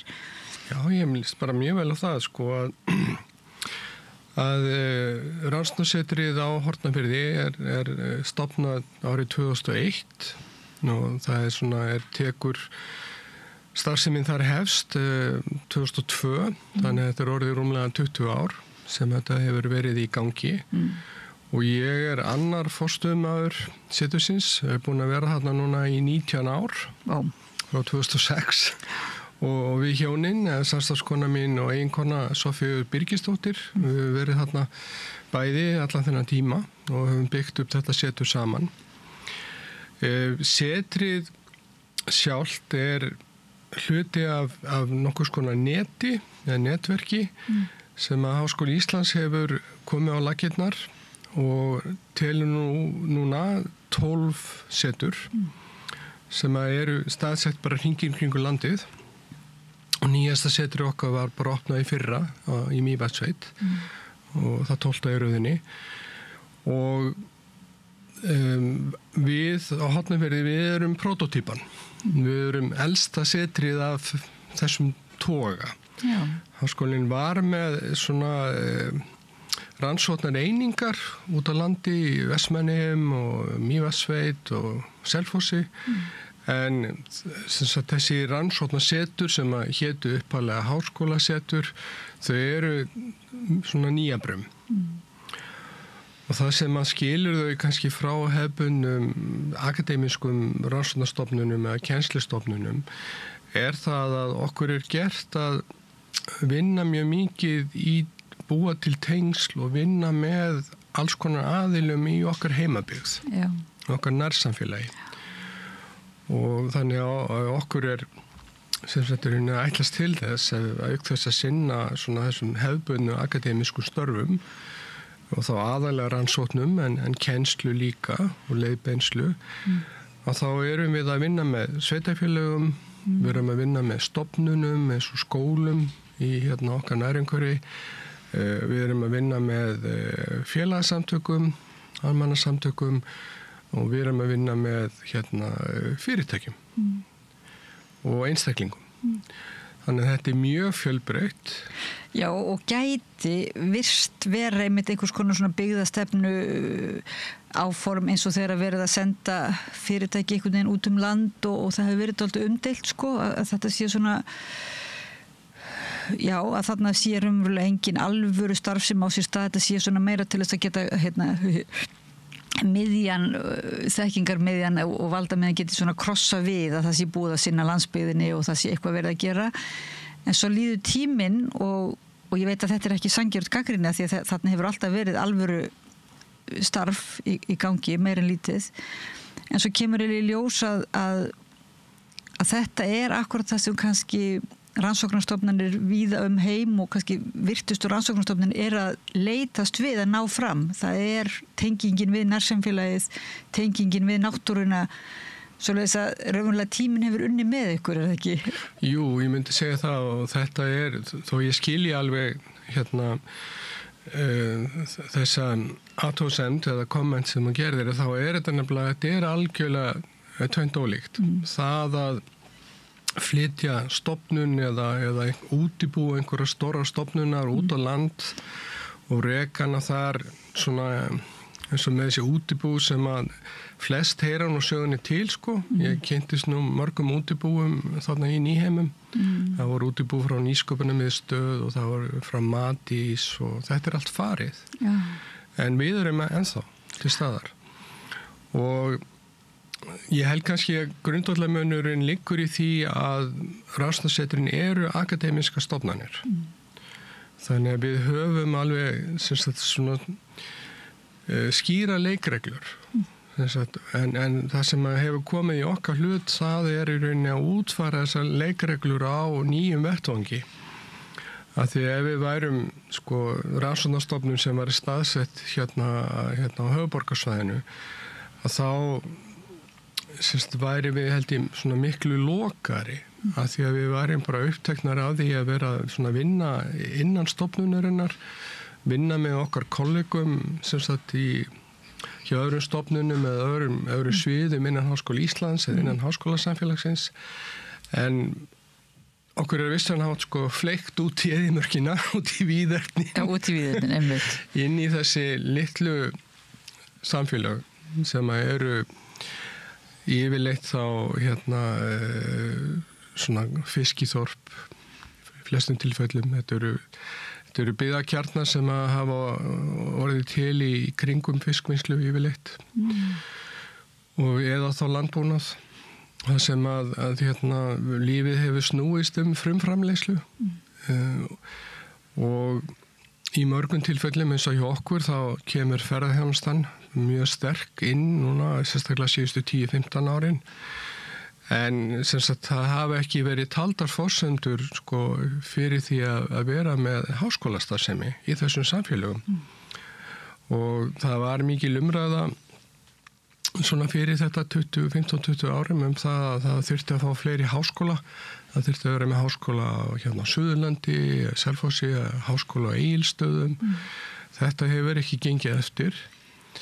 En í staðinn þá hefur rannsóknarstarfið elst mjög mikið út á landi og stofnun rannsóknarsetra sem byrjaði með 1 starfsmann þarna 2002 á Hornafirði.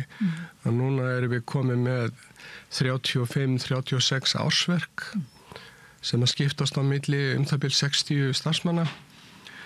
Reyndar flestir, langstærstir hlutin af þeim eru lausaránir, því miður. En við erum komin með ofsalega öflugt og fjölbreytt starf sem að hefur mikla þýðingu fyrir samfélögin sem við þjónum. Þannig að við erum að þjóna þessi 12 setur, við erum að þjóna einhvers staðar milli 15 og 20 einstökum samfélögum út á landsbyggðinni. En þið náttúrulega eru með þjónustu skyldu eða svoleiðis við fleiri. Raunverulega eru þið að þjónusta þarna, það eru fjölmargir erlendir stúdentar sem að koma eins og til þín og ykkar á Höfn og þetta er gríðarlegt svona, ég veit ekki, já, þetta verður svona eins og vettvangur fyrir mjög sérstakar samræðu sem eiginlega gæti kannski ekki átt fyrir stað í Reykjavík. Ég sagði að það væri erfiðara, af því að, jú, við erum með þessa ríku þjónustuskyldu eins og aðrir akademíski starfsmenn við akademísk samfélag á alþjóðavísu og líka náttúrulega landsvísu. Og þannig að þessi svona meiri svona lokal tenging, það er hún sem að skapar okkur ákveðna sérstöðu miðað við kollega okkar hérna í Reykjavík með á þessi séu nokkuð nátt að setja neitt út á þeirra start. Þetta er bara veruleikin hjá okkur, hann er öðru vísi. Já.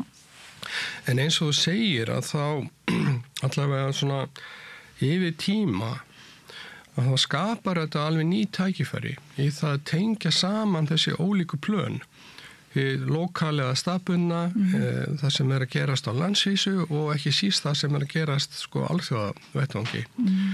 Og þar einmitt hafa þessi erlendu nemendahópar sem að hafa sótt mjög mikið til okkar farið alveg upp í hefur taka móti allt upp í 7 nemendahópum á ári að þarna gefst ákveðinu vettvangur til þess að bæði að miðla og taka móti.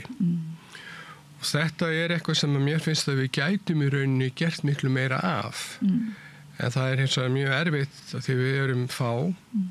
Á flestum rannsóknarsetrunum bara 1 fastráðinn starfsmaður. Og hérna í okkar tilfelli við 2. Og við höfum náð að hérna fá fleiri til liðs við okkur. Við rauninni starfsmenn setursins núna eru 5. En hinir 3, þeir eru allir verkefnaráðnir. Og það sama gildir hinn seturinn að flestir eru með 1 eða 2 eða jafnvel fleiri verkefnaráðna starfsmenn eða doktorsnema. Þannig að það svona fjárhagsleg óvissa sem ekki sko efnislega forsendur fyrir þar að segja að verkefnin eru næg og þið getur svo sannarlega lofað verkefnum, ekki vegna þess að áhugin og þörfin fyrir hendi virðist vera. Það mjög mikil þörf fyrir einmitt þessa rannsóknir og líka það sem margir tala með túrismanum sko, hvað sárt að geta ekki einmitt þegið upplýsingarnar og tekið á móti þessari þekkingu. Einmitt. Að það sé bara þetta gegnumstreymi sko. Og þarna er fólk að koma og gefa til samfélagsins í miklu mæli, en þannig að maður getur ímyndað sér að þarf heilmikla vinnu að taka á móti því og vinna úr því og vinna úr upplýsingunum og þannig að út landa ætti ef að veri framsýn stjórnvöld ættur umverulega bara að stór efla þessi þekkingasetur sem nú eru til staðar á landsbyggðinni. Man finnst, en ekki svolítið kannski, ekki einhver vá í lofti, það hefur ekki beint verið svona skilningur undanfarin ár á mikilvæginu. Sko, það kannski ekki fyrir 2015-16 sem að ég svona get farið svona rólegur að sofa að ég hefði atvinnu og eiginkona mín sem að því að við náttúrulega settum okkar egg öll í sömu körfu og hérna börnin okkar yngstu sem fluttu með okkur þetta var ekki bara mitt starf eða minn starfsframi, þetta var bara fjölskylda mín sem að við lögðum undir og það hrikti ansi illa í stofunum í kjölfar hrunsins það náttúrulega var mikil niðurskurða krafa og þegar það niðurskurðar tónn í fólki þá það yfirleitt nýja brumið sem fer fyrst. Það eru nýja stofnanir, fólk sem tiltölulega nýkomið stöðu. Þetta það sem látið fara, sko. Kannski skiljanlegum ástæðum. En sko við höfum stofnun rannsóknarsetra, hún heyrir beint undir rektor Háskóla Íslands. Og við höfum verið mjög lánsöm að rektorarnir sem við höfum starfað með og undir, þeir hafa alltaf stutt okkur með ráðadáð. Og þannig að sko við eigum hana mjög sterkt bakland innan Háskóla Íslands. Er ekki rektorskostingarnar í dag? Jú, það einmitt seinni umferðin hófst í dag. Hún hófst í dag og við verðum nú að skora þá á nýjan rektor að halda upp í merkjum háskólasetrana út á landi? Já, alveg ekki. Og ég hef svo sem engar ágjörð því hver sem hvort þeir verið fyrir valinu. En sko það sem auðvitað stóri gallin í þessu allir saman það að það hefur ekki verið skilningur hjá stjórnvöldum, hjá ríkisvaldinu að starfsemi af þessum toga sé risastórt byggða þróunarmál. Og við höfum reynda að fengið sko viðbóta framlag frá háskólaráðuneytinu en sko ef þú skoðar bara byggðastefnuna íslensku að þá einhvern veginn hún því miður ofsalega mikið miðuð við einhvern veginn aðstæður og hugmyndafræði eins og hún var sko á síðustu stundu jafnvel þar síðustu öld sko og einmitt þetta sem varst að tala áðan með útibúin og þessar stofnanir sem eru flutta með mann og mús út á land bara til þess að tekja í einhver box að hugsunin þar bara við þurfum að skapa störf við þurfum að geta talið hausa á Selfossi og Egilsstöðum eða Bolungarvík en það sem við erum að gera fyrst mér að við erum að skapa forsendur fyrir nýjum störfum sem að hafa aldrei áður verið til. Já. Þegar ég flutti til Hafnar fyrir 19 árum og þá var ég eina manneskja með doktorspróf á held ég bara rúmum fjórðungi landsins. Það var var fólk með doktorspróf á Egilsstöðum eða upp á Héraði og svo í Gunnarsholti en þar á milli var bara ég. Já, hérna. En núna erum við að minnstakosti 5 eða 6 sem búum á Höfn og fleiri svona hér og þar á svæðinu. Þannig að þetta bara mikil breyting. En fegstu kannski bara á því að vera þessi svo kallaði sérfræðingur á sunnan? Eða varst þessi eini sem eða var þér vel tekið sko, að því nú þetta líka alltaf þetta vandamál sko, þetta með menntunina og svona hinn meinta hroka sérfræðingsins sem kemur á sunnan. Jú, vissulega fann maður fyrir því svona í byrjun þegar að fólk var að kynnast manni og maður þurfti að vinda ofan af þessum hugmyndum mentarhroka, doktorinn sko. Já. Ég hef aldrei tekið sko gráðurnar mjög hátíðlega. Þetta ekki gráður og starfsheiti segir mér ekki neitt. Heldur verkin og hvernig manneskjan hvernig hún vinnur, hvernig hún kemur fram með aðra. Það það sem það skiptir máli.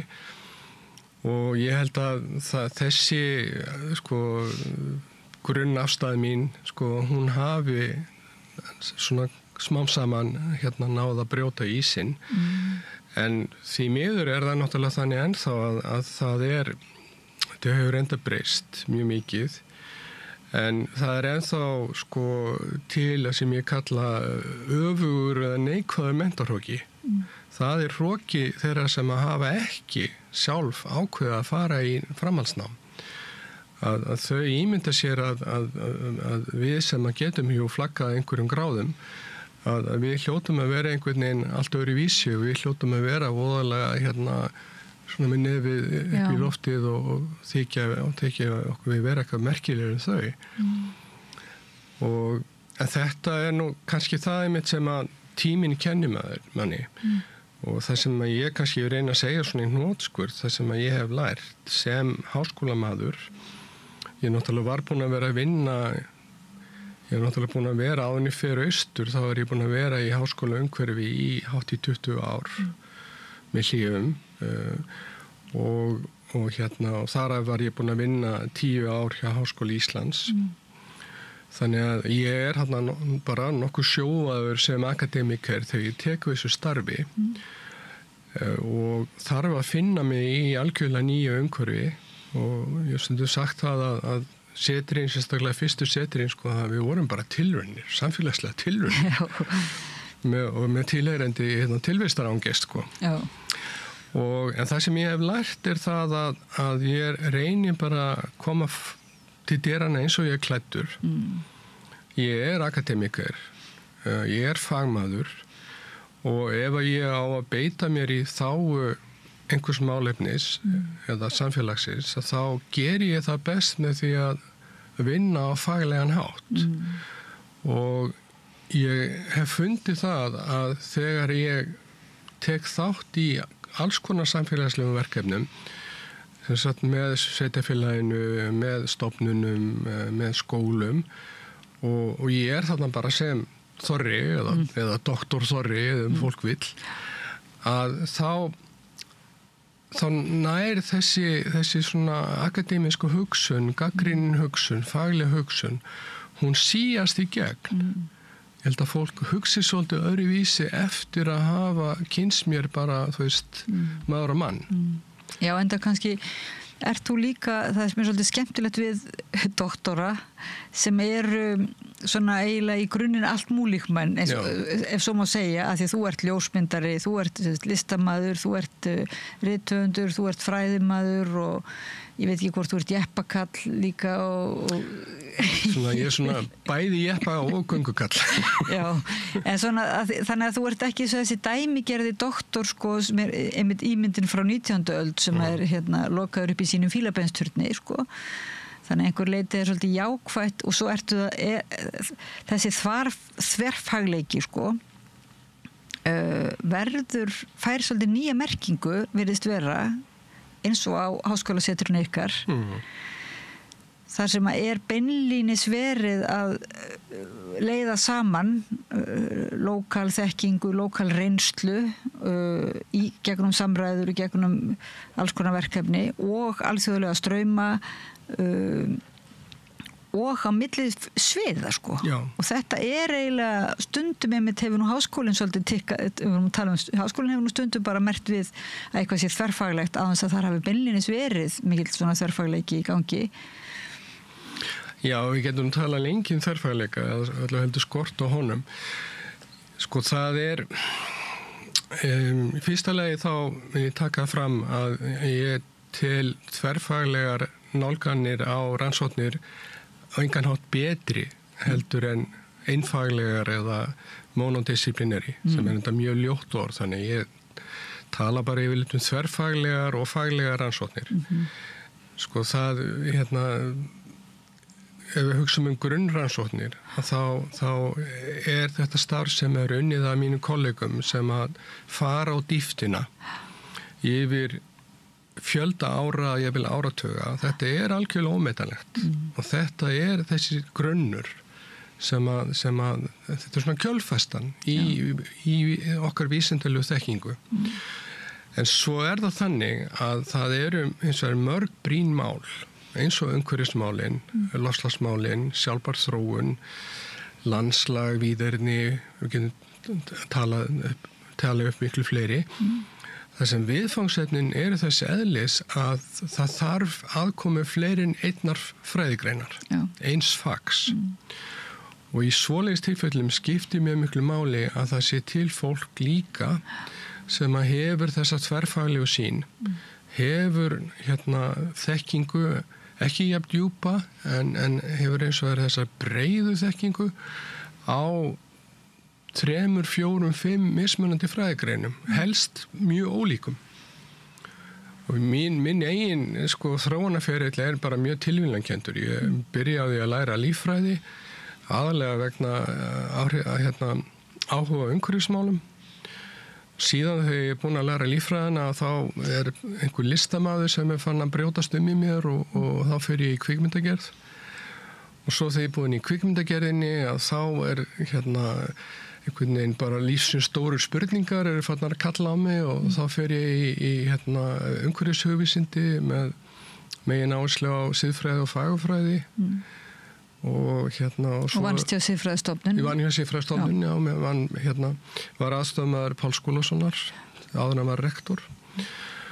Og þannig að, engin spurning, mér finnst að Háskóli Íslands megi gera mikið betur varðandi þverfaglegt nám, þverfaglegar rannsóknir.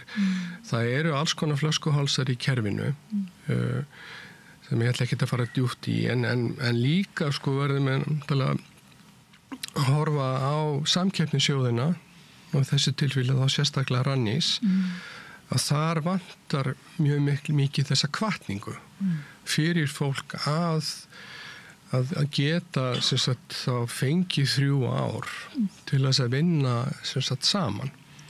Af því að það þú öll okkar byrja faglega. Ég byrja faglega í líffræðinni og svo fer ég yfir í næsta fag og það næsta fag og svo framvegis.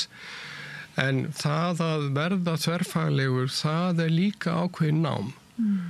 Og það kallar á líka ákveðna hæfileika í samskiptum. Þú þarf náttúrulega að vera með svolítið límhuga, svona límheila og þú þarf að vera mjög leitandi.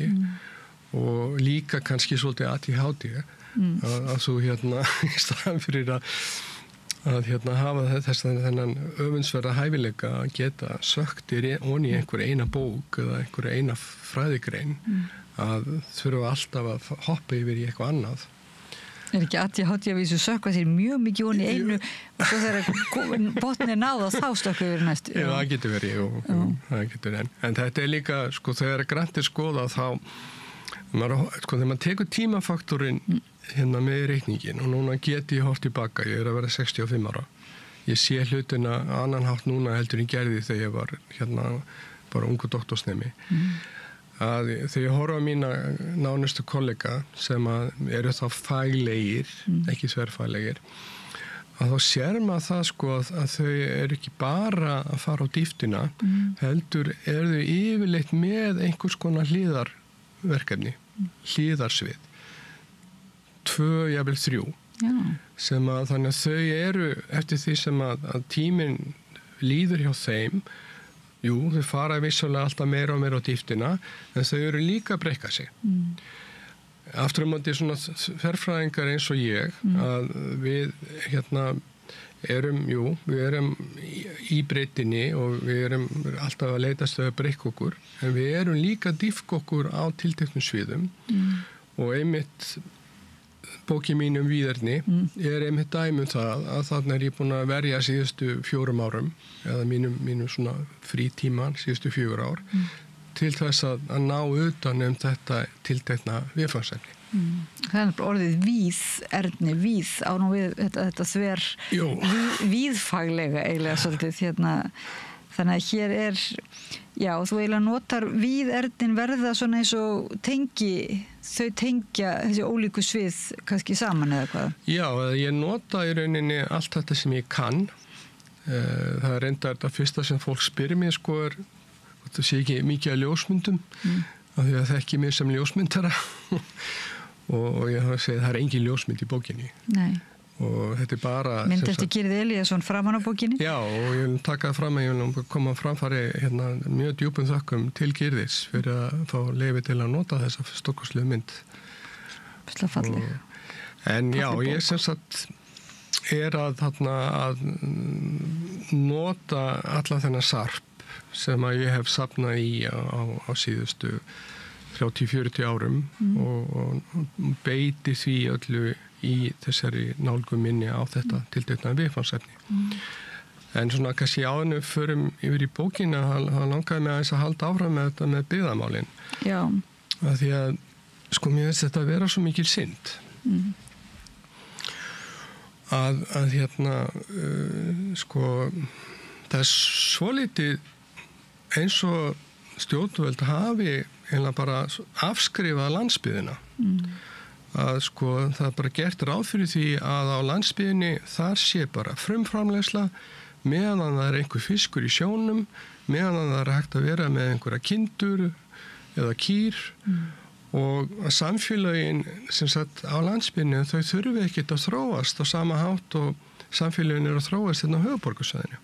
Getur ekki verið einmitt að þú varst að tala áðan útibúin, þetta sé svona lítið á þetta einhvers staðar vanti að íta á endurnýjunartakkan að það sé eins og enga fyrirtæki kannski bara bankarnir koma fréttir þeir bara loka útibúum út á landi og jáfnvel það er ekki hraðbankinu sinni sér hver þjónustar segir maður nú eða útibúum er loka eins og þetta sé svona bara hvert annað og það er þá að gera það rafrænt en þetta er náttúrulega einhver staðar segir þú að það sé alveg merkilegt hvað er hægt að gera einmitt í gegnum netið og einhverjum til skipti staðsetningir kannski ekki máli en á hinn bóginn skiptir staðsetningin höfuðmáli þar að segja einmitt þetta er staðsett úti á landi í þessu samfélagi og í eitthvað tilfelli líka og kannski tilfelli allra setrana nálagt þessum einhverju náttúru undrum? Já, það er náttúrulega það sem að setrin gera og það sem einmitt skilur þau frá útibúunum er það að rannsóknina sem eru okkar svona ær og kýr þær snúa að einhverjum fyrirbærum í nærsamfélaginu og svona á þessum 12 setrum upphæðlega voru þetta aðalega sko náttúruvísindafólk sem var ráðið til starfa en svona seinna árum hefur bæsti sko hugvísindafólk og núna þetta svona nokkuð jafnt náttúrufræðingar, aðalega líffræðingar, einn jarðfræðingur og síðan hugvísindafólk, bókmenntafræðingar og sagnfræðingar, þjóðfræðingar líka. Og svo þetta umhverfis hugvísindi ekki? Það svona nýtt konsept eiginlega sem við rættum við hérna við rauðaborðið við fræðakonur fyrir norðan. Já, einmitt, ég náttúrulega gleðst alveg óskaplega yfir því að nýjasta setri okkar hérna á Mývatnssveit að það skuli vera helgað, beinlínis helgað umhverfis hugvísindum eða náttúruhugvísindum eins og þau líka nota. Og hérna, og það já, við erum einmitt sko, ég náttúrulega hef búin að vera mjög mikið í umhverfishugvísindum og svo kemur Auður núna Aðalsteinsdóttir á Mývatni en þar fyrir utan eru við með Unni Birnu Karlsdóttur, umhverfissagnfræðing á Egilsstöðum og Soffíu Auði, bókmenntafræðing á Höfn með mér og svo hafa fleiri kollegar okkar hugvísindafólk hérna, verið að fást við umhverfis- og náttúruverndarmál. En Þorvarður Árnason, heldur þú að fólk svona fólk með doktorsgráður og ekki með doktorsgráður, þá bara ef við vísum nú í þessa umræðu okkar hérna sérfræðingarna sunnan, heldur að fólk svona átti sig á því hversu mikilvægt jáfnvel það þessi sko nýsköpun í fræðilegu, það að sé allt innu til umhverfis eða náttúruhugvísindi að þarna raunverulega, þetta ekki bara einhver tískubóla, þetta ekki til að hérna, einmitt að haka við eitthvað í einhverju styrkja umhverfi bara, þetta má ekki segja þetta spretti upp af mikilli þörf til þess að skoða mæta einhverjum áskorunum eða vandamálum sem okkar samfélag stendur frammi fyrir sko á nýja máta. Jú, það ekki spurning sko, það hérna við náttúrulega á Íslandi erum oft langt á eftir, það oft talað 10 ár og þegar ég var byrjaði í mínu doktorsnámi miðjan 10. áratuginn, síðasta öld, að þá fór ég inn í umhverfið sem að ég var hverju ári að fara á nokkra ráðstefnur og málþing þar sem að var fólk að vinna með bæði umhverfis hugvísindi ýmsum toga og umhverfis sko félagsvísindi og þannig að ég lærði náttúrulega gríðarlega mikið af því og hérna og það engin spurning að þetta þessar humanísku nálganir þeirra svo mikil þörf sko við tölum umhverfis vandamál af hverju stafa þessi vandamál það út af umhverfinu, það einhverjir skógaþrestir sem eru að eitra fyrir hérna marjuerlum? Nei, umhverfismálin, vandamálin, þau spretta yfirleitt en undantekningarlaust af einhverju sem við manneskjörnur erum að gera. Þannig að til þess að ráða bóta á vandamálinu, þá þurfum við að skilja manneskjuna. Af hverju hún annarkvæmt að gera eitthvað sem skaðlegt náttúrunni eða öðrum manneskjum eða samfélaginu eða hún leyfir einhverjum öðrum eins og fjölþjóðafyrirtækjum eða stjórnvöldum að gera eitthvað sem að blasir við að rátt. Þarna sko þegar nefnir fjölþjóðafyrirtækin þá hugsa maður þessi fiskiþorp eins og þú ert að segja, fiskveiðiþorp á Íslandi þar sem háskólasetrin ég það nú ekki átt á því, þar sem þau eru meira og minna eða í stórum hluta staðar að þegar þetta búið að kannski ég veit ekki, eða ekki svolítið þann iðnað með kvótakerfinu og öðru að þá kannski svolítið lagt upp úr því að komið þarna stórfyrirtæki sem að sé með einhvern iðnað sem eigi að bjarga við það eiginlega byggðastefnan sko. Já. Þannig að einhvern veginn finnst manni svo ótrúlegt að þetta þekkingarsamfélag sem að hefur sko svo svoleiðis sannað sig sko, þú veist, ég meina bara líta á kurríkúlumið áskýrslunar ykkar sem ég gerði til þess að bara áður en þú komst hingað, ég meina það náttúrulega alveg sláandi hvað þetta mikið starf og magnað og eins hinn setrin sko, og þetta skul ekki, og þetta tegir eins og segir anga sína svo víða og býr til raunverulega nýjan jarðveg. Já, akkurat. Og þannig að þetta er ekki bara spurning einhverjar greinar og doktorsritgerðir og eitthvað svoleiðis, þetta er bara beinlínis verið að búa til leggja grunn að nýjum samfélögum sko, gera þau lífvænlegri. Þetta er mjög skemmtileg líking, takk fyrir það, því að ég sé bara það sem ég þekki rifið upp líffræðin í gamla daga, sko, það sem ég veit sko, gróðuframvindu. Þetta á til dæmis nýraunu hrauni, þegar hrauni kólnar þá er það fléttur og skófir sem að koma fyrst. Já. og síðan mosar og svo koll á kolli verður til jarðvegur og þá geta stærri plöntur þrifist. Ég held að þetta sé bara mjög góð líking fyrir það sem við höfum verið að gera á rannsóknarsetrunum, að fara inn í þessi samfélög, þessi frumframleiðslu samfélög og byrja að undirbúa jarðveginn fyrir eitthvað nýtt. Sem er þá leið líka aðgöngumiði þessara samfélaga inn í þekkingasamfélag 21. aldar. Og það má heldur ekki gleyma því í þessu samingi að fólk á okkar aldri, eða mínum aldri allavega, það sko hlutfall fólks af minni kynslóð sem fór í háskólanám var allt annað og læra heldur en hlutfall á kynslóð barnanna minna. Það er miklu hærra hlutfall Íslendinga sem að fer í að minnstakosti í framhaldsskólanám og jafnvel í háskólanám og jafnvel í rannsóknarnám. Og þannig að þjóðin er að breytast og hefur verið að breytast og landsbyggðin hefur svolítið setið eftir í þessu sambandi vegna þess að það eru ekki til atvinnutækifæri fyrir fólk sem er með flotta menntun í bókmyndafræði, fornleifafræði, mannfræði, sko öllum þessum 170 greinum sem að kendar eru við Háskóla Íslands og fyrir utan náttúrulega listirnar. Og landfræðin og allt. Já, langur listi. Hvaða grein sem er sko rauninni ætti að geta náð fótfestu út á landi eins og annar staðar. Og talum ekki núna þegar að við erum búin að læra það af kófinu að við getum verið bara í mjög góðum samskiptum bæði innanlands og við útlönd í gegnum fjarfundabúnað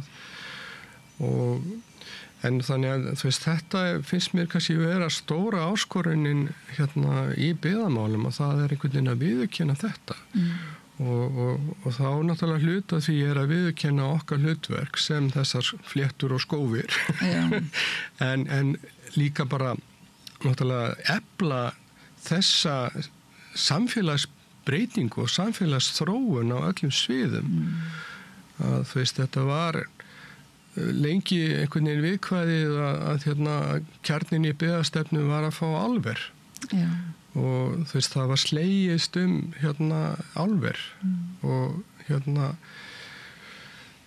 sem að vissulega skapar fullt af störfum en hvað svo? Já. Og ég man eftir að séð sko í sendi þar síðustu byggðaáætlun, það man ég eftir að þar síðustu þar var verið þá að gera ráð fyrir fjármagni til þess að byggja höfn og fleira á Bakka og Húsavík og það voru þá einhverju bara milljarðar sem að voru settir í þetta og án þess að blikna meðan að það var ekki, sko, það var kannski einhverja aðgerðir eins og það fjölga störfum á staðsetningar fyrir háskólamenntaða út á landi en það var, eða voru einhverju peningar settir á það, þá voru það bara einhverja krónur, sko. En hugsaður skulle ekki vera búið að gera að við skulum ekki krefjast ákveðina skuldarskila því að það er það langur tími liðinn og einhvern veginn ættu við eiginlega að vera að koma með það alveg svart og hvítu að þetta hefur ekki skilað þessar aðgerður og þessar miklu hafnir þarna hafa ekkert skilað miklu fyrir samfélögin. Þau hafa hittu skilað miklu meira en það vantar bara einhvern veginn að koma með það upp á yfirborðið. Vegna þess að ef þau skuldaskil verði ekki og sá sannleikur er dregin fram í dagsljósið, þannig að það er mjög mikil synd ef það verður mikil senkun á því og ef að þetta brautriðendastarf eins og þið vinnið, ef það verður rof síðan, ef það tak ekki aðrar hendur við og það verður svona þekkingarrof, það er náttúrulega mjög dýrkeypt fyrir þessi samfélög. Já, alveg tímanlust og ég held að það þarf bara að mínu viti að taka þessa byggðastefnu upp frá grunni og skoða þess að það eru verið að veita stórum fjármunum til byggðamála og það er gert samkvæmt ákveðu skipulagi og mörguleiti er ýmislegt verið að gera góða hluti en þetta sem sagt forgangsröðunin og fókusinn hann er einhvern veginn segja, hann er svo gamaldags og þessi gamaldags hugsun hún heldur þá landsbyggðinni líka í þessum gamaldags farfi við komumst ekkit út úr þessu. Þá kemur að miðluninni, að því þessir endurnýjun sem á sér stað í hugafarinu og í vinnulaginu og verklaginu sem á sér stað í þessum háskólasetrum og þekkingar samfélögum sem að þá kemur það að miðla þeirri þekkingu, þannig að þá ert þú nú aldeilis búin að gera hérna bók. Ég veit ekki hvort við höfum nefnilega tíma til þess að síðan endarum að tala mikið um bókina, þá verður meil ef að þú gætir komið aftur þegar þú átt næst leiðum bæinn til að, og við kannski ræðum við fleiri rithöfunda þessi bók eiginlega kallar á mjög mikla eiginlega umræðu ekki bara umhverfismál og umhverfishugvísindi og heldur bara þú ert, getur þú sagt okkur svona bara í örstustu mál, er þetta ekki einmitt sem að ráða fólk ætti að lesa svona áður en það fer að hugsa fjárútlát? Já, náttúrulega ég hjó eftir því að í stjórnarsáttmála núverandi ríkisstjórnar er talað um það að ég man ekki nákvæmlega orðalagið en að huga vendun þess að kölluðu ósnortina víðerna og ég glæddist yfir því. Þetta er þessi bók er eiginlega skrifuð til þess að sem innlegg inn í almenna umræðu víðerni á Íslandi og þegar ég byrjaði þá ætlaði ég að skrifa bara litla bók en svo endar hún í einhverjum tæpum 300 síðum og hefði ekki orðið mikið lengri. Þetta er mjög skemmtilegt viðfangsefni, það er svo fjölbreytt af því að það snertir náttúrulega okkar menningarsögu mjög mikið, það snertir náttúrulega okkar náttúru sjálfsögðu, það snertir líka menningarsöguna, það snertir okkar samtíma eða samfélagis núna bara og þetta snertir alls stjórnsýslu og hitt og þetta. En grunnurinn kannski stóri hvatinn þegar ég skrifaði bókina var það að mér fannst vera ákveðin grundvallar misskilningur í því hvernig við höfum nálgast þetta hugtak og það kom eiginlega svolítið fram hjá þér og mjög skiljanlega að þegar maður heyri orðið víðerni að þá hugsaði mér að þetta er eitthvað sem er vítt þetta er eitthvað sem er víðáttumikið eða jafnvel einhvers staðar það sem er víðsýnt. Þetta er hinn orðsifjafræðilegu bakgrunnur orðsins en í náttúruverndarsamhengi þá er það alveg ljóst að ósnorti víðerni eins og þetta var kallað í náttúruverndarlögum 1999 það er þýðing á orðinu wilderness og kjarnin í orðinu wilderness er wild eða hið vilda sem er náttúrulega alls ekki það sama og hið víða. Nei. Og af því að við höfum tekið þennan hefðbundna málskilning á orðinu víðerni, tekið hann svolítið bókstaflega eins og okkur hætti til að gera á Íslandi. Talningum þau verið með lýsingarorð fyrir framann, uppalega ósnortið og núna óbyggt, að þá er einhvern veginn hið vilda er bara algjörlega horfið. En það er hið vilda sem við þurfum að horfa eftir fyrst og fremst. Okay. Þú ert nú kennari í þér þannig að þetta er ekki bara svona listrænt óður til hins vilda heldur og víðernana heldur ertu að kenna manni líka sýnist mér strax maður eiginlega húkast á lesturinn húkast á að lesa þú ert að kenna manni þú ert að sýna manni leið hvernig þú horfir á viðfangsefnið og sem einmitt að því að maður þarf, ég held að maður við þurfum öll bara viðurkenna, við þurfum svolítið að endurnýja hugsun okkar og sjónarhorn á svo margt og bara pæla í orðunum sem við notum líka. Já, ég meina, þetta er eins og segja, þetta er ekki eins og þetta sprotti bara beint fram á hausnum á mér, þetta var langur ferill og svona alls konar tilviljanir sem að gerði verkum að ég fór inn á þessa braut, sko. Eitt var að nefandi minn franskur sem að bar sem sagt enska orðið wilderness fram sem wilderness. Já. Og þá fór ég að hugsa, býtunum við, hvað þýðir þetta? Og þá fór ég að hugsa sko, er hluti af þessu fyrir mig sem mannveru að finna eitthvað vildara í sjálfum mér. Villingurinn, villimaðurinn og það er svona kannski loka niðurstað bókarinnar eða þannig eða svona einum grunnhugsunum bókarinnar er svo að þó að við séum menningaverur, þó við séum félagsverur, þó við séum siðferðisverur, þá erum við líka með þetta villta element í okkur og sem að stundum og oft er skilin sem bara einhver villimennska, þú veist, þegar að siðferði brotna niður og við hættum að viljum ekki tilheyra siðmenningunni, við erum jafnvel sósíópatar eða eitthvað svoleiðis, þá brjótist þetta fram. En hið villta í náttúrunni snýst fyrst og fremst sköpun og sjálfsbrotna sköpun, autopoiesis. Og það er þar sem að ég sé tenginguna. Að tengingi sem ég sé, hún er fyrst og fremst fagurferðileg. Það er að segja að við sem ekki bara siðferðisverur en heldur líka fagurferðilegar verur, að við búum yfir hæfileika til þess að finna samsvörun í því sem að náttúran er að skapa. Þessum svona eilífu ringferðlum. Það eru ferðlanir. Síbreytileikanum. Já, akkurat. Og einhvers staðar rakst ég á það að ég held að verið haft eftir Ronny Horn að sko nafni Ísland væri miklu frekar sagnorð heldur en nafnorð. Það lýsir Íslandi rosalega vel. Að Íslanda?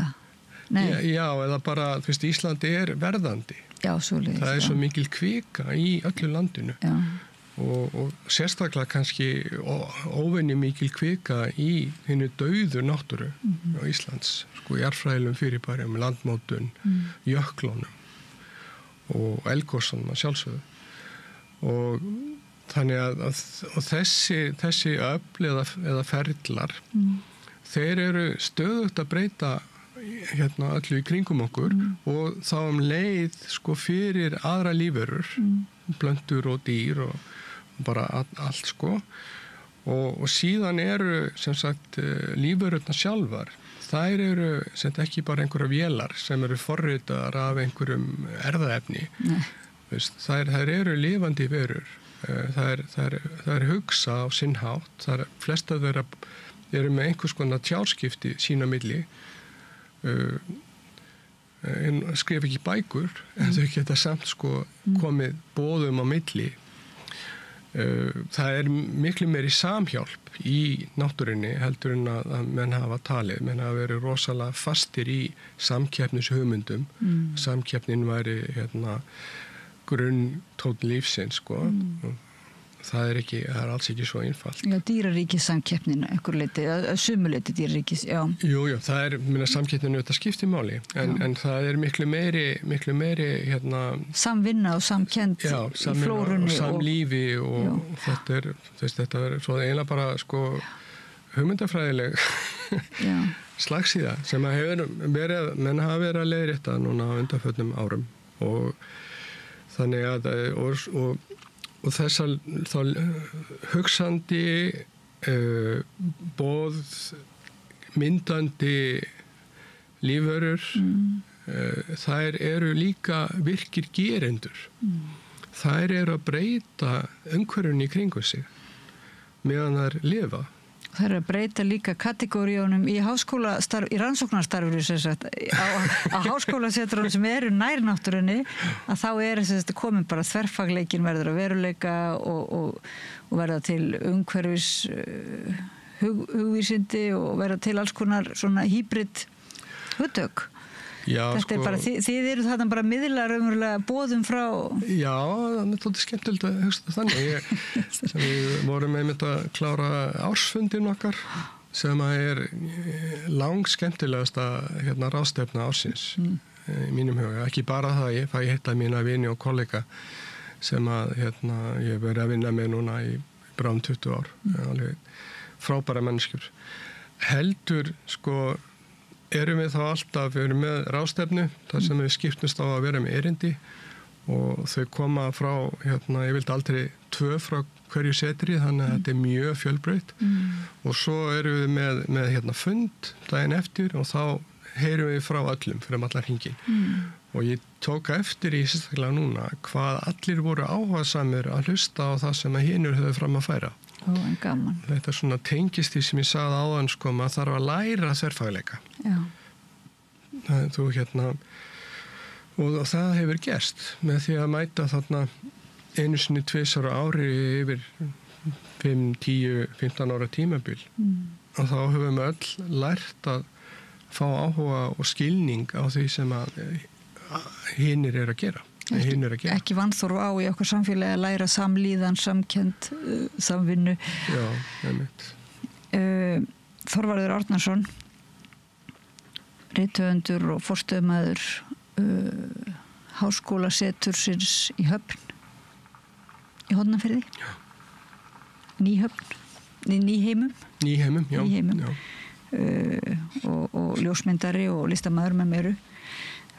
Kæra þakki fyrir að koma að Rauðaborðinu og segja okkur frá ykkar starfi og þínum skrifum og við mælum með þessari bók. Ég hlakka alveg óbúslega til að halda áfram að lesa hana. Hún heitir Víðerni, verndun hins villta í náttúru Íslands.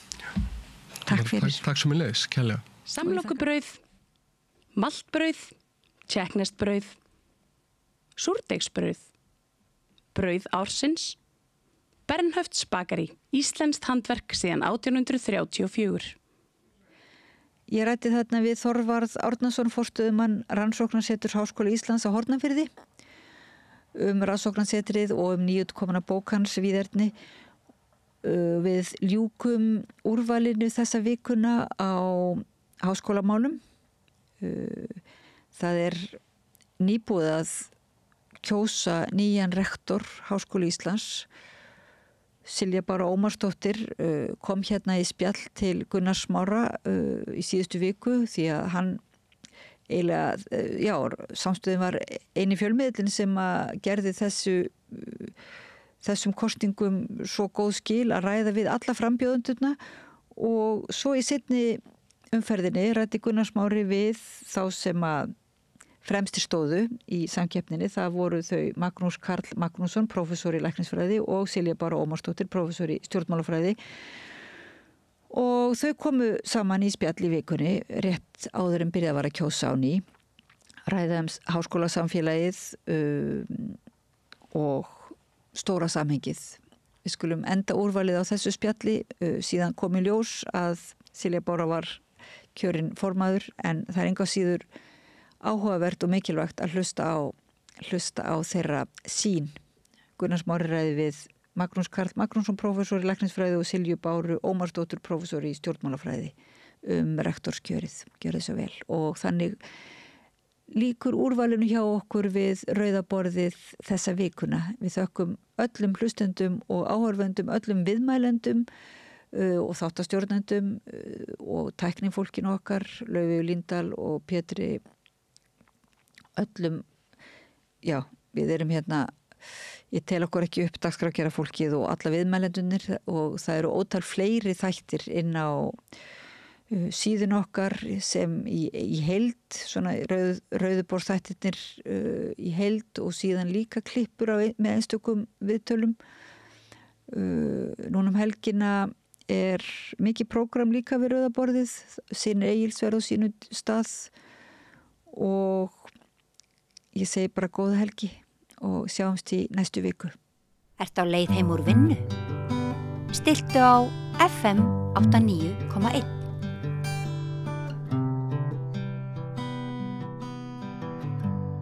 Á morgun og daginn á eftir, á miðvikudag og fimmtudag gengið til kosninga í háskólanum, þar sem valinn rektor til næstu 5 ára held ég.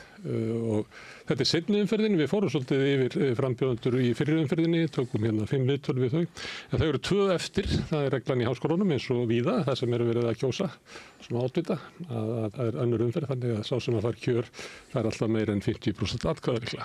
En þau sem eru í seinni umferðinni eru Magnús Karl Magnússon sem prófessor í læknisfræði og Silja Bára Ómarsdóttir sem prófessor í stjórnmálafræði. Verið velkomin og takk fyrir að koma hingað. Takk fyrir.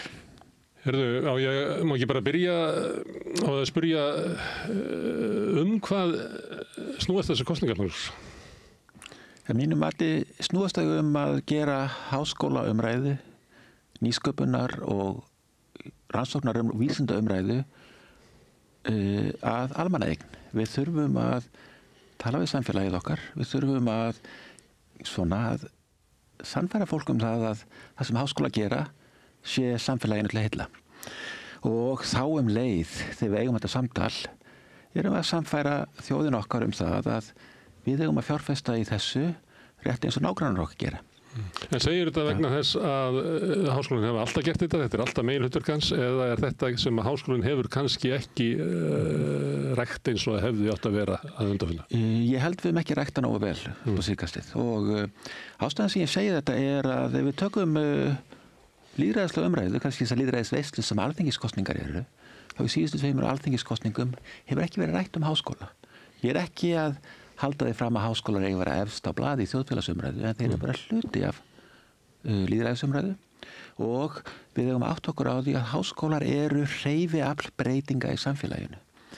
Við erum að mennta þjóðina til háskóla, til háskólastarfa og við erum að skapa nýja þekkingu. Og í löndum sem við berum okkur saman við eru þetta litið á þessu stofnanir sem hreyfiafl breytinga. Það sem ég á þá við með hreyfiafl breytinga við erum að mennta fólkið sem fer og vinnur mikilvæg störf allt samfélagið og getur valdið fram þróun í gegnum störf sín og þekkingu sem menntuninni fylgir. Og hins vegar erum við að rannsaka, skapa nýja þekkingu sem getur síðan leitt til framþróunar á öllum sviðum samfélags og þá ég ekki bara að vísa til hagvaxtar, heldur til framfara í hinum ýmsu þjónustugeinum samfélags í heilbrigðiskerfi, velferðarkerfi, menntakerfinu, í menningu og listum og öllu þessum þáttum eru háskólar hreyfiafl breytinga til framtíðar. Og þetta lukkast ekki nema að háskóla sé ræddur ekki bara innan háskólans heldur í samfélaginu. Akkurat, því við þurfum að átta okkur á því að það er samfélagi sem að borgar þetta. Það er eðlilegt að þau þurfi að vita fyrir hvað þau eru að borga. Og við þurfum að sannfæra þjóðina að þetta sé fjárfesting sem skilir sér. Við erum flest háskólafólk sannfærð það en það er ekki nóg að við séum sannfærð það. Við þurfum að tala virðingu til þjóðarinnar og að ávinna okkur þá virðingu þannig að samfélagi sé tilbúið að fjárfesta í okkur með sama hætti og þar munar miklu. Við berum okkur saman í Norðurlöndin. Þar vantar þyrftum að fá 50% til viðbótarinn í háskólastarfið bara svo við séum að pari við Norðurlöndin. Við hugsaum önnur menntakerfi í grunnskólan og menntaskólan. Þar erum við að fjárfesta sambarlegt við Norðurlöndin. Í háskólanum erum við langt á eftir. Svo ræða fjármagnuna á eftir. Silja Bára, hvað er kosið? Já, við erum þetta bara að kjósa framtíð Háskóla Íslands og stöðu hans í íslensku samfélagi og það sem ég hef lagt megin áherslu á í þessari kosningabaráttu við þurfum að efla samfélagið sem háskólinn vegna þess að háskóli fyrst og fremst samfélag sem snýst hugmyndir, þekkingu og rannsóknir og við þurfum að skapa aðstöðu og aðstæður í háskólanum sem að laðar fólk að honum, þar sem að fólk vill vera og til þess að skapa frjóan jarðveg fyrir krefjandi hugmyndir, fyrir öflugt starf og þetta kannski eitthvað sem hefur setið svolítið á hakanum upp á síðkastið við höfum verið í því að breyta skólanum úr kennslustofnun í rannsóknarstofnun Það hefur gengið prýðilega. Það stór hluti af því sem að við öll sem að störfum í akademískum störfum í dag erum að sinna. Við höfum kannski leyft kennslunni að setja svolítið á hakanum. Við sjáum það að stúdentar eru að gera meiri kröfu fjarnám, þau eru að gera kröfur upptökur, þau dvelja minna í skólanum, þau vinna meira með námi og allt þetta grefur undan samfélaginu sem háskóla á að vera. Og þetta eitthvað sem að ég vil leggja mikla áherslu á. Og svo höfum við líka séð að á síðustu árum að þá höfum séð í starfsánægjukönnunum og öðrum rannsóknum að það mikið álag á fólki, kjörin í háskólanum hafa setið á hakanum, dregist aftur úr við samanburðarstéttir og jafnvel að fólk sem er hæft til þess, með doktorspróf tilbúið til þess að áhuga samt að koma í störf þegar það sér launin að þá hættir það við vegna þess að það hefur betri tekjur við að vinna jafnvel hjá öðrum ríkisstofnunum og þetta eitthvað sem við verðum að taka alvarlega vegna þess að við berum ábyrgð á bara rannsóknu umhverfinu til framtíðar og við þurfum að vera þarna með það öflugasta fólk sem að í boði og laða það að þannig að það vilji vera inn í þessu starfsumhverfi og þetta það sem svona stóra málið og þannig kemur, eins og segir, ræðum það betur eftir kannski með fjármagni, það bara skiptir öllu máli að við séum að berjast fyrir meira fjármagni inn í þetta kerfi og það kom inn í grunnreksturinn, ekki bara til samkeppnissjóða þó það auðvitað skiptir líka miklu máli. Má ég aðeins spyrja samfélagið að því þú leggur áherslu á það og við þekkjum það bara sem lifum þessa tíma að það vera svona flosna upp og margar bara sterkar ábendingar til þess. Ég heyrði mann sem að kenna í háskólanum, lýsaði einhvern veginn þannig að þegar byrjaði kursinn, þá var fullur salur og svo týndist úr þessu eftir voru bara 2, allir hinn voru í fjarnámi og hans hugmyndi var það að það gengi ekki að kenna í þessu umhverfi, það sem að væri ekki svona raunveruleg ég veit ekki hvað að kalla þetta, það bara sterkari nálægð fólks þegar það hittist í haldinu eins og sagt heldur en á netinu. Er það eitthvað sem ástæðan á að vinna gegn það? Já, þessi blandaða leið sem að við erum mörg finnum pressu á að vera með sérstaklega eftir COVID en var alveg líka pressa á fyrir það að hún allan fyrir mína part að segja versta mögulega kennsluupplifun sem að til Það allt annað að kenna rafrænt, þar getur við verið með hópa samvinnu og búið til, það hægt að búa til gott samfélag á netinu. En ef þú ert með netkennslu og staðkennslu að þá gerist þetta miklu frekar að fólk... Það sem á netinu þá bara svo vitni af atburði. Já og jafnvel eru bara að horfa á eftir á og svona ætla jafnvel bara að renna yfir námsefni í lok misseris eða fyrir næsta próf, eitthvað þess að þar og þetta býr ekki til þetta samfélag en það er alveg hægt að búa til gott námssamfélag í rafrænni kennslu og það auðvelt að búa til gott námssamfélag í skólastofu. Það miklu erfiðar að gera það þegar þú blandar þessum 2 liðum saman. En háskólan ætti að hafa burði og getur til þess að vera með bestu lausnina, eða ekki? Jú, hann ætti að hafa það og við erum með frábæra sérfræðingar sem að hjálpa okkur að vinna með allar þessar lausnir en hins vegar að ef við ætlum að fara í fjarnám að þá vitum við það í skólinn sem við berum okkur saman við þá gjarnan bara tæknimaður sem með þér í því að vinna námskeiði þannig og það eitthvað sem við höfum ekki aðganga og þetta aftur snýr að hvernig ætlum við að fjármagna og ef við ætlum að vera með fjarnám að þá þurfum við að vera með bara peninga til þess að þróa þær aðferðir og þetta hluti af bara betri kennsluháttum, nútímalegri kennsluháttum, hvernig við notum tæknina. Ég sjálf nota mikið vendikennslu, þá ég að taka upp stuttafyrirlestra sem að stúdentar geta hort á áður en þeir koma í tíma og svo vinna þeir með viðfangsefnið og reyna svona að spreita sig á svona hagnýtum úrlausnarefnum, hvernig getum við nota þessar hugmyndir til að útskýra fyrirbæri í raunveruleikanum. Og þetta strax eitthvað sem að auðveldar stúdentum sem að kannski missa af tímum eitthvað þess að þar en til þessa erum við raun og veru ekki með neitt stuðning eða hvata, heldur þetta eitthvað sem að fólk að gera jafnvel í ólaunaðri yfirvinnu vegna þess að það hefur metnað fyrir sínu starfi og það auðvitað gott að fólk hafi metnað en ekki að það brennur út á þeim verkefnum. Við höfum heyrt að verið að borðið grunnskólakennarar lýsa sömu stöðu þess að þeir eru að reyna að búa til námsefni á eldursporinu heima þessu til þess að mæta fjölbreytileika nemendahópsins og fá ekki til stuðnings og það dæmi kerfi sem langvarandi fjársvelt og þá leiðir þetta þess að það getur svona hangið uppi á yfirborðinu en geta kerfana til þess að endurnýja sig og mæta nýjum áskorunum eins og orðað að það hverfur. Er þetta vandamál háskólans? Það sem að Silja að lýsa með kennsluna? Er þetta eitt af birtingamendum langvarandi fjár? Ég segi ekki sveltis en svona þetta sé ekki fjármagnaða mynduleika? Já, við getum alveg nota orða fjársvelti. Það hefur verið fjársvelti í háskólakerfinu mjög lengi. Það hefur verið van fjárfest í háskólakerfinu. Það er ekkert það er engin vafi það. Við höfum góðar hagtölur sem segja okkur það að við erum ekki að fjárfesta í háskólakerfi eins og samanburðarþjóðir.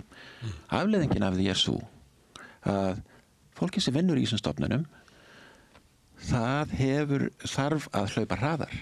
Og sko við stærstu hlutin af þessari fjárfestingu í starfsfólki.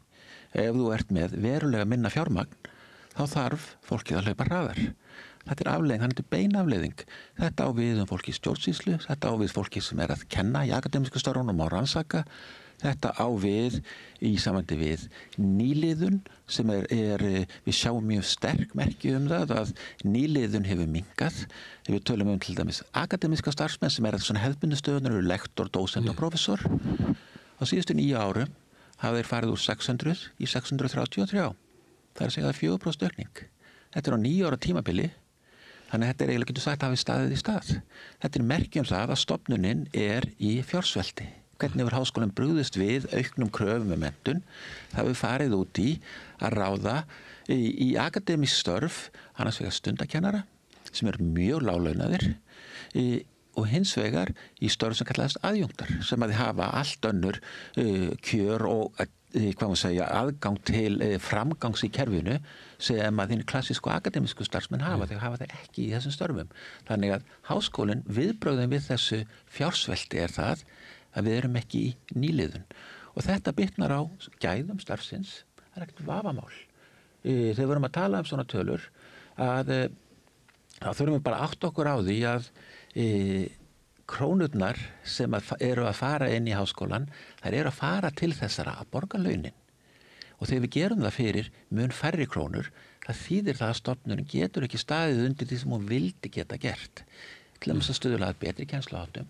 Nýjungar í kennsluháttum eru langflestar þannig að við erum að reyna að draga úr, fjölda stúdenta í samtalinu við kennarana hverjum tíma. Stundum erum við með stóra fyrirlestra en við erum með nýjum kennsluháttum að reyna að ná minni hópum saman til að geta samtal með ýmsum hætti og þetta ekki hægt þegar að starfsemin getur ekki þroskast og þróast með nýliðun sem við myndum vilja sjá.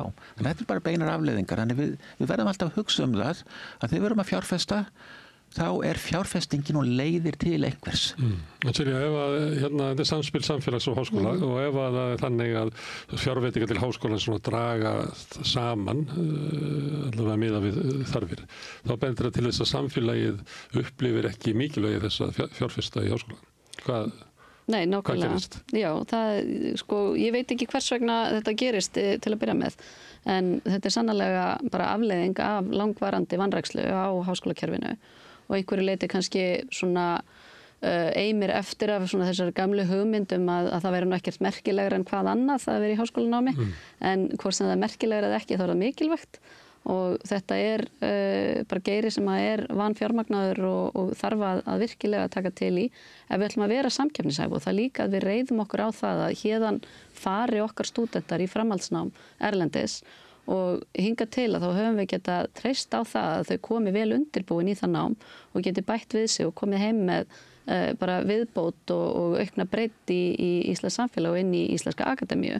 Og ef við erum komin á þennan stað þar sem við erum ekki með fólk sem eru stundaransóknir í kennslunni, heldur stundakennara sem eru fastir í því að endurtaka námskeið í staðan fyrir að byggja á sinni eigin þekkingu, aðjúnta 2 sem að eru með kennslubyrði sem langt umfram það sem eðlilegt getur talist og jafnvel fólk sem er með doktorspróf og væri tilbúið til að koma inn í þessi hefðbundnu akademísku störf.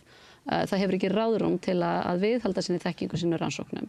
Þannig að þetta dregur allt úr gæðunum hjá okkur og við viljum vera háskóli í fremstu röð og það þýðir að við þurfum að vera með fjármögnun sem að hjálpa okkur að ná því og þetta bara hvort okkar sem að fer í þetta verkefni. Þetta verður stóra verkefnið sem að býður okkar. Maður heyri það að fólki sem í stundakennslu í háskólanum að það vinnan metið þannig að farið undir ráð þannig að þau farið ekki á svona formlega samninga og njóta raunverulega ekki þess sem að venjulegt launafólk á rétt á þess að veikindi og þá svona í einhverju harkhagkerfi sem svona svipað og pizzeríur að nota til þess að senda hérna. Þetta kannski á ekki við háskólann. Þetta skammalegt. Þetta ekki eitthvað sem við eigum að sækjast eftir og Magnús nefndi hérna tölu fjölgun, þessar litlu fjölgun fastráðinna starfsmanna akademiskra. Á móti kemur að við höfum séð 50% fjölgun í hópi stundakennara og það er vinnuafl sem að háskólinn er að reiða sig á sem er greitt langt undir það sem ætti að vera og þá mitt fólk sem að hefur ekki aðgangað, hefur ekki tíma til þess að vera sinna rannsóknum sem það jafnvel myndi vilja. Og það dregur líka úr tengingu stúdenta við deildir vegna þess að stundakennarinnir ekki þáttakendur í deildastarfinu og deildirnar eru okkar mikilvægustu einingar þar sem að við erum að taka ákvarðanir hvað á að vera í kennsluskrá, hvaða námskeið við erum að kenna, hvaða stúdentum við mætum og hvernig og stundakennarinnir ekki inn í því samtali þannig að þeir eru laustengdir og þá verða stúdentarnir laustengdir og allt grefur þetta undan þessu samfélagi sem við þurfum að vera. Þessi er góður háskóli. En af hverju, ég spyr aftur, af hverju þessi staða komin upp? Við þekkjum það svolítið í umræðinni að það svolítið verið að grafa undan ákvörðunum kerfisins sjálfs, hvernig það byggist upp. Að það verði að vera að beina fólki í tilteknar brautir, að það háskólinn sé að eyða orku sinni í því að mennta fólk á einhverju tilteknu sviði. Ég veit ekki hvernig þetta byggnar oft á kynjafræðum, tekið sem dæmi það að ef að þið fáið bara peninga og forræði að þá endi þið á því að eyða peningunum í tómavillisu. Ekki það sem að atvinnulífið þarf, ekki það sem að samfélagið þarf. Þetta er svona umræða sem að og raunverulega vaxandi í samfélaginu. Ég held að við eigum að geta treyst unga fólkinu vel til þess að velja sér sína framtíð og ég ekki til vafa það að unga fólkið hefur sín metnað og sína framtíð og ósköp einfaldlega fyrir að skoða samsetningu háskóla samfélagsins þá ekki neinar stórar skekkjur þar.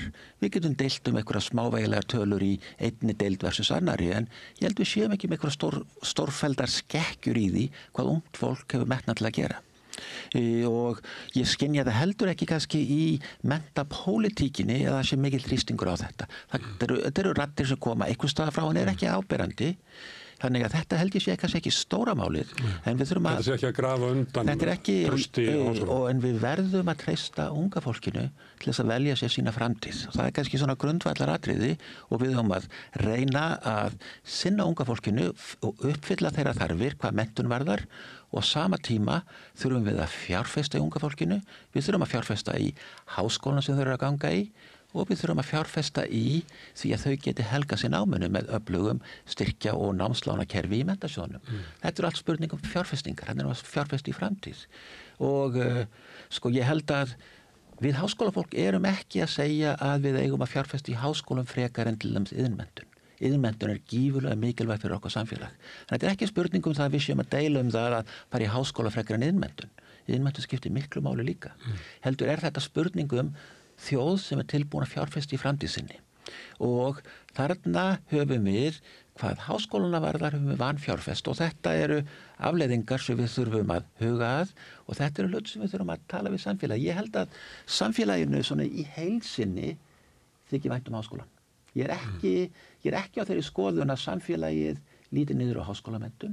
Ég held að megin þorri fólks þykir vænt háskólan en ég held kannski að samfélagið átti sig ekki alveg á því hvernig við erum að fjárfesta og þetta ákanski við margt í okkur opinbera kerfi að við höfum á síðustu árum færst svolítið frá því að fjárfesta í þessum innviðum sem samfélagið okkar við þurfum að muna það heilbrigðiskerfið, menntakerfið velferðarkerfið hefur verið í armi hins opinbera ekki vegna þess að okkur sama það heldur okkur þykir vænt þessi kerfi við viljum tryggja jöfnuð í aðgengi þannig að ástæðuna fyrir því að hið opinbera treyst fyrir þessu ekki vegna þess okkur sé sama það heldur af því okkur þykir vænt það og við þurfum að tala virðingu til fólks það að við þurfum að fjárfesta í þessu og þau þurfum að átta sig á innihaldi og gildi þessa fjárfesta í þessu því þetta fjárfesting til framtíðar, hún skilar sér þegar þetta lengri tíma litið. Þannig að þetta okkar hlutverk. Við þurfum að skýra þetta út og að virðingu við fólk og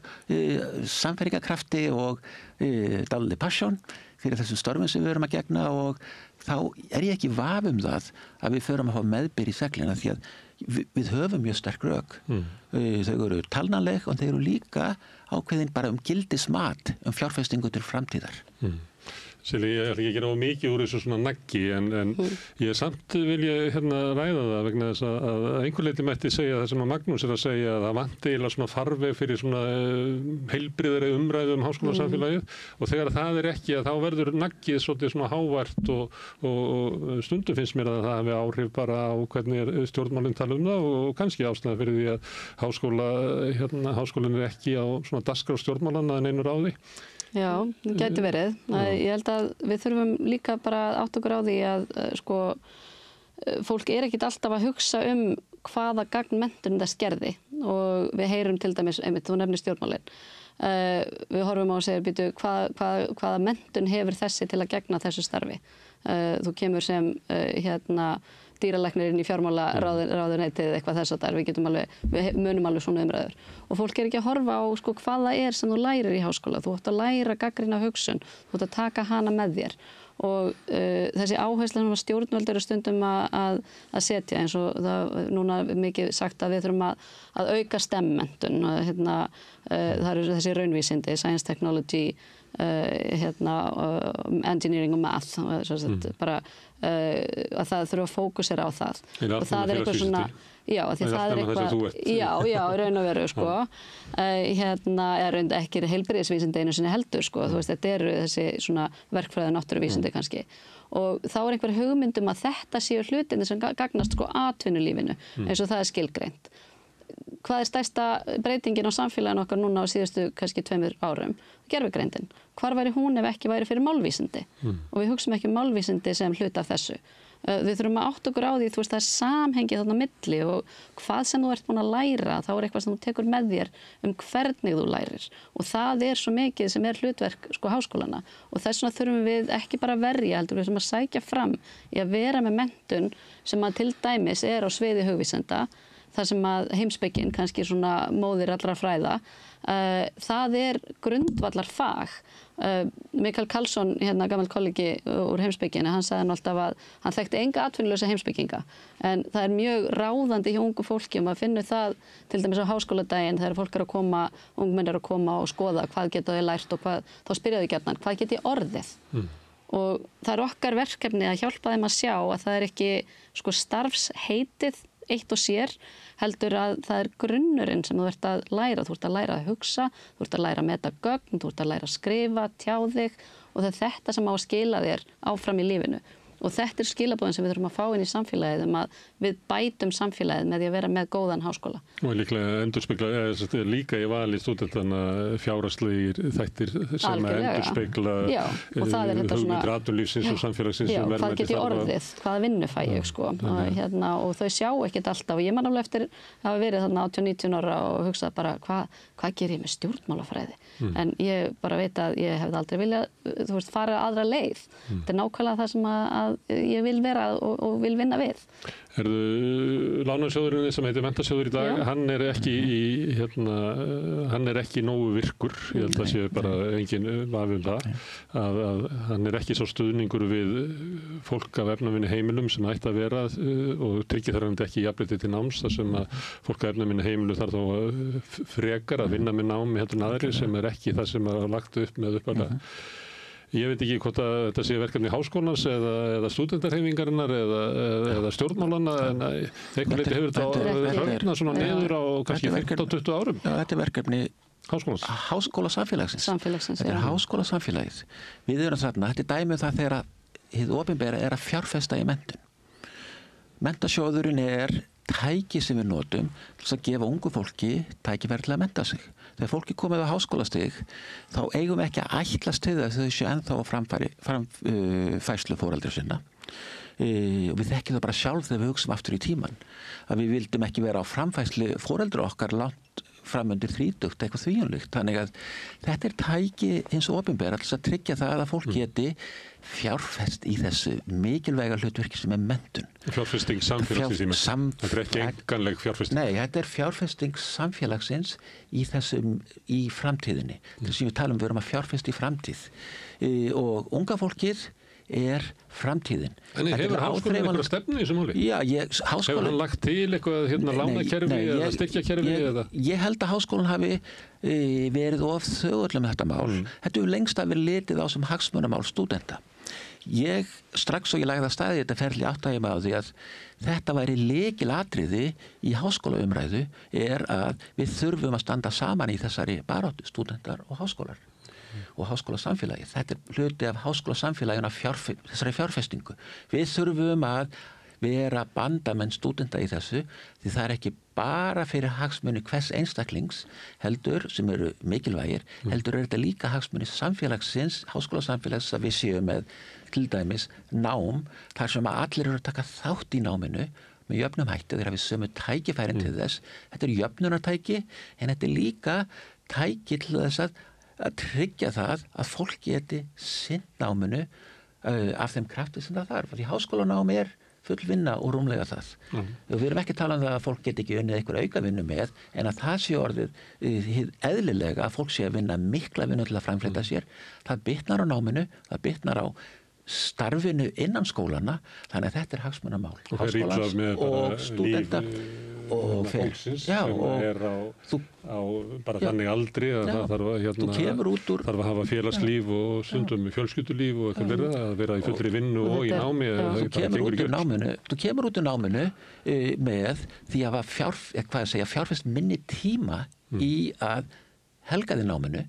Þannig að þú ert ekki með mikla þekkingu eins og þú myndir hafa ef þú hefðir tíma til að geta sinnt náminu betur. Þetta bara óhjákvæmilegt, en þetta grundvallaratriði að háskólasamfélagið standi með stúdentum í þessari miklu og nauðsynlegu réttindabaráttu. Svo bara á að háskólinn að leggja til, hafa frumkvæði í því að forma námslána styrkjakerfi? Ég held að það sé nú ekki verkefni háskólans að formúlera það, heldur það verkefni stjórnvalda. En háskólinn á sannarlega að taka þátt í því og styðja við hagsmunabaráttu stúdenta hvernig kerfi gagnist þeim best. Og við sáum það nú á kynningu sem við fórum á bæði í upphafi kosningabarátturinnar hjá stúdentum að þau eru með tölur það að það ekki nema 40% stúdenta sem að nýta sér mentasjóðinn og það eru auðvitað hluta til vegna þess að framfærslan of lág og vegna þess að frítekjumarkið of lágt. Þannig að það borgar sig ekki fyrir þau að fara að sækja sér þetta fé. Og svo sáum við í hagræðingar tillögunum að pakkanum sem kom þaðan frá nefndinni núna daginn að þarna liggja 30 milljarðar og snertir sem ekki höndunum á stúdentum. Þannig að ef að stúdentar gætu lifað á námslánum svona nokkurn veginn að þá værum við nákvæmlega með betra samfélag sem það sem að gerir menntunina betri og gerir stofnunina betri. Það er samfélagið inn í háskólanum, þessi fjölbreytilegri hópur.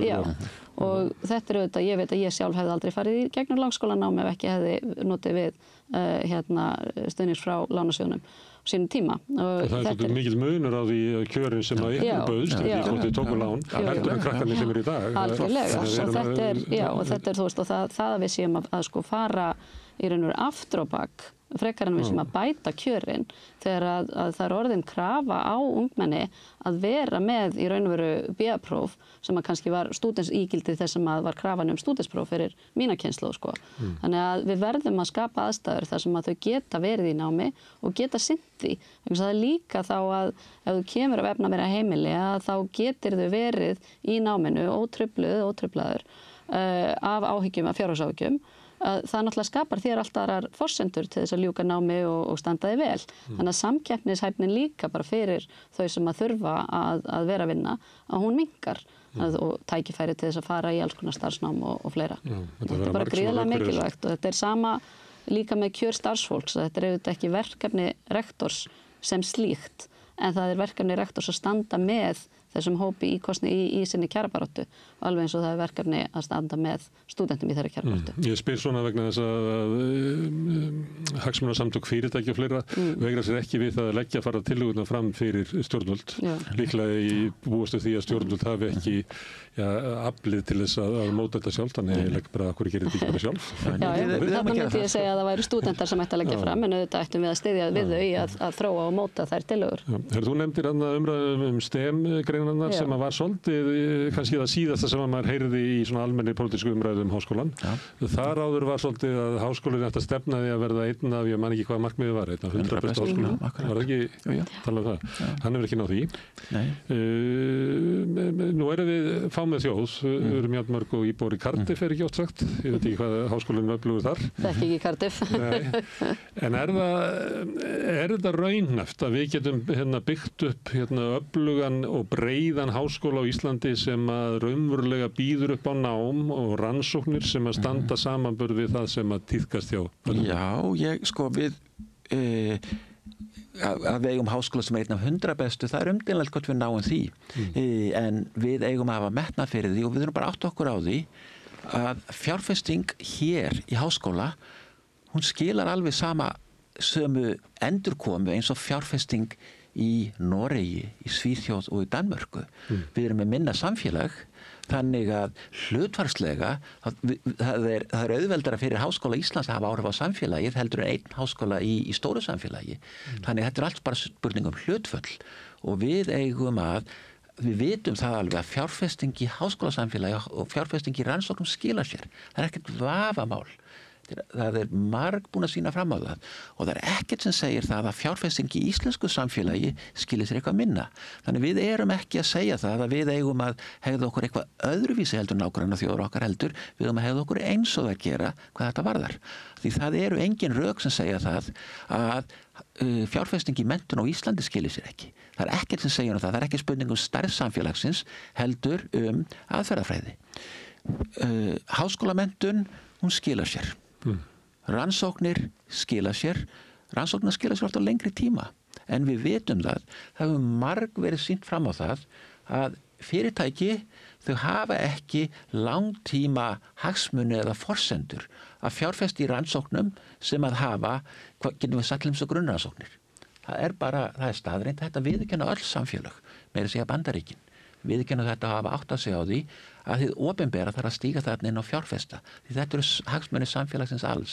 Og hitt atriðið er að rannsóknina þurfa að teygja sig inn í alla geira samfélagsins að því við viljum sjá framfarir í öllum geirum samfélagsins. Og þetta er hlutur sem við höfum mjög í okkar, vísinda og háskólapólitík. Við höfum missjónar af því að samfélagið er miklu meira heldur en bara fyrirtækin í landinu og nú er ég ekki að mæla gegn fyrirtækinum í landinu heldur bara að benda á það að þeir eru einungis einn geiri og við þurfum að horfa á háskóla, nýsköpun og rannsóknir, menntun í tengslu við samfélagið allt. Menningu, við tölum til þess við fólk í safnunum. Þeir tala það að þeir séu ekki bara að hafa safn til þess að hafa það opið eitthvað okkur tíma heldur þetta rannsóknarstofnanir. Og þetta eigum við að hugsa það að fjárfesting í öllum þessum geirum að þar séum við með rannsóknar og þróunarkostnað til þess að gera þessa geira samfélagsins betri og sjá framfarir á þeim. Og Háskóli Íslands tengist öllum þessum geirum samfélagsins og við þurfum að sjá það að þið opinbera sé að fjárfesta í rannsóknunum í öllum geirunum og þá mun háskólinn vera góðu partner, ég lofa þér því, það er metnaður þarna og það er alveg ljóst, það er marg búin að sýna fram á það að þessi fjárfesting, hún skilar sér í betra samfélagi, hún skilar sér í, í framförum, í þjónustu við til dæmis í velferðarkerfi, í heilbrigðiskerfi og í menntakerfi. Þannig að þetta er ekkert, þetta er engin gefiðsindi. Þetta er bara óskum einfalt, þetta eru staðreyndir. Ég ætla að spyrja af þessum úrtöluhól sem ég ákveða að standa á. Að við erum náttúrulega lítið samfélag og það er ekkert gefið að við getum haft háskóla sem bara vex og dafnar eins og væri í stærra samfélagi og þið takja undir það er ekki þannig að fólk sem er á stórþjóðum séu stórmenni og við lítilmenni lítið þjóð. En það hlýtur að vera einhvers staðar og ég kannast bara við það svona úr bara tala einkenni íslenska menningar að stundur að tala að veri styrkur að fólk færi og sótti sér nám út allan heim og kæmi aftur og ég fyrir háskóla væri sérstaklega góður að því leiti að kæmi fólk víða. En ég bara verið, hvað ekki einhvers staðar svona mörk eða eitthvað sem við þurfum að taka ákvarðanum vegna þessara stöðu að við viljum hafa stóran öflugan háskóla en erum fámið þjóð. Já, ég held að það sé bara gott að setja sér háleit markmið og hvort sem að við náum nokkru sinn inn á topp 100 eða ekki, að þá gott að við stefnum á það að vera bæta okkur og við notum einhvers konar viðmið til þess að meta starfið okkar og sjá hvort að við erum að hreyfast í jákvæða átt eða neikvæða á þessum ýmsu mælikvörðum og það margt sem skoðað, það sjálfbærni, það staðakynja, það rannsókna virkni, það styrkjaöflun og það hróður skólans, hvernig hann talaður hann í alþjóða menntakerfinu og þá skiptir máli að við séum með alþjóðlega stúdenta sem að fara aftur til síns heima og tala hlutina sem við erum að gera hér. Þannig að þetta allt saman hlutir sem að skipta máli. Síðan erum við lítið samfélag og við erum sérstaklega smátt málsamfélag. Þannig að skiptir ofboðslega miklu máli að við sem þess að breyta í grunnnáminu. Þar sem við erum að kenna stúdentum að hugsa allt sem fyrir ber á íslensku. Það skiptir líka máli bara í grunninn. Þannig að við séum að kenna þeim hugtök, geta rætt flókin mál, að geta tekið á móti sjúklingum, að geta sinnt fólki, þannig að þau geti átt þetta samtal, ekki með einhverjum slettum endalaust og ekki að því að sletta líka, en að við höfum þennan kjarna saman. Og þetta eitthvað sem bara þess vegna skiptir Háskóli Íslands og Háskólar á Íslandi, þess vegna skipta þeir máli og það skiptir máli að við séum ekki að fókusera á þröngt skilgreindar þarfir atvinnulífs, heldur á þarfir samfélagsins í heildinni. Og þess vegna þurfum við að vera með áherslu á fámennar greinar sem allt frá efnafræði yfir í ítölsku og allt þar á milli. Alveg eins og við erum með áherslu á svona stærri greinarnar sem að skila okkur starfsmenntuðum einstaklingum sem að fara í svona löggildar starfstéttir. Þannig að við þurfum að vera með þetta allt saman til staðar og við þurfum líka að vera með tækifæri fyrir fólk til að fara í skiptinám og eða að sækja sér framhaldsnám út í heim. Vegna þess að það ég alveg sammála, það var eitt af því sem að mér fannst alveg stórkostlegt að koma heim í Háskóla Íslands var fjölbreytileikinn. Það sem að ég hefði verið í Bandaríkjunum, það voru örfáir sem ekki voru með bandarískar gráður, það voru líka auðvitað miklu fjölbreytilegri, lært í ólíkum skólum og svona, en að koma heim þar sem að fólk var með menntun frá Svíþjóð, Noregi, Danmörku, Þýskalandi, Frakklandi, Bretlandi og víðar, vegna þess að þá kemur það úr ólíku fræða samfélagi og gerir kröfu á að við tölum saman þú gerir þetta svona, af hverju, hvað betra að verra við það heldur en hvernig ég gerir þetta og þannig auðvitað skapast ákveðin svona kraftvirkni í samfélaginu, í fræðunum og okkar samtali sem algjörlega ómetanlegt. Það lífið eiginlega mest það sem ólíkir heimar mætast. Já, einmitt. Við erum líka með að við erum á mismunandi námstigum erum við að sinna ólíkum hópum. Í grunnnáminu eru kannski fyrst og fremst að sinna íslensku samfélagi. Við erum ákveðna greinar eins og íslensku sem annað mál sem sinnir þarna öðrum hópi en við erum svona í grunnnáminu að sinna mestuleyti íslensku samfélagi. Í meistar- og sérstaklega doktorsnáminu þá það allt annað. Við erum þar með mjög alþjóðlegt samfélag. Við hvetjum okkar nema til þess að fara áfram út í doktorsnám en við erum líka að fá hingað fólk allstaðar á heiminum og þetta auðgar okkar samfélag. Þetta eru hlutir sem í okkar nágranna samfélagum litið á sem mikill akkur í háskóla að hafa gótt rannsóknarnám sem dregur að hæfileikaríka einstaklinga allstaðar á heiminum og vonandi ef við búum þeim góðan umbúnað hér og aðbúnað hér á Íslandi þá erum við að fá hér inn mjög, hvað maður segja, þetta mikil verðmæti fyrir okkar samfélag. Þannig að doktorsnámið mjög alþjóðlegt og það á að vera það og doktorsnám á ekki vera skilgreint þannig við séum að búa til doktorsnám til að geta menta alla Íslendinga sem vilja yfir doktorsnámi. Þar þurfum við að hugsa allt öðruvísi það hvernig við erum að skipuleggja út frá þörfum samfélagsins. Þar það ekki það að geta sinnt doktorsnámi fyrir alla Íslendinga. Heldur, það vex upp kannski á fræðilegum styrk í mismunandi fræðagreinum og þar erum við að fá inn við tökum jarðvísindi sem dæmi. við höfum alveg einstakar aðstæðu hér og hér flykkist að fólk allstaðar á heiminum sem vinna með íslenskum jarðvísindafólki. Og þessar aðilar koma hingað, margir þeirra setja sér að, sumir fara annað og bera hróður Íslands út aftur. Þannig að þetta er dæmi það hvernig háskólasamfélagið ekki bara að horfa inn á við, heldur erum við í þessu alþjóðlega samtali og við erum að auðga samfélagi okkar með þessu. Ég ætla samt að spyrja hvort það sé ekki einhver mörk, eins og þessi í heilbrigðiskerfinu að þá erum við ekki að skipta lifur hjá fólki held ég. Heldur gerum við samning við Karolinska eða eitthvað. Ekki eitthvað svona sem háskólanum getur gert að segja bara við til þess að nýta peningana betur og við þurfum að gera svo mikið fyrir Íslands samfélag hérna á þessum stigum og við erum best í einhverju eða þú veist getum orðið best í jarðvísindum og eitthvað fleira. En við ætlum bara að gera samning við Kaupmannahafnarháskóla efnafræði. Já, við eigum sko rektor á ekki. Ég er svolítið hekk ykkur að því að segja að við gera allt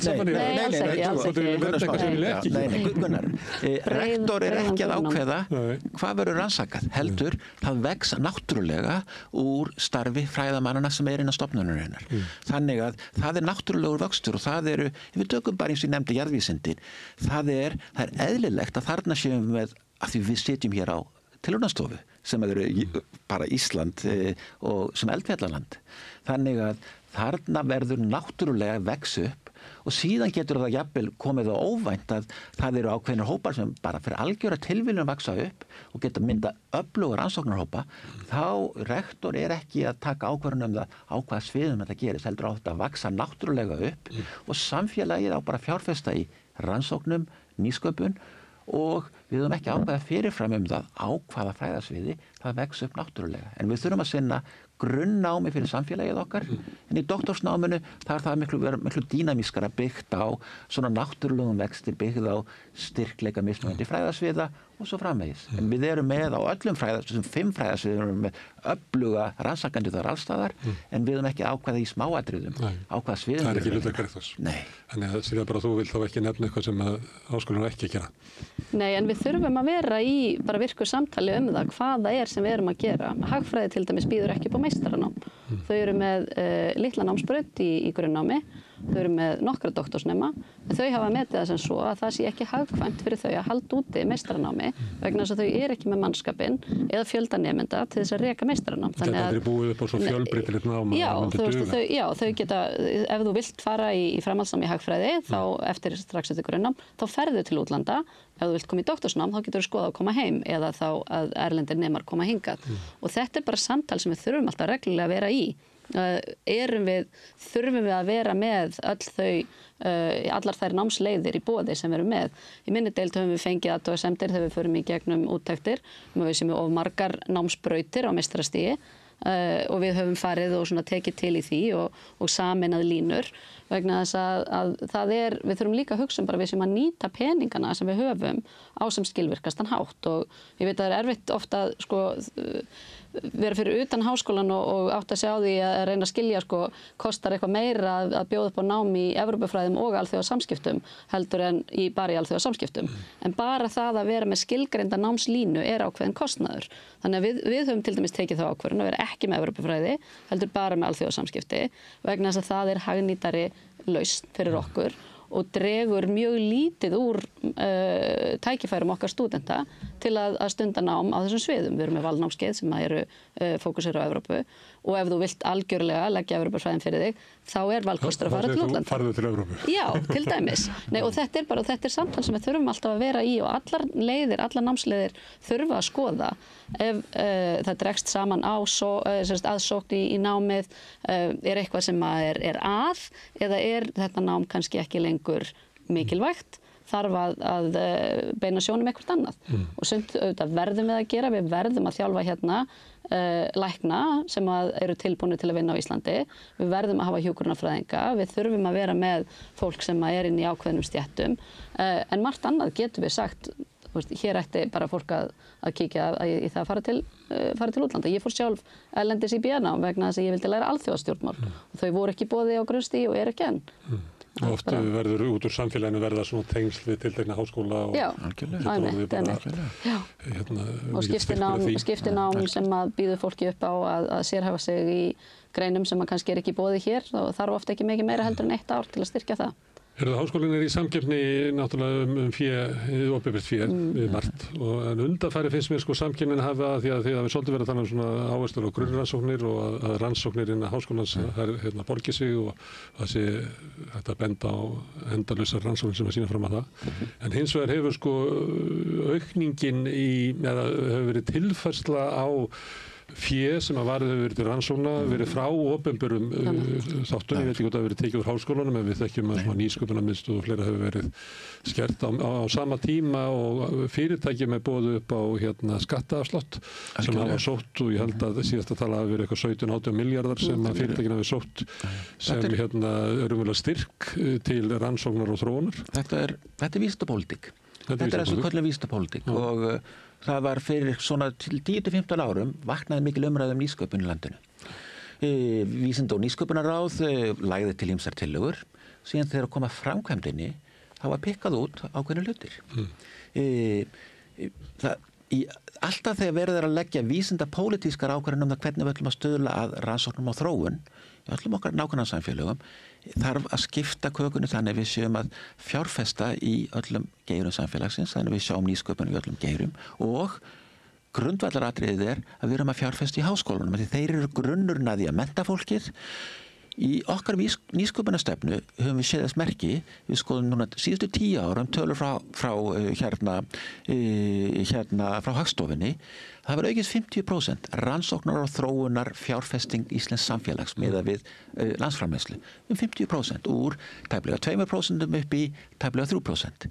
Mjög jákvætt, en þegar við horfum á hver á vísindapólitíkin á bakvið það var að nota endurgreiðslur og skattaafslætti til fyrirtækja og ég er ekki að mæla gegn því að það geti verið ein leið, en það var eina leiðin sem var valin og við sjáum það að háskólar og aðrar opinberar stofnanir, það er alveg flöt lína. Öll aukningin, þessi 50% aukning, hún er öll að fara til fyrirtækja og aftur ég er ekki að mæla gegn því að fyrirtæki stundir rannsóknar og þróun, það er mjög mikilvægt, en þarna er vísindapólitíkin verið mjög einhliða. Háskólinn held ég hafi ekki verið nógu góður talsmaður þarna og ég held að oft á tíðum í opinbera kerfinu er svolítið erfitt að stunda svona lobbyisma en lobbyismi þar segja að þú ert bara að berjast fyrir þeim hagsmunum sem þér er andum og ég held að háskólinn þarna hafi sopnað svolítið á verðinum.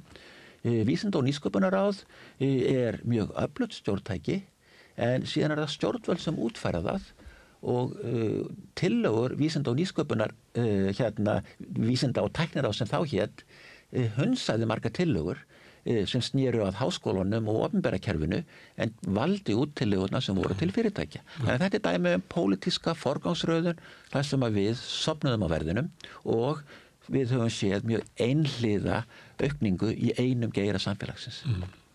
Þetta hafa verið rangar ákvarðanir? Já, ég til að þetta sé af hinnu slæma sko, það er alveg augljóst að fé sem að settir inn í fyrirtæki að það er ekki samskonar eftirlit með því eins og er með fé sem að kemur til eins opinbera og til opinbera stofnana eins og Háskóli Íslands og að auki þá vitum við að þeir sjóðir sem að við getum sótt í fyrir utan skólan að þar þurfum við að fara í gegnum stíft jafningjamatt á okkar verkefnum til þess að þau fáist fjármögnuð og jafnvel verkefni sem að fá hæstu mögulega einhvern eru talin úrvalsverkefni fá ekki fjármagn og þarna er mjög ógegnsætt ferli hvernig er sótt hvernig er matið og meir og minna virðast eiginlega allar umsóknir svona endurgreiðslu fara í gegn. OECD hefur bent á það hvarta yfir það sé ekkert aðhald. Nei, nákvæmlega, það er ekkert aðhald og við horfum á upphæðirnar, þú nefndir hérna milli 15 og 17 milljarðar sem ég held að sé næri lagi ef ég man rétt, að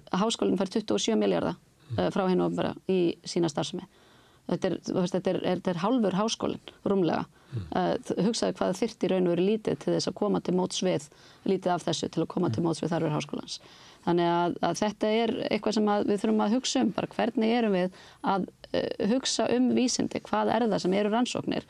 Eru það virkilega bara verkefni meira og minna sem eru á vettvangi enga fyrirtækja eða eru það grunnrannsóknar sem að eiga sér stað miklu fremur inn í háskólakerfinu og þetta stór hluti af þessu myndi ég vilja sjá að kæmi til háskólastigsins og eitthvað af þessu myndi ég vilja sjá fara í samkeppnissjóði. Þetta pólitík og við höfum heilt það og það ómar samfélagið að verðmæti verði til í einkafyrirtækjum og sér sóað og opinberum starfsmönnum þið þekkið þetta. Það er heilu stjórnmálaflokkarnir sem keyra á þessari hugmynd. Þegar að ríkisstjórnin 2017 var stofnuð, þá var nú sett fram að þetta blása til stórsóknar í málefnum háskóla og þá var sett fram talan að 1 króna sem fær í háskóla skapaði 8 í atvinnulífinu, í hagkerfinu. Þannig að ef við erum bara nálægt þeirri tölu, þá er það ekki, það er ekki verið að sólunda opinberu fé með því að setja það í háskólastarfsemi, það er verið að auka það. Þannig að þetta er eitthvað sem að stjórnvöld ættu bara að hlusta á sína eigin niðurstöður og greiningar og fara eftir vegna þess að háskólar eru bara með mikilvægustu stofnunum og innviðum í íslensku samfélagi og það er þar sem við þurfum að efla það en ekki grafa undan. Ég má byrja hérna með núna því að ég bara neyðist til þess að ég byrjaði alltaf með málið á þér og reyla aðeins að snúa í við.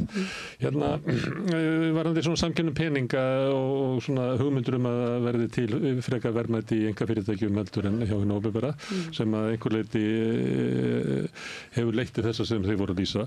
En það er líka svona, finnst manni vera átök bara hörð átök þekkinguna í samfélaginu. Og einhver leyti held ég að háskólinn standi bara svona í almennu umræði, hafi minni áhrif í almennu umræði heldur en var kannski fyrir 20, 30, 40 árum. Og meira núna, þetta er kallað alls konar hlutum, bara óreiða, upplýsingaóreiða og eitthvað meira. Það sem eitthvað sem kemur út úr rannsóknum í háskólanum er jafngilt og það sem einhver grípur bara, kannski svona menn eins og ég bara í einhverju podcasti, þegar ég jafngilt því sem hefur verið dregið fram í rannsóknum. Háskólinn hlýtur að standa einhver svona tímamótum að samfélagið, stóra samfélagið, það er að breyta svo hratt að það er ekki gefið að háskólinn haldi sínum sessi og ég held að sé ekkert ljóst heldur hvernig hann á að bregðast við. Nei, þetta er gríðarlega mikilvægt verkefni og eitthvað sem við verðum að vera bara mjög vakandi fyrir sem samfélag, að það sé ekki verið að halda á lofti falsfréttum og auka upplýsingaóreiðu bara mjög mikilvæg mál eins og loftslagsbreytingar og smitsjúkdóma og viðbrögð við þeim. Þannig að þetta er það sem við erum að sjá gerast bæði austanhafs og vestan, það sem að vera að grafa undan þekkingu, banna notkun ákveðna hugtaka, meina fólki að rannsaka málefni sem að varða loftslagið til dæmis, allavega ekki fyrir opinbert fé, við erum að horfa á með stærstu og ríkustu menntastofnunum í Bandaríkjunum, bugta sig og beygja fyrir kröfum alríkisins þar að nota ekki bara ákveðnar hugmyndir. Þetta er eitthvað sem að háskólasamfélag verðum að vera ofboðslega vakandi fyrir og þess vegna hef ég einmitt talað fyrir að við þurfum að verja akademískt frelsi og við þurfum að sækja til í raun og veru aðferða aktivista sem að eru vön því að þurfa að stíga inn í þegar fólk verður fyrir ofsóknum. Við höfum séð ég á sjálf kunningjakonu sem að sætti líflátshótunum vegna sinna skrifa Brexit á sínum tíma. Þannig að hún þurfti að fara fram á það við sinn skóla. Hann fjarlægði staðsetningu á skrifstofun hennar af vefnum vegna þess að það var fólk að koma og skilja eftir óvelkomnar gjafir fyrir utan og hún óttaðist bara líf sitt vegna tölvusendinga sem hún var að fá. Við þurfum að vera meðvituð þetta að fólk verður að hafa umboð til þess að setja fram sína niðurstöður og það verður að geta treyst því að háskólasamfélagið standi með því og taki upp málstæðan, magni upp raddirnar fyrir að skilja fólk eftir eitt út á akri, óvarið. Og þetta bara held ég verði eitt af stóru verkefnunum okkar í háskólasamfélögum víðum heim á næstunni vegna þess að við sjáum þessar hugmyndir sem eins og þú sagðir svona að við sagðir í að mín skoðun er jafngild þinni þekkingu og þínum rannsóknum jafnvel. En þetta er eitthvað sem bara mun skipta ofboðslega miklu máli og verður verkefni okkar sem háskólasamfélags að standa saman gagnreynda þekkingu og hvernig hún er sett fram og henni er haldið á lofti. Og við ræddum þetta nú aðeins þegar ég kom til þín í einstaklingsviðtölin sem þú nefndir bara hversu miklu máli það skiptir að miðla þekkingu inn í samfélagið. Og Vísindavefurinn sem að fagnaði 20 ára afmæli daginn, það var svona hluti af því að fólk geti fundið trúverðugar upplýsingar Wikipedia frábær en það hægt að eyðileggja hana með ofboðslega einföldum aðgerðum. Það hægt að taka vefsíður niður, breyta þeim hratt og áður en að samfélagið farið að bregðast við og þá getur fólk verið farið að taka mark á þessu og síðan auðvitað með þá algoritma og allt sem við erum að horfa á núna. Þannig að þetta eru nýju tímar í bara vísindasamfélaginu. Það hefur verið lengi að því að þú varst að tala að fólki væri ógnað, það líka svona með þöggun að Magnús Bernharðsson hefur sagt frá því að þegar Íraksstríðið byrjaði að þá var voru fjölmiðlar sem leituðu til hans og fleiri sem höfðu svona góða þekkingu á þessu svæði, það dugði í viku. Eftir viku var bara að tala við þá sem voru sammála stjórnvöldum. Þetta eru grundvallaratriði í akademísku starfi, það er akademíska frelsið. Við vitum það skiptir miklu máli fyrir bara það að þetta samfélag fungeri vel og að þetta sé gagnlegt fyrir samfélagið í heilsinni. Þetta er grundvallar, hvað var að segja, ethos í háskólasamfélaginu. Við þurfum að verja það og þurfum að passa upp á það mjög vel og háskóla yfirvöld þurfum að vera sérstaklega á varðbergi fyrir því að vernda alla okkar háskólaborgara að tryggja það að þeir geti tekið þátt í þessari samræðu. Við þurfum líka að muna það að pendúlar sveiflast fram og tilbaka. Við erum núna á mjög hættulegum stað og þá skiptir svo miklu máli að þær stofnanir sem eru kannski að reyna að venda til dæmis lýðræðislega umræðu sem háskólar hafa mikið hlutverk í, að hlutverk þeirra verður þá ennþá sterkara að vega gegn pendúlnum að hann fara of langt. Við erum að sjá það núna í mörgum samfélögum að pendúllin komin alveg út á ystu nöf og við erum að sjá sterk lýðræðissamfélög á barmi þess að breytast yfir í samfélög sem eru með allt aðra stjórnarætt. Við sjáum þetta jafnvel í Bandaríkjunum og við erum að sjá virkilega hættumerki og þess vegna skiptir svo miklu máli að háskólar taki hlutverkið alvarlega og það standi vörðum þessi grundvallagildi að passa upp á þetta, vera þáttakendur í lýðræðislegu umræðunni því háskólar eru ekki bara einangraða stofnanir. Það eru grundvallarstofnanir í lýðræðuna því þekking og staðgóða upplýsingar eru partur af lýðræðislegri umræðu. Þannig að þarna megum ekki gleyma því hversu mikið hlutverk háskólar hafa. Þetta er grundvallaratriði og við þurfum að standa vörð þetta, taka þátt í þessu og muna það líka að pendúlar þeir á endanum farið hérna áttina, það er bara spurningum það hversu mikið þrýst á móti og það er okkar hlutverk núna að passa það að pendúllin hér á landi og það eru mikla rannsóknir samt upplýsingaóræðu sem til dæmis benda á það að traust í samfélagi skiptir miklu máli, traust á grundvallarstofnunum og það er til dæmis ein ástæða fyrir því að okkur gekk þrátt fyrir það væri talsverð upplýsingaóræða til dæmis á COVID-tímanum. Þá vorum minni hér heldur en annar staðar. Það var meðal annars vegna þess að grundvallarstofnanir í okkar samfélagi nutu traust. Þannig að stofnanirnar sem að njóta traust þurfa að passa upp á það þurfa að vera traustins verðar og núna reynir á það að Háskóli Íslands sé traustins verður á það sem við sjálfur eru tími. Það er ekki tvær fylkingar í háskólanum. Þau eru líklega bæði að endurspegla svona það sem þá stefnu sem hægt er að samina háskólasamfélagið til þess að efla það og styrkja. En það er fólk sem hlustar á okkur heyrir svona blæbrigðamun og er svona ráða í það. Ég vona þetta sé ekki randmeti hjá mér að það er ekki háskólasamfélagið er ekki að klofna í Magnúsar og Silju arminn, það er ekki þannig. Þá ætla ég bara að enda á því að spyrja ef ég hefði atkvæði rétt, af hverju ætti ég að kjósa þig frekar heldur en Silju?